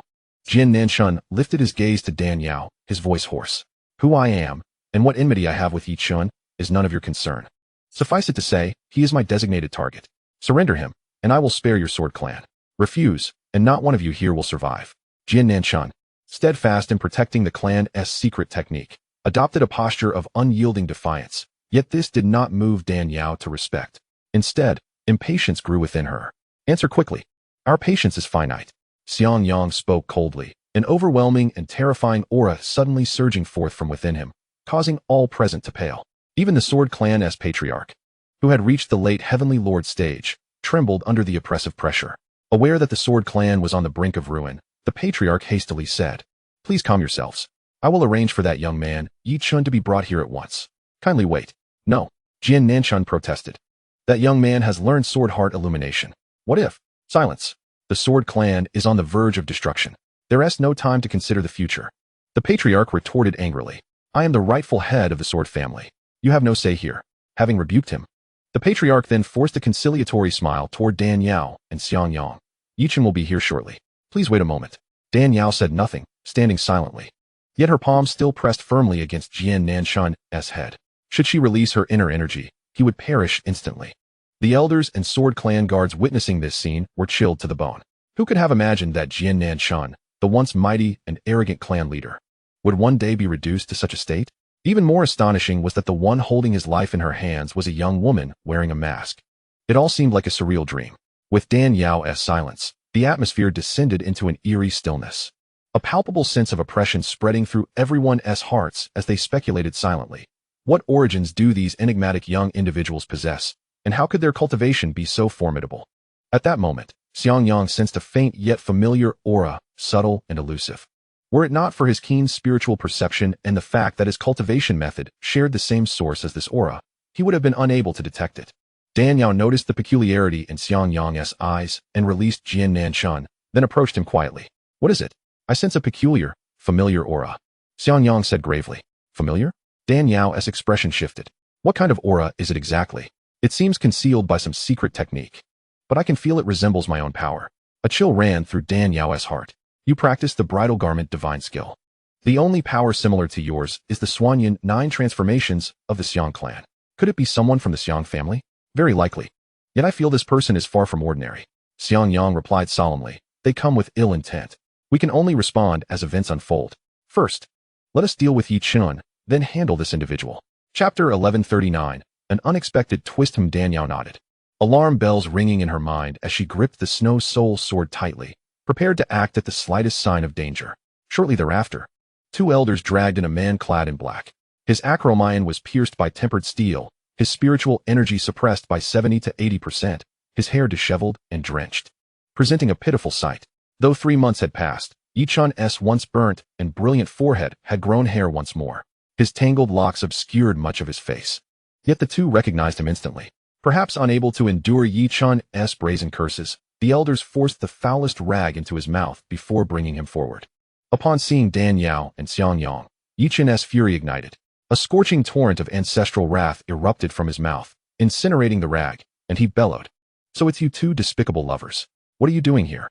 Dan Yao appeared indifferent to Yi Chun's vulgar greeting, smiling faintly. "Nothing much. Heard you've been captured and came to check on you." "To check on me? Huh. Sounds nice, but you're probably here to kill me, right?" Yi Chun glared furiously, sneering. You know us well. Indeed, this time we intend to send you to the afterlife. Yi Chun scoffed disdainfully. I have the immortal blood cauldron protecting me. If you want to kill me, try again in your next life. Still so arrogant with death at your doorstep. Fine. I'll teach you a lesson. Before Dan Yao could finish, a strange surge of true energy burst forth from Yi Chun's body, transforming into a vast, mysterious black net that enveloped her. The sudden turn of events shocked everyone present. How could anyone dare attack such a powerful woman? Did they not wish to live? Despite all precautions, Xiangyang was caught off guard. The mysterious figure hiding behind the scenes had manipulated Yi Chun to strike. In astonishment, Xiangyang summoned the purple star fire in his palm and fired it at the net, entrapping Dan Yao. In that lightning-fast moment, a shadow of deep black shot up from the ground and swiftly appeared before Yi Chun, grabbing him by the collar and vanishing into the horizon. Don't even think about escaping. Dan Yao and Xiangyang launched a pincer assault, and the net that ensnared her dissipated instantly.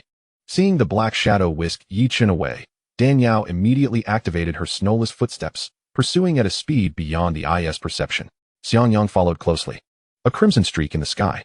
3 figures, each bearing an overwhelmingly powerful aura, chased through the air. The Sword Clan members watched the retreating silhouettes in stunned silence.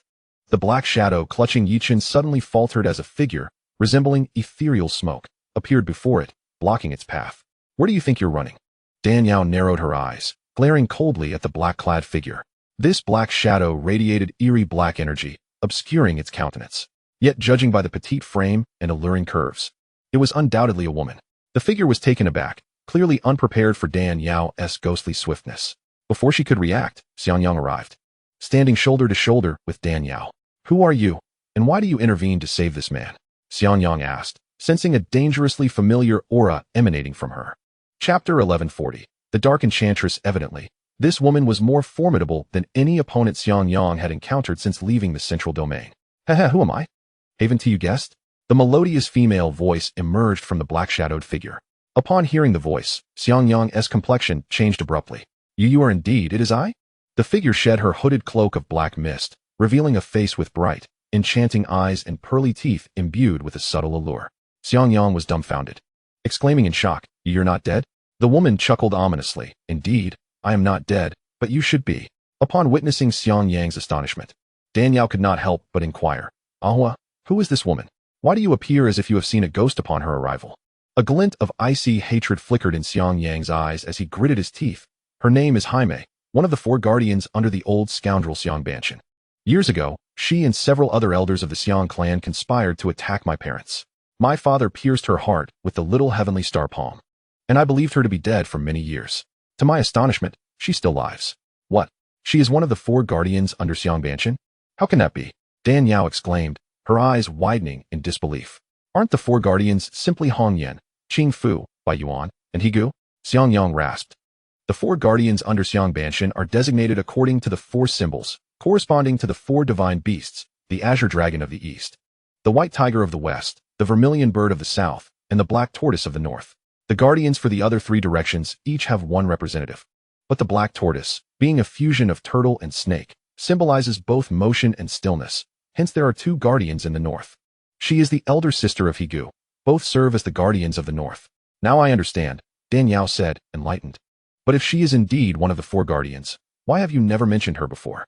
Firstly, I thought she was long dead. When someone dies, all is in vain, and there is no need to bring it up. Secondly, although she and Higu are siblings, their talents in cultivation are worlds apart. When Higu first broke through to the heavenly monarch realm, she had already entered the spiritual platform realm. And by the time Higu became a formidable spiritual platform cultivator, she had already stepped into the half-step divine void realm. After all these years of cultivation, she has likely broken through barriers to become a divine void expert, due to her vast superiority in strength compared to the other guardians. The Xiang clan has never regarded her as one of the 4 guardians. So that is the case, Dan Yao murmured. She had seen similar situations in her past life, siblings born of the same mother, with the elder sister being the academic prodigy while the younger brother languished as a failure. Sadly, the diligent sister was often denied further education due to parental favoritism, while the brother, a hopeless case, was showered with resources to attend university. Jaime cast a cold glance at Dan Yao, her voice chilling. Was it you who killed Higu? It was I who ended your brother's life. Do you seek vengeance? Dan Yao replied coldly. Jaime, however, merely laughed. A useless person, dead or alive, is of no consequence. Her nonchalance was chilling, as if the one who had perished was merely an inconsequential cat or dog rather than her own flesh and blood. Such cold-heartedness sent a shiver down Dan Yao's spine. This woman was even more formidable than she had anticipated. Xianxiang spat with venomous hatred. How did you survive after my father pierced your heart all those years ago? Jaime raised an eyebrow. After all these years, your curiosity remains as strong as ever. Very well, if I do not enlighten you, you may perish without understanding. The reason I survived your father's strike is due to my innate anomaly. My heart is positioned to the right rather than the left. His blow only penetrated my flesh, failing to be fatal. Humph, I suspected as much. Given my father's level of spiritual power, how could you have possibly escaped death? It seems your physical constitution is indeed unique. Xianxiang scoffed. You have been lurking here, waiting for me, haven't you? Jaime smiled alluringly. What do you think? Xianxiang continued. After all these years apart, your spiritual power must have advanced significantly. However, capturing me to take me back will not be an easy feat. Nearly 200 years have passed, and I am unaware of what fortuitous encounters you have had that enabled your strength to ascend from the heavenly monarch realm to the 5th layer of the spiritual platform. But you are not yet fit to contend with me. As Jaime spoke, she slowly raised her hands. Her hands, pale as jade, bore no traces of age. With a gentle flick of her fingers, a colossal and overwhelming aura surged forth, enveloping Dan Yao and Xianxiang in an instant. A flicker of shock arose in Dan Yao's star-like eyes. She had not anticipated that this woman's power was so terrifying. The overwhelming aura caused Xiangyang's countenance to change, his deep voice betraying an unmistakable fear. Divine Void Realm? You have broken through to the Divine Void Realm? Indeed. And it is thanks to the injury inflicted by your father that the clan leader personally aided in my healing. I drew upon his spiritual energy to successfully break through. Without that, even 1,000 years of arduous training would not have sufficed for me to ascend, Jaime proclaimed with pride. Divine Void Realm. Dan Yao's heart sank sharply. The strongest beings she had encountered upon her arrival in this realm were merely Hong Yin, Qing Fu, and others, while they were all at the spiritual platform realm. The chasm between spiritual platform and divine void was akin to that between heaven and earth. Even 10 peak spiritual platform experts collaborating might not stand a chance against a divine void expert, let alone hope to defeat or slay them. Unexpectedly, before they had even left the 4 great domains, they had encountered a legendary divine void expert. With this woman as protection, their endeavor to eliminate Yi Chun would likely prove futile. How vexing it was that this always happened. Dan Yao glared at Yi Chun, who stood behind Jaime, her stomach churning with frustration. Every time she believed she could eliminate him, some unforeseen variable would arise, thwarting her plans. With a shift in thought, Dan Yao sneered. What does it matter if you are a divine void expert? This is the Western region, where the laws of heaven and earth impose restrictions. How much of your power can you truly wield here? If you are wise, hand over Yi Chun, or I will eliminate you alongside him. Upon hearing this, Jaime scoffed. What grandiose words. Your confidence is commendable. Most ordinary cultivators would be terrified upon learning I am a divine void expert. Yet you remain unperturbed and even recognize the suppression of the laws of heaven and earth on Middle Region cultivators. Truly, you are worthy of being a disciple of the immortal water palace. However, if you believe this will enable you to defeat me, you are sorely underestimating me. As she spoke, Jaime glanced at Yi Chun behind her. Yi Chun slowly stepped forward, glaring at Dan Yao and Xianxiang with venomous eyes. You two scoundrels dare to conspire against me?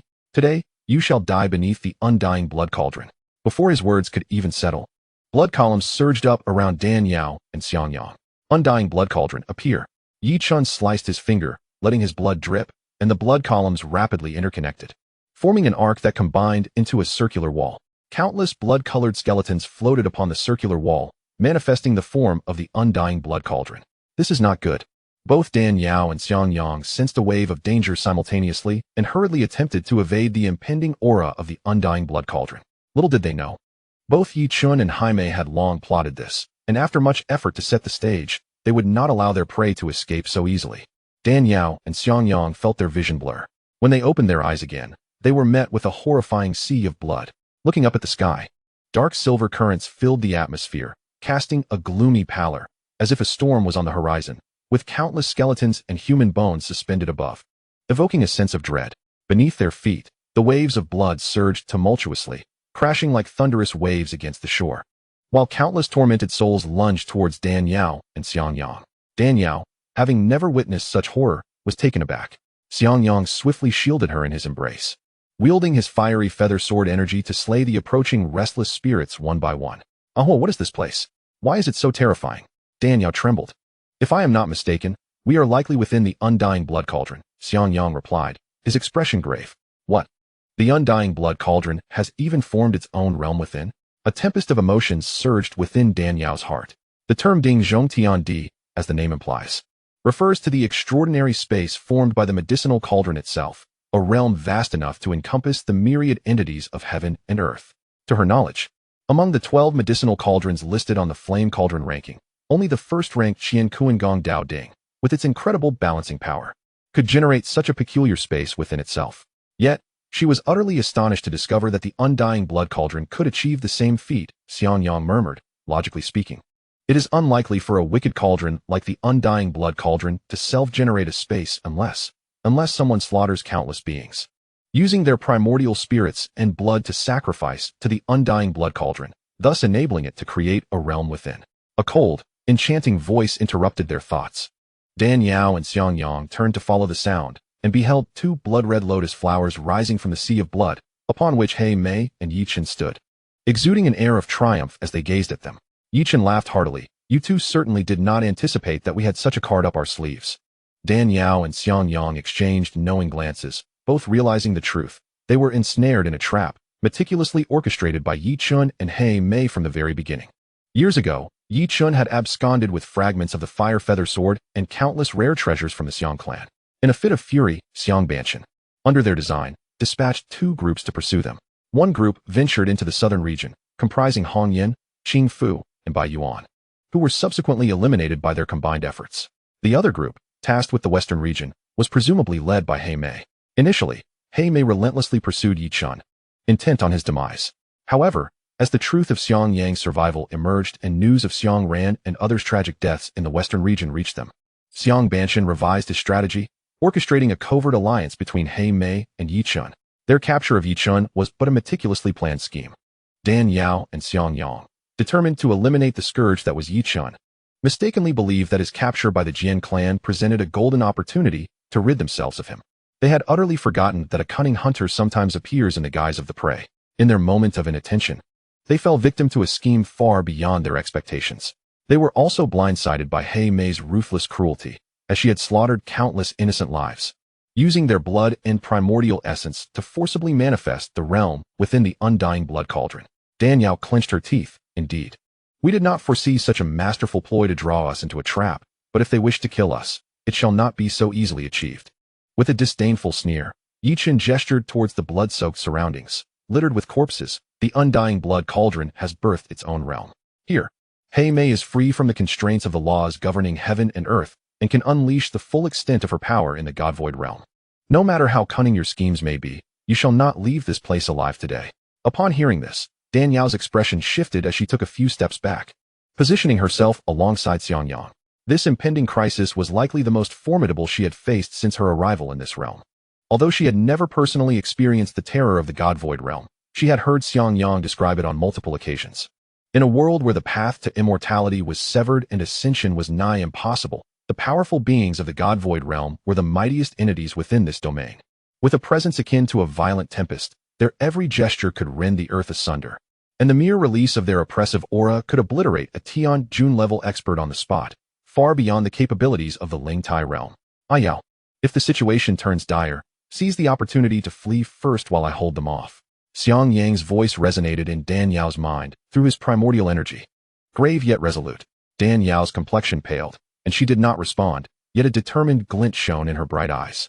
She thought to herself, am I, Danyao, one to cower in the face of death? If it comes to it, we shall meet our end together.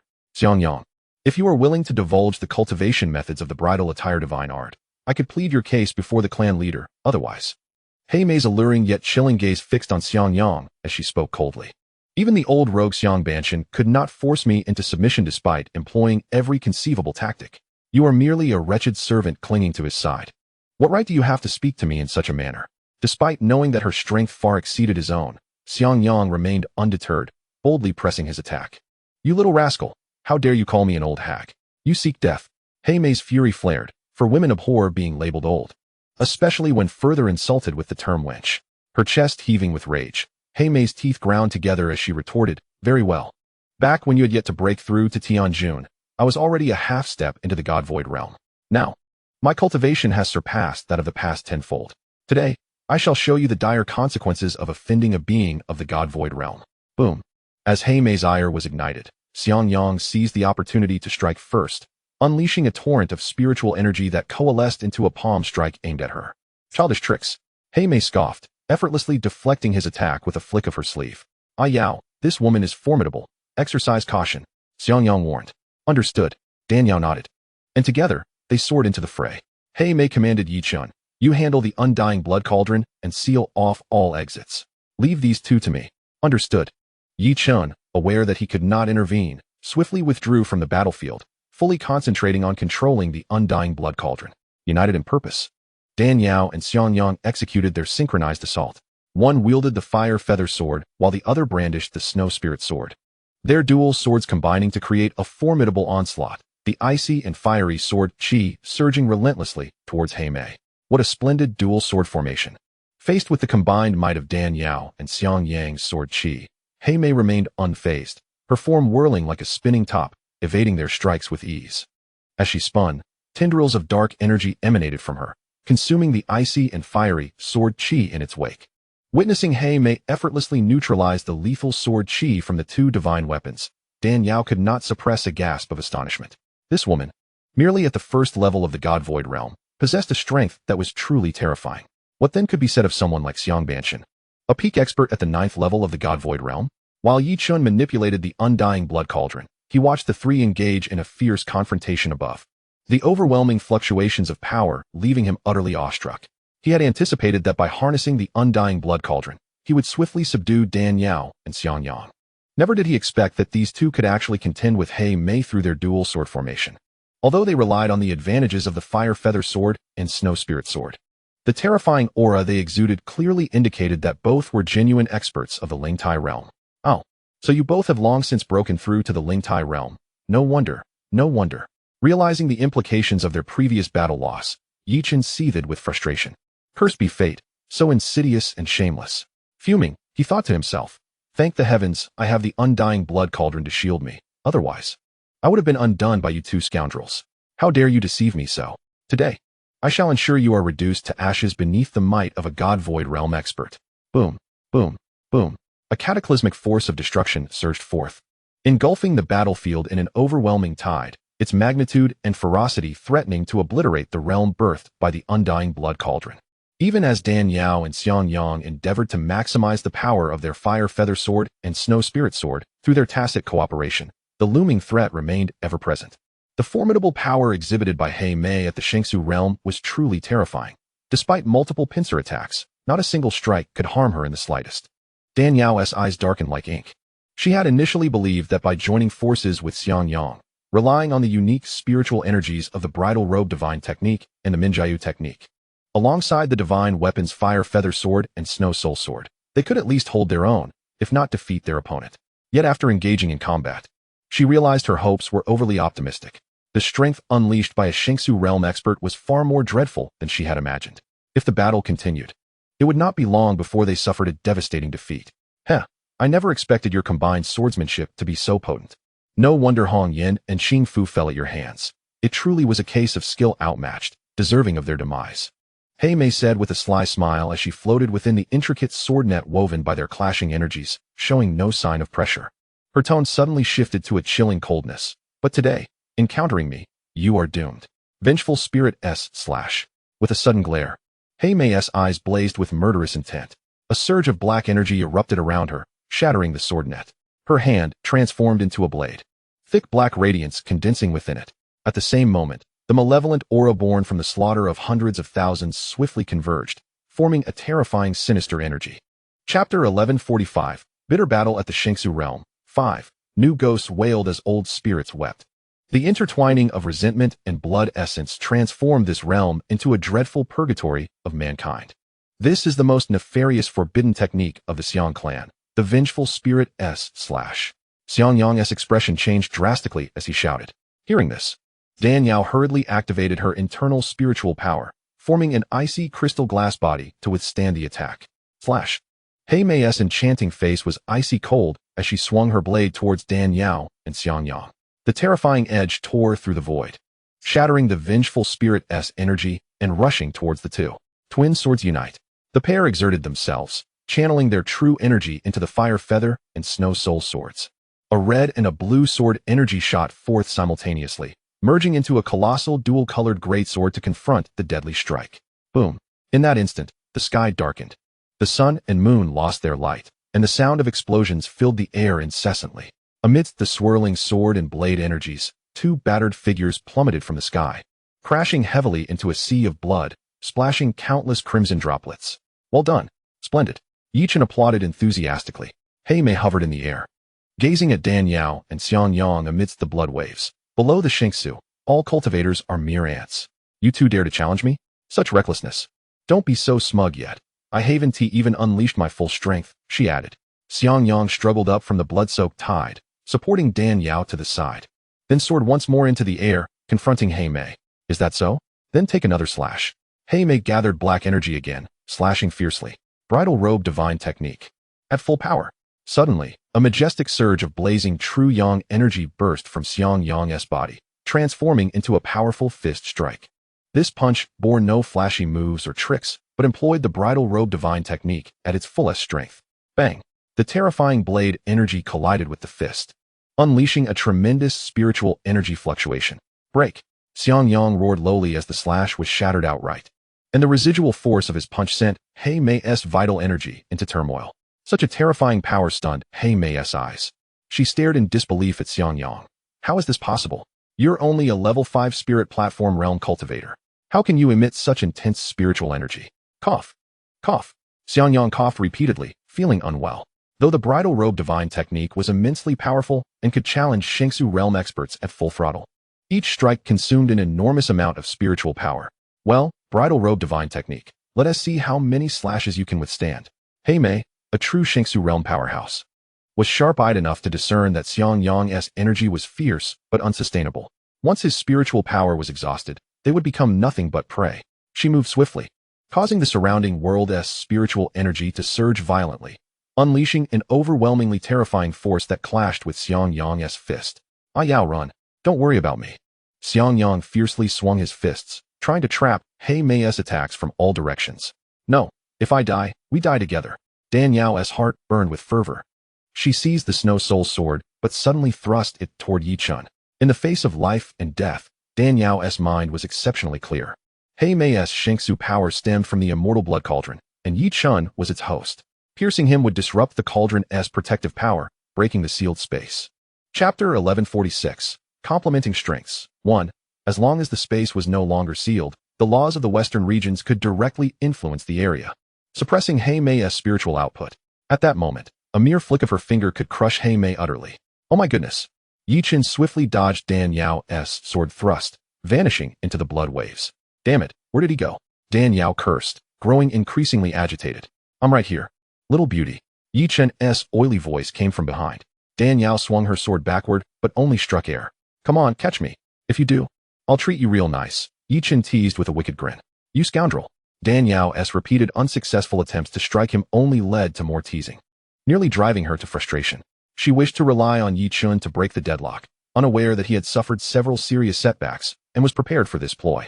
When the immortal blood cauldron was blood sacrificed to open its internal world, Yichen's primordial spirit fully merged, creating an inseparable bond.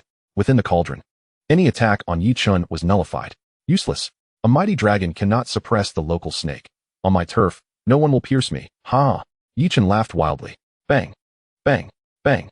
At the same time as Dan Yao's sword struck toward Yichen, figures intersected in the void. Blades and fists clashed, relentless assaults crashing like waves. Terrifying onlookers. Two figures fought with lightning speed, exchanging over a dozen fierce strikes, their assault brutally savage. A single misstep could spell death. Yao, run. Xiang Banshan is determined to obtain the bridal robe divine technique's cultivation method, even if he captures me and returns me to the central region. He won't kill me, Xianxiang shouted hoarsely, his spiritual power severely depleted after numerous exchanges. No, after all these years, our lives are intertwined. No matter life or death, I will stay with you, Dan Yao declared, seeing Xianxiang's feeble breath. She pivoted the Snow Soul sword and fiercely stabbed at Hei Mei. What a devoted couple. Not a single one of you will escape today. Hei Mei, An ancient demon who had lived for 7,000 to 8,000 years, knew well of Xiangyang's stubborn spirit. He would rather die than surrender. Even if captured and taken to the central region, he would never reveal the bridal robe divine technique's secrets. The best way to force his submission was to seize Dan Yao, threatening him with her life, unleashing her spiritual power like a flood sweeping across the heavens and earth. Hei Mei instantly enveloped Dan Yao and Xiangyang. Sword energies intertwined, black aura swept over them, injuring them both and violently hurling their bodies through the air. Old hag, I'm going to fight you to the death. As Xiangyang witnessed the blood seeping from Dan Yao's lips, his eyes instantly turned crimson. Akin to being pierced by 2 daggers in the heart, he sprang into action, channeling his formidable true energy towards Hei Mei. Your spiritual power has been entirely depleted. Yet you wish to challenge me? It is akin to a mantis attempting to stop a chariot, utterly delusional. Hei Mei's scornful words dripped from her lips as she unleashed a surge of true energy, striking towards his fist. With a resounding puff, Xiangyang's fist shattered under the force, as if struck by lightning, causing him to spew forth another mouthful of blood. Ahwa! Dan Yao, seeing his desperate struggle, felt her own vision redden. With her snow spirit sword gleaming with a cold light, she thrust it fiercely forward. Freeze! Hei Mei remarked with a faint smile. Pinching the sword's tip between her 2 fingers, she then pressed a finger onto the blade, sending an overwhelming force of true energy coursing through the snow spirit's sword and into Dan Yao's arm, penetrating her very being. In an instant, Dan Yao's garments were torn apart, sending her careening backwards in disarray. Damn that old woman. If you possess the ability, then kill me. Otherwise, one day, I shall ensure the destruction of the Xiang clan. Throughout her years of traversing this realm, Dan Yao had enjoyed a smooth journey. Even when occasionally vexed by Yi Chun, she could maintain her composure due to her strength. However, this time, she found herself utterly defeated and humiliated at the hands of Hei Mei. Eradicate my Xiang clan? Hei Mei chuckled, glancing at Xiangyang. He is also a member of the Xiang clan. Do you intend to annihilate him as well? Xiangyang seethed, that old thief. Xiang Banshan is responsible for my parents' deaths. I have long harbored a vendetta against the Xiang clan and shall one day bring about its demise. I believe you shall not have that opportunity. Hei Mei shook her head, her fingertips releasing a wisp of black energy that transformed into a chain, surging towards Xiangyang. Xiangyang's mind raced, and a thought suddenly flashed through him. He evaded the chain and appeared before Dan Yao. Quickly, use your ice extreme fire transformation technique and channel your spiritual energy into me. Dan Yao was momentarily taken aback, but soon comprehended. The bridal garment technique wielded immense power, capable of challenging foes beyond one's level, yet it consumed vast amounts of spiritual energy. In contrast, the Minjiu technique may have slightly inferior attack power, but boasted an inexhaustible supply of energy. One was fierce yet fleeting, while the other was enduring albeit less potent. If she could employ the ice extreme fire transformation to reverse the yin energy of the Minjiu technique into yang energy and infuse it into Xiangyang, they could indeed complement each other's strengths and simultaneously harness the advantages of both techniques. With this thought in mind, Dan Yao immediately executed the ice extreme fire transformation, unleashing a torrent of spiritual energy into Xiangyang. His true essence had already been severely depleted, and Dan Yao's infusion of power was akin to a long-awaited rain after a drought, providing him with profound relief. As the black chain, conjured from Hei Mei's spiritual energy, approached, Xiangyang summoned the purple star fire in his palm, transforming it into a fine stream that incinerated the chain to ashes. Hei Mei was taken aback. How do you still possess such formidable spiritual energy? Xiangyang offered no reply. Instead, with a delicate flick of his fingers, his hands became akin to 2 rapid-fire guns, unleashing a relentless barrage towards Hei Mei. Having previously suffered from the purple star fire, Hei Mei understood its potency and retaliated with a finger, engaging in a fierce exchange with Xiangyang. He welcomed this confrontation. Earlier, he had exhausted his energy in a direct clash with Hei Mei using the full force of the bridal garment technique. Despite Dan Yao's continuous support, it would take some time to fully recover. Only in a state of complete vitality could the advantages of the bridal garment technique be maximized. As Hei Mei exchanged fire with him, it provided the perfect opportunity for Xiangyang to regain his strength. Dan Yao, attuned to Xiangyang's thoughts, focused her mind and transformed the yin energy of the Minjiu technique into yang, channeling it into him. Unaware of the endless reservoir of energy Dan Yao possessed, Hei Mei observed her hands pressed against Xiangyang's back, mistakenly believing the two were merely making a desperate stand to consolidate their remaining strength against her. Oh, you wish to make a last stand? Very well, I shall indulge you. Let us see how much energy you possess to contest with me. Hei Mei, brimming with confidence as a formidable being in the God Void realm, believed that it was impossible for the two injured beings from the spirit platform realm to rival her. However, the fierce struggle between them revealed that the energy being transmitted from Dan Yao and Xiangyang surged forth like an unending river, each wave stronger than the last. Hei Mei, convinced of her superior strength, was certain that she could not be outmatched by two wounded opponents. Yet, as the chains of spiritual energy assailed her repeatedly, Xiangyang's counterattacks only grew stronger. Baffled, Hei Mei pondered. While the bridal garment technique was indeed immensely powerful, its strength was not sustainable. After having exchanged so many blows with her, how could he possibly be gaining strength? Her gaze fell upon Dan Yao, who was tirelessly channeling energy into Xiangyang. Suddenly, she recalled that when the two had initially combined their swords, the power they unleashed had only slightly surpassed that of a typical spirit platform cultivator. But as the battle progressed, the sword energy had grown exponentially stronger. Realizing that Dan Yao was the source of this anomaly, Hei Mei glared at her and exclaimed, "What kind of technique have you cultivated that allows your energy to be inexhaustible?" Dan Yao, pushing her energy to its limits, was unable to respond. The moment she spoke, her internal injuries would flare, causing her blood to surge. Xiangyang chuckled. "She has mastered the technique of eternal youth and everlasting beauty. As for the specifics of her cultivation method, it is unnecessary to disclose that to you, old woman. If you were to seize it, would you not wreak havoc upon all men? You wretched brat, how dare you insult me? I shall make you taste the severity of the seven fiends' severing hand." Hei Mei's heart brimmed with murderous intent as her hands moved like lightning, casting forth a series of bizarre black seals. The seven fiends' severing hand, much like the forbidden techniques of the immortal water palace, was designed to inflict double harm upon men. In contrast, the techniques Dan Yao had learned primarily focused on seduction. The true terror of the seven fiend severing hand lay in its name, targeting the lower regions of men and delivering a vicious blow that would render them incapable of procreation. With a hum that reverberated, as Hei Mei manipulated the black seals, the surrounding malevolent energy surged violently, unleashing waves of unsettling energy. As the energy pulsed, a colossal black hand materialized before her, reaching directly for Xiangyang's most vulnerable area. What a vicious technique, the seven fiend severing hand. Xiangyang's expression turned grave, as he had never anticipated this seductress had mastered such a nefarious art. Chapter 1149, Complementing Strengths, 4. A lethal strike that concerns future happiness. How could Xiangyang not approach it with utmost caution? The Red Lotus Fiery Hand. Xiangyang unleashed his full power once again, as the Purple Star Fire and the Bridal Divine Technique surged forth simultaneously. Amidst the blossoming red lotuses, they transformed into a colossal hand of crimson and violet flames. Ice Extreme Fire Transformation. Dan Yao gathered her true energy, exhaled forcefully, and once more infused Xiangyang with spiritual power, amplifying the potency of the Red Lotus Fiery Hand. Go! Xiangyang thrust his hands forward, and the fiery giant hand collided explosively with the Seven Fiends' absolute hand. Bang! The heavens and earth trembled, the sea of blood roiled, and a massive spiritual energy storm formed. At the center of the storm, the fiery giant hand crushed the dark hand, reducing it to wisps of black smoke.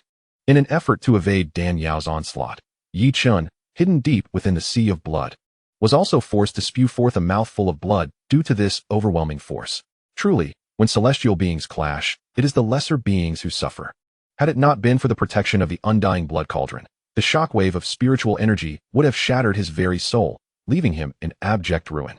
As the energy storm dispersed, both sides were swept back by the residual waves, retreating several paces. You, how can you withstand my Seven Fiends' absolute hand? Your spiritual power is still so formidable. Hei Mei, shaken by the force, felt her chi surge within her, desperately suppressing it. Wiping the corner of her mouth with the back of her hand, she found a trace of blood there, her well-maintained face darkened to an extreme. Incredulously staring at Xiangyang and Dan Yao. There is no need for me to answer that question. Prepare to receive my attack. Xiangyang's expression was as cold as frost, his palms outstretched, as the purple star fire surged forth once more from his palms. Boom, boom, boom. Xiangyang's gestures shifted continuously, and a presence more terrifying than the Red Lotus Fiery Hand suddenly surged from within him. Hei Mei's pupils constricted in response. At this moment, she sensed an extremely dangerous and terrifying aura emanating from Xiangyang. One finger shakes the heavens. 2 fingers shatter mountains and rivers. 3 fingers break the firmament. Xiangyang roared in a low voice, bringing his hands together as a blinding red light erupted from where they met, transforming into 3 gigantic fiery fingers. Upon these colossal fingers, fiery feathers danced, resembling ethereal sprites, exquisite yet terrifying in their beauty. This was the Fire Feather Three Fingers, a technique Xianxiang learned from the legacy of the Fire Feather Evil God, though it encompassed only 3 forms when executed. The giant fingers formed from true energy could unleash devastation of cataclysmic proportions. A Yao, grant me more spiritual power. The Fire Feather Three Fingers possessed immense power. Yet their execution drained spiritual energy at an alarming rate. Before the 3 fingers could fully coalesce, they had already consumed the painstakingly gathered energy of Xianxiang. Ice Extreme Fire Transformation. Dan Yao pressed her palms against Xiangyang's back, continuously channeling spiritual energy into him. Hey Mei, today I shall demonstrate the might of the Fire Feather Three Fingers. With a sweep of his arm, Xianxiang hurled the 3 gigantic fingers through the air, carrying an overwhelming force of destruction toward Hey Mei. Hiss, hiss, hiss. Even before the giant fingers arrived, the intense heat wave ripped through Hey Mei's garments. Double grievance spirits, slice. Shouting in terror at the approaching 3 giant fingers, Hey Mei unleashed a surge of dark energy from within, transforming it into 2 40-meter-long black blades, which she swung in unison to collide with the 3 giant fingers. In that instant, as the black blades formed, Yichun sensed the impending danger and swiftly retreated. Fearing he might be caught in the crossfire, Yichun barely managed to withdraw a distance, yet the 2 forces collided with the impact of a comet striking the earth. Chapter 1150, Complementing Strengths, 5. At the moment of collision, the forces of the entire universe came to a standstill, the void twisted, and the sea of blood surged violently. With the spirits of grievance wailing incessantly, the world grew dim, the sun and moon lost their radiance, and the venue was engulfed in darkness, obscuring all visibility. This boy has unleashed such a formidable killing move. Surely, his power must be exhausted now? Hey Mei's face turned as pale as a ghost, clearly indicating that her own attempt to counter the Fire Feather Three Fingers had drained much of her strength. As long as I am here, his spiritual power cannot possibly be depleted. Dan Yao's voice rang coldly in the darkness. What? Hey Mei was struck with horror. Fire Feather Three Fingers, Ice Extreme Fire Transformation. Xianxiang and Dan Yao struck simultaneously. With their voices echoing, an even more potent force of destruction burst forth, akin to a taut bowstring loosed in an instant. In mere moments, the 3 blazing fingers pierced through layers of darkness, appearing before Hey Mei. Hey Mei, utterly astonished, hastened to gather her true energy for protection. However, the 3 giant fingers approached too swiftly. Within Hey Mei's horrified gaze, they exploded with a thunderous roar. A terrifying firestorm erupted, the explosive sound so deafening it felt as though it would rupture eardrums. When the storm subsided, a shattered figure, as if ravaged by dozens of rugged men for 3 days and nights, plummeted from the sky, blood showering like rain, creating countless crimson blossoms. Witnessing this scene, Yichen's face drained of color, a wave of terror washing over him as he murmured, "These 2 despicable beings actually defeated Hey Mei? How could this be possible? How could someone at the spirit platform realm triumph over a void god realm powerhouse?" Even more astonished than Yichun was Hey Mei herself. As a void god realm powerhouse, she had been vanquished by 2 cultivators of the spirit platform realm who had barely trained for a few hundred years. What a disgrace. An utter humiliation. Hey Mei was so incensed she nearly exploded on the spot.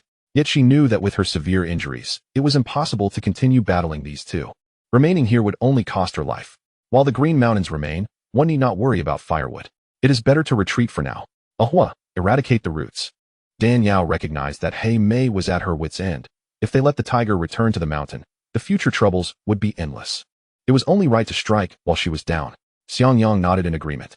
The 2 of them drew their snow spirit, sword, and fire feather sword, unleashing a dual sword formation to thrust toward Hey Mei. However, as a powerhouse of the void god realm, even wounded, she was not an easy target for spirit platform realm cultivators to slay. Moreover, after the previous fierce battle, both Dan Yao and Xianxiang had sustained considerable injuries. At this moment, while the combined sword strike was certainly sharp, their sword energy had diminished significantly. Hey Mei, with a wave of her hand, barely managed to fend off their attacks. While defending against the ice and fire sword energy, she tore through the adjacent space, revealing a gaping black void. Following this, Hey Mei sucked in her palm, capturing Yichun, who had been lurking on the sidelines, and hurled him away with great force. A dead friend is better than a living one. In a life-and-death situation, Hey Mei had no qualms about allyship. Hey Mei, I curse your ancestors. Yichun shouted in rage. Fortunately, with the protective power of the undying blood cauldron, he narrowly avoided death beneath the dual sword assault. You 2 wait for me. I will settle this score today. With that, Hey Mei transformed into a streak of spirit light, diving directly into the void, vanishing into the vast darkness. The rift also sealed itself the moment she disappeared. Chapter 1151, Slaying Yichun, 1. Damn it. How could that vile woman escape? Dan Yao's pretty face was extremely grim. Let South leave this place first, Xianxiang suggested. All right. The two of them slashed their swords, tearing open a spatial rift. Go. Supporting each other. They transformed into streams of spirit light and plunged into the rift. Upon returning to the surface and sensing the power of the rules of the western regions, they both exhaled a sigh of relief. We are safe. Dan Yao forced a smile. Indeed. It is only under the suppression of the laws of heaven and earth that we can truly achieve absolute invincibility. Recalling the perilous battle from earlier, where he narrowly escaped death, Xianxiang still felt a lingering dread. It was unfortunate that the wretched Black May managed to flee, yet fortunate that she was now injured. Should they cross paths again in the future, they would have an advantage. At that moment, however, Dan Yao caught a glimpse of Yichun attempting to escape with the immortal blood cauldron and immediately shouted in anger, "Where do you think you're going?" The significant loss she and Xianxiang had suffered was due to Yichun unleashing the cauldron's celestial powers, enabling Black May to exhibit her formidable strength in the divine void realm. If Yichun were to escape, he could conspire with Black May to devise a plan that would separate them and eliminate them one by one, leaving them with no chance of survival. Conversely, if they could eliminate Yichun here, even if Black May were to flee, she would be powerless without the cauldron's divine might. Although she possessed the cultivation of the divine void realm, the restrictions of the western region's celestial laws would hinder her abilities, and they would not fear her retaliation. With that thought, Dan Yao struck her palm through the air, releasing a gentle yet powerful force that enveloped the universe, striking precisely at Yichun's back.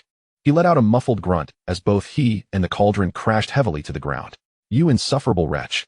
Yichun exclaimed in frustration, hastily channeling his true energy to activate the immortal blood cauldron in a desperate attempt to flee once more. Freeze! Dan Yao's cold power surged, forming a massive ice cover that pinned the immortal blood cauldron firmly to the ground. Bound to Yichun, the cauldron's fate was intertwined with his. If the cauldron was restrained, he could not escape even if he wished to abandon it. "Release me, you vile creature!" Yichun strained with all his might, trying to break free. However, the ice cover above the immortal blood cauldron was akin to a towering mountain, immovable no matter how hard he exerted himself. In a fit of rage, Yichun laughed mockingly. "You may restrain me for a moment, but not for eternity. The immortal blood cauldron is linked to my soul. I am the immortal blood cauldron, and it is me. You two fools, do not presume that by defeating Black May you can kill me. I, Yichun, am eternal. No one can slay me." "Ha ha," Xianxiang, panting heavily, retorted, "Who says no one can kill you? Did your master not inform you that there are 3 treasures capable of countering the immortal blood cauldron? The first is the Qian Kuan Justice Cauldron. The second is the Fire Feather Sword, and the third is the Snow Spirit Sword. As it stands, both the Fire Feather and Snow Spirit are in our possession, and your demise is imminent." Yichun burst into laughter, as if he had heard the grandest of jokes. Indeed, the Fire Feather and Snow Spirit Swords can break the myth of the immortal blood cauldron, but only when fully intact. Currently, the Snow Spirit Sword is still sealed, and the Fire Feather Sword is missing its tip. As for the Qian Kuan Justice Cauldron, no one in this world can even locate it. "How do you plan to kill me? How do you plan to kill me?" "Ha ha, humph, who says we cannot succeed? Witness how I will shatter your immortal blood cauldron today." Xianxiang turned to Dan Yao. "Let us merge our swords." Chapter 1152, Slaying Yichun, 2. Xianxiang, wearing a mask resembling a crying cat, had already shattered it during the fierce battle with Black May. Seeing his pale face devoid of color, Dan Yao hesitated. "To merge the swords requires us to channel our full power into them. Are you certain your body can withstand it?" "Fear not, I can endure." Xianxiang confidently patted his chest. "That wretch is a calamity. If I had not quickly devised a plan to have you channel your spirit energy into me, combining the advantages of the bridal garment technique and the Mingyu technique, we would have perished at the hands of that demoness. We must eliminate this threat before it causes even more havoc." With that, Xianxiang inhaled deeply and proclaimed, "Now, take up your Snow Spirit Sword and merge with me to shatter his immortal legend." "Agreed, let us merge our swords." Both of them acted in unison, one embodying ice and the other fire, their swords intertwining. The crimson light blazed fiercely, while the azure glow sparkled brilliantly. The dazzling sword light illuminated the sky, causing the sun to lose its color beneath its radiance. As the two swords fused, their energies harmonizing seamlessly, the red and blue hues transformed into a glorious gold, radiating brilliance that obscured their individual identities. In the expanse of the heavens, there existed but one sword. Yichun, trapped beneath the immense ice cover, beheld this golden divine sword that should not exist in this realm. The arrogance and pride that once adorned his face faded, replaced by an indescribable terror that quietly spread through his heart. The merging of the swords. Given the male-centric nature of the narrative, everything revolves around the male protagonist. Even though there are multiple female leads, they merely serve as embellishments to the male's journey. He recalled that in the original text, while the snow spirit sword was mentioned alongside the fire feather sword, it had never actually made an appearance, nor had the concept of sword merging been introduced. The magnitude of this sword merging was likely known only to the author himself. Yichun had considered countless possibilities, but had never anticipated that these two would use the method of sword merging against him. Just as he was momentarily stunned, the radiant golden divine sword had already gathered its power. Dan Yao and Xianxiang both sliced open their fingers, allowing a drop of blood to fall onto the hilt of the golden sword. With blood to consecrate the sword and emotion to spur it forth, the two swords merged, striking with the force to cleave the heavens and shatter the skies, aimed at the immortal blood cauldron. The immortal blood cauldron sensed the terrifying nature of this strike. Under Yi Chen's influence, an overwhelming surge of blood-red, malevolent energy manifested, forming a colossal skull to shield the cauldron. The golden divine sword collided with the blood-red skull. In that instant, the sword's energy howled, and the heavens trembled. A force comparable to that which had previously vanquished Black May erupted, sweeping through the surroundings like an unstoppable tide.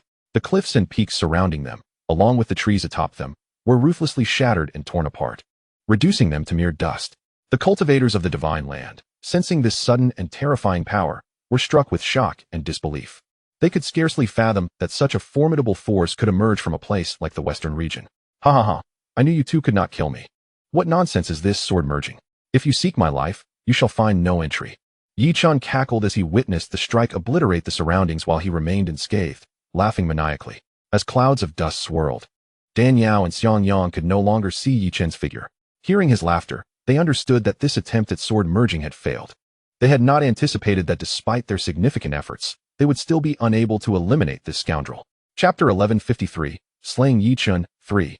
A profound sense of helplessness and defeat washed over them. Ahua, what shall we do? Dan Yao asked, bewildered. It seems our only hope lies in locating the final fragment of the fire feather sword if we wish to eliminate this fiend, Xianxiang lamented. The tip of the fire feather sword has already been sent to the Xiang clan and is currently in the hands of Xiang Banshan.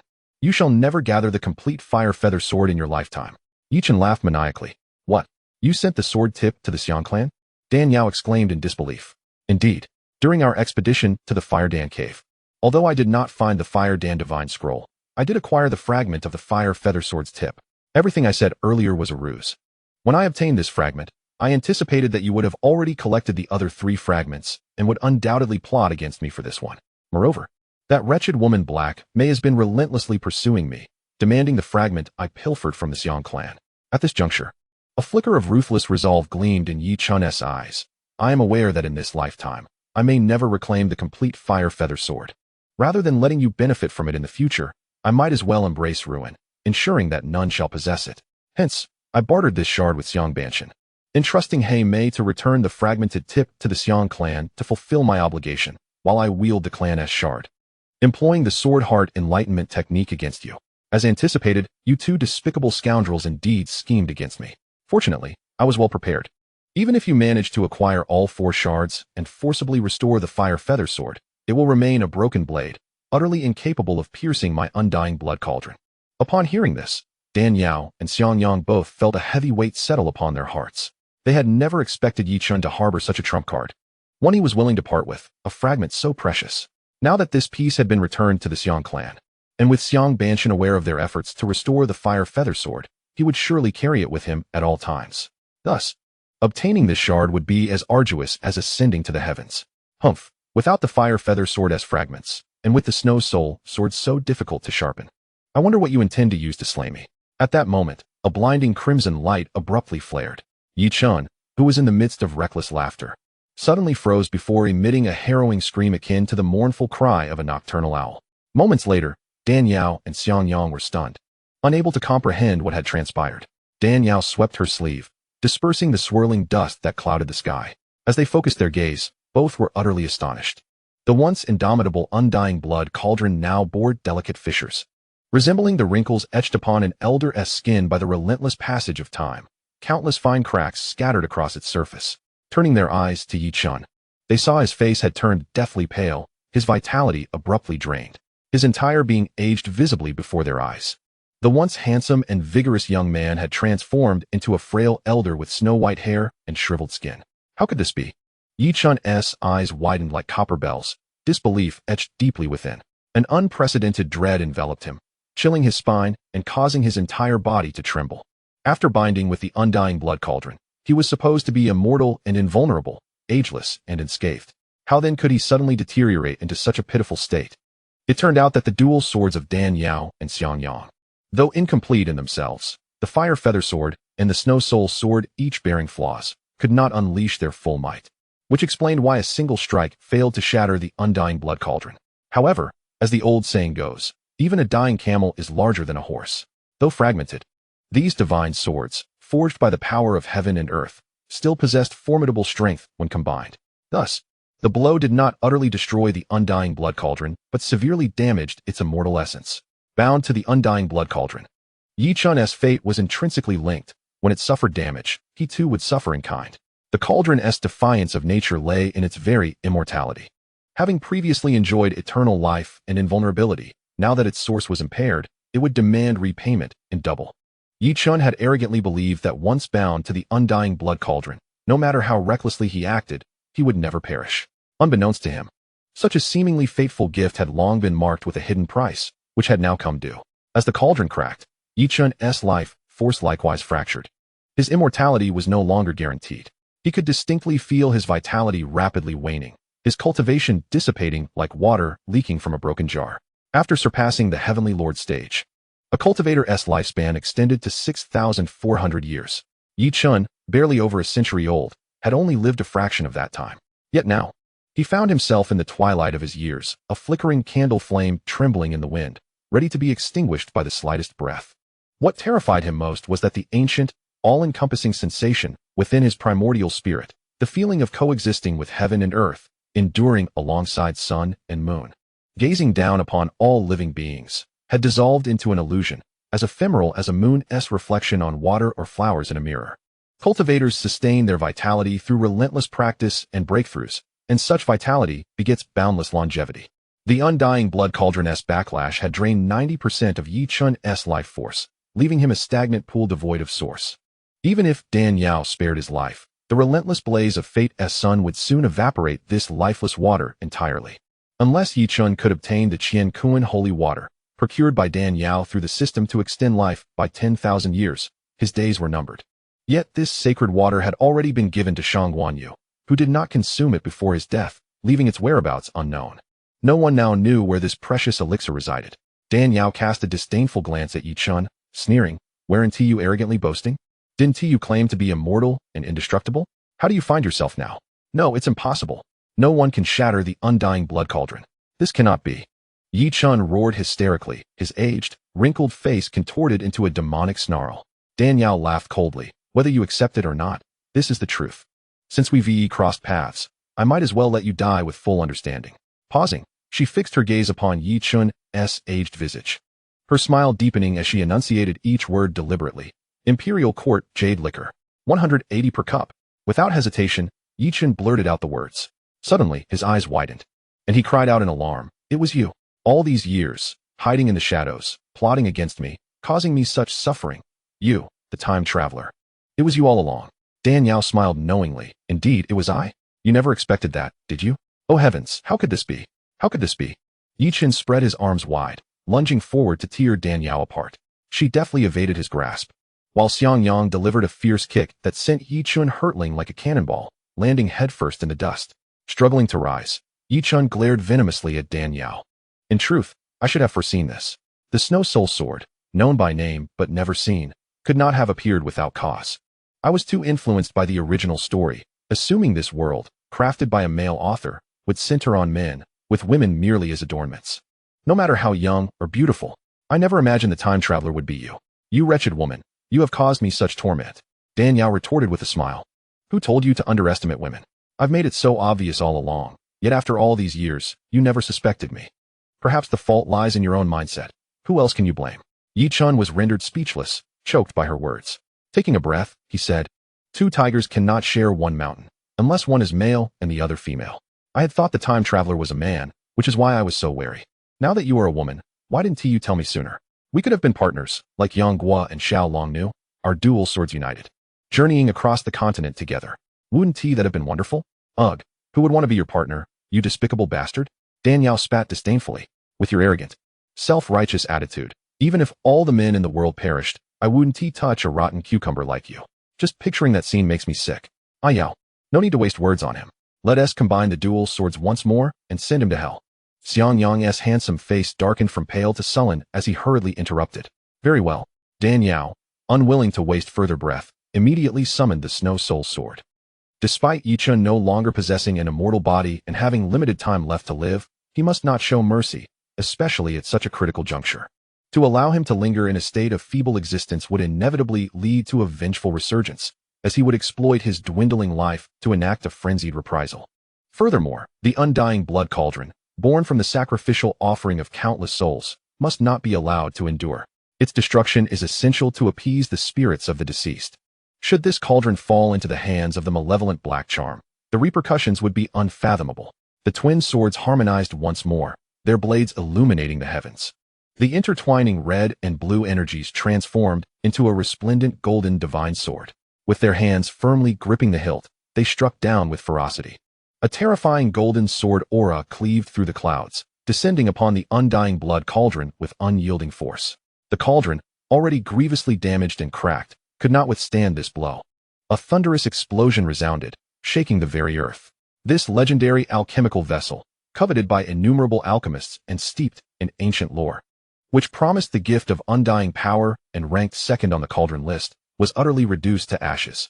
As the cauldron perished alongside its wielder, the backlash unleashed a horrific surge of power, manifesting as a crimson skeleton that swiftly consumed Yichun. I am the immortal protagonist, destined for greatness. I cannot accept this fate. Yichun's anguished cries echoed with the intensity of a slaughtered beast, resonating through the blood-soaked remains. Dan Yao observed this scene with a cold gaze, feeling an unexpected pang of melancholy. Though she despised Yichun's character and wished for his swift demise, witnessing his tragic end stirred a sense of discomfort within her, particularly as a fellow traveler from the modern world. Of course, this sentiment was merely due to her ignorance of Yichun's past transgressions. Had she known of his previous misdeeds, his complicity in the suffering of innocent young women, her pity would have been replaced with a desire for an even more gruesome end. Chapter 1156, Healing 1. Yichun had anticipated that with the destruction of the undying blood cauldron, he would meet his own demise, his soul extinguished. To his astonishment, he opened his eyes to find himself in a modern hospital bed, surrounded by the acrid scent of antiseptic. Confused, he inquired of the nurse regarding his condition. She informed him that he had been involved in a 7-car collision, and thanks to timely medical intervention, his life had been spared. Nearly a century spent in the Tianxian continent felt like a mere dream. Surviving against the odds, Yichun silently rejoiced at his fortune, relieved that he could return after facing death. If he could not be the triumphant protagonist of a novel, then perhaps he could thrive as a wealthy agent for rising stars in reality. However, his elation was short-lived as the door burst open. Mr. Yi, you are under suspicion of sexual assault, defamation, embezzlement, and other charges. We are here to place you under arrest. You have the right to remain silent, but anything you say can and will be used against you in a court of law. The cold clink of handcuffs shattered Yichun's moment of joy. He stared in disbelief at the uniformed enforcers before him. At that moment, the adjacent room was broadcasting news of a rising star being implicated in the seduction of underage fans. The very star he managed. Yichun crumpled to the floor in despair. Dan Yao remained oblivious to the fact that Yichun had not only survived, but had also returned, facing multiple criminal charges that could lead to a harrowing fate. His sins were sufficient to ensure a miserable existence behind bars. Even if she were aware, she would have little concern. Heaven's misdeeds can be forgiven, but self-inflicted wounds cannot be lived with. All that had transpired was a consequence of his own actions. Who could he blame? Though the twin swords had driven away the Black Charm and vanquished Yichun, their own circumstances were dire. Dan Yao fared somewhat better. Her ice-crystal-glazed body had absorbed much of the damage during the fierce battle. Moreover, by channeling spiritual energy into Xianxiang, her Minjiu technique fortified his inner strength, yielding remarkable healing effects. Thus, while she appeared disheveled, her foundation remained intact. Xiangyang's condition, however, was far worse. In the realm of the cauldron, he had expended all his strength to protect Dan Yao, unleashing the full power of the divine marriage technique, which caused his vitality to surge uncontrollably. Subsequently, he had utilized the fire feathers technique, further depleting himself. In his desperate bid to shatter Yi Qin's undying blood cauldron and eliminate this deep-rooted threat, he had unleashed the sword energy of the fire feather sword. When he witnessed Yi Qin being devoured by the blood skeleton, he could no longer bear the strain and coughed up blood, collapsing to the ground. Ehua. Upon seeing his condition, Dan Yao was seized by panic and rushed to support him. A gentle stream of true energy flowed from her hands into his body. When Xiangyang opened his eyes again, he found himself in a cave strewn with straw. A graceful figure approached him. "You're awake?" "Yes." Xiangyang nodded, feebly attempting to move, only to feel a wave of pain threatening to overwhelm him. "Don't move." Dan Yao pressed him down. "You're severely injured. Do you wish to die?" While Dan Yao was intent on eliminating Yi Qin, she had not anticipated the severity of Xiangyang's injuries. Chapter 1157. Healing, 2. As she scanned his condition with her divine sense, she discovered that his energy was in disarray. His spiritual core had dimmed to an extreme, and signs of ruptured meridians were evident. Fortunately, his early training in the marriage technique allowed the scorching energy to circulate through his veins, bringing him endless agony while fortifying his meridians. Otherwise, had he been an ordinary person, such injuries would have rendered him a cripple. Xiangyang chuckled. "I'm not so fragile. I practice the marriage technique, making me one of the strongest men on this continent." "Strong?" When faced with someone of a higher realm, "You can't hold on for long," Dan Yao retorted, rolling her eyes. "Hey Yao, why does that sound so strange?" "Does it?" Dan Yao realized her words had an unintended connotation, her ears flushing crimson. "I was referring to technique and cultivation. Where did your mind wander?" Xiangyang chuckled. "I must have misinterpreted. You are still you, and that is what you meant." Dan Yao shot him a reproachful glance.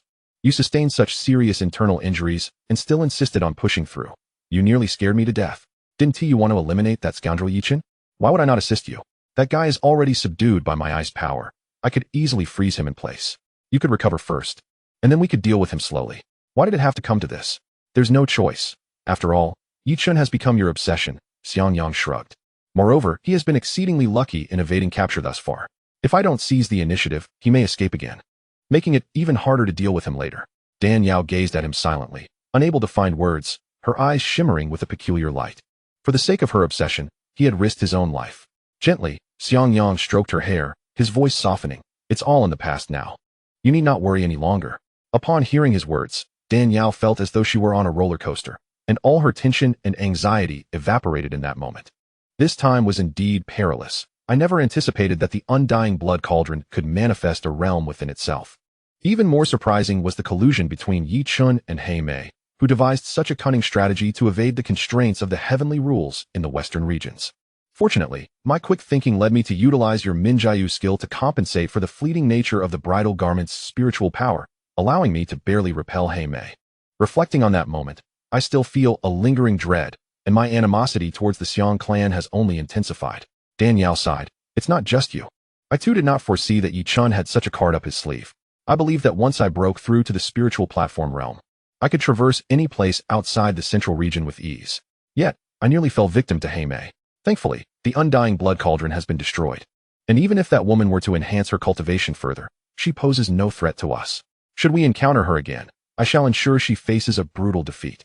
Xiangyang shook his head. "That woman is cunning and resourceful, having suffered defeat at our hands and lost the support of the undying blood cauldron. She would not dare to reappear. She is likely in the central region by now. By the way, Ming." Suddenly, Dan Yao seemed to recall something, her expression shifting. "We have been in the western regions for over half a year. Ming should have returned by now after escorting his father back home for burial. Why haven't we heard a word from him? Do not worry.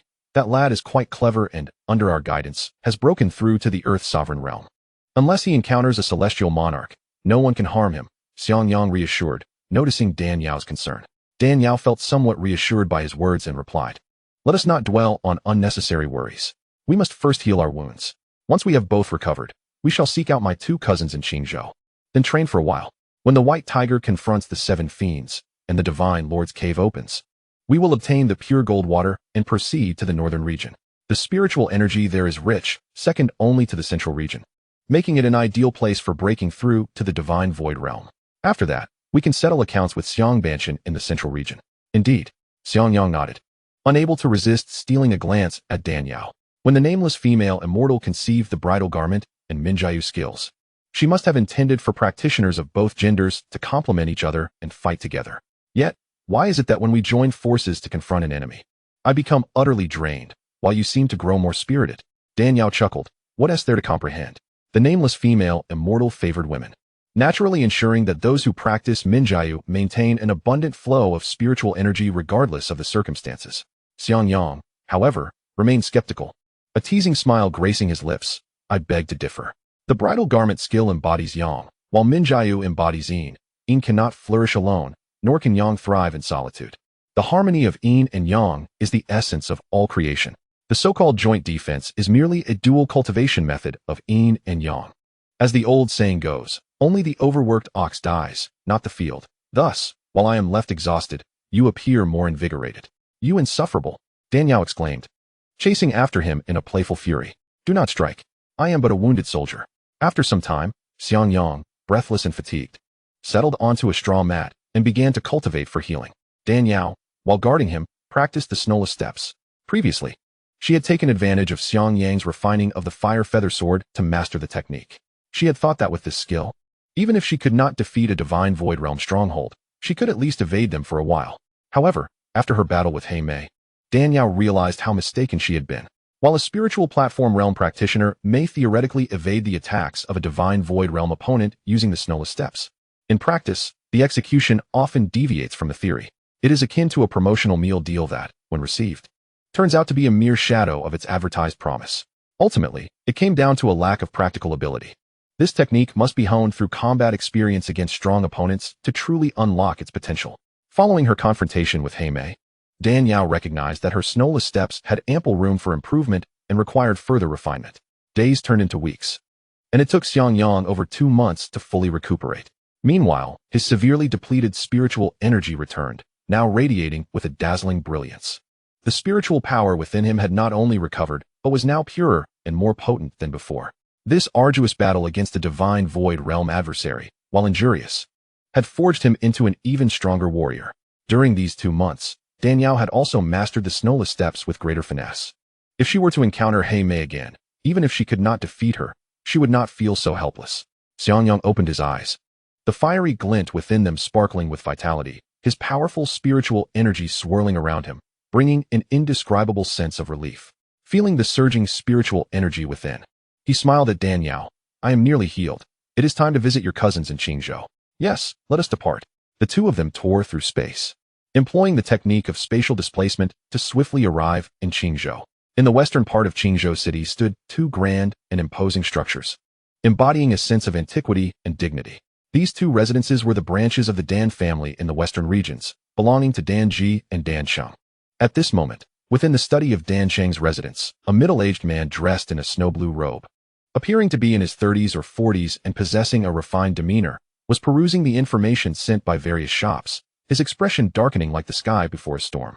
Flanking him stood several elderly men, each exuding an aura of strength, their faces equally marred by anger. Second Master, the Hua family has gone too far. Relying on the backing of the northern region's twin supremes, they have brazenly dispatched multiple strongmen to vandalize our Dan family's shops. If this continues, the hard-earned legacy built over hundreds of years by you and the Second Master will be destroyed at their hands.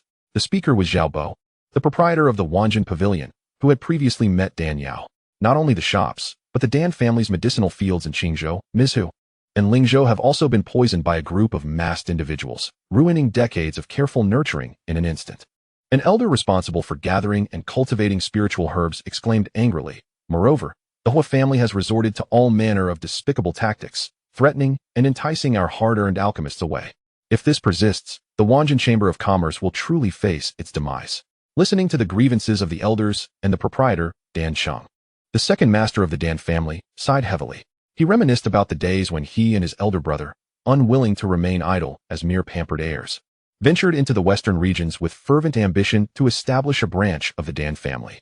After over a century of relentless effort, coupled with the breakthroughs in cultivation by the family's ancestors, their influence had expanded from the southern region to the western regions, ultimately making the Dan family branch one of the leading powers in Qingzhou.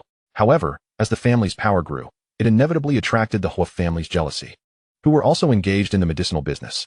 Initially, the Hua family dared not provoke the Dan family, for their headquarters lay in the southern region, backed not only by royal relatives, but also by celestial monarchs. Yet, in recent months, news had circulated that the Hua family had somehow forged a connection with the northern region's superpower, the twin supremes. Bolstered by their influence, the Hua family had become increasingly aggressive against the Dan family. He and his elder brother were wary of the formidable influence of the dual supreme hall and had no choice but to endure the humiliation. Little did they know, the Hua family had escalated their bullying, repeatedly oppressing them. Under normal circumstances, against other families, they could rely on their own familial power and the esteemed reputation of their ancestor, the Rakshasa heavenly sovereign, to exert formidable pressure. However, their adversary's backing was the dual supreme hall, whose master, the dual supreme heavenly sovereign, was the only sixth-tier alchemist in the four realms. Even formidable heavenly sovereigns dared not confront him directly. Moreover, the vast distance between the western and southern regions rendered them powerless, leaving them to struggle in silence. Chapter 1160, the Dan family branch, 2. Particularly concerning was his elder brother. The mere thought of his brother, Danji, filled Dan Cheng with dread. Half a year prior, they had attended a spiritual herb auction in Yongzhou, acquiring numerous precious spiritual herbs. However, on their return journey, they were ambushed by a group of mysterious powerhouses. Not only did they lose the valuable herbs they had purchased with great effort, but his brother was gravely injured while trying to protect him, leaving him in a comatose state, his meridians shattered. His brother, with exceptional cultivation talent, had already attained the status of an Earth sovereign at just over 400 years of age. In contrast, Dan Cheng's own abilities were mediocre, though he displayed considerable aptitude in business. The two brothers complemented one another, one martial, the other commercial, upholding the prosperity of the Dan family in the western region. Now, with his brother severely injured and rendered a living corpse, the foundation of the Dan family felt as though it had crumbled. Second Master, why don't we seek assistance from the southern region headquarters? With our ancestor's formidable strength, if we could summon her to the southern region. How could the Hua family dare to be so arrogant? Suggested an elder with graying hair. Indeed, if we could bring our ancestor here. The reputation of the Rakshasa heavenly sovereign is renowned. With her presence, no petty villain would dare to act recklessly. Others echoed in agreement. However, Dan Cheng shook his head. The Hua family lacks any truly formidable figures. Their strongest member is merely an Earth sovereign.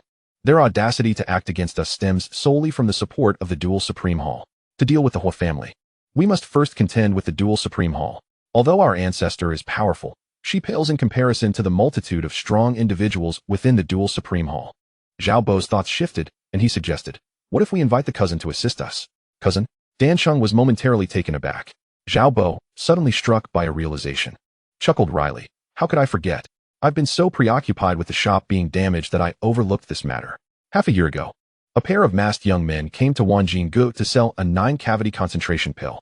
Through our conversation, I learned that they hailed from the southern region, and that young lady was, in fact, the daughter of your maternal aunt, your cousin. The demise of the Bai family father and son, and the public execution of the dual supreme hall's alchemist and 2 elders, was indeed the work of your cousin. What, my cousin? Dan Cheng was somewhat perplexed. My family is extensive, and I have many distant aunts. However, their daughters have long since married or passed away. How could there be a young cousin with such formidable cultivation? She even mentioned that her surname is Dan, the same as yours, Zhao Bo reminded him. Same surname among direct relatives, different among cousins. If she claims to be my cousin yet shares my surname, she must be an extraordinary individual. Surname Dan. Dan Cheng was increasingly astonished, and a realization struck him. Could it be her? His hand slapped down in delight. Yes, it must be her. She truly is my cousin and shares my surname. Huh? Seeing him suddenly break into laughter, everyone else looked on in confusion. Dan Cheng explained with a smile. What you may not know is that this cousin who shares my surname is the daughter of my father's biological sister and is also a princess of the Great Flame Dynasty. Due to a significant upheaval within the royal family, she was forced to flee, changing her name to escape persecution, and only returned to the royal fold over 70 years ago. Your cousin is a princess of the Great Flame Dynasty? Could she possibly be the snow spirit fairy who single-handedly slew 3 heavenly sovereigns? Chapter 1161, the Dan family branch, 3. The crowd gasped in unison. Dan Cheng nodded affirmatively. Indeed, it is she. Zhao Bo chuckled with newfound clarity. So she is the snow spirit fairy. No wonder her power is so terrifying. She dares to slay even the guest elders and resident alchemist of the dual supreme hall. An elder responsible for the spiritual herb fields remarked, Second Master, your cousin has established a deadly enmity with the dual supreme hall by publicly slaying Qin Yi, Ku Yi, and Mu Xiao. We should summon her to preside over this matter. Let us see if the Hua family dares to act recklessly. Though I have not met this cousin of my aunt's, both our ancestor and the old master have praised her abilities in their letters. Her feats of slaying 3 heavenly sovereigns and the elders of the dual supreme hall are well documented. She should not fear the dual supreme hall. However, Dan Chung hesitated. Ever since she left, no news of her has emerged. In this vast sea of humanity, where could we possibly find her? The group exchanged glances, uncertain. In the heart of Qingzhou City, bustling with people and vehicles, life continued as usual. Little did anyone expect that in a hidden corner of a narrow alley, a dark rift suddenly opened. Whoosh, whoosh. Two figures emerged from the spatial fissure, exuding a powerful aura that resonated deeply, instilling both awe and pressure. Half a year has passed. Surely, the two cousins have returned. Dan Yao's melodious voice echoed softly. Indeed, Qingzhou is a place of great talent and spirit. It would be wise for us to linger here for 2 decades, awaiting the opening of the divine sovereigness cave, to procure the pure color-sharp gold water before heading to the northern region, Xiangyang remarked. Ahua, what are you holding? Dan Yao inquired, noticing Xiangyang toying with a small, pitch-black object. This is a ring left behind by that brat Yi Chun after his demise, Xiangyang replied. Dan Yao was taken aback. That fellow was entirely devoured by the blood skeleton. How could there still be a ring left? That's precisely what puzzles me. Xiangyang frowned slightly. Dan Yao, recalling the typical tropes of male-oriented fantasy literature, speculated that the protagonist, despite appearing weak, might possess a ring concealing a mysterious remnant soul. Such an artifact, designed to accommodate a mysterious soul fragment, would surely be extraordinary. Though Yi Chun had perished, the fact that this ring could withstand the backlash from the undying blood cauldron indicated its exceptional nature. Dan Yao's eyes sparkled with curiosity. Quick, let us see what secrets it holds. Before his death, Yi Chun had mentioned that the last fragment of the fire feather sword's tip had been returned to the Xiang family by He Mei. Yet, this fellow was notorious for his deceit. His hatred ran deep, and he might have concocted that tale to eliminate them through Xiang Banshan. If that were false, the last fragment might very well be hidden within the ring. Xiangyang, sensing Dan Yao's thoughts, chuckled wryly. This thing is sealed. I've tried several times to open it, but to no avail. How could that be? Let me take a look, Dan Yao insisted. Xiangyang passed the ring to her. Dan Yao examined it closely. It resembled a ring made of dark jade, yet lacked the usual chill of jade, feeling warm to the touch. With a focused thought, she attempted to probe the ring with her divine sense. However, just as her consciousness approached the ring, a dark halo repelled her, causing her to stagger. Xiangyang quickly steadied her. Are you all right? I'm fine. I didn't anticipate the seal would be so formidable. Dan Yao shook her head. Don't force it if you can't open it. There might not even be anything worthwhile inside. Chapter 1162, The Mysterious Ring, 1. No, if it were an ordinary ring, it wouldn't possess such a powerful seal. There must be a secret within. Yi Chun was a traveler from another world. The restrictions he set may confound others, but they certainly should not pose a challenge for me. The two found a secluded spot and began to meticulously study the ring. Dan Yao attempted several times to penetrate the barrier with her divine sense, only to be repelled each time by the restrictive enchantment. Just as she was about to concede defeat, a wisp of black mist emanated from the ring, coalescing into a vast, shadowy screen reminiscent of a cinematic projection. Look closely. This is where the secret lies, Dan Yao exclaimed, a mixture of astonishment and delight in her voice. Xiangyang, however, appeared utterly bewildered. What? You can't see it? Dan Yao queried. See what? Xiangyang retorted. Suddenly, Dan Yao comprehended that Yi Chun, the protagonist in the original novel, was likely a transmigrator, and this ring was a deliberate construct by the author exclusively for him. Hence, only a transmigrator could perceive this enigmatic screen. Yet, the purpose of this expansive black veil remained elusive. As Dan Yao pondered, the screen flickered and revealed half a line of poetry. From ancient times, passion breeds only regret. This half-verse occupied one side of the screen, leaving the other half blank, evidently requiring completion to unlock the ring's mystery. From ancient times, passion breeds only regret. The next line must follow, Dan Yao mused. That should be simple enough, she smiled, channeling her spiritual energy through her fingertips. Ready to inscribe the continuation, this regret is endless and unceasing. Yet, a sudden doubt seized her. If it were truly so straightforward, the original author would not have devised such a cunning mechanism. In many minds, the couplet from ancient times, passion breeds only regret. This regret is endless and unceasing is regarded as a complete and poignant poem. However, this is a misconception, largely propagated by the Hong Kong adaptation of Journey to the West, wherein Zhu Beiji, having endured countless tragic love tribulations across lifetimes, often recites these lines. This led many viewers to be misled into believing it was an exquisite classical poem. In reality, this verse is a patchwork. The phrase "this regret is endless and unceasing" originates from Bai Juyi's Song of Everlasting Regret, where the authentic line reads, Heaven and earth may have an end, but this regret is endless and unceasing. Should one attempt to complete the couplet with this line, the ring would remain forever sealed. The initial half-verse, from ancient times, passion breeds only regret, stems from an obscure Qing dynasty novel.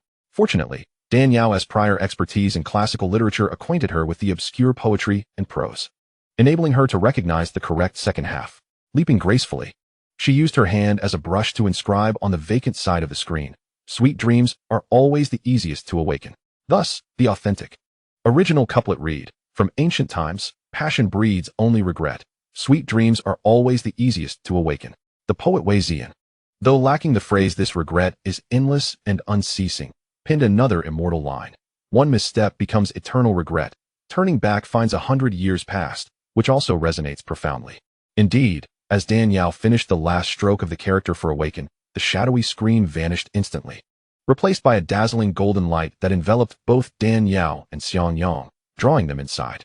This screen was visible solely to the transmigrator, who, influenced by television dramas, would be tempted to complete the verse erroneously with "this regret is endless and unceasing."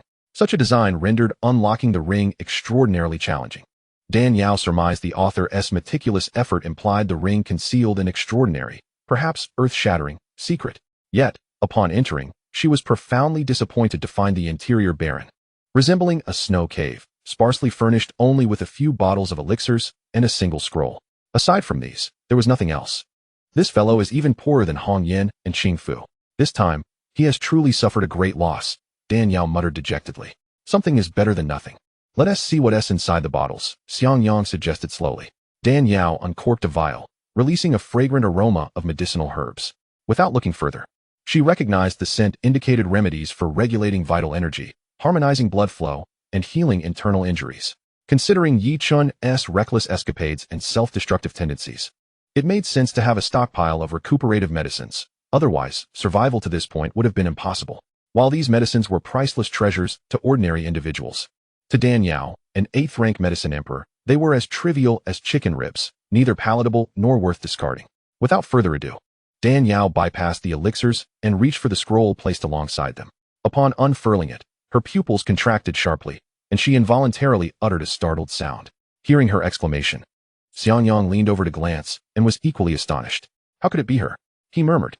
The scroll depicted a young maiden clad in an apricot yellow Taoist robe, her graceful figure as delicate as pear blossoms dusted with snow.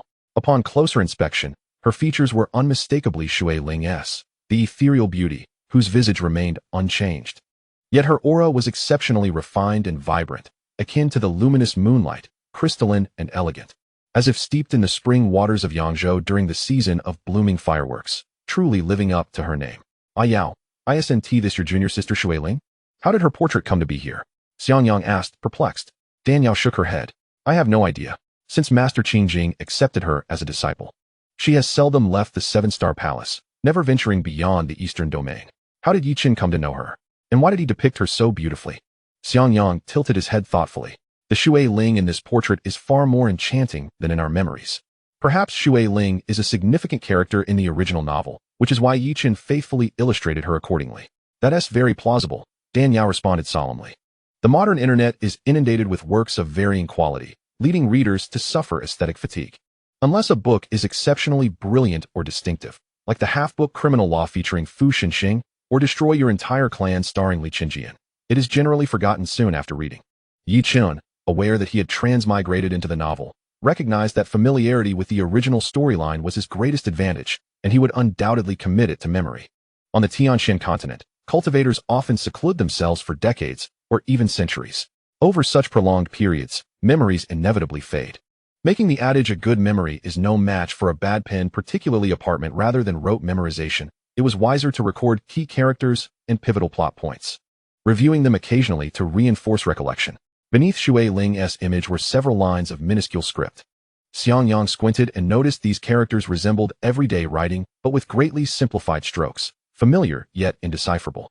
Dan Yao examined the text closely and realized it was written in modern simplified Chinese characters, though not forming coherent sentences, but rather consisting of annotated keywords. "Destined female lead.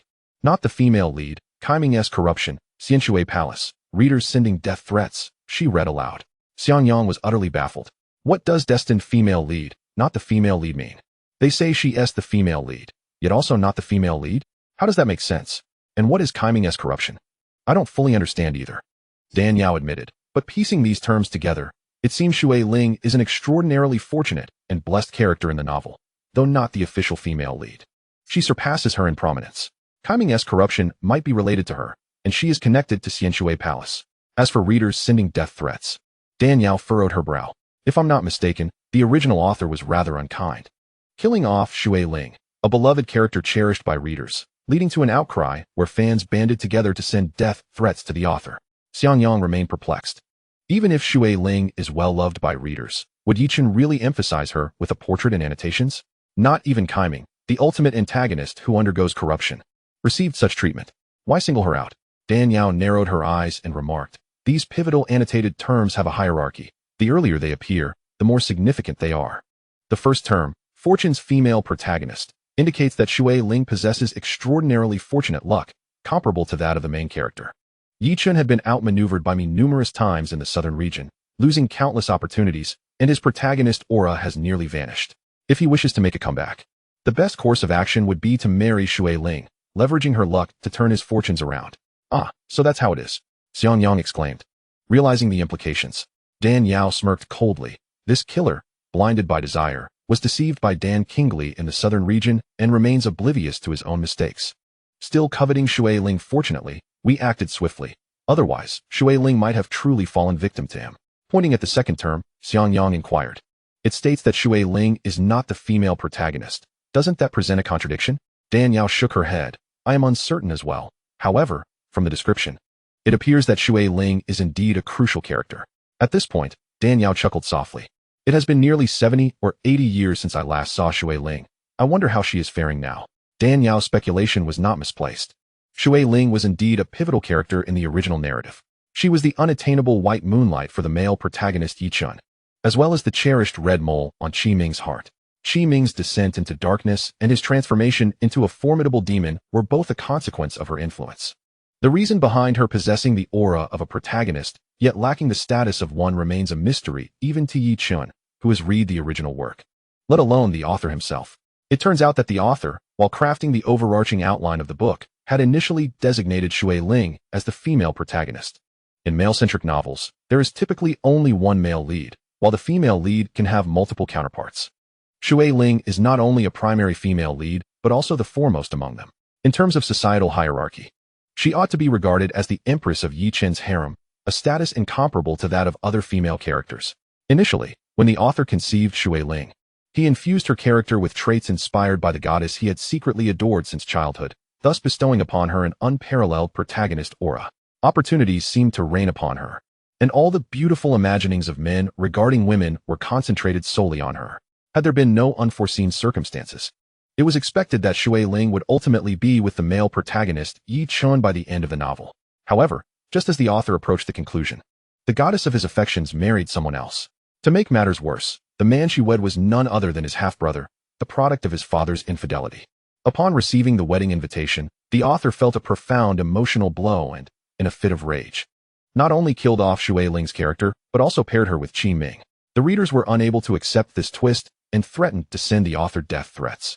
Despite the overwhelming backlash from readers, the author remained resolute in his decision not to alter the ending and hastily concluded the narrative.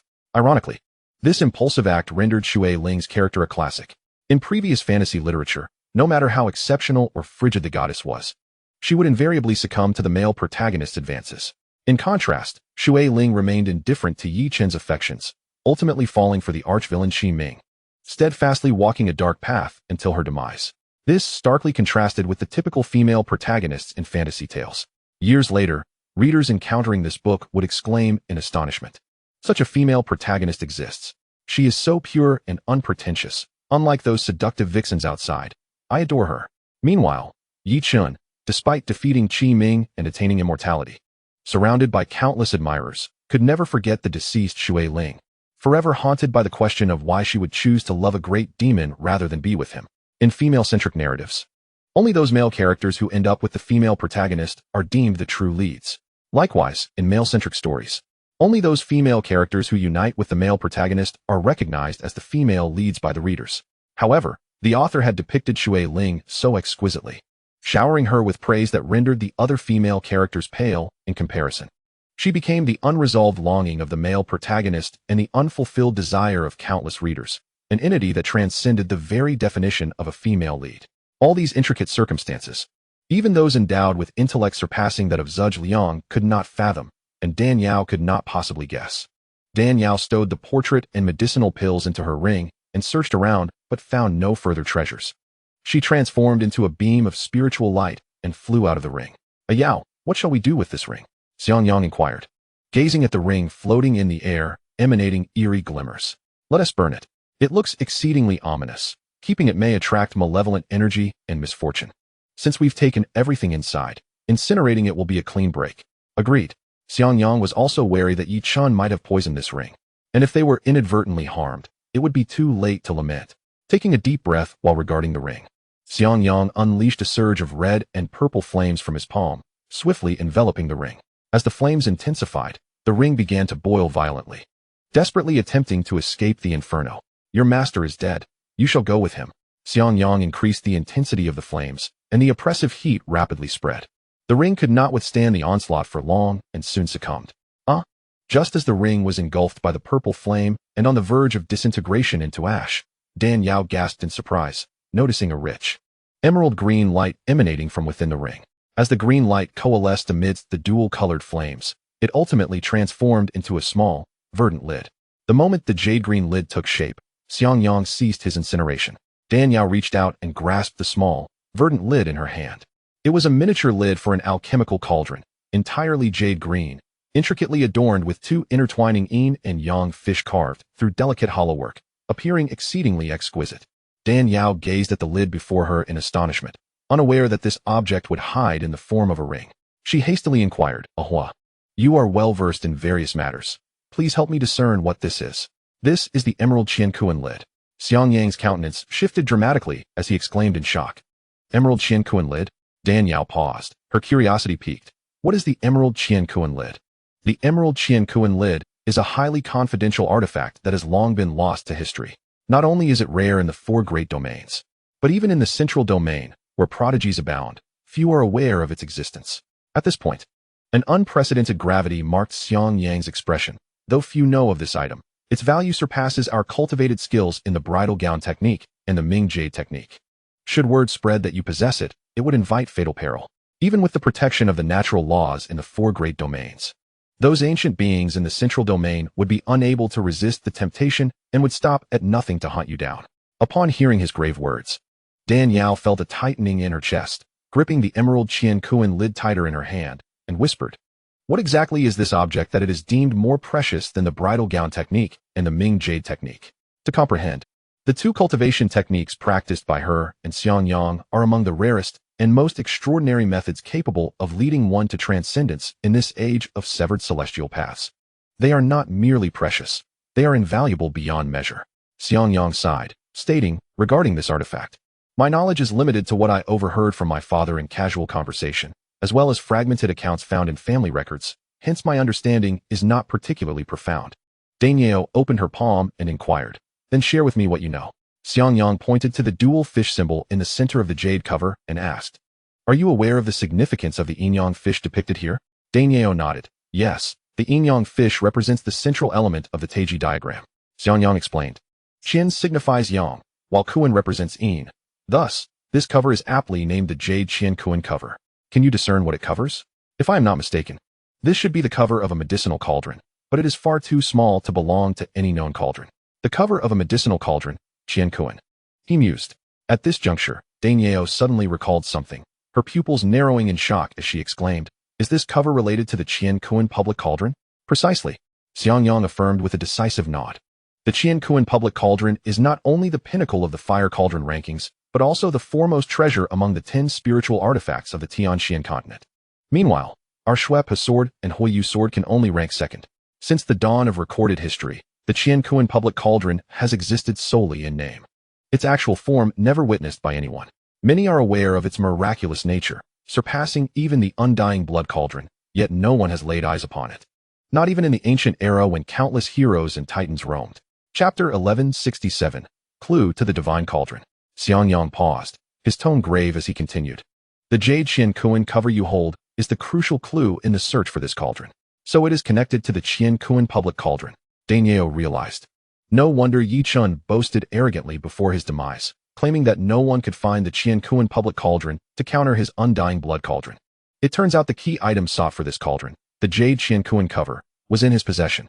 Indeed, I too did not anticipate that this legendary artifact would manifest as a ring and fall into Yi Chen's hands. Nor did I foresee that it required the burning of heavenly spirit fire to reveal its true form, Xianxiang remarked with a wry grin. This artifact is associated with the qiankuan public cauldron, which is an unparalleled divine tool for alchemy. Alchemy relies on fire, which is naturally the sole method to unveil its essence. Our encounter with it was purely serendipitous, a case of a blind cat stumbling upon a dead mouse. Luck is indeed a capricious thing. Had Daniel not deemed the ring ominous and allowed me to incinerate it, this object might have never revealed its true visage.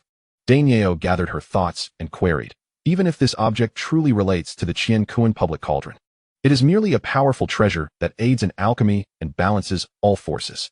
Why would it be deemed more precious than the marriage garment technique or the Mingyu technique? Xianxiang pondered momentarily before responding. As I mentioned earlier, the qiankuan public cauldron was forged by an extraordinary female deity of medicine, who, using her divine alchemical prowess, summoned the dual energies of heaven and earth and fused 18 unique metals to create this divine cauldron.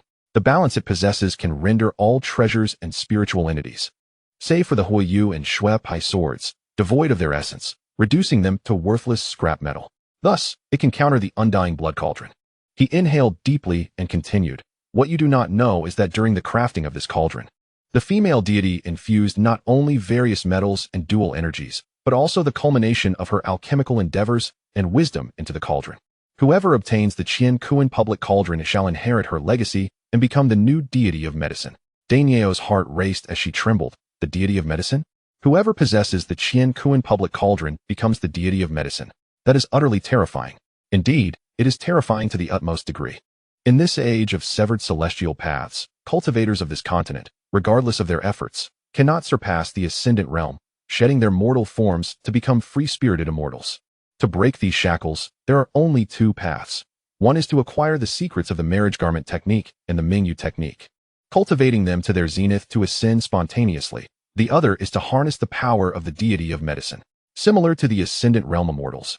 The deity of medicine belongs to the realm of the divine, wielding an incredible creative force that can imbue medicinal concoctions with divine essence. The infusion of this divine essence within the elixirs is the key to a cultivator's ascension. In the four great domains, while the Tianjun is revered, the sixth-tier alchemists can rise above them due to their ability to concoct break-jun pills, continually producing formidable Tianjun. In the same vein, the elixirs crafted by the deity of medicine can enable those trapped at the pinnacle of the divine void realm to shatter that insurmountable barrier and become ascendant realm immortals. As he spoke, Xiangyang's expression grew increasingly solemn. While the marriage garment technique and the Mingyu technique may allow a select few to ascend, the deity of medicine has the capacity to create them en masse. Chapter 1168, A Hot Potato.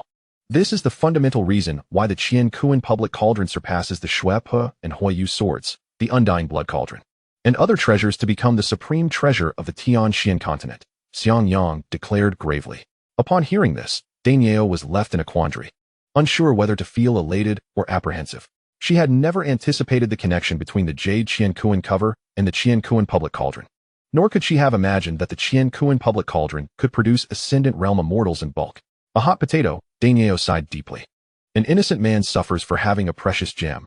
If this matter were to leak, the entire Tianxian continent would be thrown into chaos. After all, the ascendant realm cultivators that the qiankuan public cauldron can create far surpass those of the marriage garment technique and the Mingyu technique. This is indeed a hot potato. Given the gravity of this matter, it must be safeguarded diligently to prevent any leakage of information that could bring about deadly consequences. However, do not fret too much. While this cover is undoubtedly a critical clue in the quest for the qiankuan public cauldron, possessing it does not guarantee its discovery or mastery. As far as I know, the legendary token that can lead one to the qiankuan public cauldron is a finely crafted jade miniature cauldron. Your cover is merely one part of it, and must be combined with the cauldron body to reveal the location of the qiankuan public cauldron, Xianxiang elaborated. Do you know where the cauldron body is? Daimyo asked. Xianxiang shook his head. I do not know. Well, enough of this pondering. Let us first visit your two cousins to decipher the mystery of the void-breaking pill, then retreat for cultivation to become a formidable entity in the divine void realm. Xianxiang said gently, ruffling Daimyo's hair with a warm smile. Daimyo nodded. The notion of the deity of medicine and transcending to immortality felt far too distant for her at this moment. With Yichen deceased, her immediate priority was to break through the divine void realm.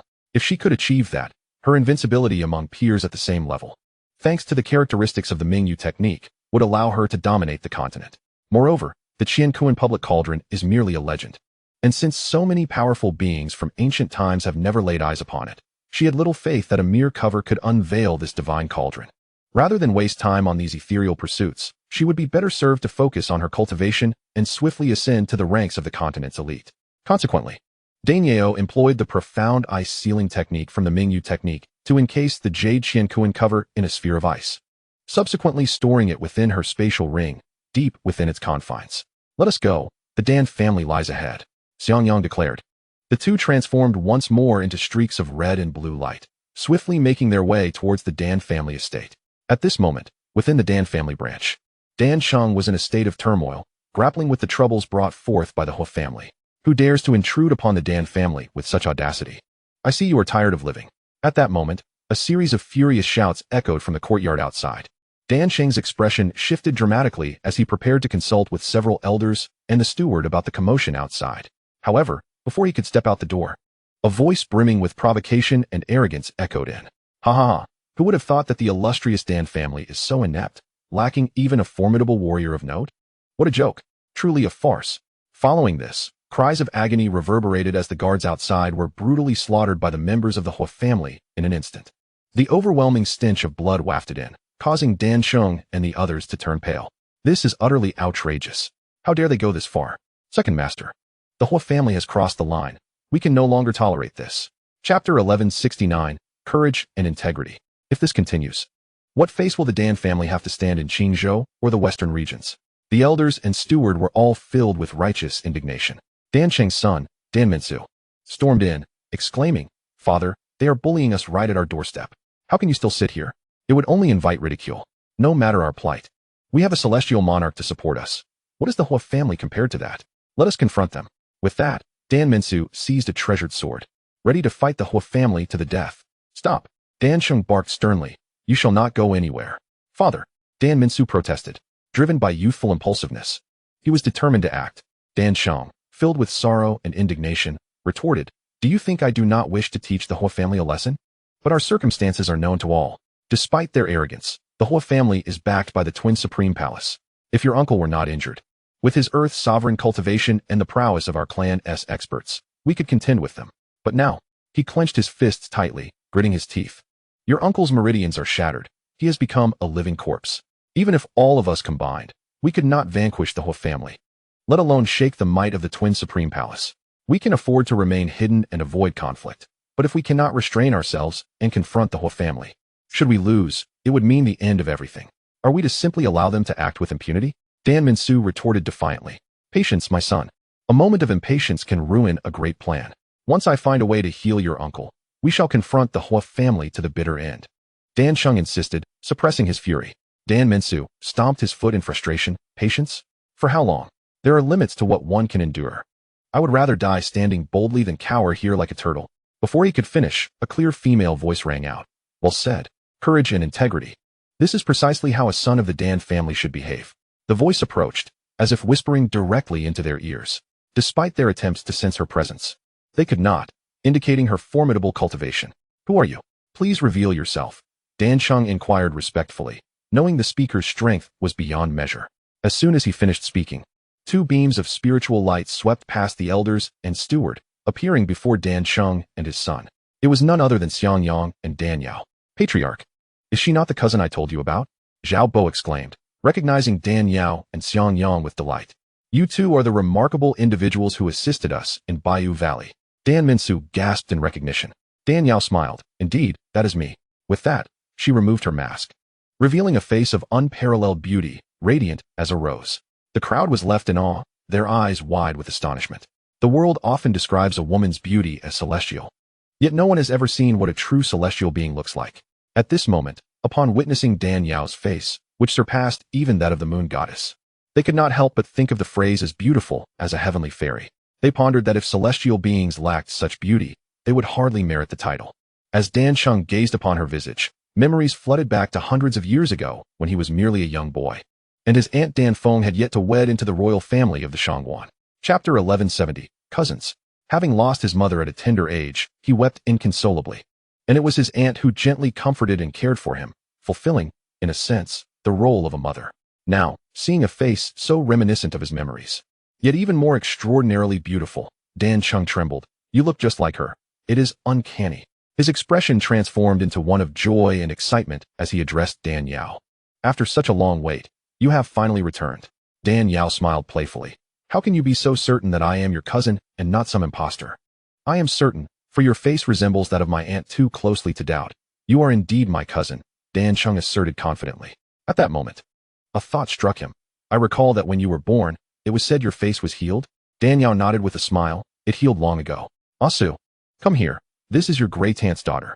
Call her aunt, Dan Sheng introduced, pointing at Dan Yao. What? She is my aunt. Dan Minsu's eyes widened in disbelief, unable to reconcile the astonishing beauty before him with the notion that she was his aunt. How could this be? It's unbelievable. You little rascal. How dare you be impolite? Call her aunt at once. Dan Sheng scolded, smacking the back of his son's head. Father, if you hit me again, I swear I'll deny you as my father. Dan Minsu retorted. You dare threaten me? Even if you disown me, I will still be your father. Dan Minsu, pouting, finally relented. Aunt. Dan Yao laughed heartily in response. You don't just call me aunt for nothing. Here, let me give you a gift as a meeting present.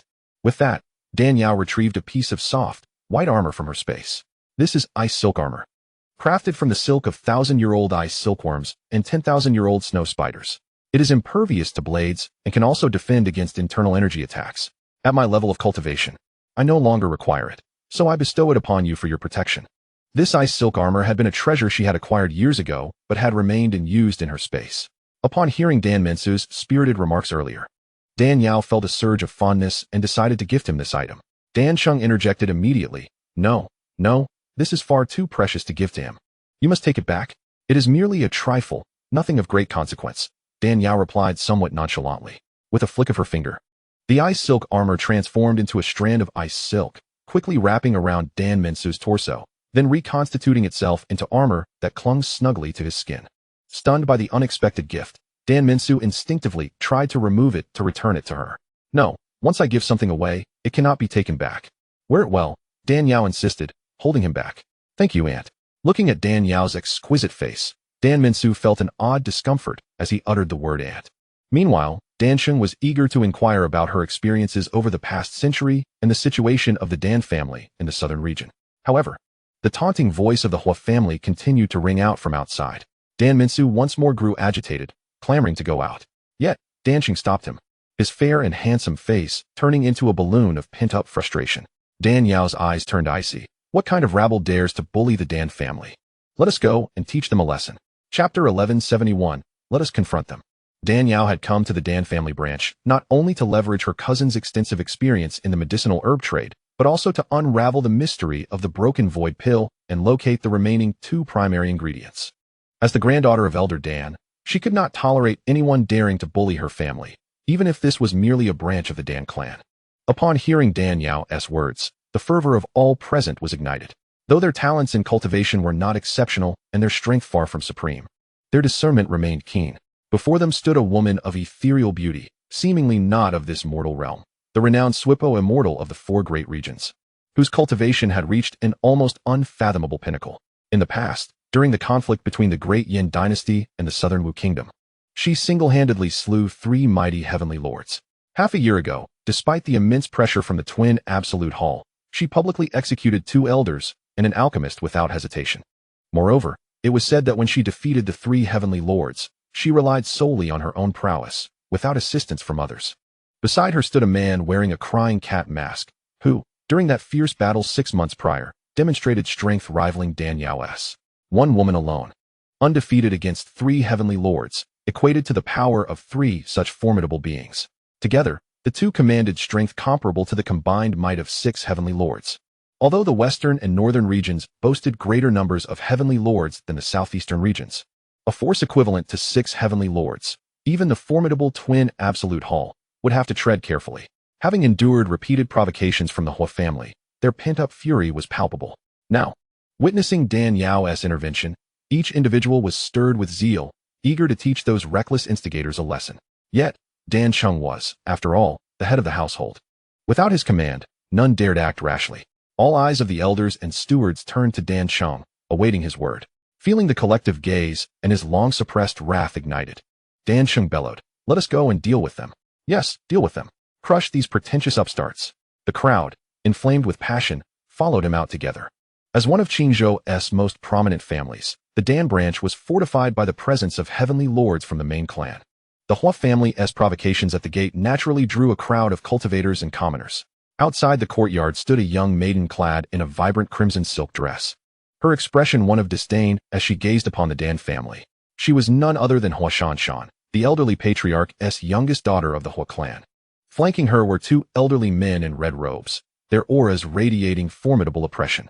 These elders were sent by the twin Absolute Hall to bolster the Hua family's confidence, each possessing late-stage Earthmaster cultivation. Behind them stood a contingent of Hua's strongest disciples, Dan's alchemists. They're nothing before the might of the Hua family. Even with heavenly lords guarding them, they dare not utter a word when provoked. Such cowards. Survival of the fittest. Families like theirs have no place in the western regions. Better they return to the southern lands, so that the Hua family may take over their enterprises. The Hua disciples jeered, voices dripping with contempt. Who dares call the Dan family cowards? If you come to cause trouble, today you'll find out who's truly formidable. A cold and icy voice suddenly rang out. At that moment, the onlookers' faces lit up with excitement. At last, after all this time, the Dan family responds. I thought the Dan were too afraid of the Hua to fight back. Both families were major players in Qingzhou, their rivalry promising an enthralling spectacle. Hua Shanshan smiled slyly, lips curling. Finally lost your patience, have you? Very well, excellent. She turned to see Dan Cheng leading his followers out. Yet her gaze was immediately drawn to the unmasked Xiangyang and Dan Yao. The sight of Xiangyang made her heart skip a beat, as if struck by a massive iron hammer, leaving her dazed and enchanted. She never imagined such a handsome and majestic man existed in this world. Her eyes then shifted to Dan Yao beside him, and she was utterly stunned, nearly losing her composure.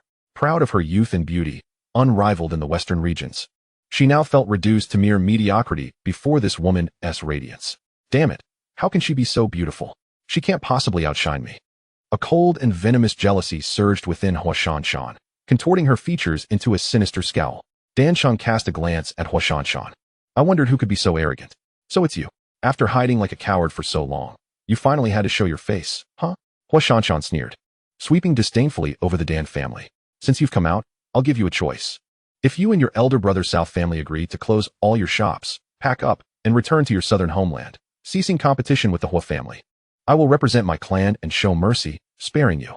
Refuse, and don't blame me for ruthlessly annihilating your entire family. Such brazen and arrogant threats incensed the Dan family to the point of grinding their teeth in fury. Destroy my entire family? You have some nerve. The crowd watched in stunned silence as Dan Yao stepped forward, her voice cold and resolute. A mere Hua family dares to humiliate the Dan? I'll give you a choice as well. If you kneel, kowtow, apologize, and compensate for the damages you've caused to the Dan family, well and good. If not, I swear your entire family will know no peace. Her declaration struck like thunder on a clear day, shattering the tense atmosphere. Everyone was aghast, scarcely believing their ears. Unsettle the Hua family? Are you mad? Do you know the power the Hua family wields? They are an established Qingzhou powerhouse, wealthy and influential, supported by the twin Absolute Hall. Even the great clans of the Divine Continent with late-stage heavenly lords dare not provoke them. And you, a mere girl, dare threaten to bring chaos upon the Hua clan?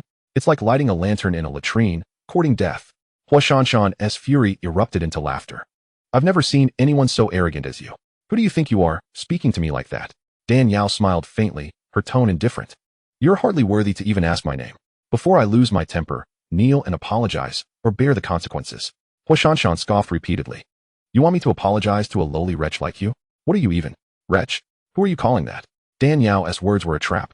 Hua Shanshan, speaking without thought, blurted, I'm calling you a wretch. Yes, it is the wretch who insults me. Dan Yao giggled, her laughter enchanting enough to bewilder countless men. Tension, already suffocating, gave way to stifled laughter among the crowd. Who would have thought the haughty and pampered eldest daughter of the Hua family would be so expertly lured into cursing herself? Furious, Hua Xianxian raised her palm to slap Dan Yao's cheek. Dan Yao deftly evaded, then retaliated with a sharp slap to Hua Xianxian's heavily made-up face. The crisp sound of the slap echoed throughout the assembly, and Hua Xianxian's cheek rapidly swelled before their very eyes.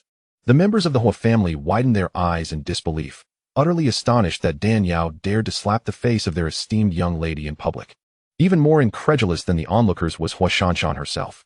Clutching her stinging cheek, her almond-shaped eyes glimmered with anger, turning crimson as she trembled with rage and pointed a finger at Dan Yao, exclaiming, "You dare strike me? Strike you indeed. Must I choose an auspicious day for such an act?" Dan Yao retorted, echoing the classic line of Yao Jinling. "Wretched girl, I shall kill you." Hua Xianxian seethed, her fury boiling over as she drew forth the long whip coiled around her waist. In an instant, a crimson blur flashed as the whip lashed out with a fierce gust of wind towards Dan Yao's face, threatening to mar her features irreparably. Clearly, Hua Xianxian intended to ruin Dan Yao's beauty with this strike. However, Dan Yao remained composed, as serene as the surface of a lake in August. With a mere pinch of her fingers, she seized the whip's end and swiftly flicked it back. The whip rebounded with a vicious force, fiercely striking Hua Xianxian's already reddened face. A piercing scream erupted from Hua Xianxian as a ghastly whip mark marred her visage, blood oozing forth, rendering her appearance horrifying. She cradled her face in her hands, wailing in agony, "Wretched girl, you dare treat me thus? I will tear you limb from limb." Dan Yao replied coldly, "You were the one who struck me first. I merely returned the force you applied to me in kind. You have brought this upon yourself. Who else can you blame? Wretched girl, I will kill you. I will kill you." Hua Xianxian shrieked, her voice rising in fury. "Elders, help me slay this wretch. Slice her into 1,000 pieces." Unaware of their imminent peril, Dan Yao let out a chilling laugh. Before the two elders could intervene, she reached out and seized Hua Xianxian. The latter struggled desperately, yet found herself unable to escape. A terrifying pressure surged from Dan Yao's palm, flooding into Hua Xianxian's body, compelling her to relinquish her hands and expose her bloodied face to the crowd. "Look at your face. So ugly that even a beggar would wish to bash their head against a wall." Dan Yao mercilessly mocked. Wretched girl, Hua Xianxian cursed, her venomous words directed at the onlookers. "What are you staring at? Do not look. If you do, I shall gouge out your eyes." At this moment, the Hua family members regained their composure. The two elders, witnessing Dan Yao's treatment of Hua Xianxian, were filled with rage, their powerful auras radiating outward. "You vile girl, release the young lady, or we shall reduce you to dust, leaving you without a grave." They thundered in unison. "Do you dare threaten me?" Dan Yao arched an eyebrow, her smile alluring yet cold. "What of it? If you are wise, release the young lady and offer your lives in atonement, or I shall annihilate your entire Hua family." Very well, very well." Dan Yao laughed in anger, then struck Hua Xianxian's chest with a swift palm. Hua Xianxian barely had time to cry out before her body erupted, leaving her lifeless. "I detest being threatened above all else. You dare boast of eradicating my Dan family? Allow me to send you to the underworld first." With that, Dan Yao flicked her fingers, unleashing the 9 heavens mystic needle. A chilling aura enveloped the two elders and the Hua family disciples in an instant. The 9 heavens mystic needle shot forth like a meteor, striking towards their hearts. Screams echoed as the once mocking Hua family members, who had derided the Dan family as cowards, were transformed into ice sculptures, collapsing en masse. Their wide eyes and agape mouths reflected sheer horror, unable to comprehend how a single strike could bring them to ruin. The gathered crowd gasped collectively, their expressions shifting from shock to disbelief, fear, and confusion, as if a carousel of emotions had taken hold of them. Faces turned pale, mouths gasping for breath, yet no words escaped. The Dan family, too, was profoundly shaken. They were aware of Dan Yao's formidable strength, having witnessed her slaying a celestial sovereign. Yet, they had never anticipated that she could obliterate this group with a single move. It was simply inconceivable. For a long time, the Dan family had endured the Hua family's tyrannical bullying. Now, witnessing the once mighty Hua family reduced to such a pitiful state was akin to sipping ice-cold soda on a sweltering summer's day, bringing an indescribable sense of relief and satisfaction. As the ice sculptures lay scattered, one observer among the crowd, witnessing the Hua family's tragic demise, glanced at Dan Yao, then at Xianxiang, suddenly recalling something. In a moment of realization, the individual exclaimed, "It is them. They are the ones." Soon after, a voice of astonishment rang out. "I remember now. She is the mysterious female cultivator who, half a year ago, decimated the elders of the Dual Extremes Pavilion and the Bai family. Yes, yes, it is indeed her. No wonder her voice and mannerisms seem so familiar. They recalled how the elders of the Dual Extremes Pavilion had forcibly elevated their cultivation to celestial sovereign level through elixirs, yet had still fallen short against her. How could the Hua family, mere pawns, hope to prevail? The crowd buzzed with chatter, their astonishment palpable. The battle from half a year prior had been profoundly shocking, etched into their memories. They had long speculated about the origins of the masked duo, wondering how such terrifying prowess could be possessed by them. They had assumed that beneath the masks lay grotesque visages, yet were taken aback to discover such enchanting beauty. How can one possess such beauty and strength? Is this world still fair? Dan Yao surveyed the lifeless forms of the two elders, now mere ice sculptures on the ground, her nostrils flaring slightly as her brow furrowed. What is it? Xianxiang asked softly, noticing her frown. I sense something amiss, she replied. Something amiss? Xianxiang paused, perplexed. What seems off? These two are garbed in the robes of the Dual Extremes Pavilion, yet their essence differs from the three we dispatched half a year ago. Those three bore a faint scent of medicinal herbs, but these two do not carry such an aroma, Dan Yao expressed, suspicion lacing her words. Xiangyang's brow furrowed upon hearing this. Cultivating to the level of celestial sovereign allowed one to wield immense power, capable of altering the cultivation environment of their sect. When Dan Yao had broken through to celestial sovereign and left the Seven Stars Palace, she had done so to repay the care she had received over the years. A sixth-grade alchemist, possessing celestial sovereign prowess, could create a realm of spiritual energy, cultivating rare herbs that merged their medicinal properties with the essence of heaven and earth, thereby enhancing the cultivation speed of the elders and disciples. The Dual Extremes Pavilion was the only superpower among the four domains to possess sixth-grade alchemists. It was inconceivable that they would fail to utilize their alchemical advantages to benefit their disciples. Thus, even the most menial of servants within the Dual Extremes Pavilion, if capable of cultivation, would bear some trace of the herbal scent. Xianxiang contemplated this peculiar situation. Indeed, there is something strange here. The three we dealt with half a year ago were undeniably from the Dual Extremes Pavilion, their herbal scent unmistakable, yet these two lack it entirely. He lowered his voice. Could it be that someone is deliberately framing us? Dan Yao's heart tightened. It was difficult to ascertain whether it was a malicious accusation or an intentional provocation. But one thing was certain. This matter was far from simple. What do you plan to do? She inquired. Given the uncertainty of the situation, we can only proceed step by step. I am eager to see what tricks they are capable of. Cousin, I leave this matter in your capable hands. I shall extinguish the flames of the Hua family. A surge of indignation coursed through Dan Yao as she recalled how these individuals audaciously proclaimed their intent to annihilate the Dan family. She was determined to make them taste the bitter consequences of their threats. Additionally, she harbored a lingering suspicion that her elder cousin's grievous injuries were somehow linked to the Hua family. This blood debt must be repaid. Aunt, you do not know where the Hua family is located. I will guide you, Dan Minsu exclaimed, his eyes sparkling with excitement. The Dan family had suffered greatly at the hands of the Hua family, and he had long been seething with rage. He was resolute in his desire to witness the Hua family's downfall in order to alleviate his grievances. Dan Yao glanced at him and smiled. Very well, lead the way.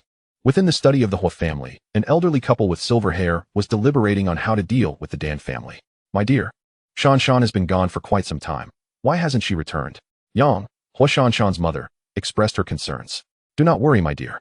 Although Shan's temperament may be somewhat headstrong, she is a remarkable talent among the younger generation and is being protected by two esteemed elders of the Shuangju Hall. She will be just fine, Hua Huafei reassured her with a gentle smile. That esteemed individual once remarked that Shan possesses extraordinary talent and is destined to be a paragon among women. Once the matter with the Dan family is resolved, she will be sent to the Shuangju Hall for meticulous training. With her beauty, if she can catch the eye of the young master of the Shuangju Hall, our family will truly ascend to greatness. As they spoke, the Hua couple could hardly contain their elation, unaware of the impending doom that loomed over them. My dear, I feel a sense of unease, as if we have lost something. Shan has been gone for too long. Could something have happened? Yang's maternal instincts kicked in. Sensing danger, Hua Huafei responded with a calm demeanor. My dear, you are worrying unnecessarily.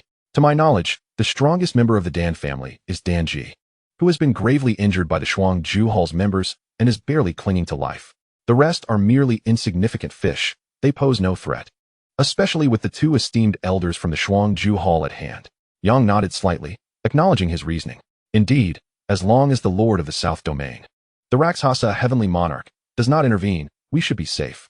Even if the Rakshasa monarch were to appear, The two esteemed elders from the Shuangju Hall would be more than capable of ensuring Shanshan's safe retreat. The Hua family had long regarded the Dan family as nothing more than a rural clan, especially before Dan Qingli ascended to the rank of a heavenly monarch. Hua Huafei could hardly fathom that such a family could produce a heavenly monarch, let alone one of the rare female variety. He believed that only individuals like his daughter, Hua Shanshan, who possessed both beauty and exceptional talent, were worthy of such elevation. Do they think that the emergence of a heavenly monarch will enable them to compete with my Hua family for the management of medicinal herbs? Outsiders have no idea how formidable we are. Bolstered by the support of the Shuangju Hall, Hua Huafei dismissed the Dan family entirely. As long as the Shuangju Hall remains displeased, they could easily wipe the Dan family from existence, including that so-called Rakshasa heavenly monarch. Just as the Hua couple indulged in their lofty dreams, a terrifying force suddenly descended upon them. In an instant, their opulent estate was enveloped in an icy chill, the air thick with a dread that seemed capable of freezing everything in its path. This is bad. A formidable enemy approaches. Hua Huafei's expression changed dramatically as he sensed the bone-chilling aura. Such a powerful coldness could not possibly be conjured by an ordinary adversary. My lord, this is dire. We have an emergency. A bloodied servant rushed in, kneeling in panic. My lord, my lady, 2 men and a woman are outside, calling for the destruction of the Hua family. The woman not only possesses a volatile temper, but also wields terrifying power. She has already frozen several of our men into ice sculptures with just a few needles. What? Who dares to act so brazenly against my Hua family? To threaten our annihilation is an act of utter audacity. Upon hearing the servant's report, Hua Huafei's rage surged, and he unleashed his aura, which resonated with the power of a late-stage Earth sovereign. The Hua family had stood in Qingzhou for over 10,000 years. While they may not compare to those great clans with heavenly monarchs, they were still a formidable presence. Chapter 1177. The Downfall of the Hua Family, 2. Little did they know that someone would dare to declare the Hua family's demise. It was tantamount to rebellion. Did they not realize that the Hua family had secured the favor of the Shuangju Hall? To dare disturb the peace of the Hua family was a fool's errand. I shall see for myself who these 3 audacious individuals are. Seething with fury, Hua Huafei seized a golden blade from the wall and rushed out. In the skies above the Hua estate, Dan Yao stood upon a cloud, ethereal and graceful, her sleeves dancing in the wind, her skin as fair as snow, resembling a celestial being descended from the heavens. Next to her stood Xianxiang, his stature as straight as a bamboo, flames of crimson energy swirling around him. Dan Mensu stood beside them, gazing at the chaos wrought by the frost and chill upon the Hua family with an expression of satisfaction. His heart once again overwhelmed by the spectacle. Seeing is believing. The fabled snow spirit fairy, who had reportedly slain 3 heavenly monarchs, was indeed as terrifying as the tale suggested. With just a few needles, she had reduced the once mighty Hua family to ruins. If she unleashed her true abilities, one could only imagine the devastation she could wreak. He pondered when he might reach such heights himself. At that moment, another group of strong figures from the Hua family emerged, ready to defend their home. Dan Yao was about to make her move. And hold on. Let me have a go, Dan Mensu said with eager anticipation. Dan Yao shook her head with a smile. With your current cultivation, you wouldn't even be able to touch them. Dan Mensu's enthusiasm was instantly deflated. Xianxiang, noticing his disappointment, chuckled. Do you wish to take action? I do. Dan Mensu nodded vigorously, like a chick pecking at grain. Your spiritual energy leans towards the yang element, which can temporarily support my strength. However, Xianxiang grinned mischievously. You came with your aunt, and only remember to call her aunt, neglecting to greet me. How can I assist you now? Greetings, esteemed senior. Dan Mensu quickly offered a smile. You call me senior? Xiangyang's expression darkened, as if he could scrape the bottom of a pot with his face. Dan Mensu's eyes darted between Xianxiang and Dan Yao, and with a playful grin, she exclaimed, Uncle, you have some sense after all. Xianxiang broke into a broad smile. Uft, how unseemly. Dan Yao's cheeks flushed as she gently kicked Xianxiang. Xianxiang chuckled brazenly and said, Just for your address of uncle, I shall assist you today.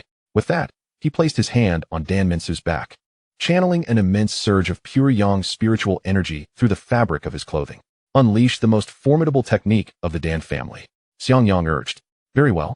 The blaze palm. Dan Mensu, sensing the tremendous power emanating from Xianxiang, thrust his palms forward, directing an assault towards the fire family below. The blaze palm, a legendary technique established by the ancestors of the Dan family, comes with a steep threshold for its use. It requires profound cultivation to wield its full might. Should one attempt to employ it without adequate spiritual energy, not only would they fail to harm their adversary, but they would also face severe backlash, resulting in grievous internal injuries. Having learned this technique, Dan Minsu had long refrained from using it, fearing self-harm. However, with Xiangyang's assistance, the blaze palm could finally be unleashed. As he thrust his hands forward, two fiery orbs materialized, illuminating the surroundings. The elemental energies of heaven and earth ignited like oil meeting a roaring flame, transforming the area into a sea of fire. Chapter 1178, The Annihilation of the Fire Family, 3. Whoosh, whoosh, whoosh. Like a monkey knocking over an alchemical furnace, countless sparks rained down, densely packed and rushing towards the Fire Family's warriors. The Fire Family's cultivators desperately activated their protective energies, yet they could not withstand such overwhelming force. Their cries of agony echoing in the air, turning the Fire Family into a slaughterhouse. Wow! Dan Minsu's eyes widened in astonishment at the scene before him. He never anticipated that the Dan family's ancestral blaze palm could possess such terrifying destructive power, far surpassing what his uncle could muster by hundreds or even thousands of times. Audacious! A furious voice suddenly rang out. With a swish, several streaks of light shot from the inner courtyard of the Fire Family, taking shape in midair and glaring angrily at Dan Yao, Xiangyang, and Dan Minsu. At the forefront stood the head of the Fire Family, Huahef. You three dare to attack my Fire Family? Huahef glared at them, his eyes ablaze with fury, as he scolded them. A formidable aura of a Earth's sovereign pressed down upon them. However, this fearsome presence, which would terrify other practitioners, dissipated like a gentle spring breeze before it even touched Dan Yao's garments. In response to Huahef's inquiry, Dan Yao merely smiled. I am asking you a question. Seeing Dan Yao so dismissive, Huahef's rage boiled over, his eyes filled with murderous intent. Despite his fury, he refrained from striking immediately, sensing that aside from the young scion of the Dan family, the man and woman were not to be underestimated. Without a clear understanding of his opponents, hasty action would be unwise. Why ask so many questions? In any case, you are all destined for death. It makes no difference whether you go to the underworld to question Yin Wang, Dan Yao replied coldly. Presumptuous! How dare you speak to my lord in such a manner? Do you wish to die? One of the elders rebuked angrily. Enough noise. Dan Yao raised her hand and struck, instantly reducing him to a mist of blood. You! The Fire Family's members, led by Huahef, recoiled in shock, retreating several paces. Huahef, suppressing his rage, demanded, Who are you? And why have you come to stir trouble at my Fire Family? Dan Minsu retorted angrily. What do you mean by stir trouble? Your Fire Family has relied on the support of the twin sovereign temple to bully the Dan family, killing our disciples and destroying our properties. We have come to settle this debt today. Upon hearing this, Huahef's expression darkened once more, and he sneered, Settle debts? In the Tianxian continent, strength reigns supreme. While your Dan family may be dominant in the southern region, to us western region warriors, you are but a bunch of country bumpkins. With your status and strength, you are unworthy to conduct business in the affluent land of Qingzhou or compete with my Fire Family. My actions are merely in accordance with the way of heaven. His words rang with conviction, as if he were a righteous envoy. The persecution of the Dan family had somehow become a just act in the eyes of the Fire Family. What a fine adherence to the way of heaven. What a commendation of the strong. Dan Yao retorted with a mocking smile. If you uphold the strong and view the weak as sinners, then should I annihilate your Fire Family today, eradicating your entire lineage, it would simply be a case of you being outmatched and deserving of death. Indeed, while the Tianxian continent values strength, it does not imply that the weak should perish. Life is precious, a gift bestowed upon humanity by the heavens. Chapter 1179, The Annihilation of the Fire Family, 4. What distinguishes humanity from beasts is the understanding of the sanctity of life and the appreciation of the myriad beauties of existence. Only by respecting the lives of others can one earn the right to survive. Dan Yao had initially hesitated over whether to eliminate them entirely. However, upon witnessing Huahef's twisted and brutal mindset, her murderous intent surged to its peak. Allowing such a family, such individuals to remain in the world would spell doom for the people of Qingzhou and the entire western region. At Dan Yao's declaration, the Fire Family erupted in fury. Presumptuous! You foolish little wretch dare to speak so boldly before the Fire Family? I see you are tired of living. They shouted angrily. With your meager abilities, do you think you can wipe out the entire Fire Family? Do you not fear the wind will twist your tongue? The Fire Family's warriors vociferously condemned her. Suddenly, Xianxia recalled something and shrieked, Since you've come seeking revenge, what have you done to my daughter, Xianxian? Oh, her? Nothing much, just slapped her once. Then whipped her face, and finally struck her until she was reduced to a pulp, leaving no bones behind. Is that answer satisfactory to you? Dan Yao replied, a bloodthirsty smile gracing her exquisite features. What? How dare you treat my daughter in such a manner? Xianxia, consumed by fury, twisted her aged face into that of a vengeful specter. Her daughter was a paragon of beauty, destined to be the consort of the twin sovereign temple's young master. Now, she had been disfigured by a wretch, leaving her without a trace. At that moment, Xianxia's singular thought was to kill this wretched woman to avenge her daughter. Huahef bellowed, "Wretched woman, you dare to slay my fire family's precious daughter. Everyone come with me. We must eliminate these audacious trespassers, especially this venomous little wretch. I intend to capture her alive, strip her of her garments, and send her to a brothel to be ravished 1,000 times, 10,000 times, before obliterating her soul, ensuring she never reincarnates." Upon hearing such vile words, Xiangyang's eyes, now glowing red from the fusion with the purple star fire, burned with a bloodthirsty intensity. How dare this old man speak so heinously about his Ouyang? Even without acting upon such thoughts, harboring them was a crime deserving of death. An ominous aura emanated from Xiangyang. Dan Mensu, witnessing his sudden transformation, felt as if he were a bloodthirsty behemoth poised to tear through his foes, instilling a sense of dread. As Huahef's declaration hung in the air, the fire family's warriors surged forward, unleashing dozens of powerful energies directed at Dan Yao, Xiangyang, and Dan Mensu. The couple from the fire family unleashed the full extent of their earth sovereign strength towards them. "Ants dare to be presumptuous?" Dan Yao scoffed coldly, not even glancing at them. She flicked her fingers repeatedly, and boundless cold energy coalesced into countless nine heavens mystic maiden needles, unleashing a merciless slaughter. Xiangyang had initially intended to refrain from intervening, but Huahef's earlier words had struck a nerve, dancing upon his forbidden ground, leaving him no choice but to retaliate.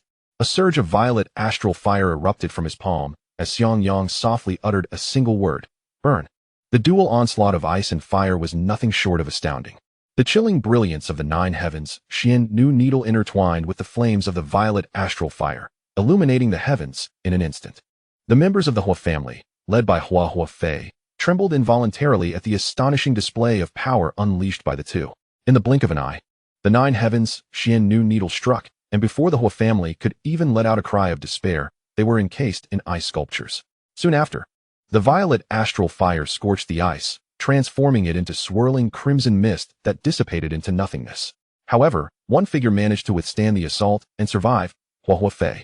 It was not due to his superior cultivation that he could endure the attack of a spiritual realm powerhouse, but rather an unspoken understanding between Dan Yao and Xiangyang, who wished to uncover certain truths, thus sparing his life, if only temporarily. Otherwise, with their prowess, neither a mere earth sovereign nor even a peak heavenly monarch could hope to survive. Dan Yao swiftly appeared before the bloodied and battered Hua Fei. Her voice icy as she declared, "I shall ask you a few questions, and should you respond truthfully, I will grant you a swift end. Otherwise, I will extract your soul, fashion it into a vengeful spirit blood banner, and subject you to eternal torment by the fires of heaven and earth, ensuring you suffer endlessly." Hua Fei was so enraged he could scarcely articulate his thoughts, his eyes filled with the ashen despair of impending doom. Terrifying, truly terrifying.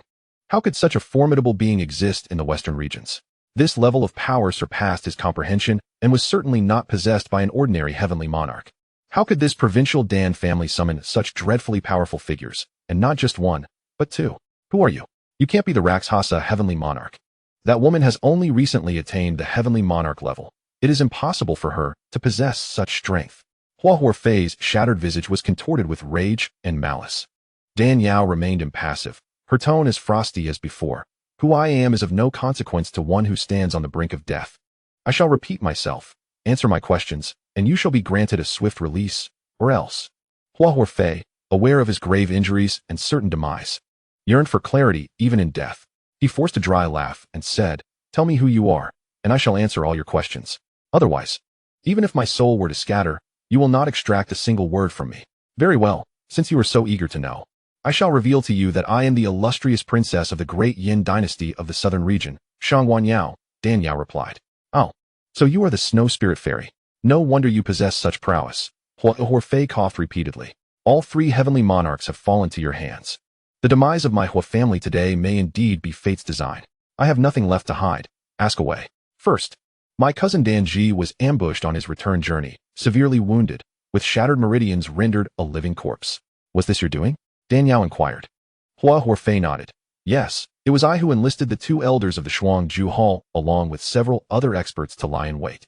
Dan Ji is the strongest of the Dan family, If he perishes, it would be considerably easier for the Hua family to assimilate the Dan family.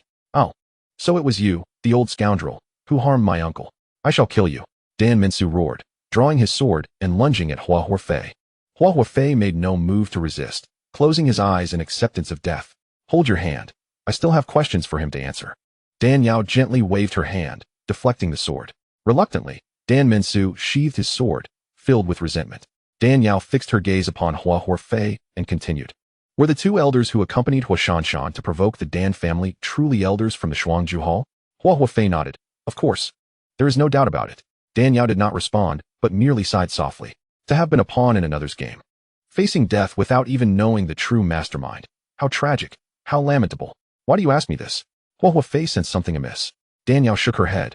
Waving her finger, a slender line of blood appeared on Hua Huafei's neck. His eyes froze in shock, and he collapsed lifelessly to the ground. This old wretch did not even realize who had manipulated him. Attempting to extract further information from him was now impossible. It was better to honor her promise and grant him a swift end. Dan Minsu seethed. To let him die so easily is too lenient. Dan Yao replied coolly. It is not entirely lenient. The Hua family has been annihilated, their legacy destroyed in a single day. That is far more painful than simply killing him. Moreover, a chill crept to her lips. There is another mastermind behind this affair. The Hua family was merely cannon fodder, and there is no need to waste time on them. Dan Minsu's eyes widened in shock. What? Another mastermind? Yes, Dan Yao confirmed with a nod. Initially, I too believed that the Shuangju Hall was the one orchestrating this. And their motive for targeting your father and uncle likely stemmed from my slaying of two of their elders and an alchemist 6 months prior. They could not locate me and thus vented their fury upon you, inciting the Hua family to repeatedly bully you.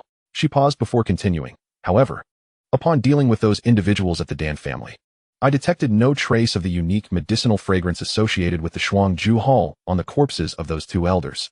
More importantly, I have spent years in seclusion, rarely interacting with others, and concealed my identity with a mask. How could the Shuangju Hall know I am the snow spirit fairy? How could they discern my connection to the Dan family? Dan Minsu's expression grew grim, his eyes glinting with coldness. If the Shuangju Hall is not behind this, then who is orchestrating it? I do not know. Dan Yao shook her head, her lips curling with icy resolve. If this matter has indeed been plotted from the beginning, a calamity arising from within, then the Dan family must have an insider. This insider must have known my identity long before. If I am not mistaken, the one scheming from behind the scenes could very well be a sworn enemy of the Shuangju Hall, seeking to use this opportunity to pit us against each other, leading to mutual destruction while he reaps the benefits. Dan Minsu's face darkened, nearly splitting with rage. What a profound scheme. If not for my aunt's keen insight, we might never have realized we were being manipulated. Dan Yao steadied her thoughts, her voice cold. It is not too late to mend the fold after the sheep are lost. I refuse to believe there are no flaws in this scheme. Once I unearth the true culprit, I shall see how to deal with him. Xiangyang interjected. Do not dwell on this too much. As you have often said, in the face of absolute power, all schemes are rendered moot.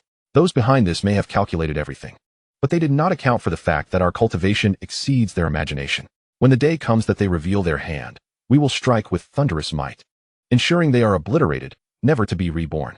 Dan Yao fell silent for a moment before slowly replying. Indeed, as long as our strength is sufficiently formidable, no matter how they scheme, it will all be in vain. I am curious to see what tricks this person can still play.